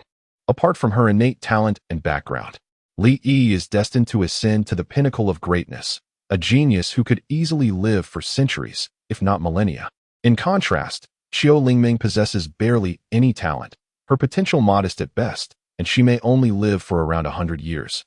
Unless she acquires extraordinary treasures that extend life, yet even then, she cannot transcend the limitations of mortality. Lingming, you must also strive diligently in your cultivation. Should you find yourself lacking in resources, do not hesitate to inform us. Thank you, Your Excellency, Qiu Lingming responded, filled with gratitude and astonishment. The notion of cultivation resources is utterly foreign to her. Within the Qiu family, such resources are scarce, and as a child devoid of talent, she naturally receives none. Qiu Lingming is acutely aware of her own limitations. Given her lack of aptitude for cultivation, any resources allocated to her would be a squander. Li contemplated whether he should activate Qiu Lingming's physique in advance. If he were to assist her in this activation, she would undoubtedly be immensely grateful, potentially triggering a new milestone. It seemed feasible. He could reap rewards while she benefited from her activated physique, achieving a harmonious balance. However, with the system arriving prematurely, the narrative had already diverged from its original path, leaving the opportunity for Qiu Lingming to activate her physique in question. She risked being overlooked entirely. Qiu Lingming's physique was remarkably unique, which had been the reason for its lack of discovery until she encountered the island master of Qinxing Island, who shared the same physique and resonated with her, unveiling the secret of her condition. In 10 days, the competition for the seal among the 3 clans would commence. making it an opportune moment for the Li family to select talented individuals to participate. The atmosphere was vibrant, and Li Yutian and Xiao Qingya exchanged warm smiles at the sight of the two youngsters, a portrait of familial affection. "Let us proceed," Li Yutian suggested. Indeed. The event was bustling with the young talents of the Li family, all under the age of 16. According to the rules of the competition, only those below this age could participate, making this not only a chance for family glory and gain, but also an opportunity for personal display, resulting in fierce competition among the youths eager to take part. In the previous contest, Li Xian and Li Shui'er had dominated their peers, overshadowing the other families and securing substantial benefits for the Li family. However, both had surpassed the age limit for participation in the upcoming event. Nevertheless, based on past encounters, the Li family had managed to establish a balanced confrontation with the other two clans. Li Yutian held high hopes for Li Yi, as both Li Xian and Li Shui'er had reached commendable power levels, but their ages rendered them ineligible for this round. In contrast, Li Yi was exceptional. Now a 9-star martial apprentice, he was poised to participate in the next competition for the seal among the three clans. Given his age, he could potentially compete in 4 of these events. Li possesses extraordinary talent, undoubtedly destined to overshadow his peers with ease, securing an unchallenged supremacy. The future of the Li family shines brightly ahead. Li Xian and Li Shui'er are indeed rare prodigies, and to have two emerging from the same family during the same era is nothing short of a divine blessing. Furthermore, Li Yi surpasses both Li Xian and Li Shui'er, representing a gift from the heavens, as if fate itself is nurturing the Li family towards greatness. Chapter 54. Assisting Qiu Lingmeng in awakening her potential. The most formidable young member of the Li family is named Li Zihai, a 16-year-old with a martial prowess of 6-star warrior. The competition among the 3 clans for the seal is divided into 3 segments.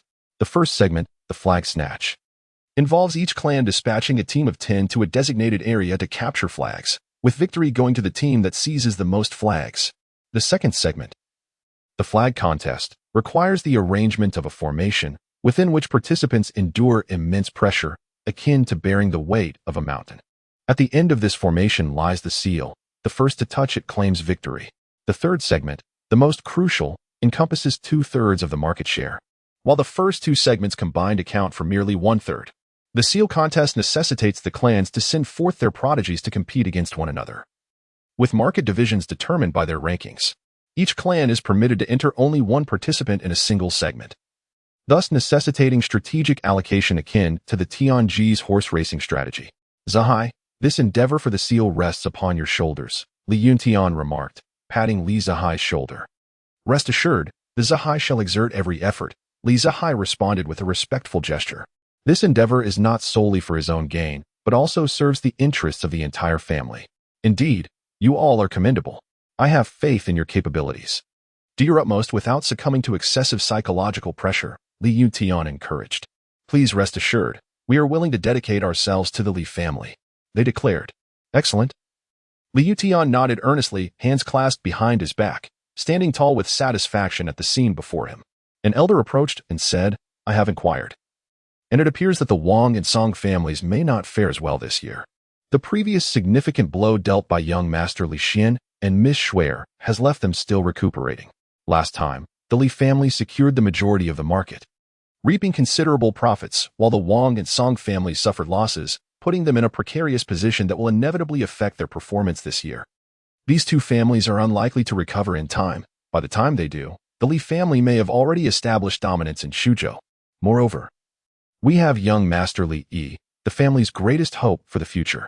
Once he matures, the other 2 families will utterly lose the means to contend with us. The Li family is destined to become the foremost clan in Shuzhou, and the premier family in the Great Qian will also be within our grasp." The elder, imagining the future, appeared elated. Now that Elder Li Yin has broken through, our Li family possesses a strong warrior at the martial sovereign level. The Wang and Song families are no longer a concern. There is no need to wait for young Master Yi to grow, he concluded. Li Yutian pondered for a moment and then remarked, "I am contemplating whether the Wang and Song families might conspire together against my Li family this time.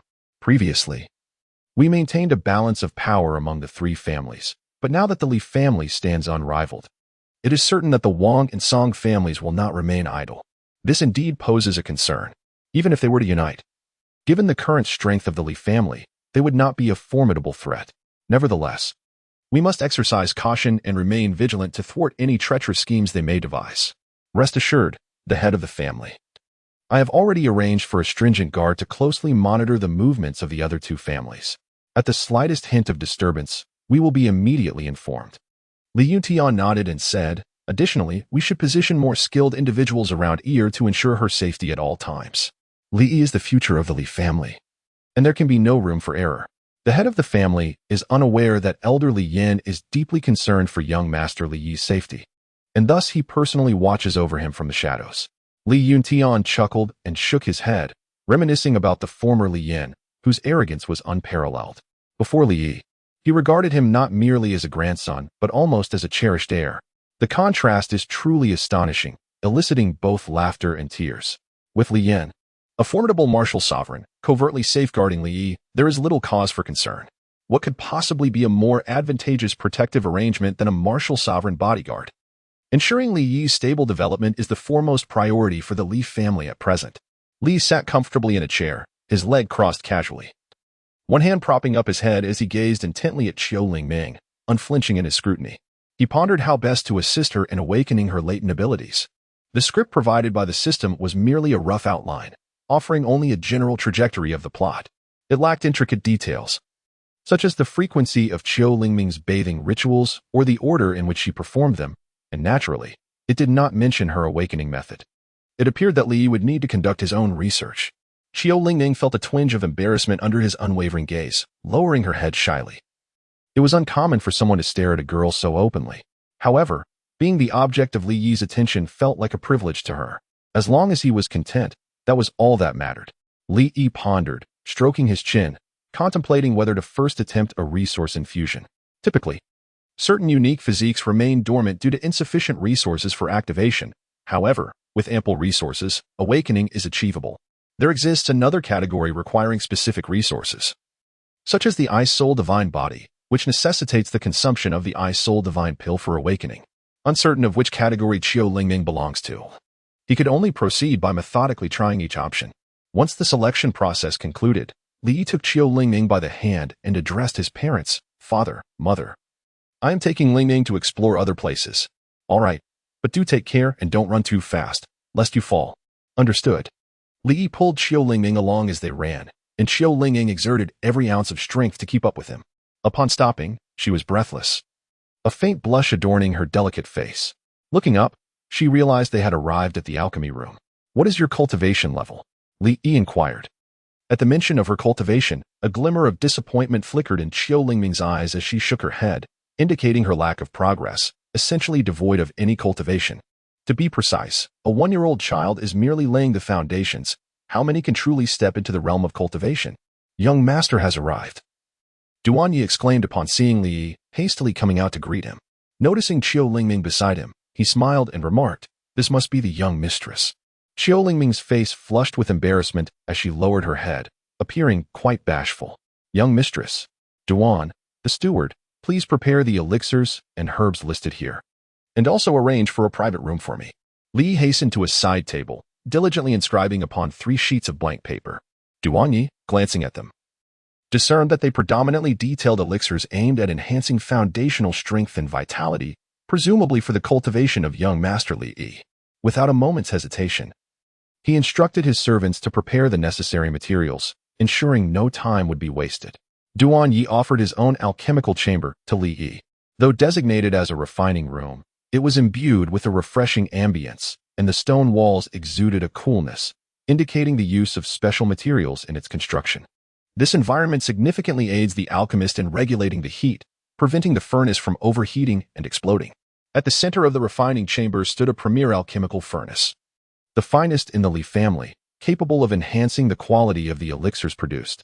Within the Li household, only Duan Yi had previously held the privilege to utilize this furnace, and now, Li Yi was granted the same honor. The servants promptly delivered all necessary herbs and ingredients. Awaiting outside the alchemical chamber, ready for action, Li picked up a foundation establishment pill and brought it to Qiu Lingming's lips. "Brother Yi, what is this?" "This is for you. Consuming it will benefit your cultivation." Chapter 55. Qiu Lingming. I truly cannot consume it. Me? I don't need it. It is better suited for you, Brother E. My aptitude for cultivation is poor. Giving it to me would be a waste of resources. It was the first time someone had offered her cultivation resources, and that person was Brother E. Qiu Lingmeng felt a surge of emotion within, nearly moved to tears.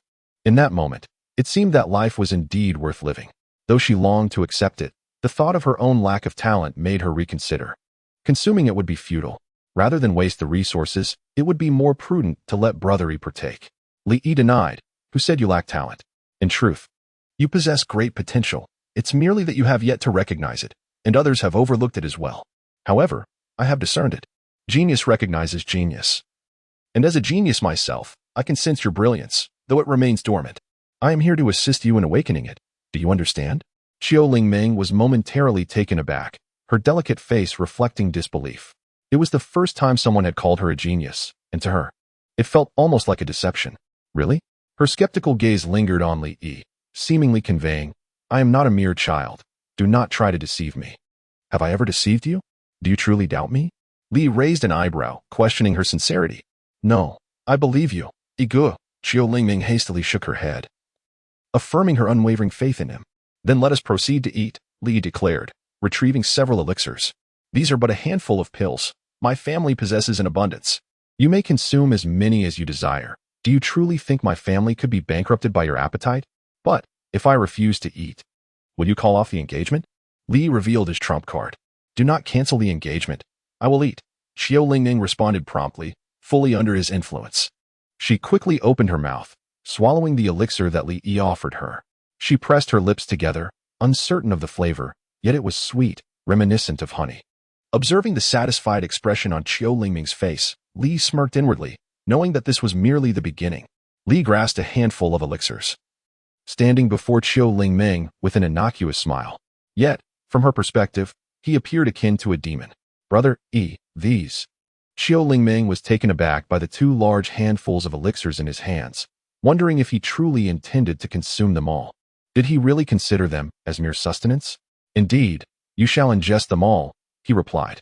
Li Yi's lips curled into a smile as he, without waiting for Qiu Lingmeng to utter a word, directly stuffed something into her mouth. Resistance? That was out of the question. It was best for her to obediently swallow it down. Brother E, please, no more. I am truly full. I can't take any more. I'm about to burst. Spare me. Brother E, I really can't handle it anymore. Qiu Lingmeng whimpered, her face resembling that of a pufferfish, cheeks bulging with the contents. She was completely filled. Not just to capacity, but it was also beginning to spill out. With a hearty belch, she expelled 2 pills, her stomach brimming with the medicinal concoctions that Li Yi had fed her. She looked at him with a pitiful expression, pleading silently, which finally prompted him to cease his relentless feeding. Do you feel any changes? Li inquired with earnest anticipation. Qiu Lingmeng gently placed her hand on her slightly distended belly and replied, Does being full count as a change? Li pondered, despite consuming so many elixirs. I remain unchanged. Could it be that my methods are flawed? Or perhaps my posture is incorrect? Perhaps the potions are insufficient, or I have not grasped the essence of their efficacy. There is no need for haste. Awakening is not an endeavor that can be achieved overnight. I shall take my time to explore further. With a benign smile, he glanced at Qiu Lingmeng, who suddenly let out a loud belch. Startled, she instinctively recoiled, and with a pitiful expression, she implored, Brother E, you don't expect me to consume all of these, do you? I truly cannot manage any more. Ah, that is merely because you have not properly digested them. Allow me to assist you. Li approached Qiu Lingmeng from behind, channeling his leisurely and carefree technique, placing his hands gently on her back to assist in the digestion of the elixirs she had consumed. With the combination of the carefree technique and Li Yi's affinity for nature, all the elixirs were swiftly assimilated. For an ordinary individual, ingesting such a quantity of elixirs at the age of 1 would have resulted in catastrophic consequences. However, due to Li Yi's affinity for nature and the peculiar nature of the carefree technique, he was able to help Qiu Lingmeng regulate her condition, allowing her to digest the substances without incident.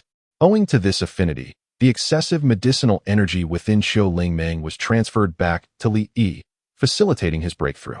Now, Li Yi had ascended to the rank of a 1-star martial master, while Qiu Lingmeng had made little progress, remaining below even the level of a 1-star martial apprentice. With such an abundance of elixirs consumed, it was evident that she had been a veritable waste before her awakening. Her inferior constitution limited the amount of medicinal energy she could absorb, leading to a state of saturation within her body, with the majority of the energy being redirected to Li Yi. It defied logic. Li Yi picked up a medicinal pill, having achieved a breakthrough himself, yet to his astonishment, Xiao Lingming exhibited no reaction whatsoever. Undeterred, he continued to experiment. As evening descended, at the dining table, Xiao Qingya inquired, Lingming, why are you not eating? Are you lacking an appetite? If the food does not suit your taste, please let me know what you would like, and I shall have the kitchen prepare it for you. Observing Xiao Lingming's reluctance to partake in the meal, Xiao Qingya assumed it was due to the dish's incompatibility with her palate. However, that was not the case. In a hurry, Xiao Lingming lifted her bowl, intending to eat, but the medicinal pill had rendered her too full to consume anything further. Li explained, this afternoon, I took Lingming out to enjoy a delightful feast, which is why she can't eat now. Xiao Qingya raised an eyebrow and turned to look at Xiao Lingming. The latter nodded shyly, placing her chopsticks down. You little rascal. Don't lead Lingming astray, Xiao Qingya admonished, a hint of exasperation in her tone. I am very well behaved. You know, Li Yi retorted. Indeed, you are the most well-behaved, Xiao Qingya replied, her expression a mix of amusement and disbelief. Since you're full, why don't you take Lingming for a stroll in the courtyard to help with digestion? All right, Li said, taking Xiao Lingming's hand as they walked toward the back garden. This time, they walked slowly, enjoying a leisurely pace rather than rushing. Xiao Lingming shyly held on to Li Yi's hand, a tiny figure trailing behind him like a little shadow, her lips curving into a slight smile, her contentment almost palpable. Upon reaching the back garden, the night enveloped them, the lake reflecting a full moon, and the air was filled with the fragrance of blossoms. Xiao Lingming gazed at the moon's reflection in the water, marveling at its beauty, but what mattered more was the presence of the person beside her. Are you all right? I fed you so many elixirs today, Li inquired with concern. I'm fine. It's just that I feel I've disappointed you, she replied. Foolish girl, what are you saying? You are a genius, and every genius must endure a challenging journey to rise, just as I have walked this path step by step. Believe in yourself. Li comforted and encouraged her. Xiao Lingming nodded earnestly, seemingly catching a glimpse of a promising future. So, we shall continue to strive tomorrow. The mere utterance of those words abruptly cast Xiao Lingming into despair. Li smiled gently, gazing at the pavilion where an ancient zither rested upon a stone table. It was his mother's instrument, often played during moments of leisure and serenity. Have you not always wished for me to accompany you in playing the zither? Come, let us indulge in this delightful activity. Chapter 56. The Celestial Silent Melody Zither. Is it true? A look of joy illuminated Xiao Lingming's face, her happiness evident. She cherished playing the zither above all else, and the prospect of sharing this passion with Li Yi made it even more enchanting. Li Yi led Xiao Lingming to the pavilion, gesturing towards the guqin. Play it, let me see your skill. Xiao Lingming, filled with delight, nodded eagerly and hurried over, only to realize she could not reach the instrument on the table. She turned to Li Yi with an embarrassed expression. Li Yi smiled softly, standing atop a stone bench. He picked up the exquisitely adorned guqin and leaped to the ground, presenting it to Xiao Lingming. As she gazed upon the beautifully decorated instrument, its elegance was unmistakable, clearly indicative of its considerable worth. Typically, she played on simpler guqins, and she had never before encountered such a luxurious one. The instrument was so precious that it instilled in Xiao Lingming a sense of trepidation, fearing she might inadvertently damage it. This is my mother's guqin. If you truly like it, I can have her gift it to you, Li Yi offered. No, thank you, Xiao Lingming replied, shaking her head. Having already received so much kindness from the Li family, she felt unworthy of accepting such a magnificent gift. Please, play it. I am eager to hear, he urged. Li sat cross-legged to one side, resting his head on one hand as he awaited Xiao Lingming's performance on the piano. As Xiao Lingming plucked the strings, a melodious sound resonated through the air. With an innate understanding that reached its zenith, Li excelled in various arts, including music, chess, literature, and painting, his prowess overshadowing even that of Xiao Qingya. Xiao Lingming played quite well, although her skills were not yet particularly advanced for a child of merely 1 year. Her ability to produce such music could only be described as extraordinary. Alas, her talent seemed to be confined solely to playing the piano, for without cultivation, she amounted to little more than a novice. Li suddenly pondered the possibility that Xiao Lingming's unique constitution was related to the guqin, perhaps requiring its resonance to be activated, akin to harmonizing with a high-level performance. Upon further reflection, He deemed this notion to be quite plausible and considered exploring this avenue for breakthroughs. After concluding her performance, a smile graced Qiu Lingming's face. A bashful expression directed at Li Yi, as if silently imploring him, "Do praise me." She awaited his critique, eager to hear the opinion of the person she held in high regard. "You played exceptionally well. It was delightful, and I thoroughly enjoyed it," Li Yi remarked. A look of contentment spread across Qiu Lingming's face, for receiving Li Yi's commendation filled her with satisfaction and a touch of joy. Li continued, however, "You can play even better. Would you like to learn?" Qiu Lingming nodded eagerly, expressing her desire to learn. The only talent she possessed was in music, which made her particularly intrigued by the piano. "Li Yi is a prodigy. I have long heard of his proficiency in music, chess, calligraphy, and painting. I am eager to witness his talents firsthand, and I am certain they will meet my expectations, reflecting the same level of excellence I have envisioned." Li Yi stepped forward, his fingers resting upon the strings of the zither, plucking them gently. The exquisite melodies resonated throughout the rear garden, their harmonious echoes lingering in the air, an enduring symphony. Qiu Lingming, captivated by the enchanting sound, found herself entranced, swept away into the ethereal realm of Li Yi's music, unable to extricate herself. As someone knowledgeable in the art of the zither, she fully understood the immense value of Li Yi's musical prowess. Upon the conclusion of the piece, Li Yi's hands lingered on the strings. "Ah, listen, Yi, your playing is truly magnificent." Qiu Lingming, feeling a sense of inferiority, gazed at Li Yi with eyes brimming with admiration and reverence. In her gaze, it seemed as though countless stars were twinkling, transforming her into an ardent admirer of Li Yi. Milestone achieved in the reversal plotline. Due to your exceptional performance, Qiu Lingming has developed an unparalleled admiration for you, becoming your devoted fan. Rewards granted. Heavenly Saint Silent Zither, Heavenly Saint Silent Technique. Heavenly Saint Silent Zither, an ancient, top-tier artifact with 16 strings, which must be utilized in conjunction with the Heavenly Saint Silent Technique. Each plucked string signifies entry into a new realm. Heavenly Saint Silent Technique, an indispensable practice for wielding the Heavenly Saint Silent Zither. Only through the union of these two can the true power of the zither be unleashed, allowing one, upon mastering it, to effortlessly pluck a single string and unleash cataclysmic devastation. What more can Li Yi say? Merely uttering those 6 words, "ancient supreme artifact," suffices to attest to the formidable prowess of the Heavenly Saint Silent Sound Zither. Moreover, it comes accompanied by a complete set of cultivation techniques, ensuring a seamless journey to mastery. Li Yi regained his focus and gazed at Qiu Lingming, whose face was filled with admiration and sparkling eyes. With a gentle smile, Li Yi asked, "Would you like to learn? I can teach you." "Really? I want to learn." Qiu Lingming's expression radiated sheer delight as she eagerly nodded, much like a chick pecking at grains. "Come, let me teach you." Li Yi and Qiu Lingming sat side by side, guiding her with utmost care and attention, as he meticulously instructed her. His mind simultaneously delved into the profound intricacies of the Heavenly Saint's silent melody technique, imparting to Qiu Lingming his interpretations of its teachings related to the art of the guqin. The Heavenly Saint's silent melody represents the pinnacle of guqin mastery, encapsulating profound and enigmatic principles. While it may not rival the carefree and unrestrained techniques, it remains a top-tier method in its own right.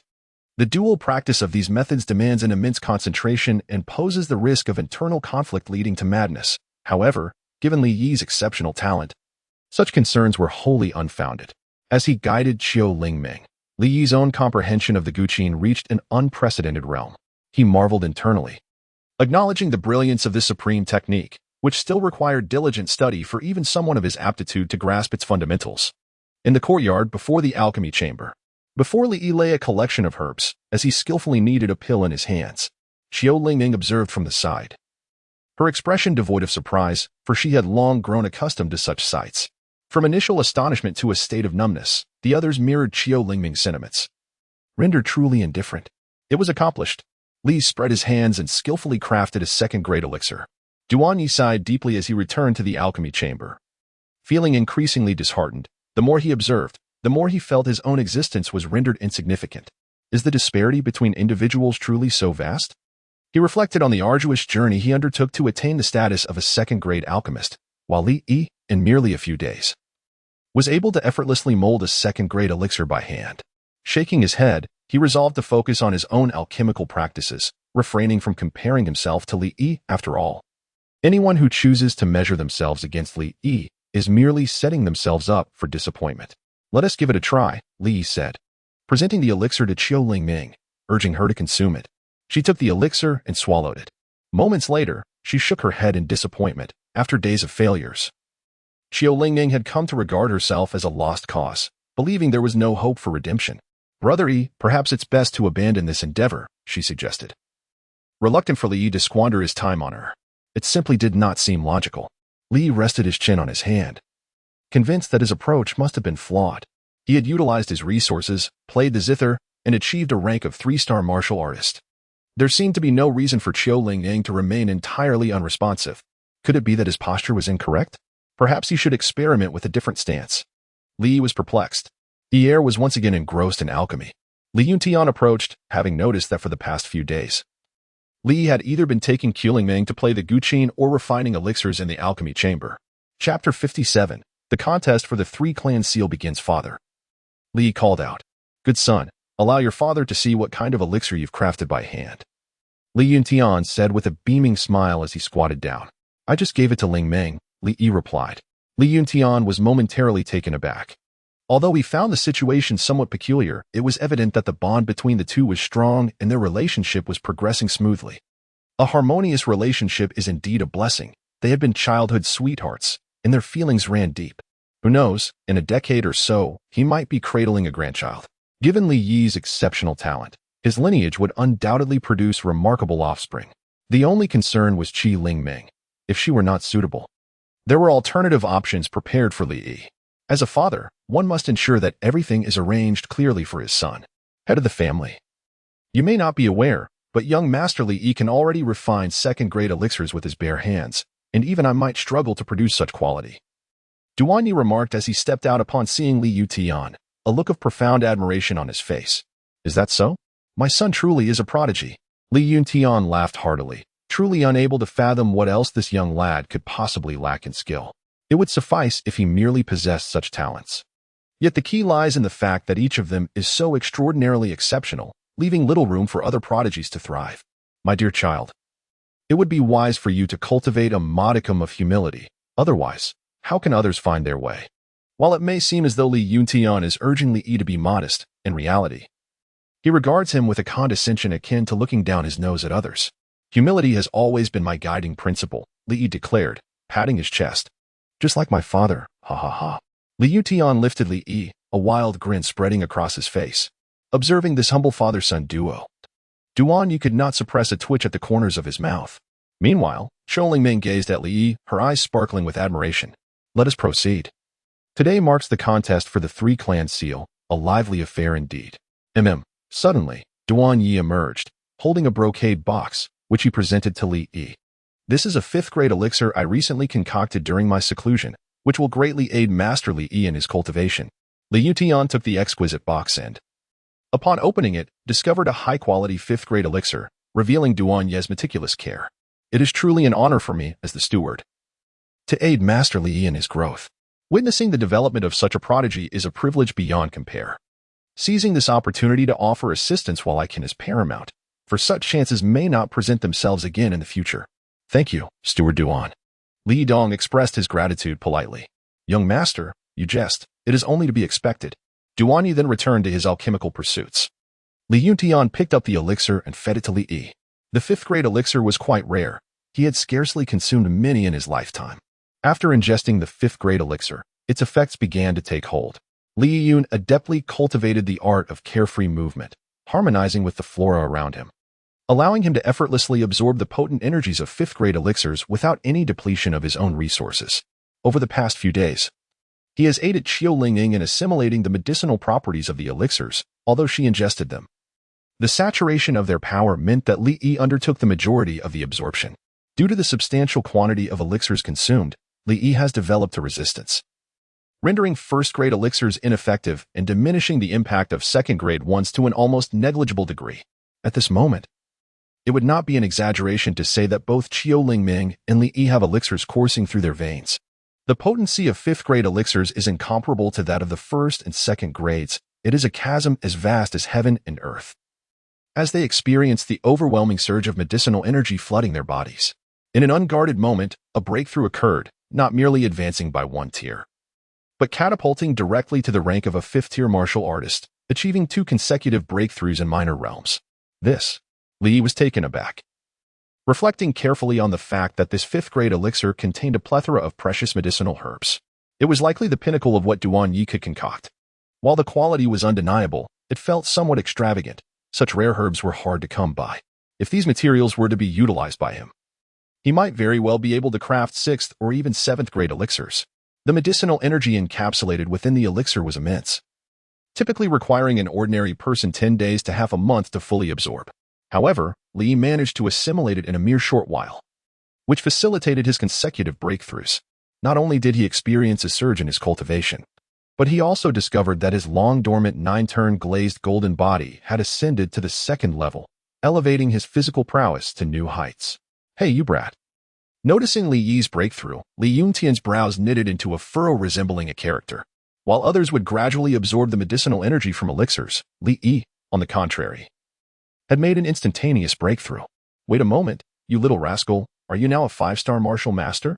Li Yuntian exclaimed, his mouth agape as if it could accommodate 2 chicken eggs. In disbelief, he questioned, how on earth did you become a 5-star martial master? A breakthrough of 1 star is understandable, but consecutive breakthroughs defy all logic. Not even a prodigy could achieve such a feat. Li Yi wore an expression of innocence, exuding an aura of harmlessness as he remarked, as I practiced, I simply experienced a breakthrough. Li Yuntian, I am at a loss for words. Father, let us go witness the contention for the seal among the 3 clans. Very well. Li Yuntian regained his composure and took Li Yi to witness the contest for the clan seal, while Wan Ning carried Qiu Lingning to follow closely behind. The contest for the clan seal is one of the grandest events in Shuzhou, characterized by its vibrant atmosphere and serving as a testament to the strength of the 3 prominent families. It unfolds at the largest martial arts arena in the region. The Li, Wang, and Song families have gradually gathered, and the fervor at the martial arts arena has reached its zenith, with the heads of the 3 families present. One wonders what the outcome will be this year. In the previous competition, the Li family dominated entirely, but it is anticipated that the other 2 families will not find it easy this time. The Li family is currently bolstered by a master of the martial sovereign realm, a rare and formidable presence in the entire Deqian. What can the other 2 families possibly counter with? The contest among the 3 clans revolves around the talents of the younger generation, as the martial sovereign masters will not partake in this round. Let us observe how this unfolds. I am particularly curious about Li Yi, who has recently stirred considerable buzz. Are the rumors surrounding him truly as outrageous as claimed? I suspect there may be some embellishment involved, but then again, what prodigy does not boast? It is quite normal. The Li family has indeed produced many remarkable talents recently. With Li Xian, Li Shuer, and now Li Yi on the scene, it seems that very soon, the political landscape of Shuzhou will undergo a significant transformation. Jiang Yao, the governor of Shuzhou, may appear pleased on the surface, yet he harbors deep concerns. The current balance of power in Shuzhou, with its 3 factions, has been beneficial for his governance. However, with the Li family now in a position of dominance, managing them will be a challenging endeavor. Previously, it was manageable, but now, with the Li family possessing a martial sovereign expert, even if they become the local sovereigns of Shuzhou, there will be little he can do. Moreover, the Li family's influence is not to be trifled with. Li Xian is a student at the Royal Academy, while Li Shuer and Li Yi are disciples of the formidable Xiao Han In, a heavyweight in martial arts. The governor of Shuzhou finds his position exceedingly precarious, walking on thin ice, uncertain if he can successfully navigate these turbulent waters. Igu, would you like some fruit? I have peeled it for you. A Qiu Lingming offered Li Yi a carefully peeled orange. Thank you, Li Yi replied, accepting the fruit and indulging in it voraciously. No need for thanks. A Qiu Lingming said, a hint of crimson blooming on her cheeks as she shyly lowered her head, continuing to peel fruit for Li Yi. Wan Ning observed the 2 children from the side, wearing an ant smile. Though they were still young, there was a palpable spark between them. Jiang Yao stepped forward to officiate. I hereby declare the commencement of this year's 3 clans competition. Chapter 58, Contest for Interests. The victor reigns with the competition officially underway. The first segment involves seizing flags. Each clan sends forth a team of 10, all representing the finest of their younger generation, to ascend the platform. Atop the platform stands a raised dais, adorned with 3 flags, which are the coveted prizes of this contest. Each flag symbolizes a market, a territory. How much one can seize depends entirely on their prowess, and their task is to capture as many flags as possible. As Jiangyo concluded his announcement, the first phase commenced. The young experts of each clan ascended the platform, vying fiercely for the flags, with teams coordinating their efforts, each relying on their own abilities. The atmosphere was electric, with spectators engaged in discussions, cheering, and exchanging taunts. The excitement on stage mirrored the fervor below, where the three factions nearly clashed in a heated exchange. Li fixed his gaze upon the high platform, meticulously observing their positions. Given the current state of the field, the Li family appeared to be in the lead, possessing a significant advantage. However, Li sensed an underlying unease. Although it seemed that the Li family had the upper hand, the formation they adopted was perilously precarious, and the attention of the two other families seemed diverted from the flag. "Brother Yi, would you like some?" Xiao Lingming inquired, extending a segment of tangerine towards him. "I shall pass. If I indulge any further, I shall forego my meal for the day," Li Yi replied, shaking his head in refusal. "Oh," Xiao Lingming said, consuming the tangerine slice. She glanced at the field, unable to fully comprehend the situation, but noticing the flag in the hands of the Li family, she concluded they must have triumphed. A smile graced her lips as she turned to Li Yi and asked, "Have we emerged victorious?" Li Yi shook his head and replied, "It is difficult to ascertain. Although we have obtained the flag, whether we can maintain our position remains in question, given our current standing. If the Wang and Song families were to join forces, it is highly probable that the Li family could be ousted." "Ah?" Xiao Lingming exclaimed in surprise, her expression reflecting her confusion as she indicated her inability to comprehend the situation. "EOS analysis is quite reasonable," Li Yutian interjected. Initially, he had furrowed his brow upon observing the unfolding circumstances, but after hearing Li Yi's assessment, a faint smile graced his lips. Li Yi's remarkably clear analysis of the situation indicates that his talents extend beyond mere innate ability. His analytical prowess surpasses that of ordinary individuals. This is indeed a cause for celebration. Qilingming, puzzled, inquired, "Isn't it the case that the three families are each vying for their own interests?" Li gently patted Xiao Lingming's head like an adult, chuckling, "You are rather naive. This is a contest for interests, where the victor reigns supreme. You will understand this better as you mature." "Oh," Xiao Lingming replied, half comprehending. What Brother Yi said surely carried his wisdom. That sufficed. Nearby, Wan Ning could not help but reflect, for it seemed the young master had forgotten that he, too, was still a child, albeit not entirely so. "Young master, are you implying that the Wang and Song families will unite against us?" Wan Ning inquired curiously. "From our current position, it is highly probable," Li Yi analyzed. "The majority of the market was claimed by our Li family in the last round, leaving those two families in a precarious situation. Now that our Li family stands unrivaled, it is inevitable that they will conspire against us. Does this not place us in great peril?" Wan Ning expressed her concern. "Not particularly. It poses little threat to our Li family," Li Yi pondered. "What intrigues me is the audacity of these two families. They must possess some form of support." Li cast a discerning glance at Song Chanfeng and Wang Hanlin, his intuition suggesting that these two families were far more complex than they appeared, undoubtedly concocting some insidious plot. Li Yuntian remarked, "You, my dear fellow, at times truly make me ponder whether you are the reincarnation of some great being." Li Yi's performance truly evokes such suspicion. "How could this be? I am just a child, merely speculating." "Father, I am your son. How can you doubt me like this?" Li revealed an innocent, harmless smile.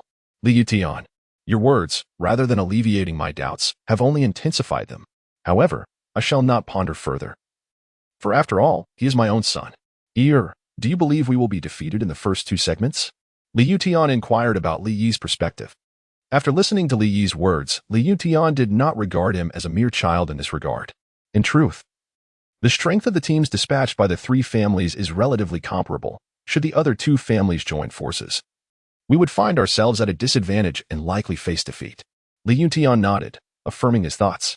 He gazed at the arena, where the three flags had been seized by the Li family. Instead of feeling elated, his brow furrowed in concern. According to the rules governing the three clans' contest for the seal, alliances were strictly forbidden. However, with all three flags now in our possession, a collaboration between the two other families appears inevitable. Li Yutian stroked his chin, a disdainful smile creeping across his face. How intriguing it is that they could simply join forces to seize victory yet choose to enact this charade before us. Should we not give them a nudge in the right direction? Wan Ning expressed her apprehension. Li Yutian shook his head, stating that the situation was already determined. They would come to realize it themselves. learning wisdom through their mistakes. Li Do, in the first and second parts, they are quite confident. However, these 2 rounds are of little consequence. The third part is the crux of the matter, and they appear to possess considerable confidence in winning it. One wonders what hidden cards they may be concealing. Li Yuntian nodded, expressing his agreement with Li Yi's perspective, which was also the source of his curiosity and concern. The first and second segments may have been lost, but the crux lies in the third segment, which is the main event. The confidence displayed by both families indicates that they are well prepared with their trump cards for this pivotal phase. While the 3 families are somewhat aware of each other's intelligence, it is evident that the other 2 families are concealing some unknown strategic moves that warrant careful vigilance. It appears that your family, Li, is poised to take the lead, remarked Wang Hanlin, the head of the Wang family, with a smile and a respectful gesture. Is that so? I find it hard to believe that you and the Song family do not hold greater prospects, Li Yutian replied with a smile. You jest. Dear head of the Li family, with all 3 flags in your possession, it seems the outcome is already determined. Allow me to congratulate you in advance, Song Chanfeng remarked. Chuckling, Li Yuntian retrieved a pouch of coins from his storage bag. Let us wager, he proposed. I bet on the victory of both your families, 1 million gold coins. Do you accept? The head of the Li family, known for his wealth and extravagance, replied, My family cannot afford such a sum. Song Chanfeng, with a seemingly jovial smile, concealed a sinister glint in his eyes, fixating intently on the Yutian. Su Zhoumu Jiangya detected the palpable tension in their exchange, a distinct scent of gunpowder in the air. He sighed deeply, fearing a storm was brewing in Suzhou, and hoped the situation would not escalate too far, wishing only for the means to bring it to a close. Jiang Yao turned to Li Yuntian's side, addressing Li Yi. You must be the second young master, Li Yi. Am I correct? You jest, Lord Jiang, Li Yuntian responded. In your presence, my son would not dare to claim such a title. I have long heard of young Master Li Yi's esteemed reputation and have wished to pay my respects. Alas, duties have kept me occupied, but today, I finally have the pleasure of meeting you. Truly, you possess an extraordinary grace, Jiang Yao praised. You jest, Lord Jiang, Li Yuntian remarked, patting Li Yi's shoulder. Yeah. Do express your gratitude for Lord Zhang's compliments. Li rose to his feet, clasping his hands in gratitude. Thank you, Uncle Jiang. The youthful talent was commendable. Jiang Yao nodded slightly in acknowledgement, his heart stirred with emotion. The Li family's fortune was indeed formidable, producing an abundance of prodigious talents, each more extraordinary than the last. At that moment, the martial arts arena approached its climax, the flag-snatching contest nearing its conclusion. The Wang and Song families exchanged glances, coordinating their assault on the Li family, encircling them from both sides and cutting off their retreat. This is bad, we must retreat. Realizing the precarious situation, they swiftly adjusted their strategy to evade the combined onslaught of the 2 families. Despite their prompt response, the sudden aggression from the Wang and Song families proved overwhelming. Their strengths were comparable, yet 2 fists could not contend with 4 feet. They found themselves trapped, besieged from all sides. The 3 flags they had captured were swiftly seized by the 2 families, all falling into the hands of the Wang clan. The tide of battle shifted dramatically, leaving the majority of spectators astonished by the unexpected outcome. What is this? I placed a wager of 100 gold coins on the Li family to win. Me too. They lost just like that? This is absurd. My money. There were those who reveled in joy and others steeped in despair, given the Li family's prowess. Many had anticipated their victory, yet the reality unfolded contrary to their expectations. How could this happen? They actually lost. I could have done better. Those 2 families are clearly ganging up on us. It's 2 against 1, and that's hardly fair. Many members of the Li family expressed their grievances, as such an outcome was entirely unforeseen and met with discontent. Li Yutian said nothing, casting a glance at the elder beside him. Silence. The elder bellowed, glaring at the crowd to restore order. Li Yutian congratulated Wang Hanlin, saying congratulations to the head of the Wang family for securing 3 flags. The Wang family is destined to flourish. My Li family shall rely on your esteemed family for support. The head of the Li family chuckled, replying, You jest.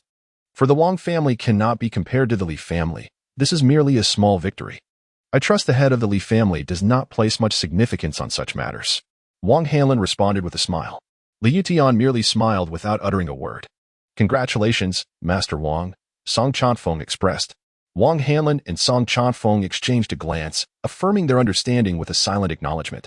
Li Yutian rubbed his brow and commanded, Rearrange the order of participation, forego the second segment, and position all our elites in the third segment. I am eager to discover the schemes these two families are harboring. Understood.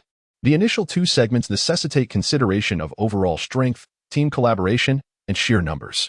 However, the third segment is distinct. It solely examines individual prowess in one-on-one duels, where the last one standing emerges as the victor. Officials will allocate resources based on the performances of each family's members during the duels, making it crucial to secure the first place. As the first segment concluded, preparations for the second segment commenced. The previously arranged formations illuminated, casting a heavy atmosphere over the martial arts arena. My dear, do you see that youth among the group behind Song Chafeng? He appears somewhat different, Billion remarked, pointing to a boy who seemed to be around 15 or 16 years of age. This individual was in a meditative state, displaying a serious demeanor and an imposing presence, exuding an air of distinction that set him apart from the other children. It was evident that he was no ordinary contender. Li Yuntian furrowed his brow slightly, finding no recollection of the child before him. Judging by his age, he likely belonged to those preparing to seize the seal in the third part. Such demeanor suggested remarkable talent. Could he possibly be the reliance of the Song family in the third part? The family's enigmatic trump card? One could only wonder about his strength.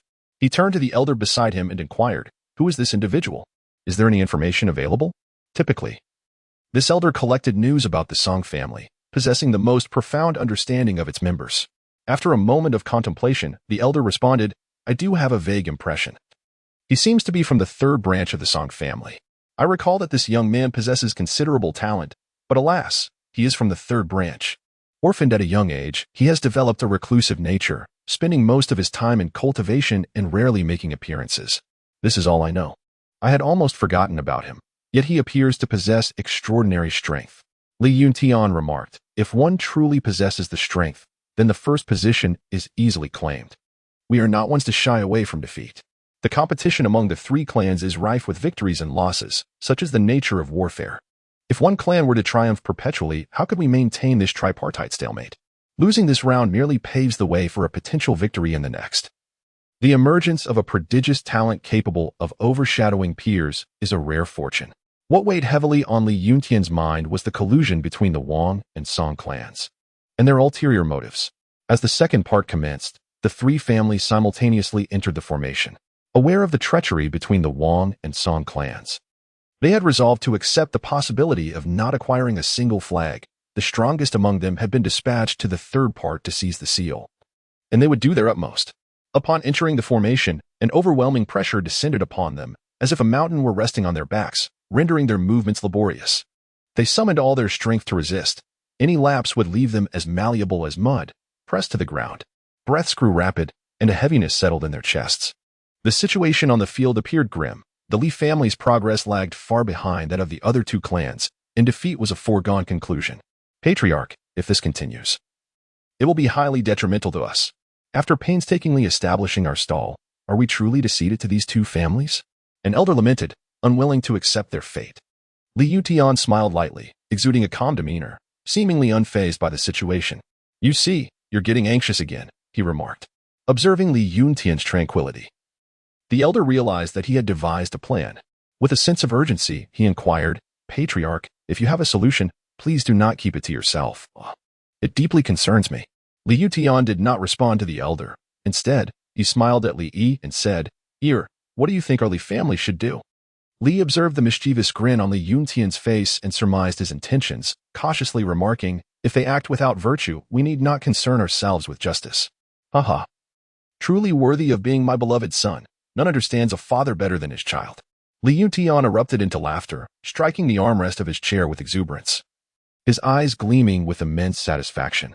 He embraced Li Yi, planting a kiss on his cheek, leaving Li Yi feeling utterly exasperated. The elder suddenly understood. "Master, are you implying that?" Li Yuntian's lips curled into a subtle smile, exuding a devilish charm. "They do not adhere to the rules and conspire against us. Why should I be bound by them? Since they relish in conflict, let us engage in battle. Do they truly believe that the Li family fears either of their clans?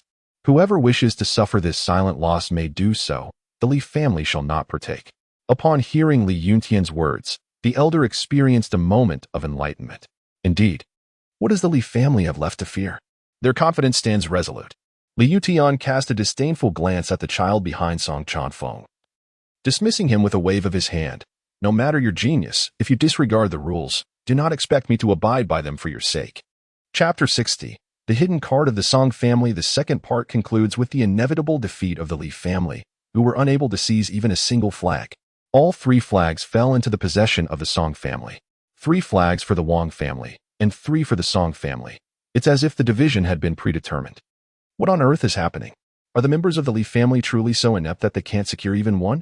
Just recently, weren't they boasting about the prowess of the Li family? Is this all they've got? Among those who had wagered on the Li family, many, upon losing their money, could not suppress their outrage and began to curse vehemently. However, in contrast to these irrational individuals, a greater number discerned that the atmosphere was decidedly amiss. It was evident that the other 2 families had conspired to undermine the Li family. The reason for this is all too apparent. As one could easily deduce with a mere flick of the toe, the Li family had indeed become a target. If I were from either of the other 2 families, I would certainly seize this opportunity to focus my efforts against the Li. The first 2 parts may have been manageable, but the third part presents a different challenge altogether. Let us observe further. The Li family has produced quite a number of talents over the years, a feat that the other 2 families cannot rival. An elder of the Li family remarked, "I hope the third segment will showcase their prowess." With a deep sigh, he acknowledged Li Yuntian's formidable demeanor. However, having faced defeat, the embarrassment lingered. The third segment, the contest for the seal, commenced. At this moment, the atmosphere escalated to a boiling point. The contest for the seal represented the most captivating aspect, truly reflecting the strength of a family and its future potential. The fervor of discussions reached a crescendo as various clans continuously dispatched their youth to battle, showcasing the capabilities of the younger generation from each lineage, progressing from the weaker to the stronger. Currently, the clans appeared evenly matched, with the Li family holding a slight advantage. Ego, will you take the stage next? Xiao Lingning gazed at Li Yi with admiration. In her eyes, he was invincible, destined to dominate the arena. I suppose I will, unless they claim I am bullying others. In the next 3 years, Li Yi would be 4 years old. It was uncertain what his realm would be. At just 1 year old, Li Yi had already attained the rank of 5-star martial artist and was eligible to compete. Being 4, would that not be tantamount to bullying little children? You make a fair point, Li Yuntian replied. Externally, only a minuscule number of individuals were privy to Li Yi's capabilities. If they were to discover that a mere 1-year-old child possessed the strength of a 5-star martial artist, their jaws would surely drop to the ground. As for the realm of 4-year-old Li Yi, Li Yuntian dared not even speculate. Li Yi's extraordinary prowess far surpasses the understanding that the outside world holds of him. Li Yuntian pondered whether, should Li Yi continue to grow, the royal family of the Great Qian would lose sleep over it, ultimately demanding that Li Yi be surrendered to the state to marry a princess or something of that nature. Li Yuntian shook his head, deciding against marrying a princess. Bringing home a figure of reverence could prove to be burdensome. The royal family places great importance on reputation, and one can only wed a single princess. Moreover, there is the risk of becoming a son-in-law, which is unacceptable. Xian'er is already engaged to a royal princess, and he cannot afford to lose another. If any members of the royal family approach you with proposals for marriage to a princess, you must resolutely decline, Li Yuntian advised earnestly. He feared that they might deceive Li Yi, and if Li Yi agreed, he would be obliged to uphold the royal family's dignity and find it difficult to speak out. Why? Li Yi asked, blinking in confusion. Consider the royal princesses. They are all pampered and accustomed to a life of luxury, with temperaments befitting their status. Bringing one home would mean treating her as a revered ancestor, and after marrying one, you could wed no other, Li Yuntian explained with exaggerated urgency. After listening, Li nodded in agreement. Indeed, that would not be wise. Exactly, you must remain vigilant. The royal family delights in wordplay, Li Yuntian warned, recalling his own past missteps, once bitten, twice shy. As for the princess, Qilingming's gaze flickered, her expression dimming. Why are you telling the child such things? Xiao Qingyao shot Li Yuntian a disapproving look, gently taking Qilingming's hand and offering a warm smile. Ling Ming, you are Yi's fiancé. The engagement has already been established. Li Yi gently patted Xiao Lingming's shoulder and said, Fool, no princess could ever compare to you. Even if I were offered 10 or 100 princesses, I would not exchange you. Really? Xiao Lingming lifted her cherubic face, her expression blossoming with surprise, as if rejuvenated. Her large, sparkling eyes gazed at Li Yi, her heart fluttering with excitement. Of course. Li nodded affirmatively. Xiao Lingming smiled brightly, filled with joy. No number of princesses could compare, as Li Gu said, which surely signifies my esteemed position in his heart. He truly cares for me. Rest assured, no princess is as obedient and caring as you. Qiu Lingming nodded dutifully, contemplating the need to excel even further. Xiao Qingya chuckled gently. You little rascal, you certainly know how to charm the girls. Mother, this isn't flattery. I speak the truth. Li Yi interjected. Such an endearing individual who prioritizes himself, yet can also mine. What princess could possibly be worth exchanging for him? Xiao Qingya affectionately patted the heads of Li Yi and Qiu Lingming, then shot a warning glance at Li Yutian, whispering, mind your words in front of the children. They are prone to overthinking. It could create a rift, which would be detrimental. Your wisdom is undeniable, Li Yutian acknowledged, turning to Qiu Lingming. Lingming, don't you enjoy playing the piano? It's essential to have your own. Tomorrow, I shall gift you one. Our Li family possesses quite a collection of sheet music, and you are free to peruse it. Thank you, Grandpa. Qiu Lingming expressed her gratitude. We are family. No need for formalities, Li Yutian replied with a warm smile, gently ruffling Qiu Lingming's hair before glancing towards the Song family. Meeting Song Chongfeng's gaze, he exchanged a smirk that barely concealed his amusement, nodding in acknowledgement. Well done, Zahai. Show them no mercy. It appears the elite of the Li family have indeed been dispatched to seize the seal. The efforts to capture the flags have not been taken seriously. Let us observe further. The matter is far from resolved. The talented youth of the Li family took turns showcasing their prowess against the geniuses of the other two clans, initially locked in an evenly matched contest. As the elite of each lineage stepped onto the stage, the battle for supremacy reached its zenith, with the encounters among the prodigies intensifying to a fervent climax. It was not until Li Zahai took the stage, triumphing over adversaries from the Song and Wang families, achieving an impressive 5 consecutive victories, that he became the center of admiration. In that moment, it seemed that victory was all but assured. Li Zahai, indeed, demonstrated to them what true strength embodies. The members of the Li family fervently rallied behind Li Zahai, offering their cheers and encouragement. As the moment approached, Li Yutian cast his gaze towards the young man behind Song Chongfeng. If he truly was the ace of the Song family, it was time for him to make his move. Indeed, at Song Chongfeng's signal, the youth opened his eyes, his gaze icy and indifferent, and stepped onto the martial arts arena, exuding an aura of authority far beyond his years. All eyes were riveted upon the young man. It was evident that he was the Song family's trump card, and his demeanor bespoke of extraordinary prowess. Standing opposite Li Zahai, he coldly declared, Song family, Song Bin. Chapter 61. Li Yi, I have yet to take the stage. Li family, Li Zahai. Li Zahai assumed a defensive posture, preparing to confront Song Bin. This individual should not be underestimated. Zahai, you have already fought 5 matches. Why not step down and allow me to gauge his abilities? Suggested a young man from the audience. There is no need for that, he replied.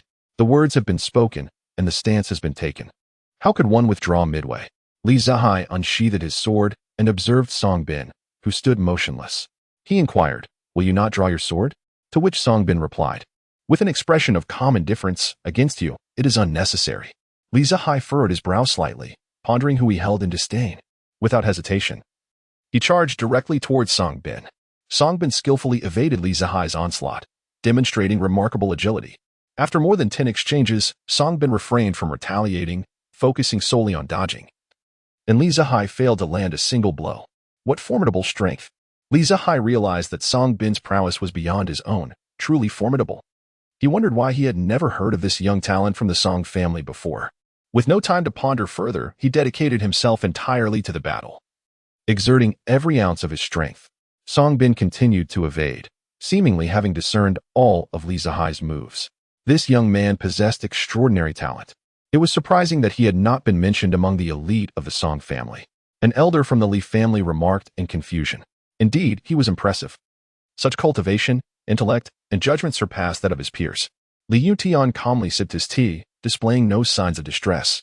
In the past, he might have been taken aback. But after witnessing Li Yi's prowess, what was this to Song Bin? Merely child's play. A 9-star martial artist. Such talent surely eclipses that of young master Li Xian and Miss Shuer. How astonishing. It seems the Song family harbors such a formidable figure, well concealed indeed. A 9-star martial artist. The 2 others of this age have barely reached 8 stars, yet Song Bin boasts 9. When did the Song family give rise to such a terrifying genius? Wang Hanlin began to comprehend Song Chongfeng's assertion. It is not only the Li family that possesses prodigies. Li Yi stared intently at Song Bin, his expression peculiar, sensing a subtle unease. "Here, what is the matter?" Li Yuntian observed that Li Yi's expression was amiss and inquired, "What seems to be the matter with Song Bin?" "Oh, what is peculiar?" Li Yuntian, unable to discern anything unusual, merely felt that Song Bin possessed remarkable talent.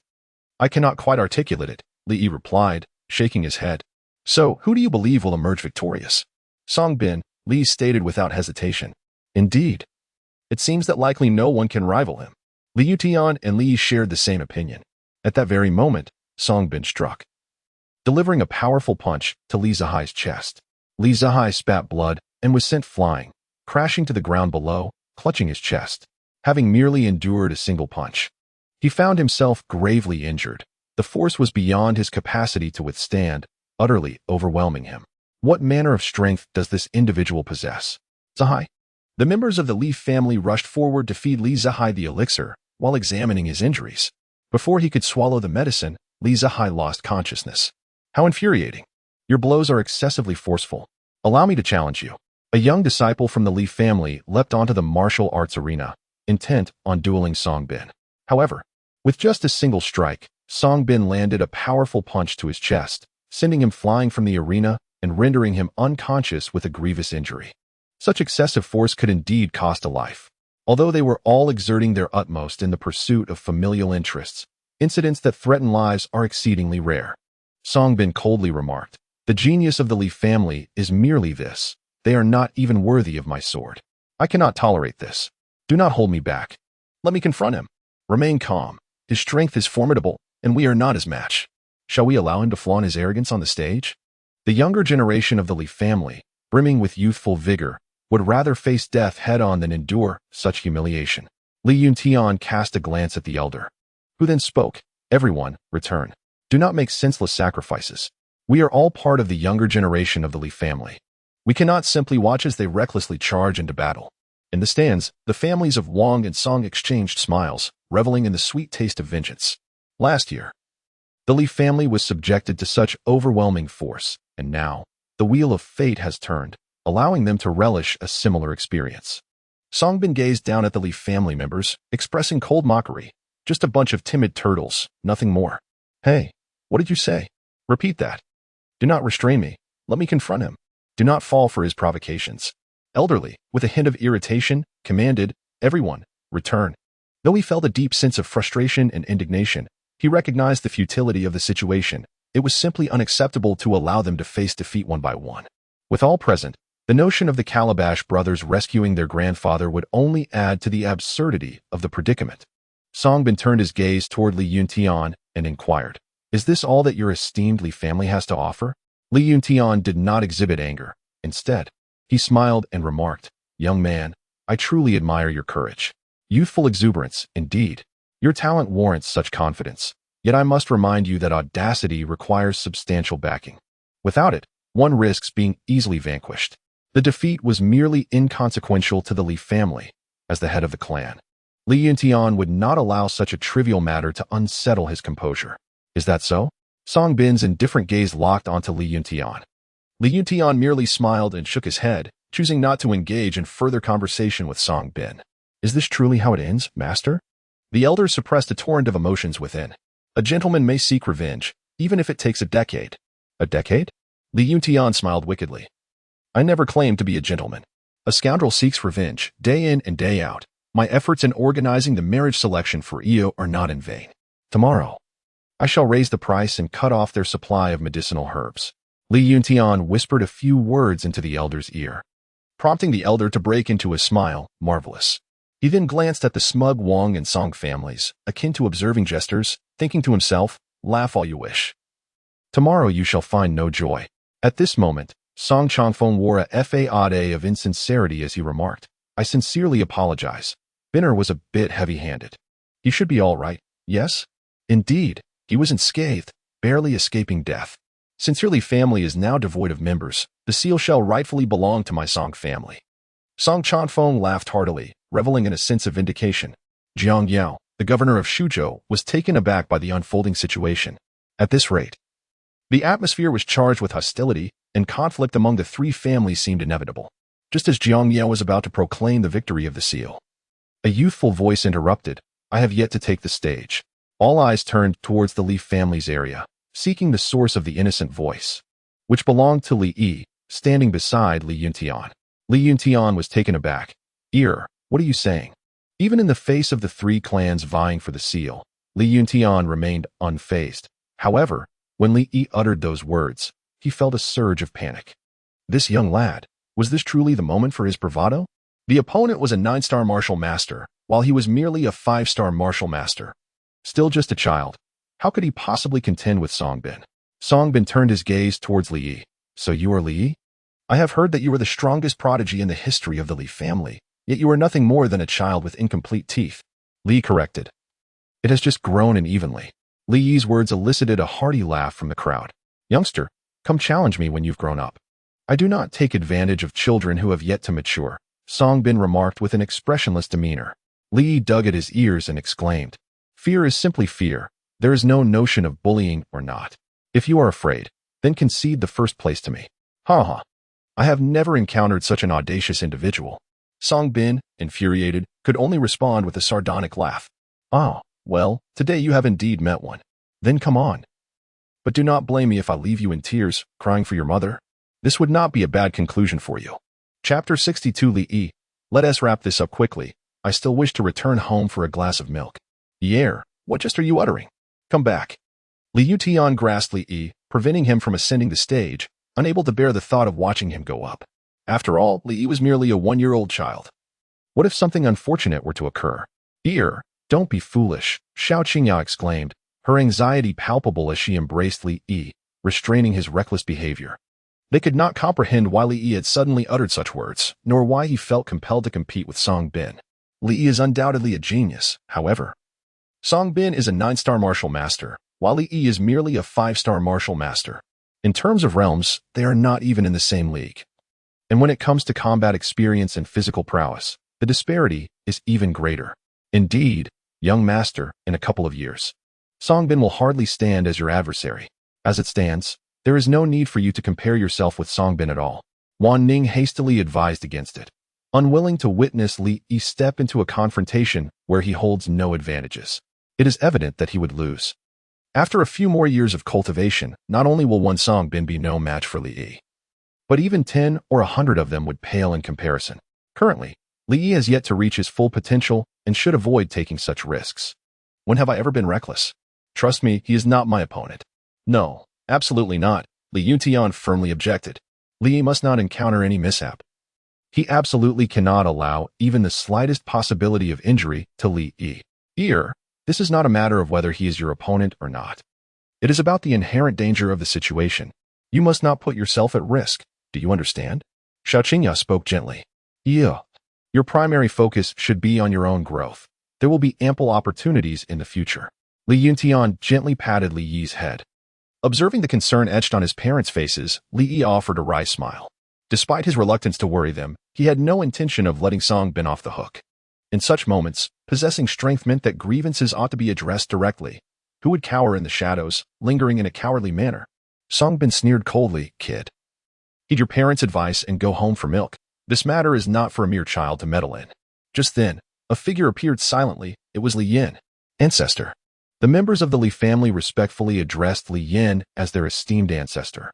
After Li Yan's breakthrough, his status within the Li family underwent a remarkable transformation, earning him the distinction of an ancestral figure, both in lineage and prowess. The arrival of Li Yin sparked a flurry of discussions. He is none other than the ancestral patriarch of the Li family, Li Yin, a formidable warrior at the martial sovereign level. Though one may behold his presence, there remains an unsettling inability to perceive his essence, a truly terrifying phenomenon. Should he wish to take my life, I fear I would be oblivious to my own demise. Upon witnessing Li Yin, the expressions of the two family heads, Wang Hanlin and Song Chongfeng, betrayed a sense of trepidation. In contrast to Wang Hanlin, Song Chongfeng's gaze harbored a hint of malice, as he secretly concocted schemes in his mind. Patriarch, are you certain? The crowd questioned. Are we truly to allow Li Yi to proceed? He must not encounter any mishap. I have faith in Yi, and with my presence, he shall not come to harm. With a martial sovereign expert at the helm, should any crisis arise, I could intervene in an instant to ensure Li Yi's safety. This is a considerable assurance. Li Yuntian furrowed his brow, contemplating for a moment before finally conceding.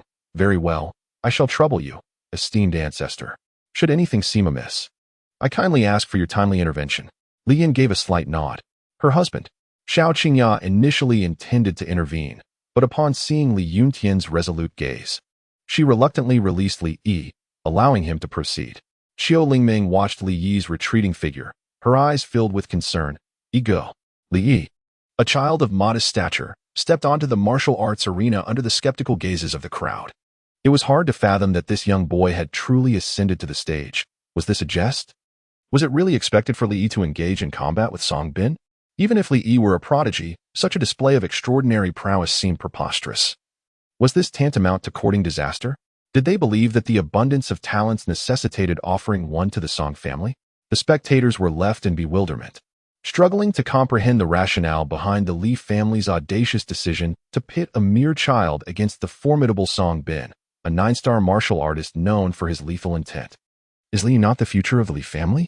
At merely 1 year old, he has already ascended with such brilliance. Due to the actions of the Li family, the audience fell into a profound silence, the kind where even the sound of a pin dropping could be heard. After a brief moment, laughter erupted, absurd and mocking. The Li family had evidently lost their senses. Jiang Yao, perceiving that the situation was about to escalate, hurriedly intervened. Li family head, have you thought this through? This seems rather inappropriate. Li should not possess the qualifications to participate. Before Li Yuntian could respond, Li boldly asserted, who says I am unqualified? The competition among the 3 clans merely stipulates an age limit. Anyone under 16 is eligible, but it does not specify a minimum age. Jiang Yo buried his face in his hands, exclaiming, I'm trying to save you, can't you see? Isn't it better for a child to return home and have milk rather than meddle in such affairs? If Li Yi were to encounter misfortune, a conflict among the 3 families would not be a trivial matter. What could the Li family possibly be thinking? Are they resorting to entrapment? Song Chanfeng remarked. Young Master Li Yi's participation is not against the rules. Why must Lord Jiang intervene? Song Bin, ensure that young Master Li Yi is well entertained and has a proper experience of the 3 families vying for the seal. The implication being, to eliminate Li Yi. Understood. Song Bin coldly responded, taking the life of a child poses no psychological burden on me, especially one so audaciously arrogant before me. It is imperative that Li Yi learns the harsh realities of society. Strength is the true currency of influence, not mere words. Wang Hanlin scoffed. The Li family must truly be desperate to send a child. How utterly laughable. Just because others flatter him with praises of celestial grace, he genuinely believes he is invincible. Clap. Li Yin delivered a resounding slap to Wang Hanlin's face, the crisp sound causing every heart present to skip a beat in shock. Wang Hanlin was sent tumbling beneath his chair by the force of the blow. He hastily rose, eyes wide with terror as he gazed at Li Yin, bewildered by the inexplicable assault that left him no room for resistance. Is this the chasm that exists between a martial sovereign and a martial emperor? The disparity is indeed overwhelming. In that singular moment, Wang Hanlin came to comprehend the vast gulf of power for Li Yin. Extinguishing him was as effortless as crushing an ant. Li Yin, with a commanding presence that exuded authority, declared, I shall not take your life. You ought to be aware of your own circumstances. Following a resounding slap, those who had intended to speak found their words stifled, retreating into silence, fearful of attracting the same fate. Observing that it was merely a single slap, Jiang Yu breathed a sigh of relief. Li gazed at Song Bin across from him, inhaling deeply and detecting the distinct aroma of the elixir. Li Yi possesses the essence of alchemy, rendering him acutely sensitive to any elixir. He discerned with remarkable clarity that Song Bin had ingested a particular potion, not one that merely enhances strength for a fleeting moment, but rather one that exhausts potential, rapidly elevating cultivation levels. Despite Song Bin's status as a 9-star martial master, he is fortunate to have reached the age of 50. Moments ago, Li found it peculiar that he had consumed such a potion. It is no wonder that his prowess is so elevated, surpassing even his contemporaries. Li Xian and Li Shuer. Without further ado, let us commence. I wish to conclude swiftly, as I have a desire to return home for a glass of milk. Though Li's words may seem humorous, they are, in truth, a veiled mockery and disdain directed at Song Bin. A rare smile flickered across Song Bin's typically impassive face. That suits me perfectly, but you shall find no opportunity to return. Is that so?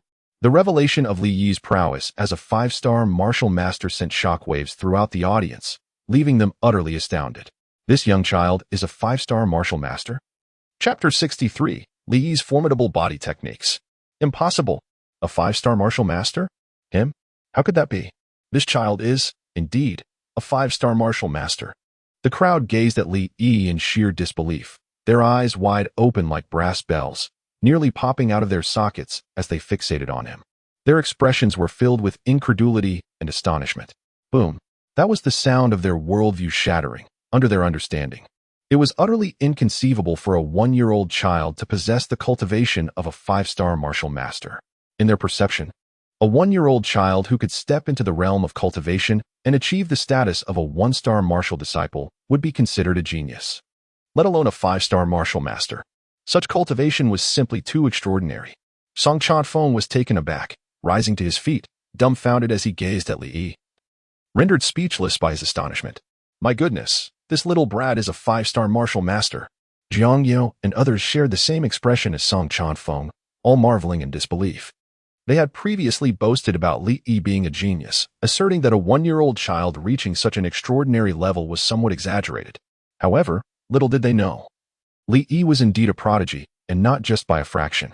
The rumors were not mere exaggerations. They were insufficient to convey the extent of Li Yi's astonishing talent.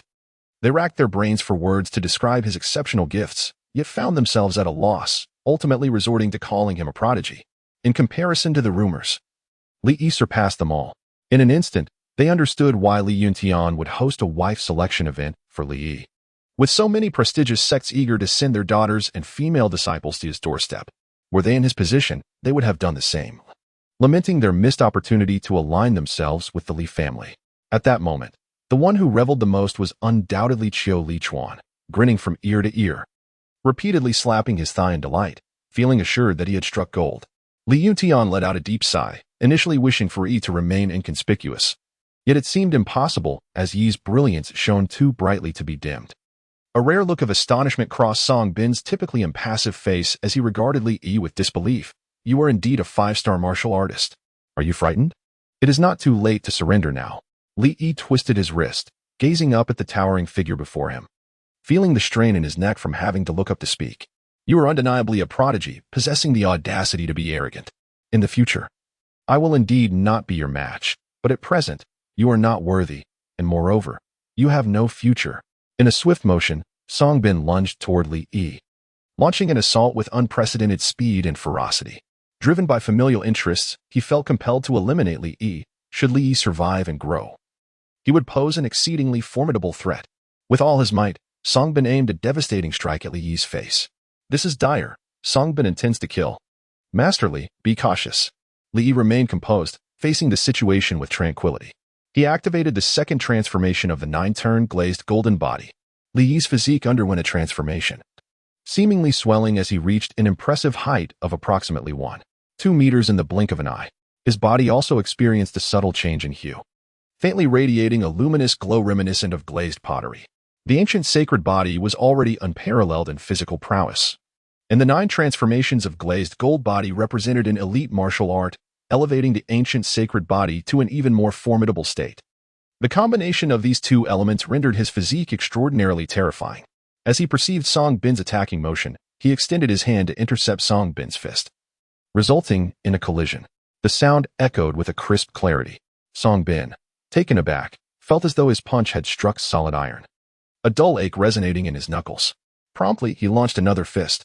This time, Li Yi reciprocated with a punch, their fists clashing in a fierce encounter. Li Yijio stabilized his form with the glazed golden body, causing the stone floor to crack beneath his foot, the fissures spreading like a spider's web. Song Bin took 2 steps back before halting, gazing at Li Yi in disbelief. How could this be possible? Song Bin began to question his very existence.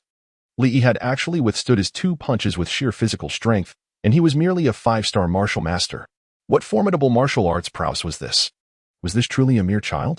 What a jest! Unwilling to yield to fate, Song Bin continued his assault on Li Yi, launching punch after punch in a contest of martial skills. Li retaliated with his physical prowess, each strike landing with palpable force. The only disadvantage he faced was his comparatively smaller stature and slightly shorter arms, yet this did not hinder him significantly. It must be said that the 9 transformations of glazed golden body technique was remarkably powerful, complementing the primordial sacred body splendidly. Although Song Bin possessed several minor realms of cultivation above Li Yi, his physical strength proved utterly inadequate to breach Li Yi's defenses, leaving him struggling to counter the onslaught. At this moment, Song Bin was thoroughly questioning his existence. "This is impossible," Song Bin bellowed. Li Yi scoffed. "Do you truly believe that merely consuming 2 potential boosting pills could secure your victory over me? How naive! You could have ventured further, but alas, your journey ends here. Do you comprehend anything? This is all for the Song family. Your demise is inevitable." The arrogance and indifference that once adorned Song Bin's countenance had long since dissipated, replaced by fury and disbelief. As he unleashed a relentless torrent of attacks, Li Yi responded with his formidable physical prowess. The training arena lay in ruins, utterly devastated, with not a single brick remaining unscathed. "How terrifying," gasped the onlookers. Young Master Li is holding his own against Song Bin, despite being merely a 5-star martial artist. No. It appeared that young Master Li was actually gaining the upper hand, attributed to his exceptional physical skills. Why was his technique so astonishingly potent? It was a style unlike any they had ever encountered. In the audience, the members of the Li family were equally astonished, their expressions reflecting a surprise that rivaled that of the others. They gazed up at Li Yi on the stage, momentarily frozen in silence. It took a considerable time before they regained their senses. Good heavens, is this truly young Master Li? This is utterly extraordinary. How could he have concealed such depth? It's not merely concealment. How could anyone have anticipated young Master Li possessing such power? My word, is this the chasm that separates me from a genius? Can I have a second chance? Li Yuntian's voice trembled. Truly accomplished it. He had thought that as a father, he understood Li Yi well enough. But it now seemed he knew nothing about him. Just how many secrets did Yi still conceal? This lad, this martial prowess, I have never witnessed before. How did Li Yi acquire such skills? Li Yuntian dared not ponder further. Continuing down that path would prevent him from viewing Li Yi as his son. Brother Yi is truly remarkable. Qiu Lingmeng gazed at Li Yi with admiration. The battle between Li Yi and Song Bin exemplified the essence of genius, with the superiority of one over the other becoming unmistakably clear. As the two engaged in dozens of exchanges, Li Yi transitioned from a slight initial advantage to a firmly established dominance. Song Bin was no longer a match for him, despite Song Bin unleashing his martial prowess. Launching a barrage of punches and palm strikes towards Li Yi, each assault was effortlessly neutralized by Li Yi. His exceptional comprehension allowed him to exploit Song Bin's vulnerabilities, countering with strikes that left Song Bin struggling to defend himself. Do you now perceive the chasm that lies between us? Chapter 64, Flying Snow Sword, come forth. How infuriating. Song Bin seethed, his pride wounded. How could he possibly lose to a mere child, one several minor realms beneath him? Who does he think he is? You are merely a little brat, Song Bin exclaimed, his anger teetering on the brink of irrationality. Li Yi, with a calm demeanor and a smile, remarked, "You see, you are becoming anxious again. I understand your urgency, but please, take your time. If you can endure under my guidance for this long, you will have ample opportunity to boast about it for a lifetime. You may also find joy in secretly reminiscing about the numerous techniques you managed to withstand in my presence. Just be sure not to let others catch you grinning foolishly." Song Bin's forehead throbbed with veins, and the urge to kill had never been so intense. What can be tolerated has its limits. Today, you shall undoubtedly meet your demise. Li stifled a yawn and remarked, "It seems I have heard that phrase 3 times already. Are you but a 3-month-old child, capable only of repetition? Seeking death?" Song Bin unsheathed his long sword and charged towards Li Yi. As his martial prowess could not breach Li Yi's formidable physical techniques, he resorted to the blade, determined this time to ensure Li Yi's demise. The art of the sword was Song Bin's forte, and he seldom wielded it unless faced with an adversary worthy of his full attention. Yet Li Yi was precisely the individual he yearned to eliminate. The sword gleamed ominously, lunging directly at Li Yi. While this weapon may not be classified as a spirit artifact, it was nonetheless commendable, a fine sword indeed. Li Yi sensed the looming threat of the long sword and swiftly raised his arm to deflect it, resulting in a collision that echoed like the clash of metal. A sharp pain coursed through his arm. After all, Song Bin was a 9-star martial master, possessing superior cultivation and wielding a razor-sharp sword. The second transformation of the 9-turn glazed gold body was insufficient to counter such an assault. had he reached the third transformation.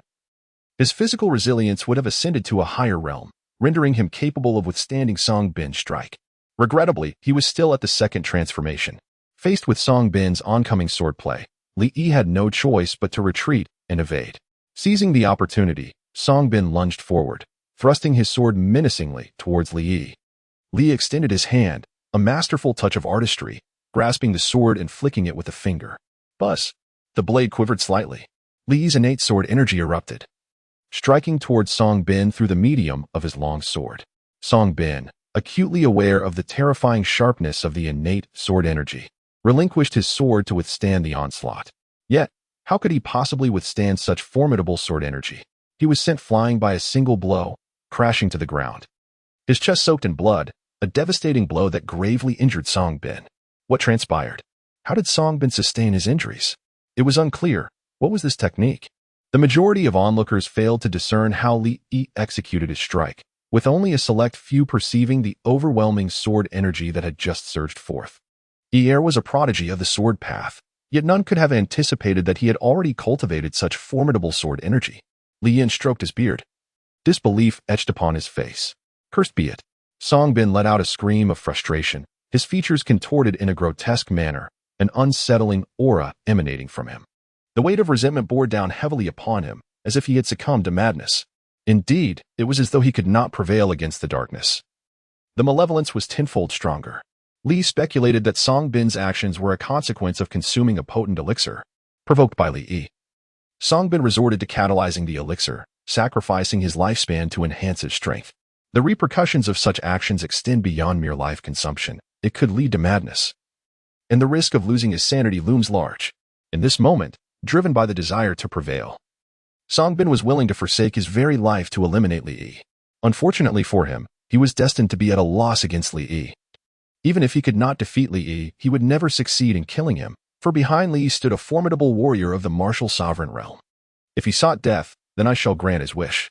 Li extended his hand and called out, Fei Xue, come. In the next moment, a resounding sound of a sword echoed from afar. A white arc traced across the sky, resembling a shooting star. Simultaneously, the temperature plummeted. As if the world had plunged into winter, and snowflakes began to dance in the air. Snow? How could it suddenly snow when it was not the season for it?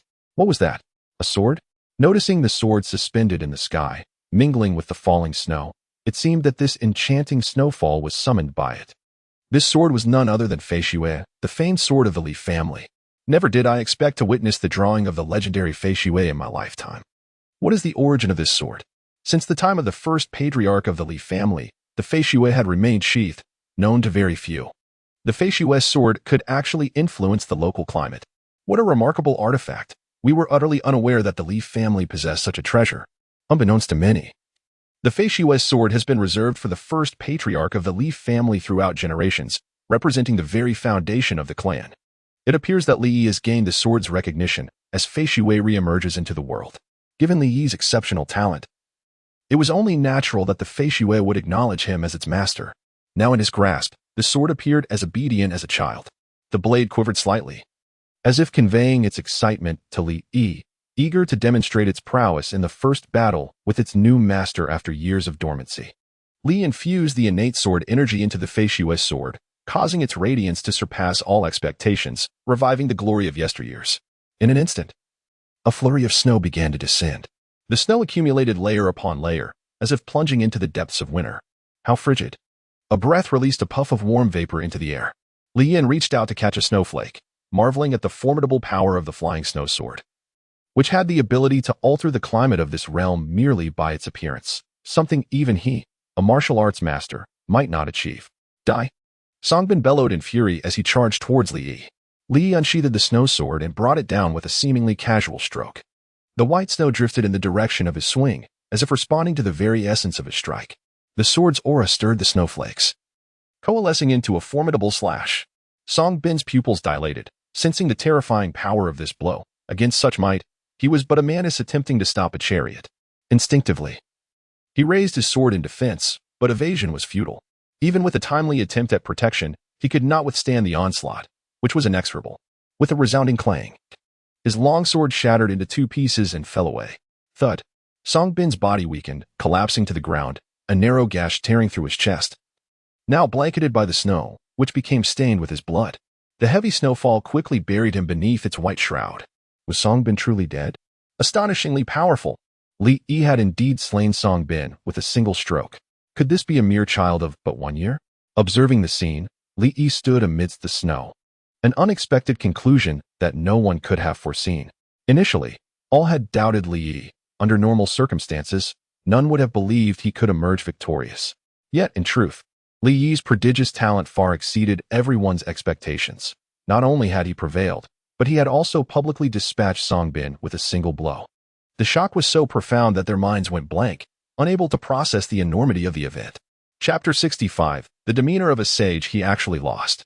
Song Changfeng could hardly believe it. Songbin had been defeated by Li Yi, a worthless failure. How could he lose? Songbin, a scion of the third branch, was orphaned, and although he possessed talent, that was all it amounted to. The intention was to have Songbin consume a pill to secure the seal. Sacrificing Songbin was inconsequential. It was his fate. Yet unexpectedly, Songbin had perished at the hands of Li Yi. What was once deemed an assured victory had devolved into an outcome that far surpassed Song Changfeng's expectations, rendering all preparations futile.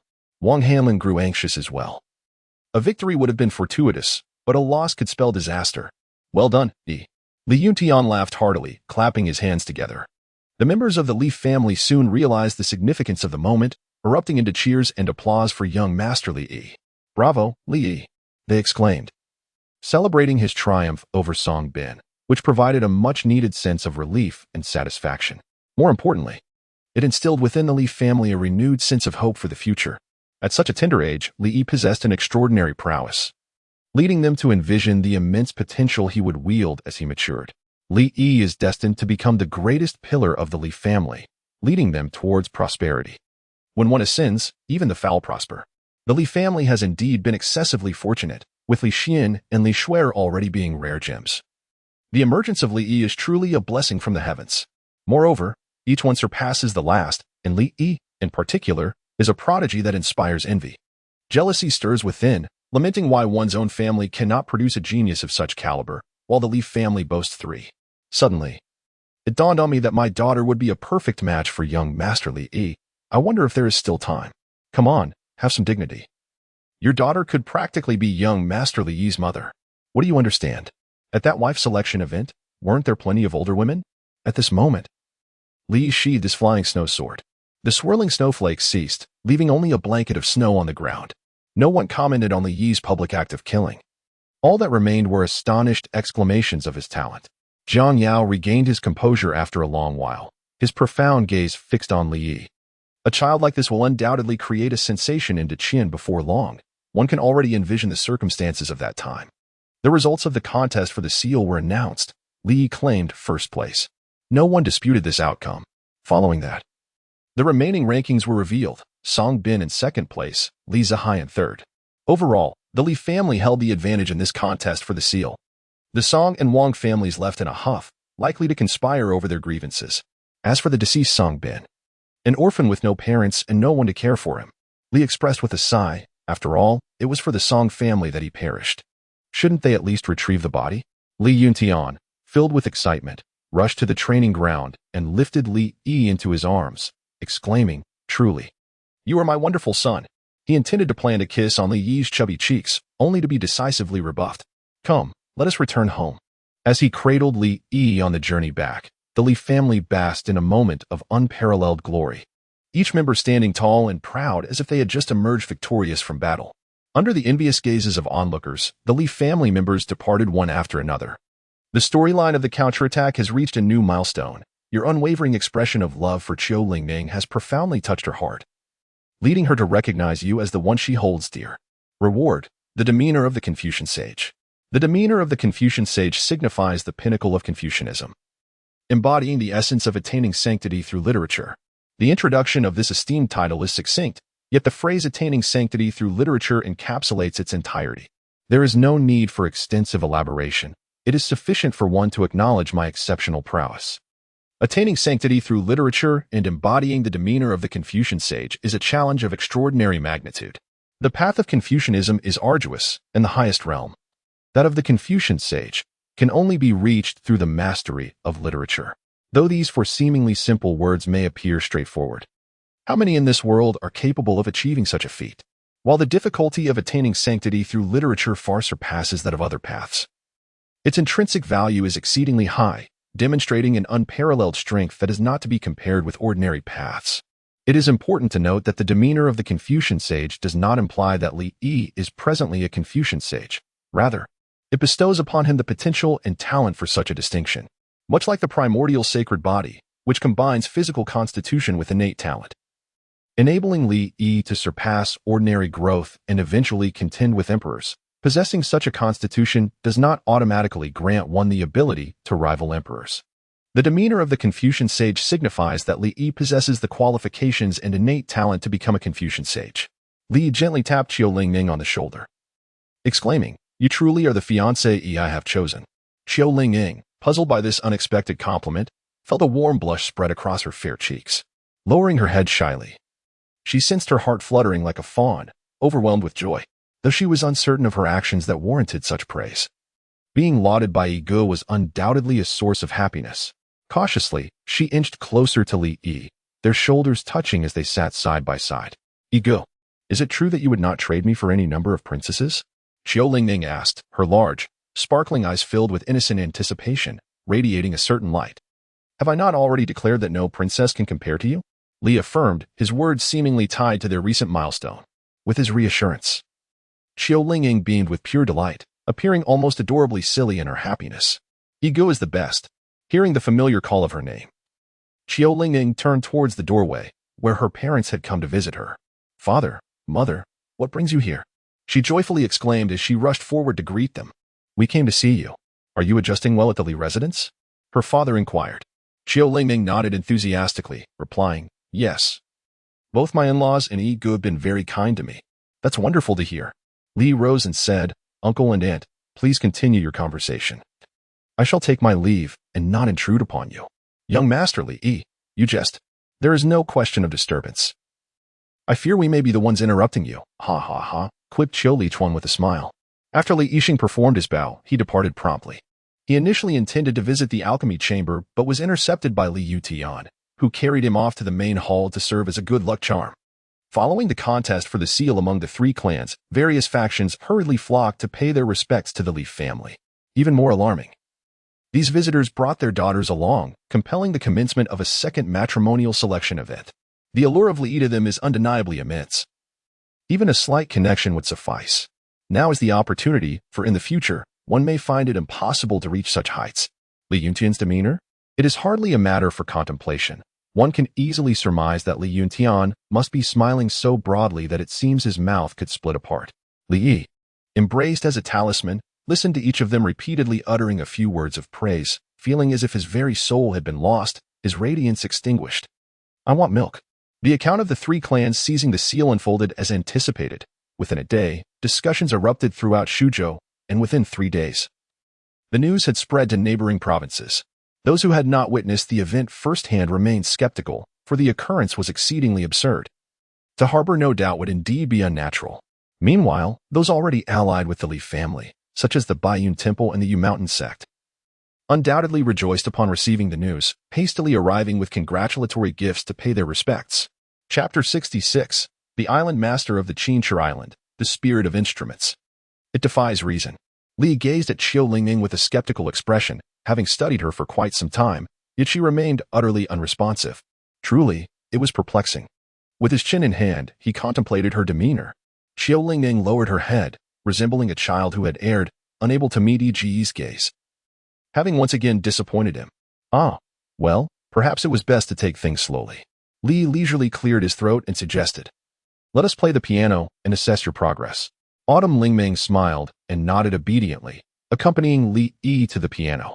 This instrument was a gift from Li Yuntian to Autumn Lingming, and although it did not compare to Xiao Qingya's exquisite piano, it was still of considerable value. Gently, she plucked the strings, performing a melody for Li Yi. The lingering notes filled the air, resonating endlessly. Under Li Yi's guidance and through diligent practice, Autumn Lingming's piano skills had advanced remarkably during this period.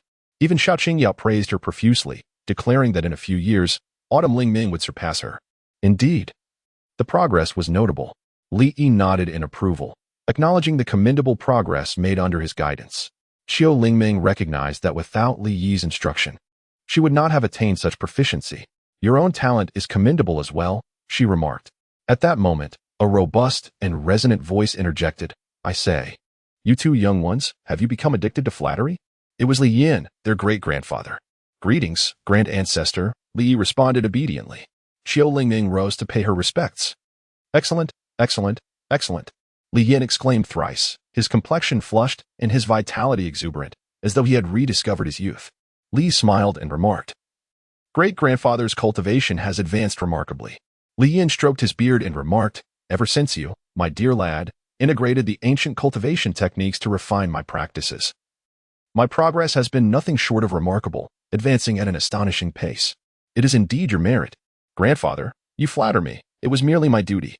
Li Yin cast a glance at Xiao Lingming and the zither she possessed, then addressed Li Yi, saying, I see you have been practicing the zither diligently during this period.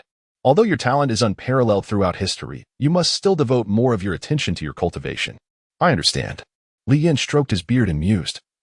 It has been quite some time since I genuinely listened to the Guqin. Here, showcase all your skills and allow great-grandfather to appreciate your talent. He sat up straight, eager to hear Li Yi's musical prowess. Although his understanding of the instrument was limited, he was confident in his ability to appreciate the artistry. Very well. Li nodded and gracefully played a piece on the for Li Yin. Xiao Lingming also seated herself obediently, attentively listening to Li Yi's performance. Hoping to glean some knowledge from it, Li entered the zone and began to play. Li Yin listened intently, captivated by the music, and was drawn into a profound state of contemplation under its influence. After the piece concluded, he stroked his beard, inhaled deeply, and appeared to be lost in thought, as if ensnared by memories. You truly are remarkable. Your skill in playing has reached such an extraordinary level. Merely through your performance, you can enchant me, surpassing even those who have dedicated their lives to the art of music, Li Yin praised. Has great-grandfather ever encountered practitioners of the art of music? Li inquired with curiosity, for while the art was not obscure, those who pursued it were exceedingly rare. Indeed, in my youth, I had dealings with the master of the Isle of the Divine Lute. That woman, with her mastery of music, could ensnare the minds of men, leaving them utterly defenseless. Li furrowed her brow slightly. The master of Qinshur Island? Does Li Yin know him? Judging by her tone, it seems she harbors a grudge against that woman. Great-grandfather, could it be that you have fallen under her spell? Li Yin let out a long sigh, remarking, that woman possesses remarkable tactics. I have been deceived once. However, I do not consider her an adversary. Li observed Li Yin's expression, clearly sensing a tale lurking beneath. With a wicked smile unfurling within, he urged, Great-grandfather, do share. Aware of Li Yi's curiosity, despite his reluctance to revisit those bygone days, he acquiesced and began to recount his story. In my youth, a grand contest was held between the eminent figures of the Dacian and Dayan, a display of national prestige where the finest talents from both nations would compete, representing their homeland in a pursuit of unparalleled glory. I was among the elite of Dacian, basking in the splendor of that era, forging numerous friendships, one of which was with the esteemed master of the Qinsan Island, known as Shangguan Tianqin. She was one of the top-tier prodigies of Dacian, remarkably gifted at a tender age. During that time, I was quite close with the seventh prince, who is now known as the Jingwang. The prince harbored feelings for Shangguan Tianqin, and, in his eagerness to win her affection, he dragged me to her residence to declare his love. Little did we anticipate that the seventh prince, in his navet, would stutter and falter in his words, inciting the ire of Shangguan Tianqin. In retaliation, she unleashed the enchanting melodies of her chain, bewitching both the prince and me, leading us to profess our affections for one another in front of an audience. A spectacle that lasted throughout the night, an experience both mortifying and unforgettable. Li Yin let out a long sigh, his gaze filled with an overwhelming nostalgia for his youthful days. Brimming with memories, Li nodded thoughtfully. In this light, it could hardly be deemed a vendetta. At most, it was merely a folly of youth. In those days, I was oblivious to Shangguan Tianqin's methods and fell victim to her schemes. However, I would never allow myself to be ensnared again. It has been quite some time since I last encountered them. I wonder how many of our once illustrious peers still remain among the living. Li Yin reminisces about the past, filled with deep emotion. Li Ling had a sudden inspiration and inquired of Li Yin about Shangguan Tianqin.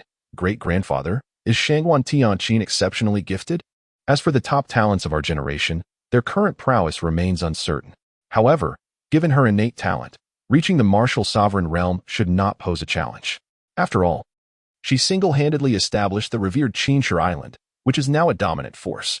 Li inquired curiously, how does she compare to my master? As for Xiaohanyan, it is indeed impossible to compare. Although she is a newcomer, her extraordinary talent surpasses that of Shangguan Tianqin. Moreover, she is supported by the profound heritage of the Taiqing sect. In terms of appearance, Shangguan Tianqin is on par with Xiaohanyan. Yet her demeanor is slightly inferior to that of Xiaohanyan. Li Yi pondered thoughtfully. Is my master truly that formidable? Indeed, Xiaohanyan was exceptionally powerful, and moreover, she was younger than us. With the ancient cultivation techniques at her disposal, it is likely that before long, she will ascend to become the foremost powerhouse of the Diqian. Li Yin suddenly cast a glance at Li Yi and chuckled. I almost forgot about you, this prodigy. In terms of talent, who could possibly compare? Great-grandfather, is it true that Shangguan Tianqin possesses some extraordinary physique to be so formidable? Li inquired about the key. Noting that Shangguan Tianqin possessed a unique constitution that resonated with Qiu Lingming, suggesting that perhaps answers could be found from Li Yin. Li Yin was taken aback by Li Yi's inquiry. How did you know? You rascal. Just a guess. Observing Li Yin's expression, it was evident that he possessed some knowledge. Prompting a further question, Great-grandfather, what do you know? Please share it with me. Your guess is remarkably accurate. Indeed, Shangguan Tianqin is a rare instrument spirit body. Chapter 67. The Key to Awakening the Autumn Spirit Dream Body. Instrument spirit body? What kind of constitution is that? Li inquired in confusion. Having never heard of it before, Li Yin elucidated to Li Yi. This physique is quite extraordinary, akin to a weapon spirit, as you are aware. Li Yi nodded in acknowledgement.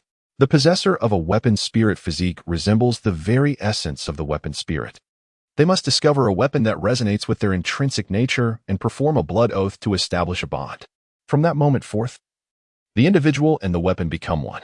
Only through this union can they truly activate their unique physique. Otherwise, the path to cultivation would prove exceedingly arduous. The efficacy of their cultivation, as well as its pinnacle, depends not only on their innate talent but also on the weapon to which they have sworn allegiance. After absorbing Li Yan's explanation, Li Yi experienced a moment of clarity, finally grasping the underlying principle. So, this is the key to awakening the autumn spirit dream physique. Had he not understood the concept of a weapon spirit, he would never have fathomed such an approach. It is no wonder that autumn spirit dream is so attuned to the Guqin. It is indeed the perfect artifact for her. Li Yin remarked. I never anticipated you would discern that Shangguan Tianqin possessed an extraordinary constitution. When His Highness, the King of Jing, developed an affection for Shangguan Tianqin, he delved into a plethora of information regarding her, which ultimately led him to uncover some clues. It is worth mentioning that Shangguan Tianqin's plight is rather tragic. Her family was slaughtered, and she wandered aimlessly with a cherished heirloom. By a twist of fate, she bonded with their ancestral instrument, awakening her latent abilities, which set in motion the events that followed.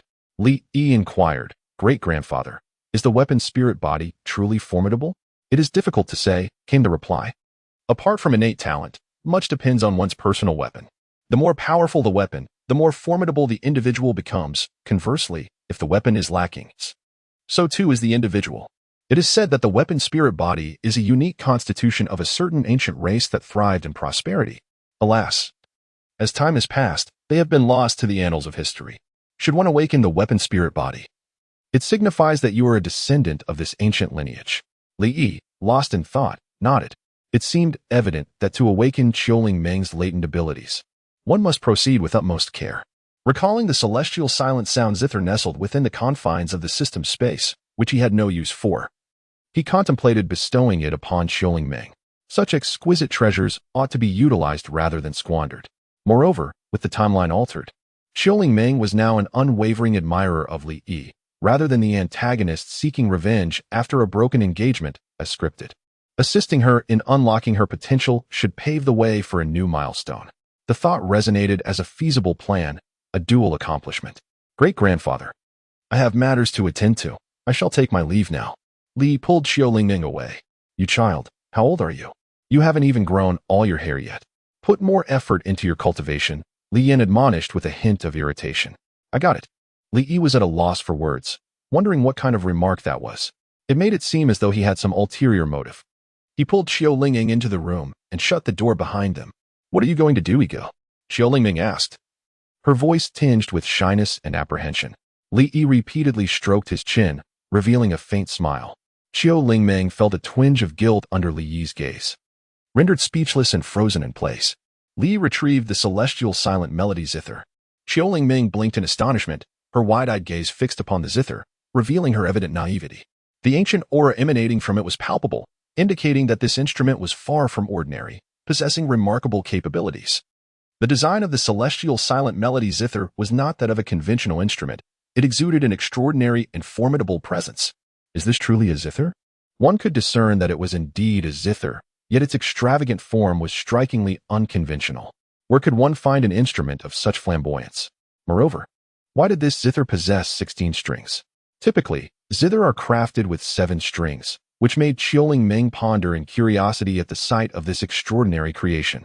Li gazed affectionately at the Tianxing Jiyin Qin in his hands, likely due to his cultivation of the Tianxing Jiyin Gong. As an ancient artifact, the Tianxing Jiyin Qin possessed a certain degree of self-awareness, and judging by its response, it seemed to yearn to recognize Li Yi as its master, resonating with his Tianxing Jiyin Gong. Unfortunately, Li Yi held no interest in the instrument, instead choosing to present it to Qiu Lingmeng. "Yaij, what is this?" Qiu Lingmeng inquired, perplexed as she beheld the Tianxing Jiyin Qin, lost in contemplation. "I have yet to give you a gift, and this qin, known as the Tianxing Jiyin Qin, is perfectly suited for you. It is my gift to you," Li Yi explained. Qiu Lingmeng felt a profound emotional stir within her. A gift? Was this truly a present from Yaij to her? It was the first time she had received a gift from him, and it appeared to be quite precious. Her heart raced, and a faint blush graced her cheeks. "This gift is far too extravagant." Li Yi interjected. "This is the first gift your fiancé has bestowed upon you. How could you possibly refuse it? If you decline, does that imply you wish to annul our engagement?" He revealed his ultimate ace, annulment. No, I am not. Thank you, Egu." Qiu Lingmeng accepted the Tianxing Jiyin Qin. "There is one more thing." Li Yi's finger gently pressed against Qiu Lingmeng's forehead, imparting the heavenly saint's silent melody technique to her. The two must be practiced in harmony. This. Qiu Lingmeng gazed at the technique, finding it strikingly familiar, reminiscent of the musical artistry Li Yi usually taught her. "What I have been teaching you is, in fact, a form of cultivation. You must diligently practice this technique alongside this zither." "Indeed." Qiu Lingmeng nodded earnestly, her heart brimming with gratitude towards Li Yi, tears welling in her eyes. Having never felt so cherished before, "I must not disappoint Brother Yi's expectations. Why are you still dawdling? Acknowledge your master," Li Yi urged. "Acknowledge my master?"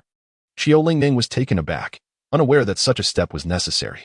"Of course, this is no ordinary zither. You must recognize it as your master and harmonize it with this technique to wield its power." Li elucidated. "Then how should I acknowledge my master?" Qiu Lingmeng inquired, her brow furrowed in confusion. "I shall assist you." Li grasped Qiu Lingmeng's hand, biting into her fingertip, allowing her blood to drip onto the heavenly sacred silent sound zither. Hiss. Qiu Lingmeng inhaled sharply, feeling a twinge of pain. Unlike Li Yi, she could only resort to the most traditional method of claiming ownership, seeking the zither's acknowledgement. As the recognition ceremony commenced, Qiu Lingmeng embraced the heavenly sacred silent sound zither, closed her eyes, and endeavored to connect with it through her spirit, yearning for its acceptance. Li provided guidance while simultaneously utilizing his abilities to assist Qiu Lingmeng. The heavenly sacred silent sound zither, a divine artifact, upon awakening, possessed a consciousness comparable to that of an adult. After Li facilitated communication, the zither ultimately chose Qiu Lingmeng as its master. In the next moment, the strings of the heavenly sacred silent sound zither vibrated, producing a melodious sound, as if sealing a pact of mastery with Qiu Lingmeng. Slowly, she opened her eyes, feeling a profound sense of renewal, an experience unlike any she had encountered before. With excitement, she gazed at Li Yi and joyfully exclaimed, "It seems I have succeeded." Li smiled and said, "I have already stated that you are a genius." Chapter 68, Supreme Bone. "What? Lingmeng is actually an instrument spirit body. Are you sure you're not pulling my leg? Could someone enlighten me on what an instrument spirit body is?" Upon discovering that Qiu Lingmeng is an instrument spirit body, the crowd was initially astonished, followed by a sense of confusion as they inquired about the nature of an instrument spirit body. They were utterly perplexed, having never heard of such a concept. Yet it certainly sounded extraordinary. Li shouted, "Great-grandfather." Upon hearing his call, Li Yin appeared in an instant, truly ever responsive. with a strand of noodles still lingering at the corner of his mouth. "Here, what has happened?" Li Yin inquired. Li displayed an innocuous smile. After a brief moment, the crowd gazed at Qiu Lingming with incredulity. Upon comprehending the nature of her vessel spirit, they realized just how deeply she had concealed her true identity. To think she was a vessel spirit. After all this time spent together, they had been completely oblivious. Under the weight of their scrutinizing eyes, Qiu Lingming felt a surge of shyness, gently biting her lip and lowering her head, appearing quite bashful. A hint of rosy blush adorned her cheeks as she edged closer to Li Yi. Li Yin finally comprehended why Li Yi inquired about the spirit body. It seemed that Li Yi was aware that Qiu Lingming was a spirit body, which explained his detailed questioning. Curiosity piqued. He wondered how Li Yi discerned this when he himself had failed to recognize it. Furthermore, Li Yi had even assisted Qiu Lingming in awakening her spirit body. Was this a manifestation of extraordinary insight? It was indeed surprising to discover that Lingming was a spirit body. Li Yuntian chuckled. Could this be considered an unexpected delight? Initially, he regarded Qiu Lingming as rather ordinary, and as Li Yi's betrothed, he had never been entirely satisfied, reluctantly accepting her. Little did he know that he had underestimated this young girl. To be precise, he had underestimated Li Yi's discerning eye. Yi was a prodigy unseen in millennia. How could his judgment be flawed? It was rather his own vision that was too narrow. Looking at Qiu Lingming now, he felt no dissatisfaction. As a spirit body, she was indeed worthy of Yi. Yi's insight was truly exceptional. While the rest of them had failed to notice, he had. This was indeed a fortuitous development, worthy of celebration. Li Yuntian gently tapped the armrest of his chair. Of course, I am a genius. How could my vision be anything but extraordinary? Li Yi chuckled, then turned to Qiu Lingming. See, I told you, you are a genius. You must believe me. Indeed, I believe everything you say, brother Yi, Qiu Lingming replied, nodding obediently. The realization that she truly possessed genius was something Qiu Lingming had never contemplated. Such a notion had never crossed her mind, nor had anyone ever deemed her a genius. Only brother Yi acknowledged her brilliance, and it was he who had genuinely transformed her into one. All of this was thanks to him. A milestone in the narrative of her life was achieved. She had become an indispensable part of Qiu Lingming's existence, occupying her entire heart and becoming the most significant man in her life. She yearned to be with him forever. In her heart, her love for him transcended mere affection, evolving into an unrepayable debt of gratitude that would extend into future incarnations. Reward obtained, Supreme Bone.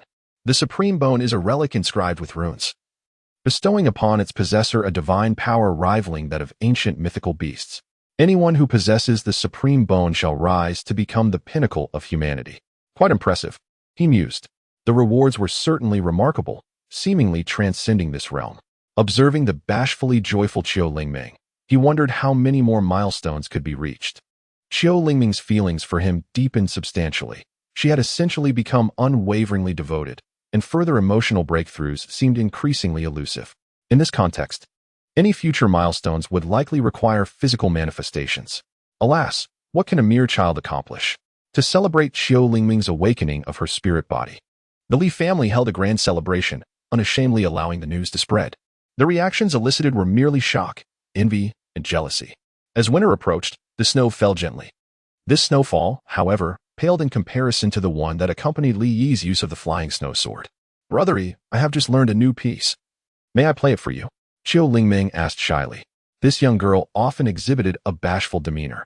Each time she mastered a new tune or made progress in her cultivation, she would hasten to report to Li Yi, eager to showcase her achievements.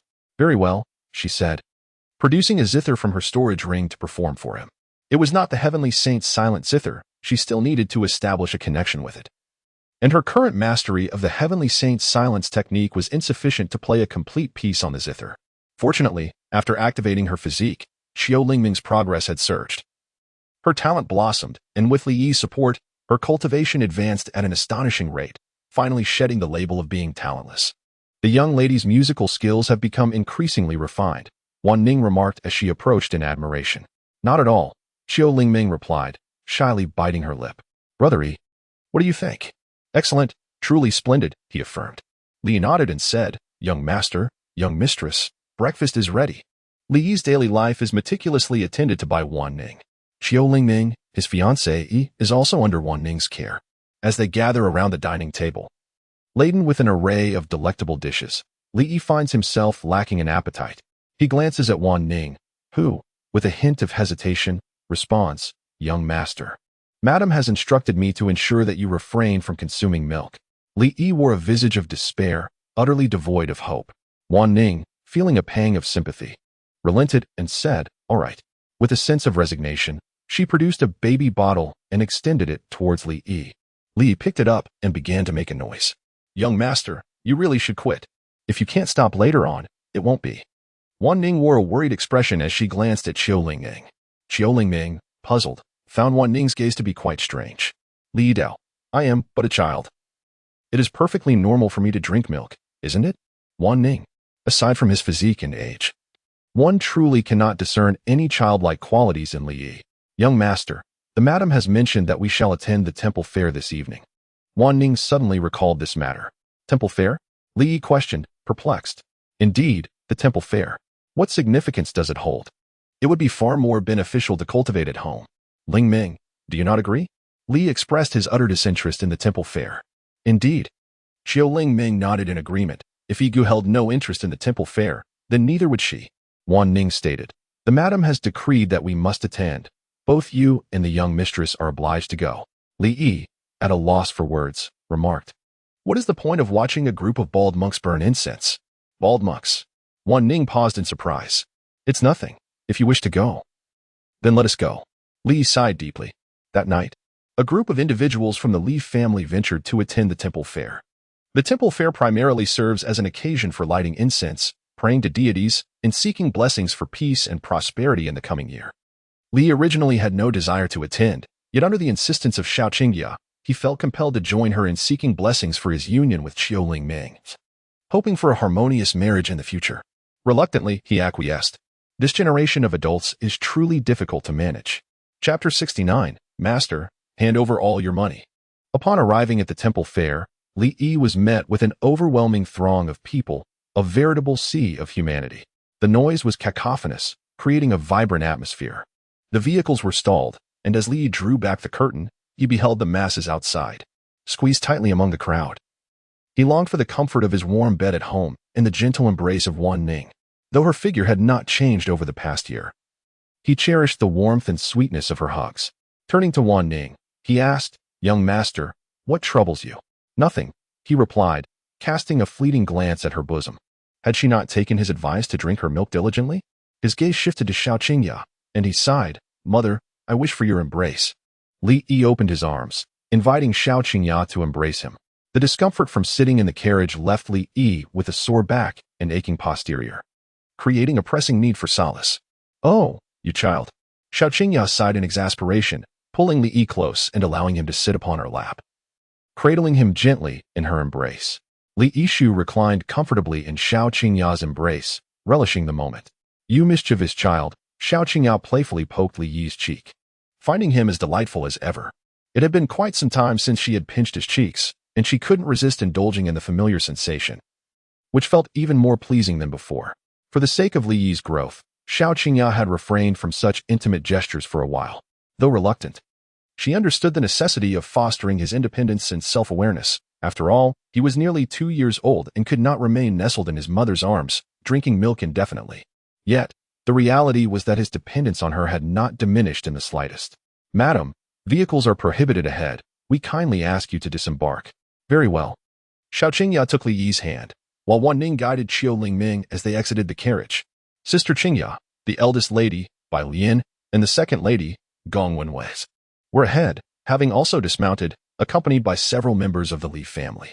Li Yuntian initially intended to accompany them, but due to numerous pressing matters, he was unable to attend. "Let us proceed," he said, as they made their way to the temple to offer incense. Upon their arrival, members of the Li family were greeted with respect, as people swiftly cleared a path for them. "The Li family is indeed making quite an impressive display this year," someone remarked. "Best to temper your words. Have you considered the current influence of the Li family? This spectacle is quite modest in comparison. Were I part of the Li family, I would orchestrate an event tenfold this grandeur." Upon reaching the temple, a group of monks warmly welcomed them and guided them to the designated spot for offering the first incense. Incense at the temple is not something one can casually burn, especially the first offering. Li Yi reminisced about his previous life, where during the new year, A position for the first incense would cost over 100,000. Truly, the Buddha bestows blessings upon those of noble virtue. Li expressed with a sigh that shaving his head equates to financial gain. Upon hearing his words, the host clasped his hands together and, in a tone of reverence, uttered a single word: virtuous. Young Master Li, endowed with remarkable intelligence, seems destined to be aligned with our Buddhist teachings. Given his innate talents, he is bound to become a disciple of the Buddha. Why not embrace the faith? The host wore a benevolent smile upon his face.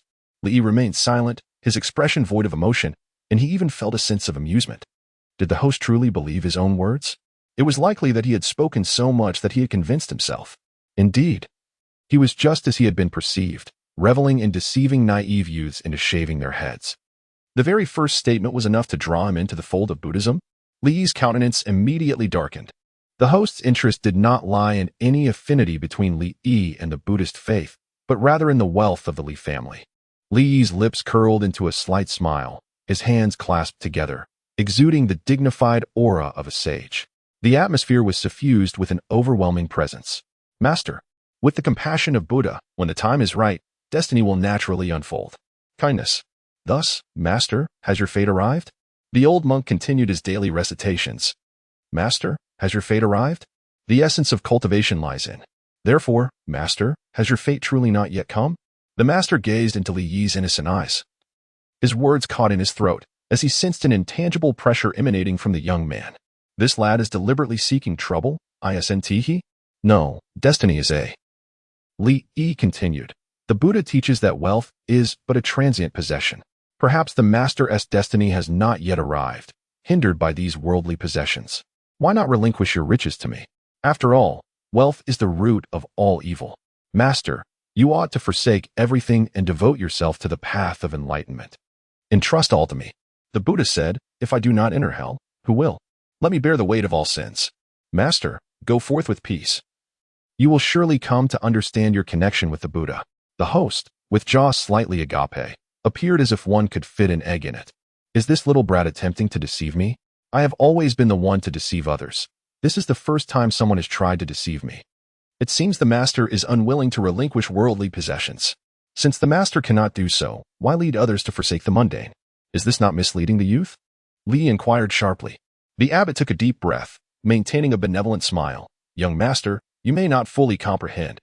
It appears that it is your own insincerity that leads you astray, rather than a genuine desire to embrace the monastic path. No wonder you find no connection with the Buddha. The corners of the abbot's mouth twitched slightly, as if struggling to maintain his composure. Have you, young master, achieved such a state? I am not a disciple of the Buddhist order. Why should I adhere to these principles? Master, you are quite perplexing. Do not impose upon others what you do not desire for yourself. Heed the teachings of the Buddha carefully, lest you stray from the righteous path. Li spoke earnestly. Xiaoqingya smiled, remarking on the child, Master, I truly apologize. The little one is unable to articulate their thoughts. Please do not hold it against them. Li, with a solemn demeanor, remarked, Mother, one must not converse with the master in such a manner, nor should we offer apologies. For the master is a benevolent soul who enlightens all beings and will graciously forgive our transgressions. To apologize would be a sign of disrespect towards the master. A true master, possessing a heart full of compassion, would not hold our shortcomings against us. Xiaoqingya responded. All right, I understand. Please refrain from speaking further. A polite yet awkward smile graced her lips, leaving her momentarily at a loss for words. The host, unable to counter this statement, offered a sheepish smile and remarked, The young master speaks wisely. Li stifled a yawn, expressing his disinterest as he said, Mother, I am taking Lingming elsewhere to play. With that, he grasped Lingming's hand and dashed away. You child, do be careful, she admonished, glancing at the guard beside her. Why aren't you following them? I shall go too. Wan Ning then hurried after Li and Qiu Lingming. Li harbored doubts about such notions. Indeed, there are good people, albeit in scant numbers. Based on their brief exchange moments ago, it was evident that the host harbored some issues. Where are we headed, brother Yi? Qiu Lingming inquired. Her large eyes fixed intently on Li as if he were her sole focus. Let us take a look around, he replied. Li gently grasped Qiu Lingming's soft little hand as they meandered about. Spotting a vendor selling delightful snacks and candies, he urged Qiu Lingming, Come. Let us go and procure some treats. This one, and that one, please give me a portion of each, he called out. Wan Ning, settle the bill. Young master, you just had dinner. Do you think you can consume all of this? Wan Ning inquired as she paid. Of course, he replied confidently. Li noticed several familiar figures and glanced over, his brow slightly furrowing. Li possessed an extraordinary memory, capable of recalling faces with remarkable clarity. He immediately recognized the individuals as members of the Wang and Song families, lurking with an air of furtiveness, akin to thieves in the night. Without a moment's hesitation, he discerned the presence of a nefarious plot. Chapter 70, The Assassination Attack, The Conspiracy of Two Families. Young master, do not wander off. Where are you intending to go? Wan Ning followed closely behind Li, accompanied by 4 guardians. Li pointed towards the furtive figures of the Wang and Song families, saying, "Look over there. Aren't those the people from the Wang and Song families? Their secretive demeanor surely indicates they are up to some nefarious scheme." Wan Ning followed the direction of Li Yi's finger, but did not recognize them. "Shall we return and inform the lady?" she suggested. "Indeed," he replied. Li Yi nodded and hurried back to find Xiao Qingya. Just as he was pulling Qiu Lingming away, he suddenly sensed a hint of murderous intent, as a chilling projectile hurtled towards him. Li Yi keenly sensed the impending danger, releasing Qiu Lingming and deftly evading the concealed projectile. The frigid weapon struck a fortunate spectator at random. A piercing scream echoed through the air, capturing the attention of the crowd. The unfortunate individual collapsed to the ground, clutching their wound and lamenting in agony. Li cast his gaze upon the wound of the man, a dart embedded therein, and with his intrinsic affinity for nature, he discerned the lethal toxin that clung to it. As the man writhed in agony, frothing at the mouth, panic ensued among the crowd. The already chaotic scene spiraled further into turmoil. "An assassin! Protect the young master!"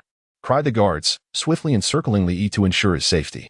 At that moment, a cadre of cloaked figures emerged from both sides, formidable in strength, indiscriminately taking lives, their sights set directly upon Li Yi. From a distance, several cold arrows flew, aimed at extinguishing his life. "Young master, flee quickly, we will cover you," urged the guards. "It is futile. We are surrounded and cannot escape," he lamented. Li observed the movements of the black-clad individuals, noting their tightly coordinated encirclement, indicative of prior planning.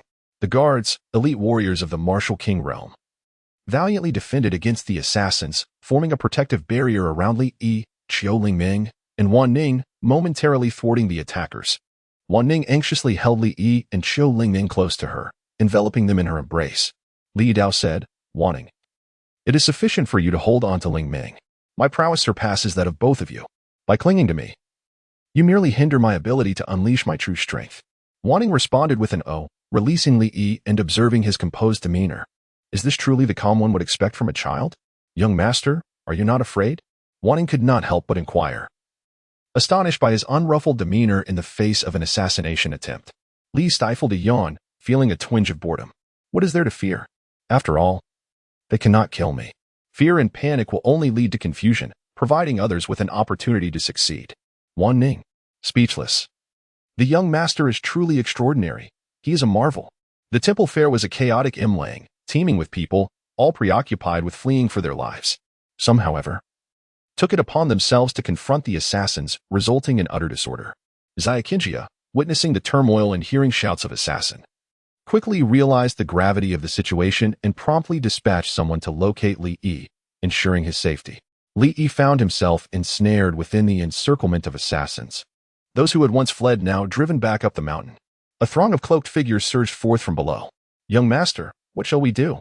Wan Ning exclaimed, her voice laced with anxiety as the multitude of assassins sent her into a state of panic. Li remained composed as he gazed upon the group of black-clad assassins, numbering in the hundreds. The scale of their presence was formidable, and their prowess could not be underestimated. Was this the handiwork of the Wang and Song families? The guards of the Li family arrived swiftly, rushing to provide assistance and engaging in fierce combat with the assassins. Besides the members of the Li family, several individuals from other clans also joined the fray against the attackers.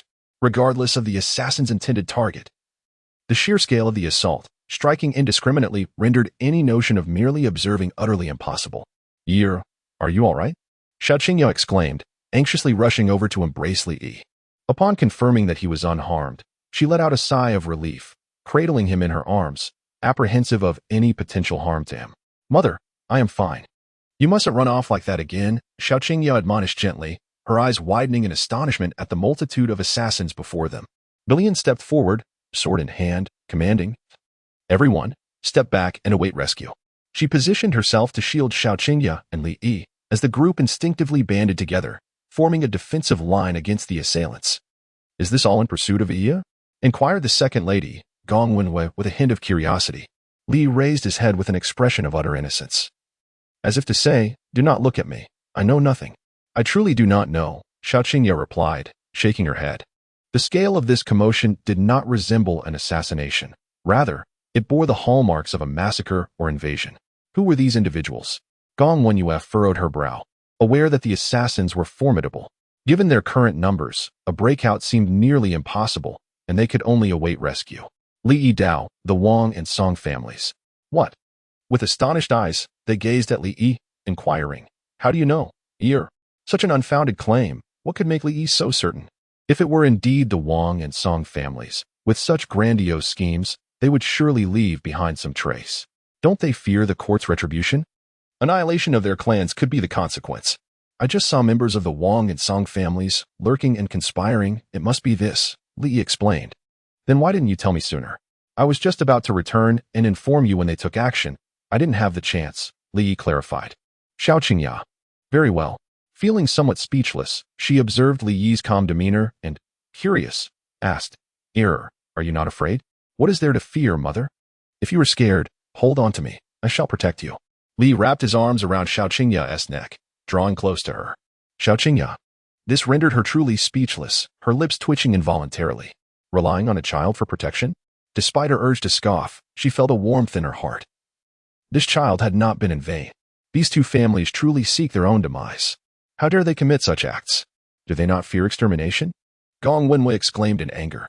Perhaps they are cornered animals driven to desperation, yet this is an underestimation of us, a senior member of the Li family remarked. At that moment, another group approached, substantial in number, seemingly allied with the cohort of black-clad assassins. Unlike the assassins, they were not cloaked in black, and their attire unmistakably marked them as members of the Song and Wang families. Leading them were the heads of the two families, Song Changfeng and Wang Hanlin. Indeed, it is you. You are exceedingly audacious. Is this rebellion? Do you not fear extermination? Rebellion? Such a grand accusation, Song Changfeng scoffed. Wang Hanlin declared, "Delay may lead to disaster. Attack, kill them all." Without further ado, they launched their assault. The elite forces of both families were present, their strength formidable. It was utterly unforeseen that the two families would resort to such desperate measures. Even if they succeeded, they would ultimately face annihilation from the court. The motives behind their actions remained a mystery. Did they truly wish for mutual destruction? Faced with the combined elite of both families, the group found themselves outmatched. Retreating step by step, struggling to withstand the onslaught, Li shouted loudly, "Great-grandfather." Chapter 71, The Betrayal of Two Families, Masters of Dian. Great-grandfather. With a resounding call from Li Yi, a figure materialized in midair the next moment. It was none other than Li Yin. Li Yin stood poised in midair, surveying the coalition of the two families from his elevated position, a lifeless body clutched in one hand. "You young lad, so composed in the face of danger. I thought you wouldn't raise your voice," Li Yin remarked with a smile. "Though unruffled, I am still young and unable to contend with them. So I must call upon great-grandfather for assistance," Li Yi replied, revealing an innocent and unblemished smile. Li Yin smiled indulgently, then turned serious as he regarded the two families, casting the lifeless bodies he held at the feet of the two patriarchs. Having covertly safeguarded Li Yin had long sensed something amiss but refrained from taking action, biding his time for the families to reveal their hand, thus avoiding alarming them prematurely. The two corpses, one belonging to the Wang family and the other to the Song family, represented the mightiest warriors of their respective clans. Upon identifying them, Li Yin struck swiftly, dispatching them with a speed that was nothing short of breathtaking. For someone of his caliber, a warrior at the martial sovereign level, dealing with these two was akin to a dimensional onslaught, effortlessly overwhelming. Although it was not ideal to openly confront the two families, given that the Great Qian had its own laws and Li Yan's strength had yet to reach a level where he could challenge the entirety of the Great Qian, certain protocols must be adhered to. Lawlessness was not an option. Now, with the two families embroiled in this predicament, Li Yin was justified in annihilating them entirely. Yet, in the face of a martial sovereign, the two patriarchs did not exhibit panic. You truly value Li Yi, having a martial sovereign lurking in the shadows for his protection. Song Chanfeng remarked with a smile. Li Yin gazed down upon Song Chanfeng, his expression one of condescension. What further tricks do you have in store? Reveal them all. Observing their unflinching demeanor, it was evident they had anticipated this moment, if they had foreseen it. They undoubtedly possessed a contingency plan to contend with a formidable warrior such as himself. This piqued Li Yan's curiosity regarding the nature of their tactics. You have surmised correctly. We indeed possess a stratagem. As the words fell from their lips, a string of prayer beads hurtled toward Li Yan's back. However, such a feeble assault was insufficient to strike him, as he deftly countered, shattering the beads with a swift motion of his hand.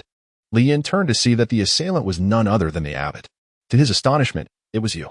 All eyes were drawn to the abbot, who, contrary to expectations, was allied with these two families. Upon further reflection, it made sense. To lay such a trap and conceal so many individuals could not be unrelated to them. With just the few of you, is that truly sufficient? Li Yan surveyed his surroundings with vigilance. The abbot was merely a 3-star martial emperor, lacking even the qualifications to carry his own shoes, let alone serve as a pawn for either of the two families. Amitabha. The abbot clasped his hands together, and suddenly, an array of formations rose from the ground, enveloping the entire temple area. Li Yin immediately took action, striking a palm towards the formation. However, his attack was intercepted and dissipated. Upon witnessing this, Li Yin furrowed his brows, realizing that his suspicions were confirmed.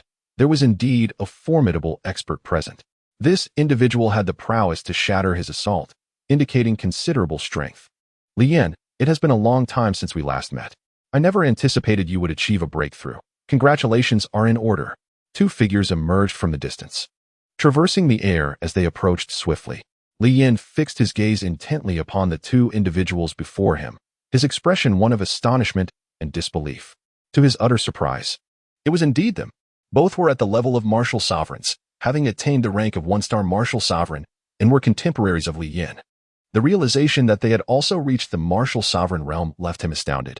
More than their identities, it was their formidable prowess that truly took him aback. They were, like him, 1-star martial sovereigns. Upon seeing them, a profound understanding dawned on Li Yin, and he exchanged a meaningful glance with Wang Hanlin and Song Chanfeng. So, you have chosen to align yourselves with Dian. Is this a case of internal and external collaboration? Haha, did you truly think we would sit idly by? Song Chanfeng boomed with laughter. Indeed, it was unexpected. The thought that they would ally themselves with the enemy nation was nothing short of disgraceful. Li Yin gritted his teeth, harboring a deep-seated hatred. What else could it be? Once we seize Shuzhou, what will your Li family amount to? The entirety of Shuzhou will belong to my Song family. Song Chanfeng's face contorted in a savage grin as he laughed maniacally. Li Yin raised his brow slightly and unleashed a palm strike from afar. Boom. In the next instant, the raucous laughter of Song Chanfeng was silenced as he was reduced to mere pulp. The phrase overcome by arrogance aptly encapsulates Song Chanfeng's demeanor at such close range. Li Yin required but a single strike to eliminate him, and the two martial masters were unable to intervene in time. Judging by their expressions, they seemed disinclined to intervene. They allowed Li Yin to wreak havoc upon these two families, undoubtedly considering them as mere pawns. Save. Before Wang Hanlin could utter another word, Li Yin acted, and Wang Hanlin met the same fate as Song Chanfeng. Li Yin gazed at the abbot and inquired, I can comprehend the reasons behind the actions of the other two families, but what has compelled you to betray the great Qian? The Li family flourishes increasingly, while the Wang and Song families inevitably decline. If this continues, they are bound to face a dead end. Aligning themselves with the enemy nation appears to them as a possible escape, albeit a perilous gamble. Regrettably, they lost this wager. It is unimaginable that these two families would betray their country. Surely, the great Yin must have meticulously planned this assault for a considerable time. The abbot, who claims to embrace all sentient beings, Li Yin, could not comprehend the underlying reasons. With his palms pressed together, the abbot stated, May the Buddha's compassion prevail. The great Qian has waged wars for years, causing suffering and depleting resources, which indeed undermines the celestial virtue. The monk acts for the sake of the world's populace.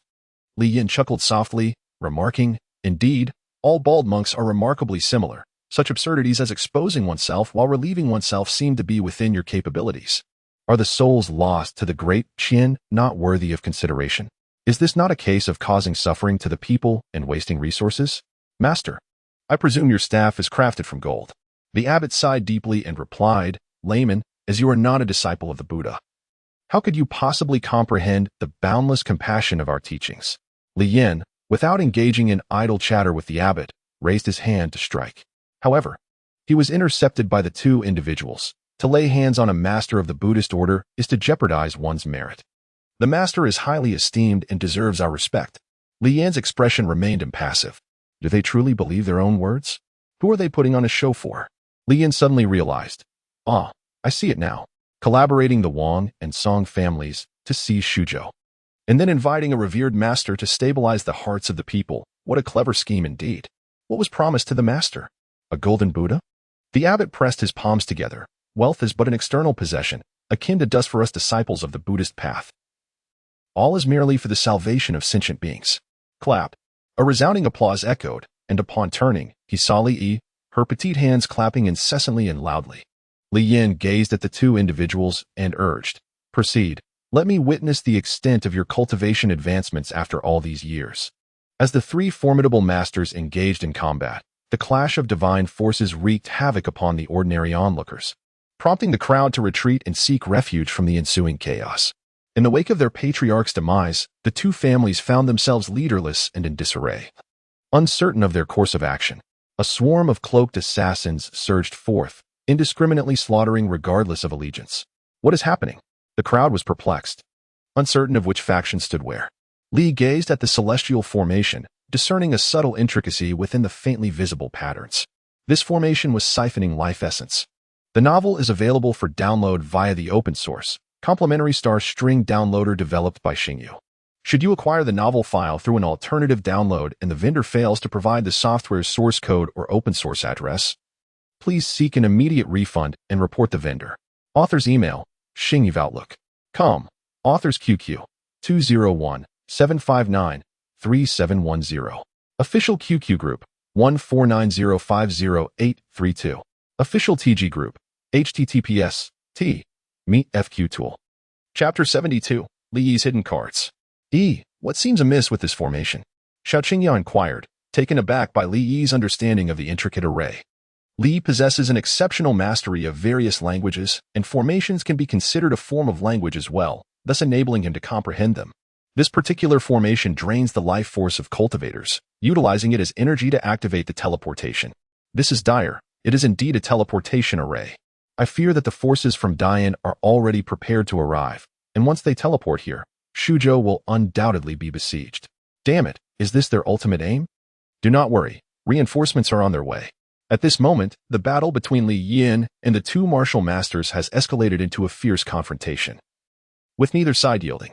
Judging by the circumstances, Li Yin is holding his own against two opponents without faltering. Following the enhancements to his cultivation techniques derived from ancient practices, Li Yin has not only achieved a breakthrough in his realm, but has also elevated his prowess to a higher echelon, transcending the ordinary one-star martial master. After repelling the two, Li Yin, who had previously harbored doubts about his capability to prevail, now finds his confidence surging with each exchange. You two must have resorted to drugs. Based on Li Yin's understanding of these two individuals, their innate talents are inferior to his own. It is improbable that they could have reached the martial master realm through diligence alone. Thus, there remains only one possibility. They must be relying on drugs. I never anticipated that your strength would reach such heights. Initially, I presumed that the two martial masters would easily subdue Li Yin, but to my astonishment, they find themselves at a disadvantage, with the combined efforts of both proving inadequate against him. Glancing below, the time is nearly ripe. You hold Li Yin at bay while I alter the formation. Agreed. One will engage Li Yin, while the other manipulates the array to effectuate a transformation. The shield unfurls, and a formation emerges in the sky, radiating a dazzling light, evolving into a teleportation array. This is bad. Li Yin senses the impending crisis and rushes forward to thwart their plans, yet he finds himself ensnared. Li Yin launched a relentless assault, while the opposing figure braved injury, resolutely intent on stalling Li Yin's advance.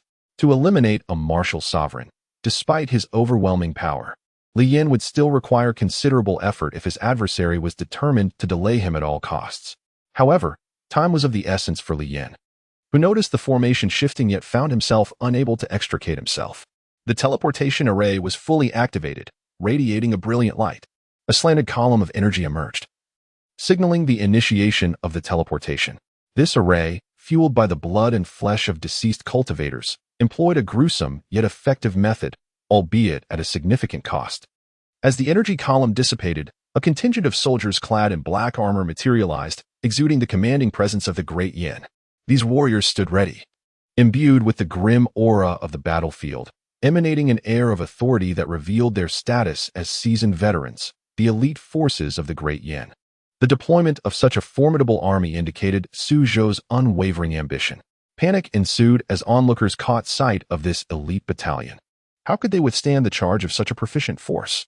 Meanwhile, outside, Jiang Yao, the governor of Suzhou, had swiftly arrived with local troops. Upon witnessing the teleportation array and the ironclad soldiers of the Great Yin, he was taken aback, utterly bewildered by the unfolding events. He commanded, "Stand firm. Prepare to confront the enemy forces. Provide cover for their retreat. Charge." As the two armies clashed, it became evident that the local forces were no match for the ironclad troops of the Great Yin. In terms of strength, equipment, coordination, and combat experience, they were on entirely different levels. The local soldiers could only muster a feeble resistance, striving to buy time. "Are you all right?" Upon witnessing several ladies and Li Yi emerge from their concealment, Li Yuntian let out a sigh of relief, grateful that they were unharmed.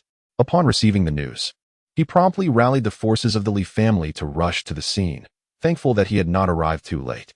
After learning the details of the events, Li Yuntian's face contorted with anger. They deserve their fate. Betraying the nation is utterly contemptible. "We must depart swiftly. This place is perilously unsafe," he urged. "Bai Lian, you all should leave first and evacuate Suzhou. If all goes as expected, the borders will soon be embroiled in conflict. If we do not impede this troops' advance, collaborating with them from within 3 days, several states will fall, and it will be exceedingly difficult to rectify the situation." Li Yutian thoughtfully analyzed. "The reinforcements from the nearby provinces will arrive shortly. If they set out upon receiving the news at this juncture, they will reach us in 3 time periods. We must hold our ground for 3 time periods. You all should retreat first. I shall face the enemy." With a resounding shout, the members of the Li family rallied in response, joining Li Yuntian in combat to withstand the onslaught of the Great Yin army and buy precious time.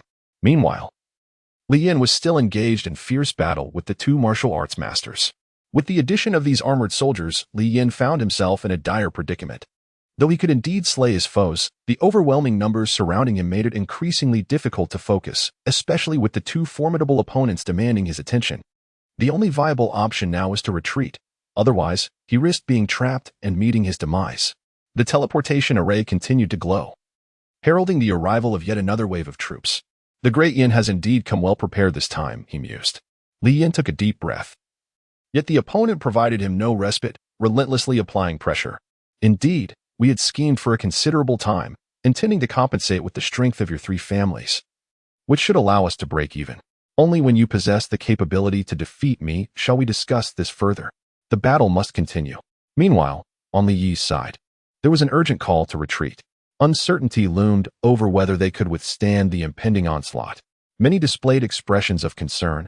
A grand conflict seemed inevitable. Should they falter, the fall of Suzhou would yield dire consequences. Li gazed at Xiao Qingya's worried expression and smiled reassuringly, saying, "Mother, do not fret. Dealing with them is quite simple." Xiao Qingya, her face filled with confusion, looked at Li Yi with a myriad of questions, wondering what clever scheme this little rascal had in mind. Li exuded an air of calm assurance, embodying a sense of unshakable confidence akin to a mountain standing firm against the winds. "Here, please speak plainly. There's no need for any pretense. Li Dao, will I be able to drink milk in the future?" Xiao Qingya, with a benevolent smile, "Of course. You can." She did not perceive Li Yi's words as a jest. This little fellow always managed to surprise one in the most unexpected ways, so she chose to trust him for the time being. Should Li Yi be jesting, Xiao Qingya would ensure that he understood the meaning of a strict mother, providing him with a complete childhood. Li Yi spread his palm, revealing a crushed jade tablet. "What is this?" Xiao Qingya pondered. "Is this the method that Li Yi mentioned? A shattered jade tablet?" Li Yi elaborated. "This was given to me by my revered master. In the event of danger, shattering this jade slip will summon my master to my side post-haste. Given my master's formidable prowess, their arrival should be imminent." Xiao Qingya inquired if such an object exists. Why did you not mention it sooner?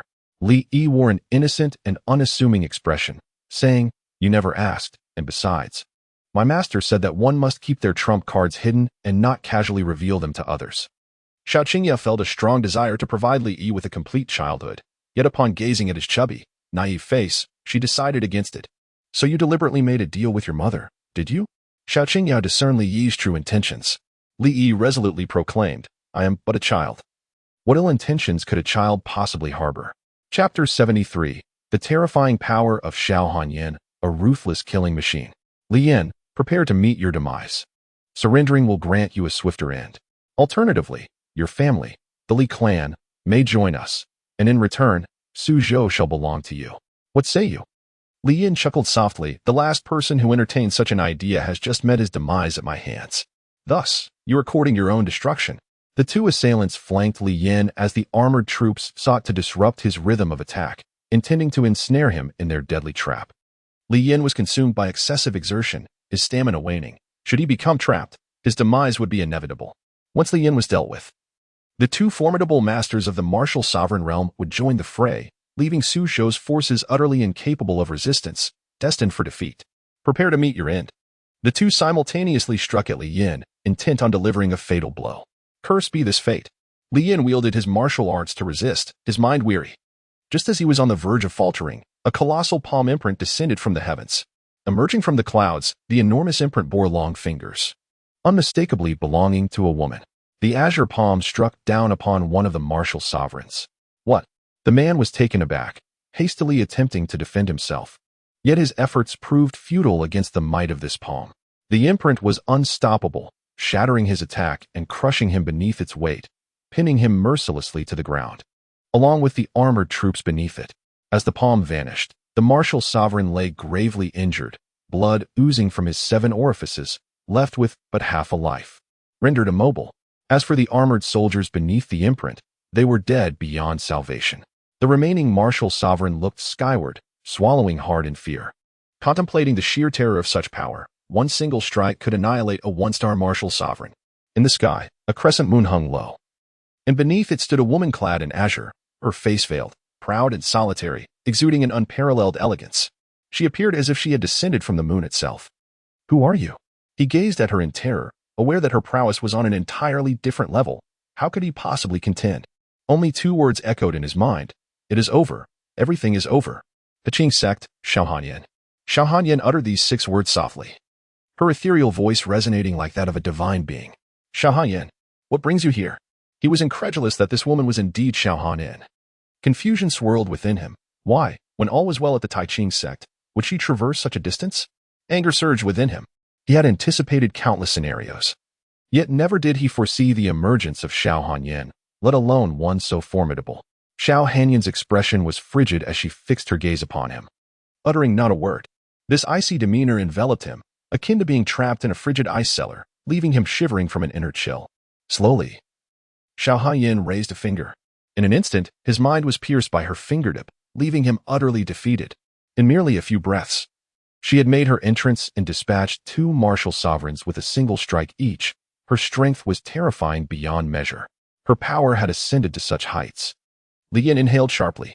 Though he had considered Xiao Hanyan to be formidable, he had never imagined her strength to be this overwhelming. She could likely eliminate him without even needing 2 moves.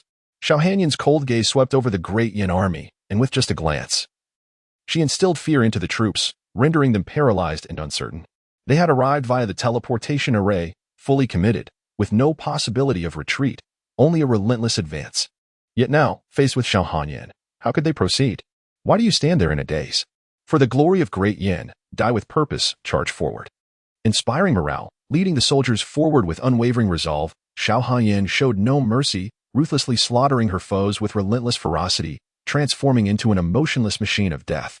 Her embodiment of the notion that mercy towards enemies equates to cruelty towards oneself was vividly illustrated in her actions. In a short span, rivers of blood flowed. The enemy forces disintegrated under her onslaught, leaving a landscape strewn with dismembered corpses, none intact, some reduced to mere pools of crimson. There was only a spectrum of horrific deaths, but none more tragic than the others. Clad in pristine azure, Xiao Hanyan remained untouched amidst the surrounding sea of blood. resembling a vengeful deity emerging from the depths of hell, relentless in her carnage. At that moment, she had transformed into a nightmare for the great Yin army. With soldiers casting aside their armor and kneeling in surrender, the mountain of corpses was not fewer than 10,000, but at least 7 or 8,000 lay lifeless. The onlookers drew in a sharp breath, gazing at the expressionless Xiao Hanyan. The sheer horror of her actions was magnified by her unblinking demeanor. Devoid of any reaction throughout the massacre, her face betraying no emotion. Such terror was unfathomable. "Thank you, Sect Master Xiao, for your intervention." Jiang Yao expressed his gratitude with a respectful gesture. "I shall inform the higher authorities that all credit belongs to you, Sect Master Xiao." Xiao Hanyan said nothing, merely nodding slightly in acknowledgement. Approaching Li Yi, she found him unharmed, which brought her a sense of relief. "Master," Li cleverly called out, Xiao Hanyan responded with a soft expressing her gratitude. The crowd conveyed their thanks to Xiao Hanyan, for without her timely arrival, the consequences could have been dire. Suzhou might have fallen into ruin. Fortunately, the master had come just in time. Otherwise, her disciple would have faced grave danger. Li displayed a fearful expression. Extending his arms, "Master, scared, hug." Xiao Hanyan remained speechless, while Xiao Qingya found herself caught between laughter and tears, bemused by the boy's antics.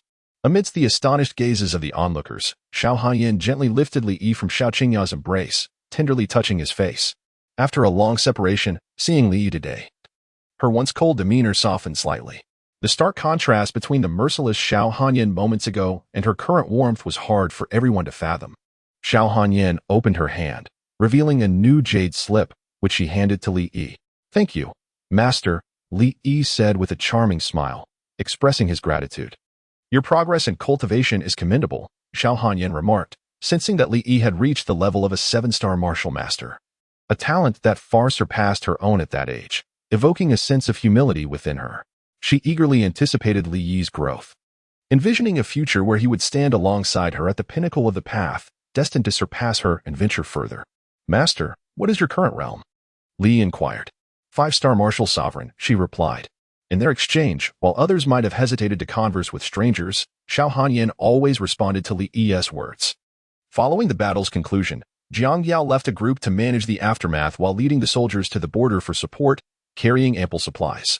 Should Suzhou fall, the border would be besieged from both sides, rendering it nearly impossible to defend against the advancing Great Yin army, which would sweep through effortlessly. Still reeling from the recent attack, everyone returned to their homes. Although the ambush had failed, it nonetheless inflicted considerable damage on Suzhou. The Wang and Song families had suffered devastating losses, leaving behind only a few remnants within the city, awaiting their fate of being consumed by the Li family. Treason would lead to the annihilation of their 9 clans. As for the temple, Jiang Yao executed a thorough purge, slaying all present to vent his anger. A considerable amount of treasure was seized, including gold Buddhas of various sizes, robes adorned with gold and jewels, and an innumerable collection of incense money. Chapter 74. The Great Qian's Long Princess, Jiang Yushang. In the spring of the following year, after annexing the properties of the Song and Wang families, the Li family emerged as the foremost family in Suzhou. One day, Li Yi lay in bed, cradling Wan Ning as they slept. When he was awakened by the sounds of commotion outside, rubbing his sleepy eyes, he climbed out of bed, wondering what all the noise was about at such an early hour. Upon opening the door, he saw the maids and servants bustling about, tidying up as if preparing for an inspection from higher authorities. Li Yi grasped a servant and inquired, "Is there someone coming?" The servant replied, "Young master, you may not be aware, but ever since the incident at the temple fair, the court has been incensed and has resolved to wage war against the Great Yin. Moreover, they have expressed their approval of our Li family's conduct. It is said that this time, the Princess Royal herself will lead the troops into battle and will pass through our Suzhou. News has arrived that she will extend her condolences to our Li family, along with rewards bestowed by the Emperor." Li Yi, lost in thought, nodded contemplatively, acknowledging the arrival of someone from above. Stifling a yawn, he exhibited no interest whatsoever and decided to return to his slumber. He climbed back into his cozy bed, embracing Wan Ning as he sought to drift back into sleep. Wan Ning, stirred by the commotion, rubbed her sleepy eyes and inquired with confusion, "What is happening outside? It is not yet time to rise." Turning her gaze to Li Yi, she added, "Young master, you are awake. Are you hungry? I can prepare something for you." Li closed his eyes, yearning for a peaceful slumber. Creak. The door swung open, and Xiao Qingye entered, accompanied by 2 maidservants. Ah! Wan Ning was startled, hastily covering herself with the blanket, instinctively curling up as if caught in a compromising situation. Madam, mother, what brings you here? Xiao Qingye replied, noticing Wan Ning's delicate shoulder peeking out. The bewildered Li Yi, just awakening, was urged, quickly rise and prepare. Officials from the court have arrived, and they wish to see you. See me? Li questioned, confused. What could I possibly have to offer? Remaining in bed, he embraced Wan Ning, hoping to drift back into his dreams. This little one, how can he still be sleeping at such a time? Stepping forward, she pulled Li Yi from the warmth of the covers and held him tightly, compelling him to attend to his duties. Turning to Wan Ning, she admonished, "Why are you still dawdling? Get dressed and come here." "I shall do so immediately." After adorning Li Yi in a splendid new garment, the entire Li family was imbued with a fresh atmosphere. This occasion was meticulously prepared, signifying immense honor for the Li family, as well as symbolizing the court's recognition of their esteemed position as the foremost family in Shuzhou. The court's visit to the Li family served not only to acknowledge this status, but also to behold the prodigious talent of Li Yi, whose renown had spread far and wide. Consequently, after considerable effort from several matriarchs, Li Yi was dressed in an ostentatious manner, donning luxurious attire complemented by jade ornaments and various other embellishments.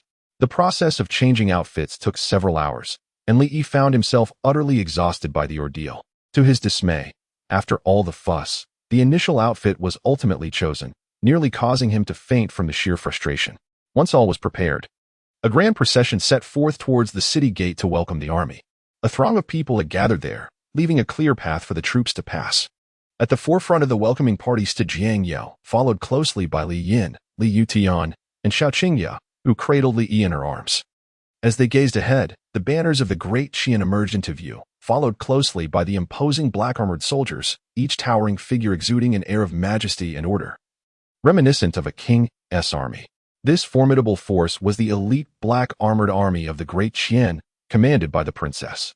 Although a woman, the princess possessed remarkable talent and formidable strength, coupled with exceptional leadership skills, earning her the trust of the current emperor, who entrusted the black-armored army into her capable hands. She did not disappoint, skillfully enhancing the army's prowess. And thus she earned the title of the Valkyrie of Great Qian, garnering immense renown. The atmosphere was charged with a palpable sense of intimidation, as the ranks were filled predominantly with seasoned veterans, each soldier possessing at least the strength of a grand martial artist. Dressed in crimson armor, Princess Jiang Yuchang exuded an authoritative presence, embodying the very essence of a warrior goddess. Her striking features bore an undeniable charisma, exuding the regal demeanor of a proud queen.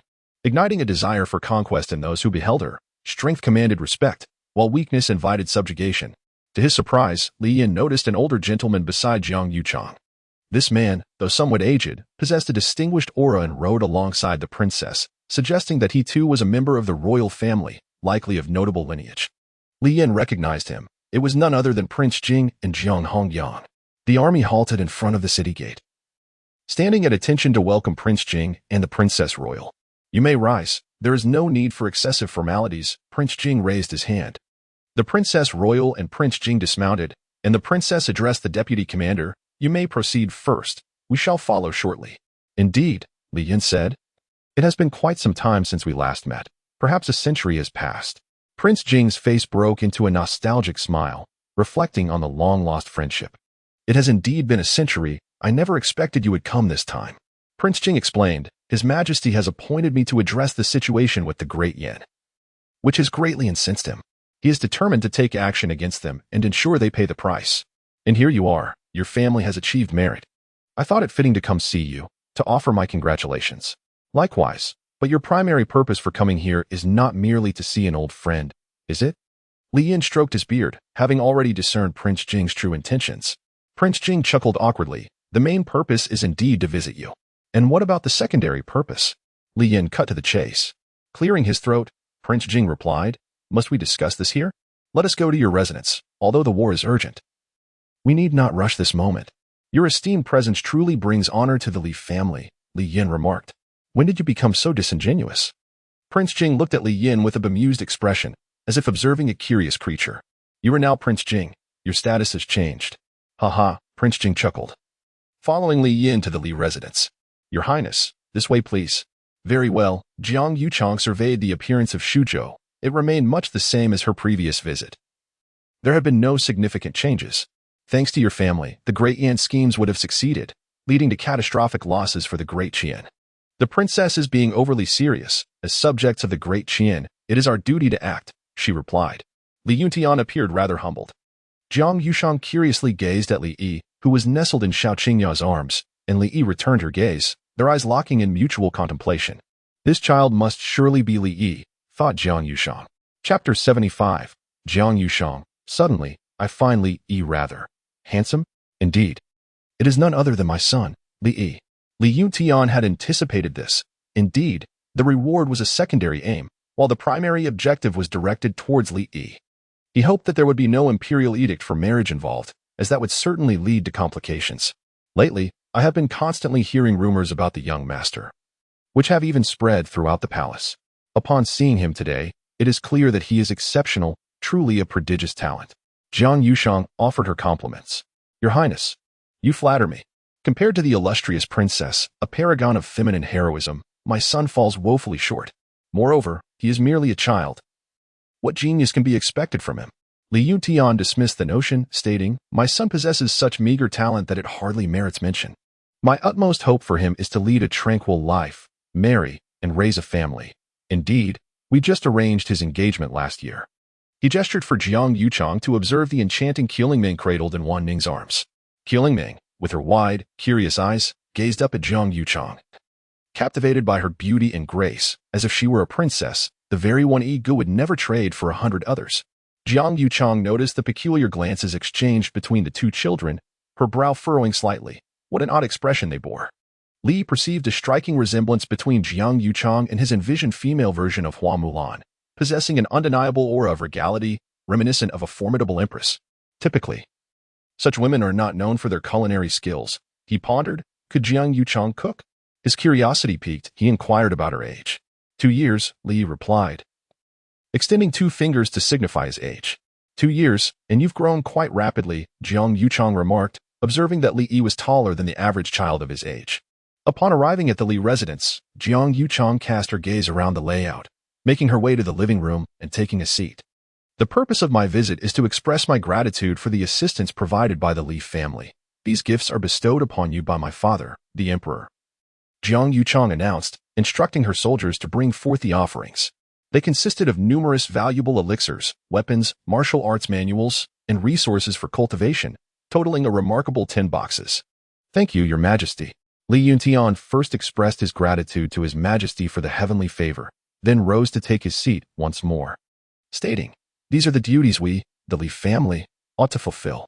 In truth, our contributions have been modest. The principal credit belongs to Master Xiao of the Taiqing sect. Master Xiao, we shall extend our gratitude in due course. This is a matter pertaining to your family, replied Jiang Yuchang. Moreover, my visit serves a dual purpose. Aside from expressing thanks to the Li family, I have also come to inquire about the prodigious talents of young Master Li Yi. I have heard much about him. Such talents are hardly of note. They are merely the embellishments of outsiders, Li Yutian responded. Is that so? I have heard that by the tender age of 1, Li Yi had already achieved the rank of a 5-star martial master and even triumphed over a 9-star martial master. Such prowess is well recognized by the people of Shuzhou. Could this too be mere exaggeration? Jiang Yuchang's curiosity was piqued. Upon hearing this news, she was initially taken aback, first doubting its authenticity, and then firmly concluding that it must be false. Following an investigation by the court, they had gathered substantial information regarding matters related to Li Yi. Unsurprisingly, each incident associated with him was more astonishing than the fantastical tales found in novels, making it difficult for them to dismiss the potential exaggerations. Regardless of the veracity of these claims, they successfully captured the attention of the court. It was imperative to ascertain the true nature of Li Yi's talents. If he truly possessed such genius, he must not be overlooked but rather invited to the Royal Academy for cultivation. To let such a talent slip away without being nurtured by the Royal Academy would be an egregious loss. The Li family has already produced 2 prodigies. Among them, Li Xian has gained admission to the Royal Academy and has even entered into a marriage alliance with a princess, while Li Shuer has become the holy maiden of the Taiqing sect. It has indeed been demonstrated that the Li family is a veritable fountain of talent. The Grand Princess pondered the veracity of this claim. Li Yuntian did not respond to Jiang Yuchang's inquiry, but instead posed a counter-question. Jiang Yuchang cast a glance at Li Yi, stating, I tend to place my trust in what I have witnessed with my own eyes. As a cultivator, Jiang Yuchang prided herself on her own talents, having painstakingly ascended to her current level of mastery, fully aware of the arduous nature of cultivation. To achieve the rank of a 5-star martial master at merely 1 year old, and to defeat a 9-star martial master, is, in her view, utterly inconceivable. The Grand Princess concurred, affirming that she too held greater faith in first-hand observation. Li Yuntian nodded in agreement with Jiang Yuchang's perspective. Then let us behold this spectacle, he suggested. The king of Jing gestured for the performance to commence, initially intent on discerning Li Yi's true capabilities. He found himself unable to penetrate the veil surrounding Li Yi's cultivation, as though some unseen force shielded it. Presumably, this was a protective measure employed by the Li family. All eyes were fixed upon Li Yi. Under the collective gaze of the assembly, Li Yi appeared quite bashful, clinging to Xiao Qingya, and with a childlike voice exclaimed, Mother, I wish to have milk. Li Yi spoke astonishingly, casting a slightly surprised glance at Li Yi. Still not weaned?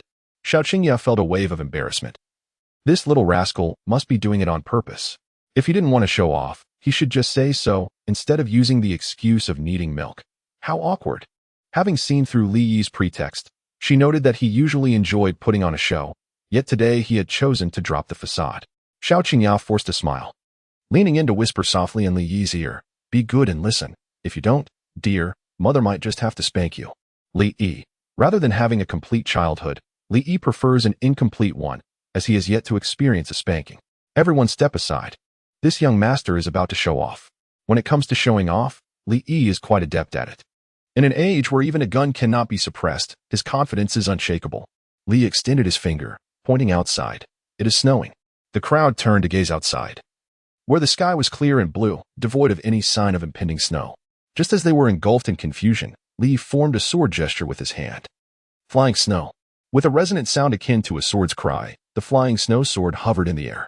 Suddenly, a gentle snowfall began to descend upon the world. What? How can this be? Observing the delicate snowflakes falling, both Prince Jing and Jiang Yuchang were struck with astonishment, their disbelief palpable. They reached out to catch a flake of snow, their eyes fixed upon the levitating flying snow sword, the source of this phenomenon. The formidable sword intent emanating from the flying snow sword had astonishingly influenced the local microclimate. Truly remarkable. Li Yi, brimming with confidence, declared, I told you so. It has indeed snowed.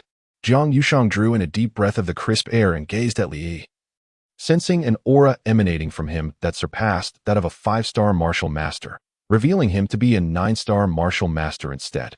The news she had received spoke of Li Yi's triumph over a 9-star martial master, while he himself was merely a 5-star, yet in such a short span of time. He had astonishingly ascended to the rank of 9-star. How could one progress so rapidly in their cultivation? For Jiang Yuchang, who had painstakingly advanced step by step, it was difficult to fathom. Such extraordinary talent, it would be a grave misfortune not to recruit him into the Royal Academy. Though Li Yi uttered nothing more than a simple remark about the snowfall, it conveyed more than any elaborate explanation could. The bizarre rumors surrounding Li Yi were, astonishingly, true. Even Jiang Yuchang, revered as the Valkyrie of the battlefield, who commanded the respect of thousands and possessed an unwavering spirit in the face of danger, found herself incredulous and taken aback. Rarely did she display such astonishment, her gaze fixated upon Li Yi, grappling with the unimaginable extent of his terrifying talent.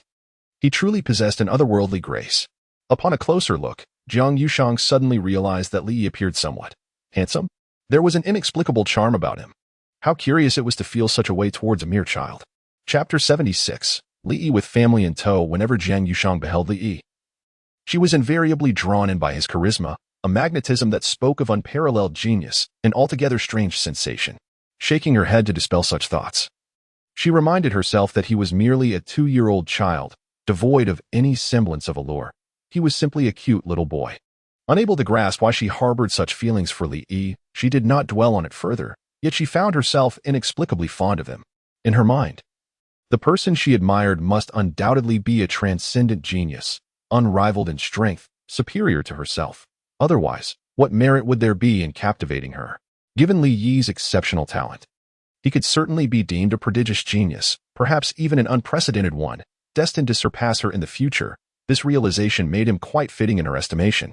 Wait, What am I thinking? How peculiar. He is still just a child. Your Highness, you flatter me. How could my son be worthy of such exalted praise? Li Yuntian chuckled softly, shaking his head. He had intended to maintain a low profile. However, the remarkable deeds of Li Yi rendered such an aspiration futile, casting a brilliant light upon him. It was anticipated that the next step would be to recruit Li Yi into the Royal Academy. The Royal Academy, replete with resources, stands as the premier institution of learning in the Great Qian, supported and cultivated by the royal family, serving as a wellspring for the nation's future talent. Thus, admission into the Royal Academy promises a luminous future. For Li Yi, this represents an excellent opportunity, provided that no marriage is forced upon him. Another consideration is that Li Yi has already taken Xiao Hanyan as his mentor. As Li Yutian had surmised, Prince Jing produced a letter from his sleeve, adorned with the seal of the Royal Academy. It would be a pity for someone of Li Yi's extraordinary talent not to cultivate at the Royal Academy. And this aligns with the Emperor's wishes. There is no need for gratitude, Prince Jing remarked with a smile. Li Yuntian, with a smile that belied his true feelings, remarked, "It is indeed an honor for Yi to enter the Royal Academy for cultivation. However, since Yi has already taken Master Xiao as his teacher, it may not be appropriate. Perhaps we should wait until Yi is a bit older to inquire about his thoughts on the matter. As it stands, how can I, Li Yuntian, feel at ease sending you to the Royal Academy?" Prince Jing interjected, having been friends with Li Yin for many years. "Do you think I would not consider your best interests? Attending the Royal Academy does not necessitate taking on a master. Master Xiao would not advise otherwise. Moreover, Li Xian is also at the Royal Academy and will look after Yi well. This is the Emperor's sincere intention, so I urge you to deliberate carefully." Li Yin smiled gently, remarking on the profound bond they shared and the thoughtfulness with which they considered their situation. "As old friends, it is my obligation," he stated. The Prince of Jing resolutely affirmed, "Indeed." All eyes turned to Li Yi, eager for his thoughts. With the mention of Your Majesty, the pressure from the Emperor became palpable, making it truly difficult to decline. They were unwavering in their intent to bring Li Yi into their fold, unwilling to let such a talent slip away easily. Li Yutian had anticipated this, recalling how Li Xian had faced a similar situation. Naturally, being admitted to the Royal Academy, a place replete with resources, was a remarkable opportunity. Li Yutian was apprehensive about not being by Li Yi's side. What if Li Yi were to be misled and inexplicably agree to an arranged marriage, with only 2 sons? If they were both ensnared by the royal family, what would become of them? Li Yi pondered for a moment and replied, "Certainly, however, I must bring Ling Ming along, for she is my fiancée. Additionally, I cannot sleep without holding Wan Ning through the night." Both Wan Ning and Xiao Lingning lowered their heads, a blush gracing their cheeks. "Very well," declared Prince Jing, decisively granting his approval without room for reconsideration, thus finalizing the arrangement.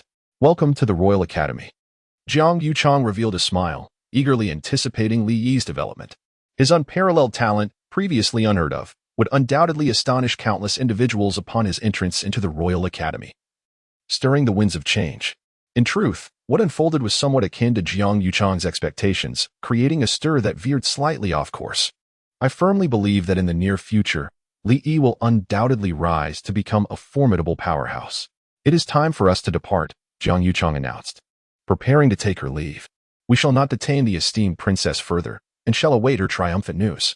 Li Yuntian and the others stood to respectfully see her off as they ascended the city wall, bidding farewell to Jiang Yuchang and Prince Jing. Li Yuntian let out a long sigh, gazing at Li Yi.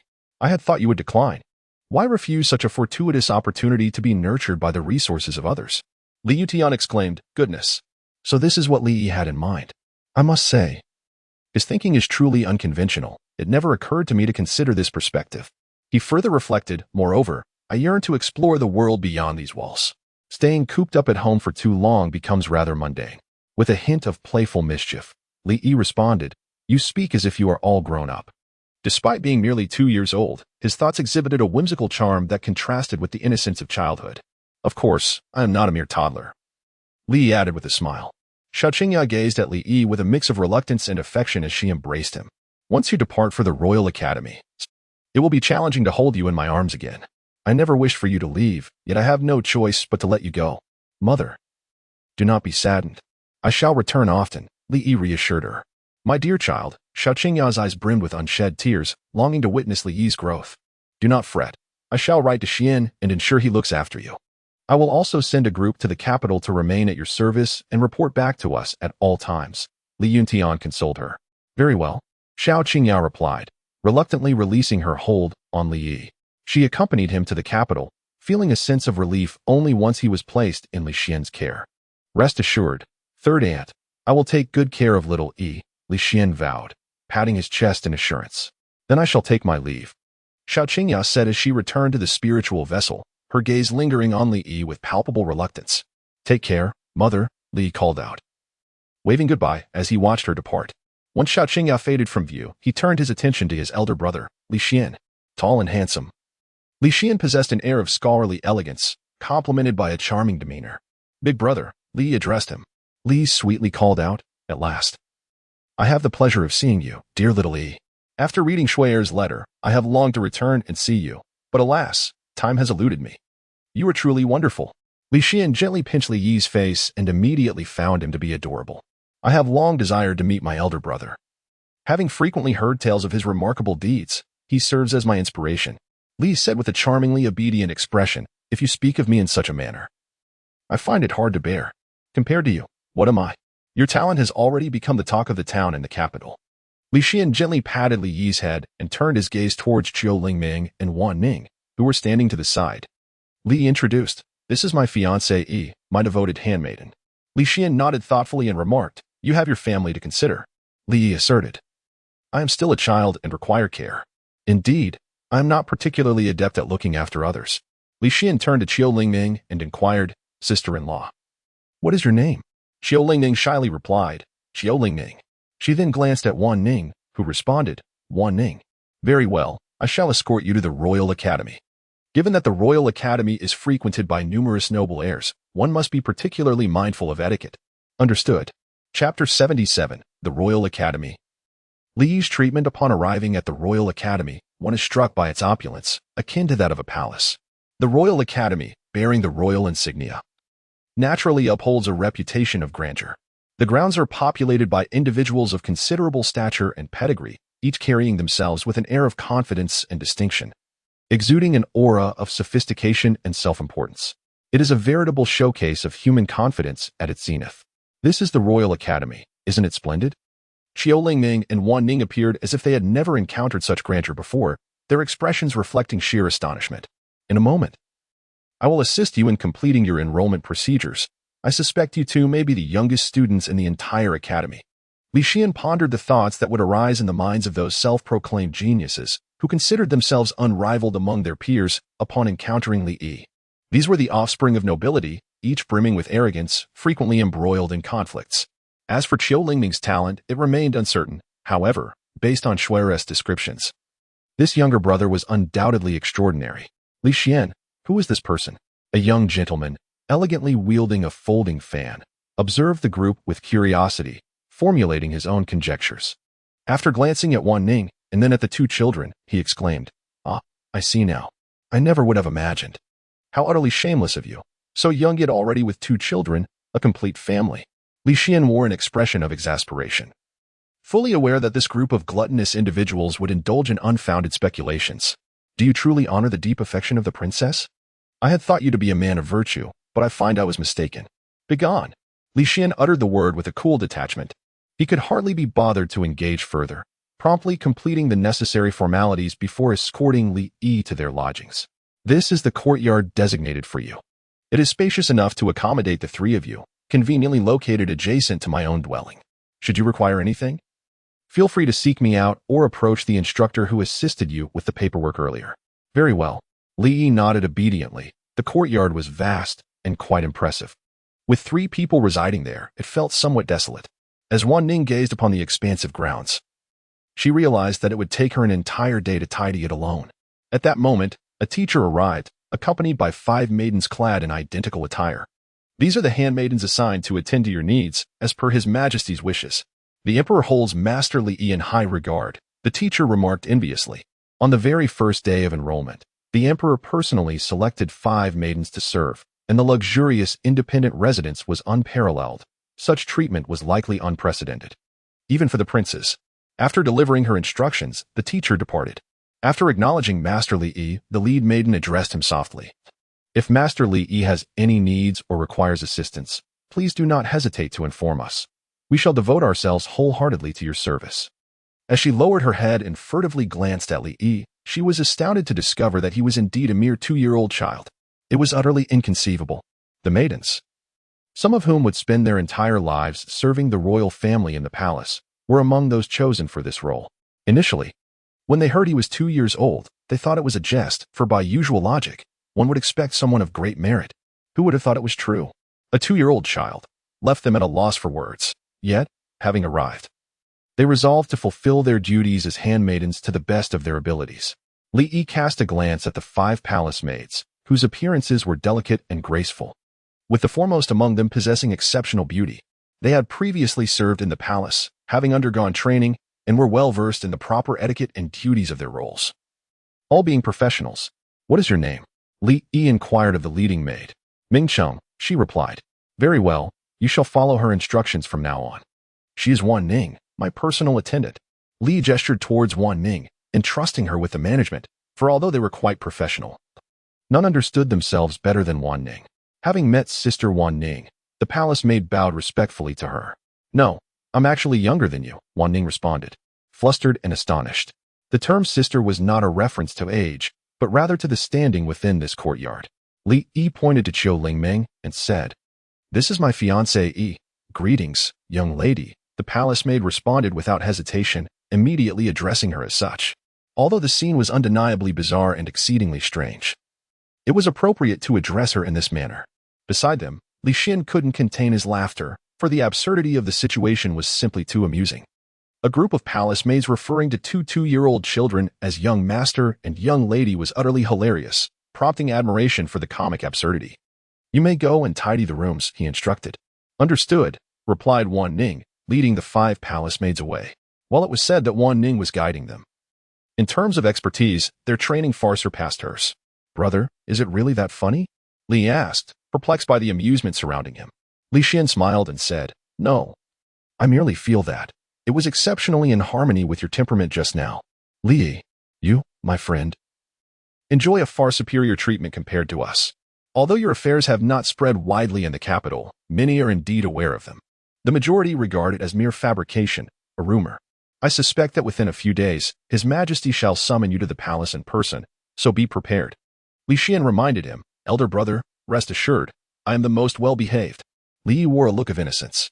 It was evident that through their brief interaction, Li Xian was convinced that Li Yi was a good child who would certainly not cause any trouble. Li Yi, who among respectable individuals instigates trouble? It is invariably a matter of plunging into chaos. You two have only just arrived. Allow me to guide you around, helping you acclimate to the surroundings of the academy. This way, should you find yourselves alone, you shall not be lost. As for your courses, they are still being arranged, considering that both of you are rather exceptional.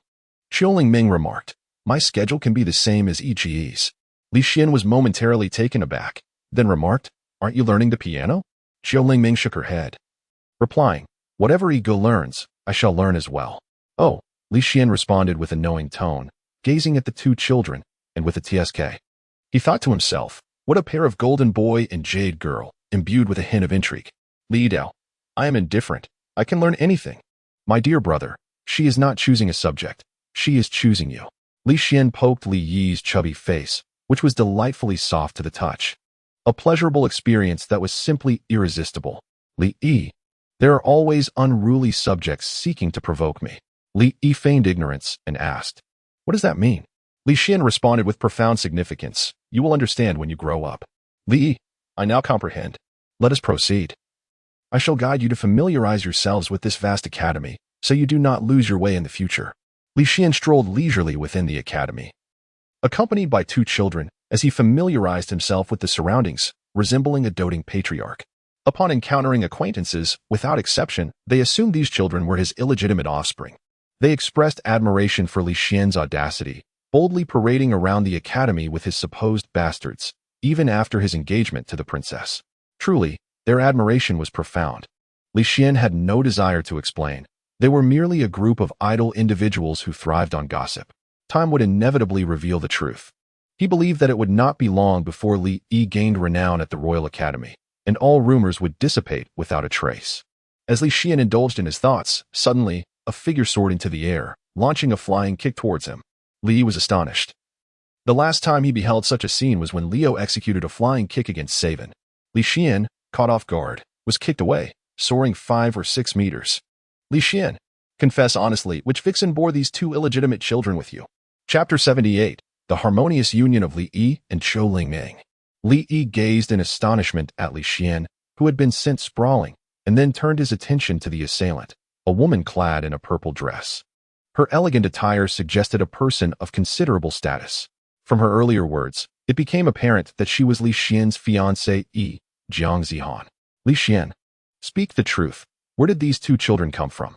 Jiang Zihan demanded, pointing an accusatory finger at Li Yi and Qiu Lingming. Li Xian clutched his waist. One hand braced against the ground, struggling to rise. The disregard for martial ethics has reached alarming levels. How could one resort to a sneak attack? Li Yi blinked innocently, gazing at Jiang Zihan with a naive charm. Their eyes met, and in that fleeting moment, Jiang Zihan's rage began to wane. This child was utterly adorable. How she longed to embrace him. Yet, she reminded herself, he was the offspring of Li Xian and that enchantress, an unforgivable circumstance. Nevertheless, his cuteness softened her fury considerably. Qiu Lingming was taken aback, terrified of the enraged Jiang Zihan, and she instinctively hid behind Li Yi, clutching onto his garment.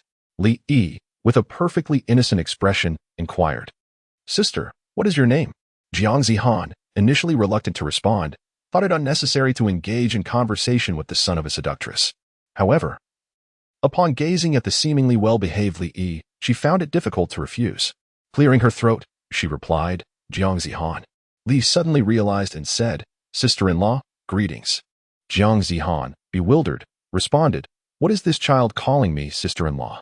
Li noticed that Qiu Lingming was still in a daze and quickly prompted her.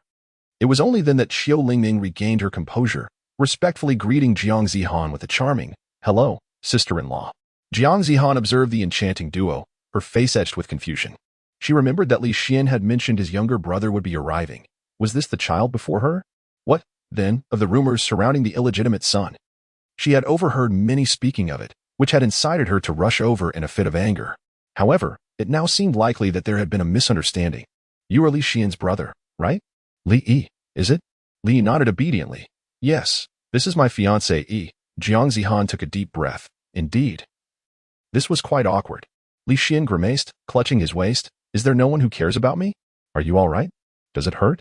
Jiang Zihan, blushing with embarrassment, helped Li Xian up, her previous fury dissipating as swiftly as a fleeting thought. Such capriciousness in women. "If you hadn't kicked me, I would have been fine." Li Xian retorted, a hint of irritation in his voice. "It was all a misunderstanding, truly. Are you in pain? How's your waist?" Jiang Zihan inquired gently. Her demeanor transformed entirely. "I'm all right. I can endure it," he replied. Li Xian waved his hand, indicating that he was unbothered. "Look at you. Xiaoyi arrived without any prior notice to me. They truly are something, spreading such baseless rumors that led to my misunderstanding. Can you even say that I ever brought it up? You believe such absurd gossip? They are merely a group of idle souls with nothing better to do." Li Xian was rendered speechless. Jiang Zihan lowered her head in embarrassment, obediently admitting her mistake. Li Xian introduced to Li Yi and Qiu Lingming. "This is my fiancée Yi, the princess. We are already aware, sister-in-law." Jiang Zihan expressed her satisfaction with the title sister-in-law, casting an appraising glance at the 2 little ones before her. "What a charming pair they make," she remarked. Gently ruffling their hair, she added, "Such well-behaved children. Now call me sister-in-law once more." "Sister-in-law," Li called out with clarity, while Qiu Lingming's voice was tinged with shyness. She found herself increasingly fond of these 2 little ones, far more obedient than her own siblings, especially with their chubby little faces, so plump and delightful to the touch. She pinched their cheeks, reveling in the delightful sensation, becoming utterly enchanted by it. Li let out a sigh of relief, finally realizing he was not the only one subjected to face pinching. This familiar ritual of face squeezing led him to seriously suspect that his chubby cheeks were the result of these women's playful antics. Qiu Lingming consistently wore a frightened expression, resembling a startled rabbit. The more Jiang Zihan beheld these 2 little ones, the more her affection grew. Her heart swelled as she embraced both children, decisively casting aside Li Xian. Who is this person anyway? Li Xian, with such adorable younger siblings and a sister-in-law. Why didn't you bring them over sooner? Jiang Zihan playfully rubbed her cheeks against theirs, the familiar scent of rouge and powder enveloping her. Xie Lingming's face flushed slightly. She found it difficult to withstand Jiang Zihan's exuberance. "We're here to enroll, not to indulge in leisure," Li Xian clarified. "Oh, I remember now, the little prodigy, right?" Jiang Zihan mused, vaguely recalling having heard some news that seemed even more outrageous than the gossip of the village matron, and thus she had paid it no mind. She never expected that Li Yi would indeed be enrolling at such a tender age of 2. What could he possibly learn at the Royal Academy? Surely, there were no teachers there to instruct children in reading. What will they study? Jiang Zihan inquired with curiosity. Little E is indifferent. But Lingming has a notable talent for the piano, so she will study that. As for the rest, the academy is quite flexible. They can choose what they wish to learn. Moreover, little E is specifically favored by His Majesty, so he enjoys exceptional privileges, Li Xian replied languidly. Is that really true? Jiang Zihan questioned, her gaze filled with skepticism. I'm not entirely sure of the specifics, but little E has indeed enrolled. He is the youngest student at our Royal Academy. Li Yi corrected, it is not me. Ling Ming is younger than I. Is there any distinction between you two? Qiu Lingming articulated each word carefully, stating, I came here with ego. Without the request made by Li Yi, I would not have come. I am still too young and not qualified. Indeed, husband and wife are in harmony, Li Xian commented. Qiu Lingming, feeling bashful, lowered her head, intertwining her fingers and concealing a shy smile. What were you planning to do just now? Jiang Zihan inquired. I was introducing them to the academy, so that if I am not around in the future, they won't get lost. That makes sense. Then sister will take you both out to have some fun. Jiang Zihan replied enthusiastically, picking up the two little ones and wandering off, clearly delighted. Li Xian gazed at Jiang Zihan, letting out a soft sigh. He had not anticipated her profound affection for children. Throughout their journey, they captured the attention of many, achieving a remarkable rate of 100% in turning heads. Li Xian and Jiang Zihan are well-known figures at the Royal Academy, with many aware of their connection. However, one might ponder, where did these two children emerge from? Just moments ago, there were whispers of Li Xian having 2 illegitimate children, and now Jiang Zihan is holding 2. Could it be that they are not merely illegitimate offspring, but rather Jiang Zihan's own? What a sensational gossip! Upon noticing the curious glances of passers-by, Li Xian covered his face, already foreseeing that this group of onlookers, as usual, had nothing better to do than indulge in baseless rumors. He deemed it unworthy of his attention, trusting that time would unveil the truth. Zihan, I recall you were to bid farewell to Mr. Yang, were you not? Have you changed your mind? Jiang Zihan, momentarily stunned, turned back. I had forgotten.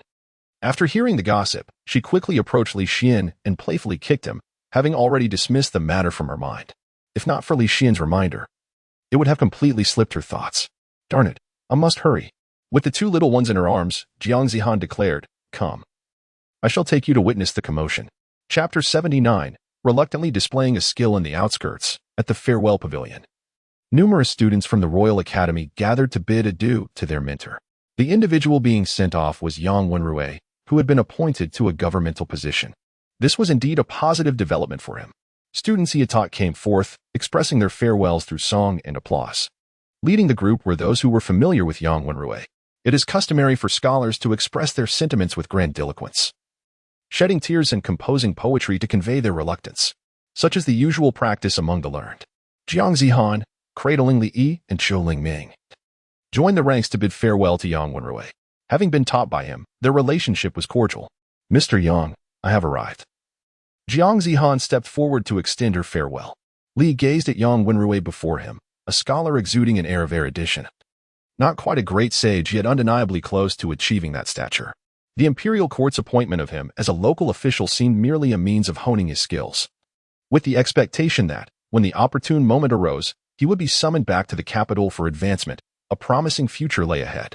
Thus, the students gathered to bid farewell were not merely there to say goodbye. They sought to establish connections, hoping that when Yang Wenrui returned to the capital, they would have a reliable patron. Of course, for individuals like Jiang Zihan, it was simply a heartfelt farewell. Thank you, Your Highness, for coming to see me off. Yang Wenrui expressed with a respectful gesture. Sir, you jest. I am but your student, Jiang Zihan replied, reflecting on the poignant reality that this parting might stretch over years, perhaps even decades, without a reunion. Yang Wenrui's attention was drawn to the 2 children cradled in Jiang Zihan's arms, one on each side. A flicker of curiosity crossed his face as he had never encountered these two before. At first glance, they appeared quite well behaved. This is Li Xian's younger brother, Li Yi. And this is Li Xian's sister-in-law, Qiu Lingming. They have just arrived at the Royal Academy, and I thought to bring them along to meet you, Jiang Zihan elucidated. Ah. Yang Wenrui nodded thoughtfully, glancing at Li Yi, feeling an unusual resonance of scholarly presence emanating from him. It was perplexing. Why did Li Yi evoke a sense of a great sage in him? Shaking his head, he dismissed the notion. He himself had yet to attain the level of a sage. So how could a mere child possess such potential? Nevertheless, it was clear that he was a promising candidate for a scholar. Turning his gaze to Qiu Lingming, he noted her charming demeanor, which radiated an aura of wisdom and propriety quite admirable. Sir, Li Xian approached, exchanging a knowing glance with Jiang Zihan, silently urging her to set down the two children, as it seemed rather peculiar to hold them in such company. Li Xian, you have also arrived. Though I have not taught you, you are a malleable talent. Cultivate yourself diligently. Thank you for your kind words, sir. Li Xian replied with a respectful bow before addressing another teacher, Master. Indeed, this figure was Li Xian's mentor, Feng Shu. Yang Wenrui continued. I perceive that both of them exhibit the demeanor of scholars and should consider pursuing the path of erudition. The crowd was taken aback. To receive such affirmation from Yang Wenrui upon their first meeting indicated that these children were indeed extraordinary. Li Xian remarked, Thank you for your guidance, Mr. Xie. However, Xiaoyi has already taken Master Xiao as his mentor, and it seems he cannot pursue the Confucian path. Master Xiao? Which Master Xiao? Yang Wenrui inquired, perplexed. As far as I recall, the only renowned figure with the surname Xiao is Xiao Hanin. Yet, it is inconceivable that Xiao Hanin would accept a male disciple. Perhaps Qiu Lingming is a more plausible candidate. The Taqing sect, Master Xiao. Li Xian's words were astonishing, leaving the crowd in a state of shock as they gazed at Li Yi. Could this child truly be a disciple of the Master Xiao? Everyone was well aware of the rules of the Taqing sect. It seemed implausible for Li Yi to be one of them. Yang Wenrui, astonished and incredulous, looked at Li Yi and asked, Is it true? At first, Li Xian found it hard to believe, yet it was Li Shuer who had written to inform him. The holy maiden of the Taiping sect had personally acknowledged it. How could there be any room for doubt? Shuer conveyed this to me. Hiss. Indeed. Yang Wenrui, taken aback, uttered the words not bad. After all these years, Li must be the first male disciple accepted by the head of the Taiping sect. The fact that Xiao Hanyan broke the rules for him surely indicates that Li Yi possesses extraordinary talent, far beyond that of an ordinary genius. He is a promising candidate for the Confucian Tao, yet unfortunate to have been preempted by another. Without further contemplation, they resumed their conversations with the scholars and gentlemen present. Some indulged in tea, others in wine, while poetic farewells were exchanged, all of which sparked profound reflections. In Li Yi's words, it was akin to a tavern, filled with a group of inebriated men passionately discussing grand affairs and expressing their thoughts in eloquent prose. One could easily envision the scene. It would be sufficient to line them up for execution by the following afternoon. As for the quality of their discourse, Li could only describe it as mediocre.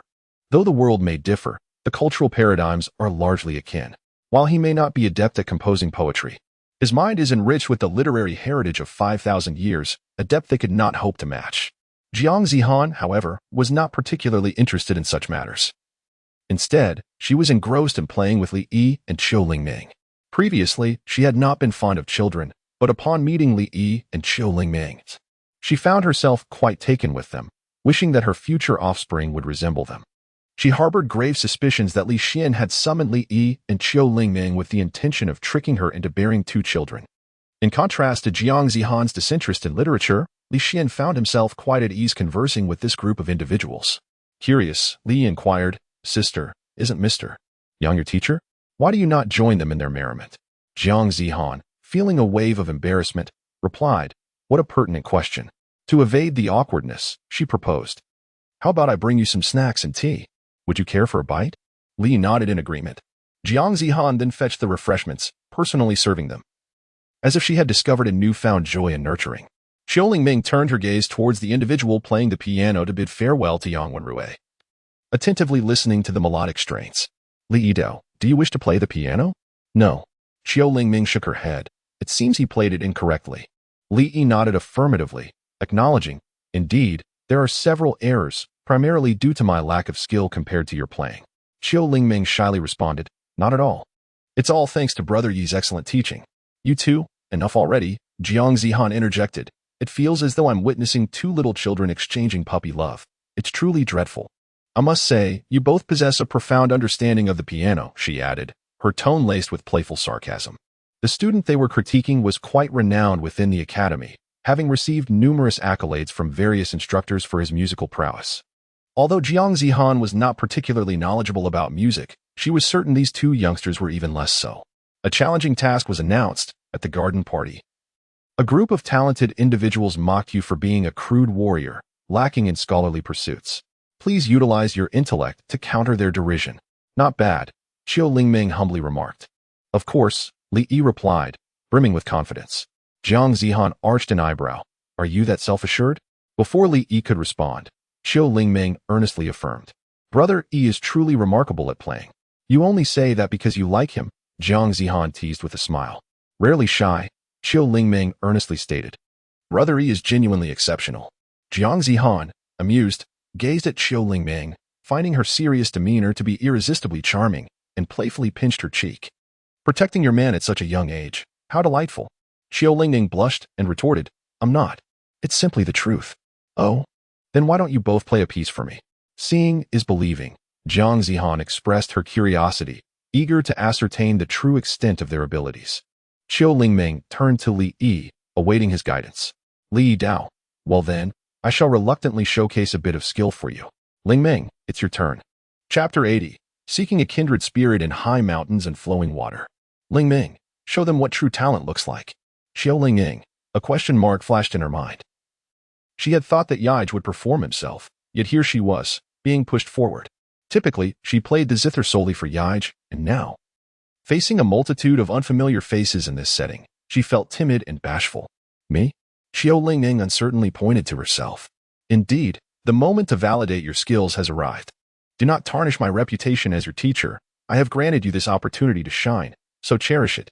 Li encouraged her with a gentle pat on the shoulder. Based on the previous performance, it was clear that they could not measure up to Qiu Lingming as a spirit of the instrument. And having cultivated the supreme Tian Sheng Jiyin Gong, coupled with Li Yi's unparalleled guidance, her zither artistry was beyond their reach. With Li Yi's encouragement, Qiu Lingming felt an immense surge of confidence. Even if she faltered, she had to take the stage. Once the previous performer concluded, the audience began the customary praise and flattery. Mr. Yang, Lingming would like to play a piece to bid you farewell, Jiang Zihan said with a smile. Oh? Yang Wenrui exclaimed in surprise, curiously observing Qiu Lingming, who was adorably cradling the zither. Splendid. Although he was unsure of Qiu Lingming's skill, the mere fact that such a young child could play was already commendable. Regardless of her performance, Yang Wenrui felt delighted and entertained. After all, a charming child. Meeting for the first time, offering a farewell in this manner was truly thoughtful. He mentally prepared how to praise Qiu Lingming once she finished. The onlookers gazed at her with amused interest. Li Yi and Qiu Lingming, two charming children, appeared like mascots amidst the crowd. This scene reminded Li Yi of the last time he was besieged by a throng of female disciples from the Tai Ching sect. However, this time, the majority were male. Qiu Lingming placed the guqin before her and began to play. Although it was her first experience performing in front of such a large audience, causing her heart to race with anxiety, the presence of Li Yi beside her brought her a sense of calm, allowing her to concentrate fully and immerse herself in her music. As Qiu Lingming's fingers danced across the strings, a melodious sound filled the air. Initially, it was merely a curious endeavor, but to everyone's astonishment, Qiu Lingming's proficiency was remarkable. The crowd listened, enchanted, marveling at her exceptional skill, momentarily forgetting that she was merely a 2-year-old girl. It was hard to fathom that such exquisite music could emanate from someone so young. After the performance, the audience collectively inhaled deeply, lost in contemplation, savoring the moment, and casting a glance at Qiu Lingming to reaffirm her age, only to return to their reflections once more. What was happening to them?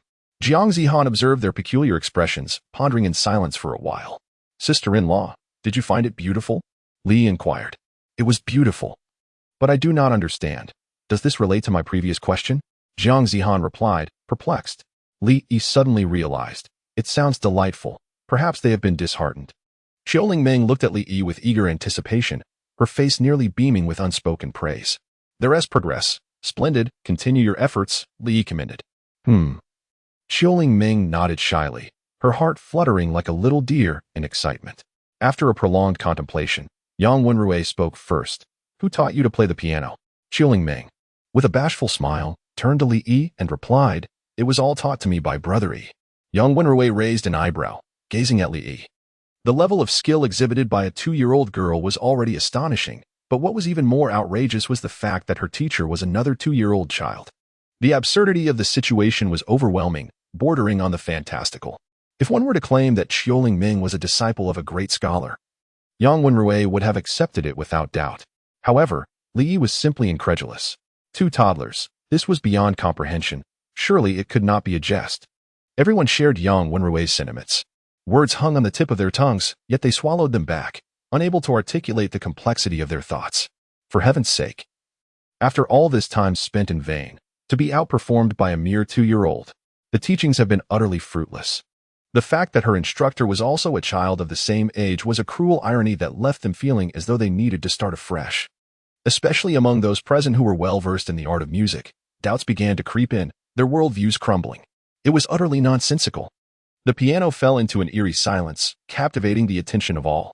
Li Xin spoke. You may not be aware, but Xiaoyi has been exceptionally gifted since childhood. Knowing of Li Yi's talent, Li Xian was somewhat prepared, yet he could not help but feel astonished. It was truly remarkable, a natural prodigy in the art of music.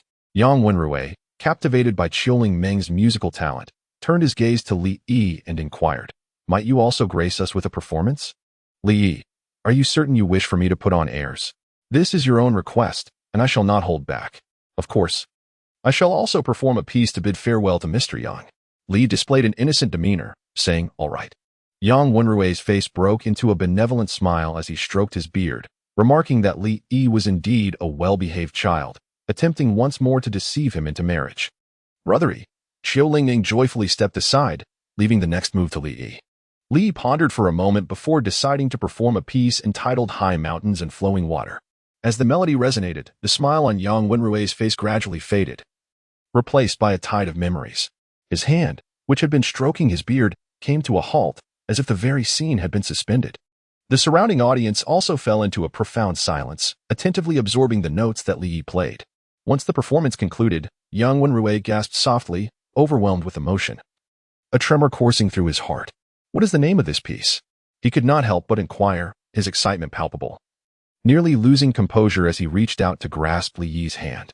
High mountains and flowing water seeks a kindred spirit. Li Yi slowly uttered 7 words. Yang Wenrui murmured to himself, reciting these 7 words, and once again, a wave of excited joy washed over his face. How splendid, how truly remarkable is this pursuit of a kindred spirit amidst the mountains and flowing waters. This melody is exquisite, simply unparalleled. Yang Wenrui repeatedly applauded, expressing his elation, which clearly indicated his profound satisfaction with the piece. The composition is extraordinary, and your artistry even more so. Who could have imagined that at such a tender age? You possess such remarkable skill, truly a rarity in my lifetime. Yang Wenrui stroked his beard thoughtfully. How long have you been practicing the piano? Are you intending to pursue the path of music? Li shook his head, stating, I have not practiced for long. My primary intention was to teach Ling Ming. I merely glanced at it. Ling Ming is a prodigy in the art of the guqin. Yang Wenrui inquired, What do you mean by merely glancing?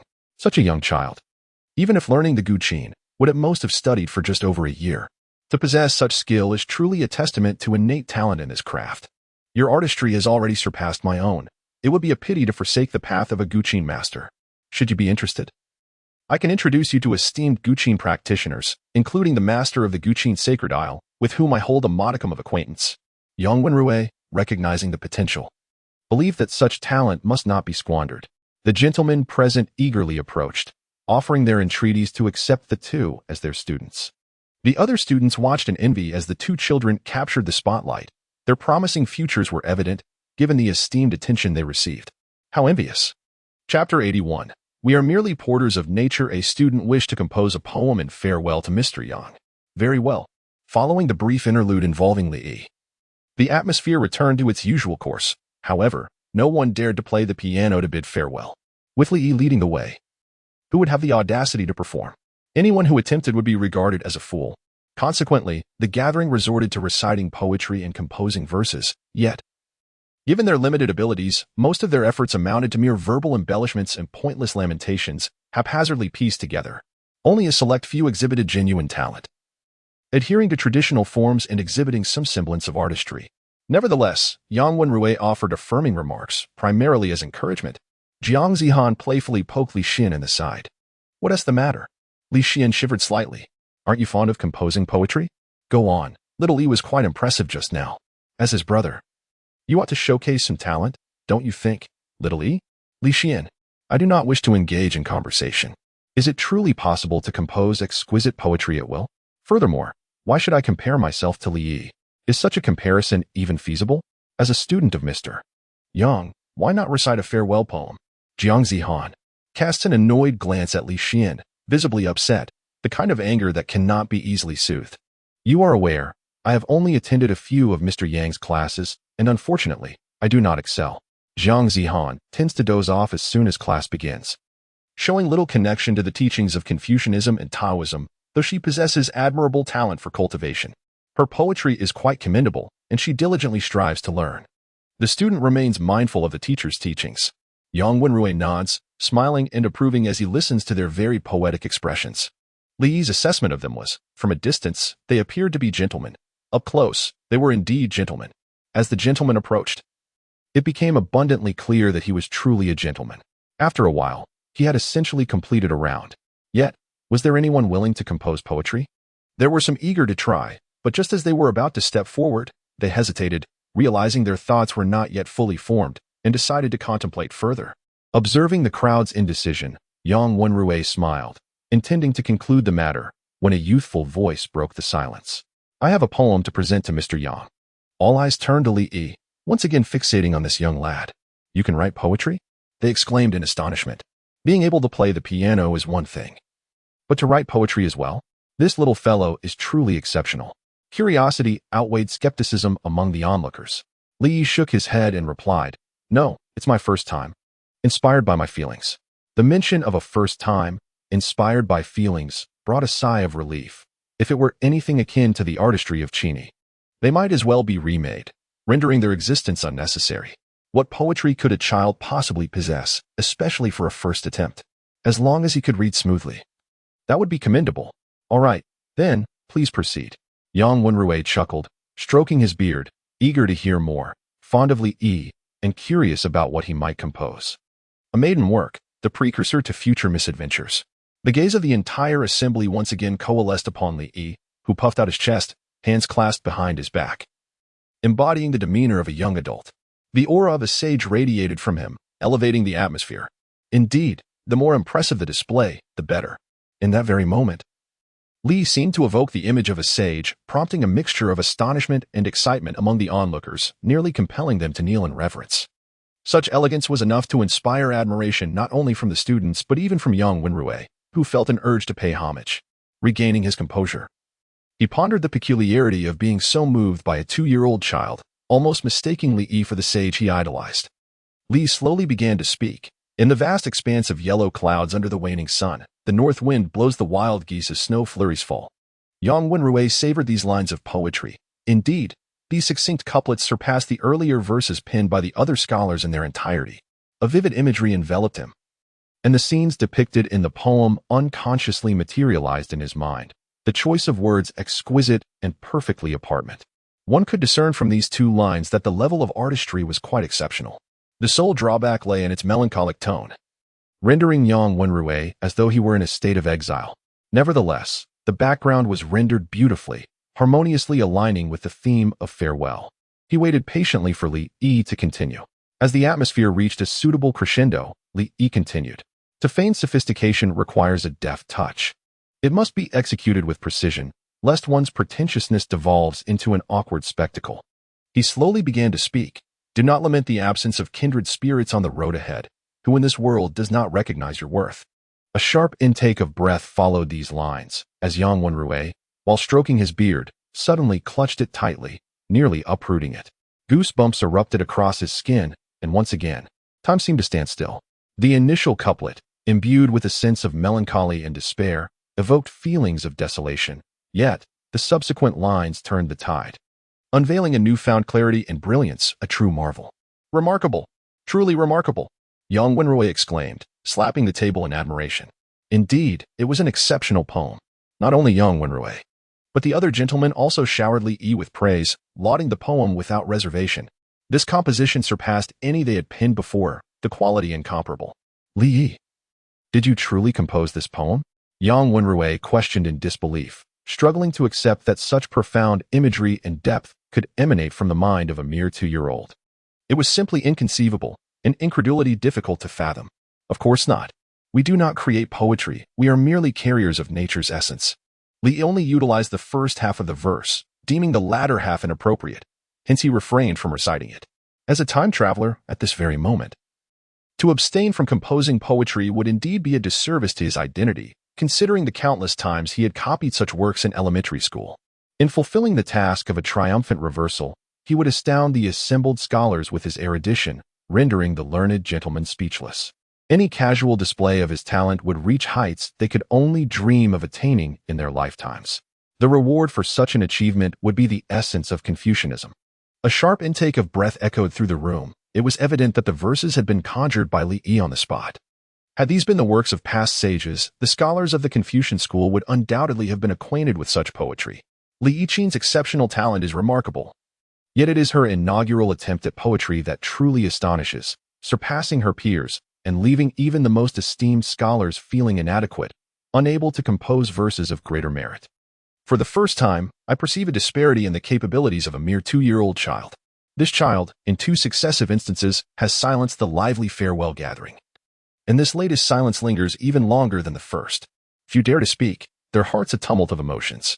This little rascal is not here to bid farewell, rather. He seems intent on disrupting the occasion. What has come over them? Jiang Zihan inquires softly of Li Xian. They have been stirred. Li Xian inhales deeply, responding, feeling equally affected. Suddenly, Yang Wenrui chuckles, proclaiming, "This poem is quite splendid, though it lacks a title. Given it as a farewell to me. Why not name it Farewell to Yang Wenrui?" Indeed, Li nods obediently. What a delightful child. Yang Wenrui beams, affectionately ruffling Li Yi's hair, his eyes brimming with satisfaction, leaving him at a loss for words. The other scholars gaze on with envy, recognizing that this creation, in both skill and sentiment, possesses profound artistry that is destined to endure through the ages, sung by many. Furthermore, Yang Wenrui's name shall accompany this poem and its legacy. For literati, reputation is of utmost importance. Achieving lasting fame and being immortalized in history is the aspiration of every scholar. It is astonishing that such a secluded path has been discovered by Yang Wenrui, provoking a pang of envy among them. Why is it not they who are departing today? Li Yi, such talent should not go unrecognized. It would be a pity if you do not come under my tutelage, one remarked. Who are you to speak? You should take your leave, another retorted. Li Yi, come study under me. Chapter 82. The eloquence of scholars at this moment. Fang Shu, who had remained silent until now, finally spoke. Li Xian, since Li Yi is your brother, would it not be a splendid tale if both of you were to study under the old master together? Fang Shu stroked his beard, his determination evident. Old rogue Fang, you should mind your own affairs. With your level of understanding, perhaps you should first learn the basics yourself. Another interjected. Today, we are all here to bid farewell to me. I believe Li Yi and I are fated to connect. So it would be advantageous for him to learn under the old master, Yang Wenrui mused, stroking his beard thoughtfully. Are you not leaving? Why linger here? You should set off promptly and not waste any more time, he urged. Indeed, you are about to assume your new position. Where will you find the energy to teach Li Yi? You ought to reconsider, came the chorus of voices. The atmosphere of farewell had dissipated entirely, replaced by a flurry of verbal sparring among the scholars, nearly spitting eloquence at one another. All of this was instigated by Li Yi, whose allure had captured their collective interest, as they all aspired to take him as their disciple. Li Yi's talent undoubtedly marks him as a future literary luminary. As his mentor, I too shall share in the enduring legacy alongside him, a pursuit that epitomizes the highest aspirations of a scholar. Such an opportunity is one they could not possibly forsake, even if it necessitates engaging in fierce conflict. Li Xian awkwardly cleared his throat and said, Shaoyi has already taken Master Shao as his teacher. Esteemed gentlemen, it is of no consequence. Master Shao teaches cultivation, while we impart literature to Li Yi. One is a revered master, the other a teacher. They are not the same. I share a special affinity with Li Yi, making me the most suitable mentor. Yang Wenrui, With a smile, stroked his beard and puffed out his chest, determined to secure this student. Old fellow, are you planning to linger here? Hurry and take office. The teachers, who had previously expressed reluctance to part with Yang Wenrui, now eagerly wished for him to depart as swiftly as possible, the further the better. So as not to hinder their quest for students. You old codger, do you wish for my departure? I shall not leave today. Li is mine. Yang Wenrui slammed the table, rose to his feet, and glared at the crowd, his words sharp. At the very least, one must not lose momentum in the competition for students. Did they truly believe he was intimidated? One teacher also stood up, disregarding any semblance of decorum, rolling up his sleeves with the intent to engage in battle. Come on, who fears whom? Ask yourselves honestly, are you truly concerned for Li Yi's education? Only I am. I cherish talent, so do not impede Li Yi's progress. Another teacher stood, joining the fray. The onlooking students were dumbfounded as they witnessed a group of educators, typically devoted to teaching and nurturing, embroiled in a physical altercation, exchanging blows with fervor. This was far removed from their usual rational discourse and scholarly demeanor. Their insults and exchanges were more professional than those of street thugs.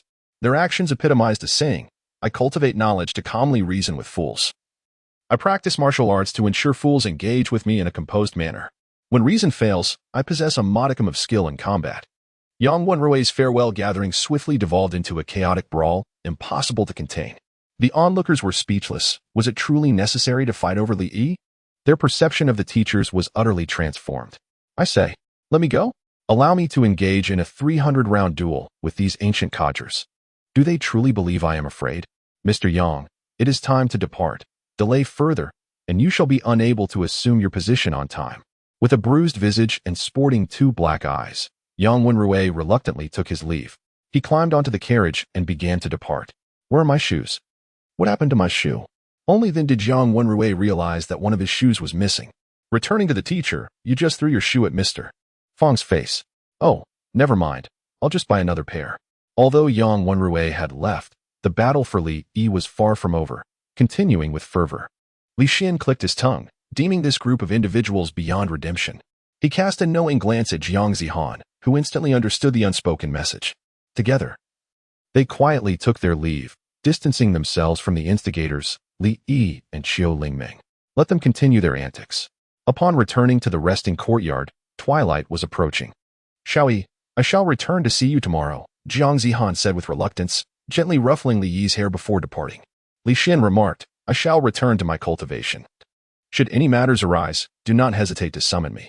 With that, he departed. Young master, your and young mistress's chamber has been tidied. Wan Ning approached and informed. Li Yi wandered around the room, nodding in satisfaction at the layout that suited his preferences. Wan Ning turned to Ming Cheng and said, could you please prepare hot water? Dear Sister Ming Cheng, the young master and young mistress wish to bathe. Certainly, Ming Cheng replied, leading 4 other maidens downstairs to prepare the hot water. Li Yi cast a glance at the 5 palace maids, noting their harmonious rapport with Wan Ning. After all, they were all professionals, well-versed in their duties. Observing the expansive courtyard, he felt that some areas remained underutilized, and it seemed a waste not to engage in any activities. With a thoughtful expression, he mused, Wan Ning, tomorrow you shall accompany them to gather some herbs to plant in this section, and over there, let's cultivate a greater variety of flowers. Additionally, we should construct a shaded trellis for relaxation and plant some fruit-bearing plants. Wan Ning diligently noted his suggestions, assuring him that she would set off with Ming Cheng the following day. After completing a circuit of the courtyard, it became evident that the space was already adorned with numerous exquisite flowers and plants, many of which possessed medicinal properties. Li sat amidst the blossoms and foliage, delving into the complexities of alchemy. The art of refining elixirs is indeed a cumbersome endeavor, particularly when formulating new recipes, as it necessitates a myriad of considerations. Although Li Yi possessed an innate affinity for flora, alleviating some of the burdens of thought and ensuring the harmonious integration of medicinal properties, such circumstances often hindered the full potential of various herbs. While the concoctions he prepared were well tolerated by him, allowing for absorption, others faced challenges unless he assisted in their digestion. In such scenarios, the efficacy of the potions could merely equate to a simple sum of 1 + 1, failing to transcend into a greater synergy. Thus, Li Yi found himself pondering how to enhance the potency of his creations. With his increasingly adept application of the art of alchemy and his inherent connection to nature, he gradually unraveled the complexities, resulting in the refinement of his elixirs and a marked improvement in their quality. Li Yi has now mastered the art of manually refining third-grade elixirs. Observing Li Yi's earnest dedication to his alchemical studies, Qiu Lingming chose not to intrude, instead smiling softly as she sat in the gazebo, playing the guqin. Ming Qing prepared hot water, intending to summon Li Yi, but was halted by Wan Ning. "Isn't the hot water ready for young master's bath?" Ming Qing inquired, puzzled. "Young master is engrossed in his alchemical research. Do not disturb him," Wan Ning replied. Ming Qing's mind was clouded with confusion, a question mark flashing overhead. What on earth? Researching elixirs? At first glance, it seems Li Yi is merely playing with grass. Can this truly be classified as alchemical research? Not fully comprehending. Ming Qing thought it quite ordinary for a child to amuse themselves by the roadside with grass. Many princes and princesses in the palace had done the same in their youth. Perhaps labeling it as alchemical research was merely Wan Ning's way of entertaining the child. She dismissed the thought, not taking it seriously. "If this is alchemical refining, I would consume all the grass here on the spot." "Li Yi, are you here again to mooch off food and drink?" Chapter 83. Handcrafted Third-Rank Pills. The astonishment of Ming Qing felt a wave of emotion wash over her as she reflected on her fate. Having entered the imperial palace at a young age for training, she recognized the two possible paths before her: to live out her days in solitude within the palace or to catch the emperor's eye, perhaps being fortunate enough to be bestowed the title of consort. Yet, such favor often rested solely on the emperor's fleeting whims, leading to a life of loneliness. Or to be sent away to accompany a princess as a dowry to another nation or a deserving minister. Ming Qing understood that this day would inevitably come. She held no grievances, for the path she chose was of her own making. The moment she stepped into the palace, she was aware of her destiny. And thus it unfolded. Compared to being treated as less than human or being sent to foreign lands without the comfort of returning home, she considered her fate rather fortunate. Taking care of children was simple. A piece of candy could easily bring a smile. There were no ulterior motives. Moreover, Master Li was quite endearing and genuinely amusing. After a while, as the water grew cold, "Should I fetch a new bucket for the young master?" Ming Qing inquired of Wan Ning. "Please take the young mistress to wash first. It is getting late. If you feel tired, you may rest without worrying about me and the young master. I will take care of him." "Understood." Ming Qing nodded and first led Qiu Lingming to bathe and rest. Li plucked 2 herbs. The essence of alchemy harmonizes perfectly with the affinity of botanical elements, aiding Li Yi in comprehending the fundamental properties of medicinal substances, thereby enabling him to refine elixirs with remarkable ease. He commenced the manual preparation of the pills. As the quality of the elixirs ascended, the process of refinement became increasingly arduous, demanding more time and the transformation of a greater quantity of herbs. In addition to crafting the elixirs by hand, Li Yi yearned to experiment with the use of an alchemical furnace for pill creation. The advantage of manual crafting lies in its convenience and simplicity. Albeit somewhat hasty and crude, it allows for preparation at any moment and spares one from intricate procedures.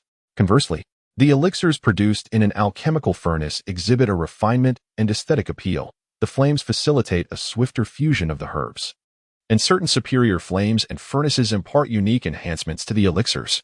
Li contemplated if he could master the art of fire. Would it not allow him to use flames as a crucible, thus enhancing his ability to refine pills by hand? Perhaps he could entirely replace the pill furnace. Unbeknownst to him, the night had deepened. Ming Qing observed Li Yi still in the courtyard, incessantly rubbing a handful of grass, puzzled. Is this what Wan Ning referred to as alchemy? Could it be that he intends to transform this grass into a medicinal pill? What a whimsical notion. It is only natural for a child to think so. "Young master, are you not yet asleep? It is quite late. Would you like me to prepare something to eat?" Ming Qing inquired of Wan Ning. Having cared for Li Yi, Wan Qing would also need to look after him long term. Thus she sought to learn more about his habits from Wan Ning. "Perhaps I could make some light snacks. The young master enjoys eating, particularly fond of milk." "Milk?" Ming Qing questioned, glancing down at her chest. Is that what she meant by milk? Wan Ning chuckled awkwardly. "The young master has yet to wean." Ming Qing exclaimed, "Really? I did not expect Li Yi, at his age, to still be nursing. How does one feed him?" Wan Ning clarified, "Just by some animal milk." "Understood." Ming Qing sighed in relief, momentarily taken aback. "There is hardly anything to attend to. I can manage the rest. You may return to your slumber," Wan Ning remarked. Noticing Ming Qing standing patiently beside her, "The young master has not yet drifted to sleep. Should he need anything, I am here to assist. Furthermore, I wish to gain a deeper understanding of the young master, as I will be caring for him alongside Sister Wan Ning. Ming Cheng smiled. Do not call me sister. I am younger than you. Just refer to me as Wan Ning, she replied, glancing up at Ming Cheng, who stood half a head taller. Casting a sidelong glance at her chest, which indeed was smaller, a perpetual source of lament. Very well, Ming Cheng nodded with a smile. In the palace, those who maintained a close relationship with the master and held higher status were addressed as sister, irrespective of age. Aren't you tired? Wan Ning inquired. Not at all. I am quite accustomed to it. In the palace, I have often stayed up much later than this, Ming Cheng explained. I see. Typically, I care for the young master while he sleeps. He is accustomed to sleeping alongside me, so I wait until he falls asleep, Wan Ning added. Ming Cheng nodded thoughtfully, and without further conversation, turned her gaze back to the still rubbing Li Yi, finding him utterly adorable. His cherubic, chubby face evoked an irresistible urge to poke. Though she dared not, as he was her master, caring for such a delightful young lord was indeed a privilege. Whether this role would last or was merely temporary remained to be seen, depending on the will of those above. It's done, Li joyfully exclaimed, opening his hands to reveal a hand-rolled elixir, a third-grade pill. Through his diligent efforts, this pill had achieved a commendable standard within the third grade. Its appearance markedly superior to previous herbal concoctions, embodying the true essence of a medicinal pill. Wan Ning and Ming Cheng approached him. Young master, what grade is this pill? Wan Ning inquired with curiosity. It's a third-grade pill. Young master is truly remarkable, capable of crafting a third-grade pill by hand. Wan Ning admired. Truly worthy of the title young master. At such a young age, he is already a third-grade alchemist. Duan Yi from the Li family has only reached the 5th grade. In a few years, the young master will surpass Duan Yi, becoming the strongest alchemist of the Li family, and eventually, he will undoubtedly become the most formidable alchemist in Deqian, surpassing even the Pill Emperor. Ming Cheng, slightly puzzled, observed their conversation. As if Li Yi had indeed crafted a pill by hand. Initially suspecting that Wan Ning was merely flattering him, she scrutinized the pill in Li Yi's hand and, upon closer inspection, was astonished. It indeed resembled a genuine pill. Could it be that Li Yi truly hand-rolled a medicinal pill? How could this be possible? Approaching to examine it further, she sensed the potency of the third-grade elixir and easily discerned its authenticity. At that moment, Ming Cheng was overwhelmed with shock. To hand-roll a third-grade pill, what an extraordinary level of alchemy. This shattered her previous notions of traditional pill crafting. It was utterly inconceivable, requiring no alchemical furnace. Simply rolled by hand. Could even the Pill Emperor achieve such a feat? This young master, not yet 3 years old, was truly a figure of divine origins. Ming Cheng even questioned if she was dreaming, pinching herself only to feel the pain, confirming its reality. Suddenly, it dawned on her. No wonder His Majesty had dispatched her and her 4 sisters to care for Li Yi. He was an unparalleled genius. This method of pill crafting was astonishing. And her gaze toward Li Yi shifted, infused with fervor and respect. Li tossed the elixir to Ming Cheng, saying, if you desire it, take it. I see you have reached the 2nd level of martial arts. Consume this elixir and, with diligent practice, you should be able to break through by tomorrow. Ming Cheng was taken aback, wondering how Li Yi had discerned her cultivation level. Had he truly seen through her? Among the palace maids, there existed a hierarchy. And Ming Cheng was the leader of the 4 maids. Beyond being sensible, her talent for cultivation was quite commendable. While a third-grade elixir may not be deemed excessively precious, it was a luxury beyond the reach of a mere maid. Wan Ning interjected, accept it, elixirs mean little to the young master, as he can easily refine one at any moment. Chapter 84. When did 2 moles appear on my back? Ming Cheng accepted the elixir, recalling the act of refining it herself, and felt an inexplicable sense of absurdity. The most amusing aspect was that the one who could refine a third-grade elixir was merely a 2-year-old child, leaving one at a loss for words. One could only ponder, are your parents aware of your astounding prowess? Li Yuntian, understood. I once believed my fate to be fortunate, now it appears rather promising. Following such a master, the future holds great potential. Li stretched languidly and yawned, feeling a wave of drowsiness wash over him. Alchemy was indeed a laborious endeavor. Young master, are you about to retire for the night? Would you care for a bath? Wan Ning inquired. A bath, he replied. I shall fetch hot water. Ming Cheng promptly dashed off to prepare the hot water, and before long, a bucket of steaming water was ready. Together with Wan Ning, they assisted Li Yi in his bathing, gently cleansing his body while he merely needed to sit still. With 2 graceful maidens attending to his needs, life grew increasingly delightful. Li Yi gazed at Ming Chung and remarked, "Your talent for cultivation is commendable. Should you encounter any uncertainties in your practice, do not hesitate to seek my guidance." Indeed, Ming Chung possessed a notable aptitude for cultivation, yet, at her age, being merely a two-star martial master seemed rather inadequate. Likely a consequence of her duties as a palace maid, which left her little time for training, since Ming Chung had chosen to accompany and care for him. It was only fitting that he treated her with kindness. Furthermore, Li Yi discerned that Ming Chung was an exceptional maid, professional, understanding, and devoid of any ill intentions. In the past, Ming Chung might have found it absurd to consult a mere 2-year-old for guidance in cultivation. However, she was now willing to place her trust in him. Indeed, she nodded slightly, though as a maid, she felt hesitant to approach her master with such inquiries. Wan Ning smiled reassuringly. "There is no need to feel embarrassed. Our young master is truly kind-hearted." As Li Yi bathed, he simultaneously offered Ming Chung advice on her cultivation, as he had little else to occupy his time. Upon hearing his insights, Ming Chung found them to be exceedingly enlightening. At merely 2 years of age, Li Yi astonishingly possesses profound insights into cultivation, prompting Ming Chung to eagerly anticipate practicing after assisting Li Yi with his bath. With Li Yi's guidance, Ming Chung believes there is a possibility of a breakthrough this very evening. After enjoying a relaxing bath, Wan Ning carries Li Yi back to their room to sleep, while Ming Chung hastens back to his cultivation. The opulent bedroom is adorned with various exquisite decorations of considerable value. It is Wan Ning's first experience in such a lavish room, and she feels somewhat out of place. Once the bed is warmed, she gently places Li Yi under the covers, cradling him in her arms.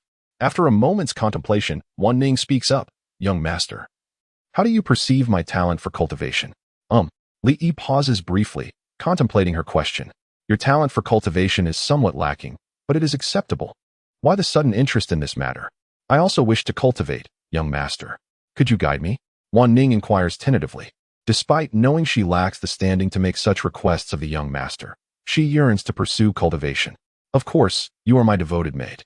If your abilities are too weak, it would reflect poorly on me," he replies. "What should my first step be?" Wan Ning asks excitedly. The young master has agreed.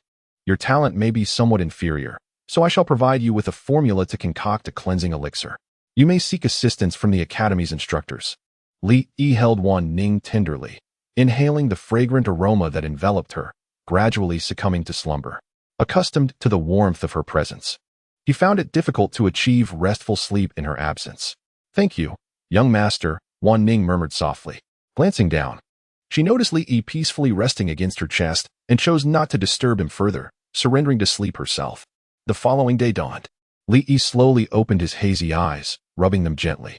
The young master had awakened. Wan Ning rose and helped Li Yi don his garments. Exuding an aura of a devoted wife and nurturing mother, Ming Chung had already prepared breakfast and thoughtfully warmed some beast milk to the perfect temperature. After enjoying a delightful meal, Li Yi stretched languidly, feeling utterly content. Li Yi gently patted his slightly protruding belly, resembling a small round ball. "Have you made a breakthrough?" he inquired, scrutinizing Ming Chung, only to discover that Ming Cheng's cultivation had reached the level of a third-tier martial artist, presumably achieved just the previous night.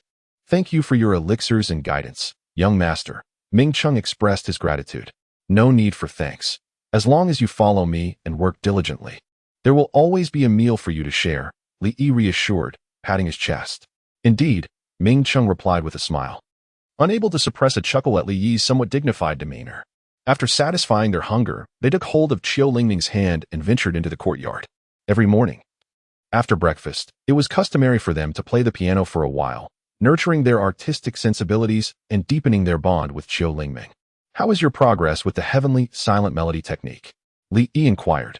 "I am still on the first level," Qiu Lingming replied, her head drooping in disappointment, a crestfallen expression on her face. "Take your time.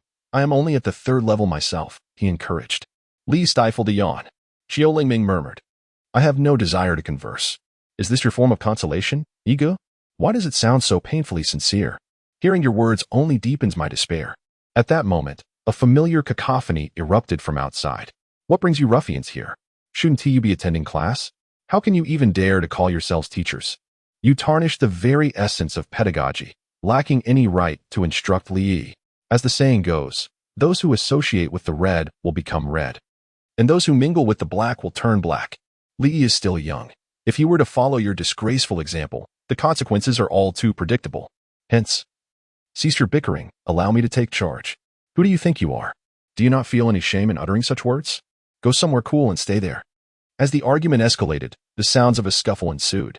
The door creaked open, revealing Li Xian, who swiftly entered and shut the door behind him. Determined to keep that unruly mob at bay, they had initially come to retrieve Li Yi, but upon colliding, the scene predictably devolved into chaos. Brother, what is happening outside? Li inquired, his expression one of innocent curiosity. How can you still ask that? It's all because of you. Come along with me. I shall take you to class. All right. Li Xian, accompanied by Li Yi and Qiu Lingming, circumvented the group of gentlemen blocking the entrance and arrived at the classroom. The atmosphere within the classroom was remarkably relaxed. There were no rigid seating arrangements, with students perched on benches, engrossed in their studies.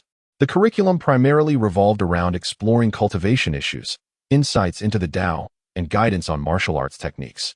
Although referred to as a class, it resembled more of a free activity, allowing students to pose inquiries to the instructors when perplexed, while also engaging in independent practice or sparring sessions. After elucidating a profound martial technique, the instructor announced, "You may practice on your own. Feel free to approach me with any questions." Suddenly, he noticed Li Yi and Qiu Lingming and inquired, "Whose children are these? What brings them to such a place?" Li Xian clasped his hands and explained to the teacher, "These two are my younger brother and sister-in-law, and they are also students of the Royal Academy. Today marks their first day of attending classes." The teacher exclaimed in disbelief, "You claim they are students?" Chapter 85, Li Yi's Bet. The bewildered Li Xian replied, "Indeed, they just completed their enrollment procedures yesterday." Li Xian explained, "Let me show you." The teacher was incredulous. How could two 2-year-old children possibly be students of the Royal Academy? Li Xian presented the documents for the teacher's inspection. Upon confirming their authenticity, the teacher had no choice but to accept their identity as students. However, he was left pondering what exceptional talents these two possessed that allowed them to gain admission to the Royal Academy at such a tender age. It was unprecedented and surely indicative of extraordinary abilities. Li Yi, that name seemed somewhat familiar. The teacher reflected for a moment, recalling that he had recently heard someone mention it, and felt a vague impression. With a contemplative glance at the two, he refrained from inquiring further. "Be careful, you two. Stick close to your brother during your training." Understood. Li Yi and Qiu Lingming nodded obediently. Qiu Lingming displayed little interest in martial arts, thus, Li Yi encouraged her to focus solely on her piano practice. The melodious strains of the piano resonated through the air.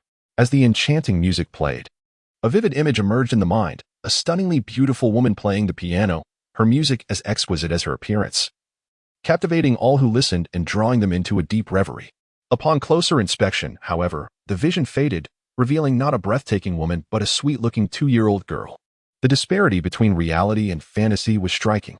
From Qiu Lingming's appearance, one could discern the makings of a beauty, merely waiting to blossom. The future held great promise. Remarkably skilled at such a tender age, she was indeed a prodigy. It was a pity that the old man did not pursue the path of music, for he would have gladly taken her as his disciple. The teacher sighed, recognizing the essence of musical artistry in Qiu Lingming's playing. At her age, such talent was rare, and he had never encountered anyone of her caliber before. Should she choose not to follow the path of music, it would be a travesty against nature. At that moment, Li Yi noticed a few individuals wearing disdainful, irritating expressions on their faces. Their demeanor resembled that of antagonists in various novels and television dramas, who often provoke the protagonists with their insufferable antics. It was evident they were intent on mockery, seeking attention through shameless means. They were nothing more than pretenders.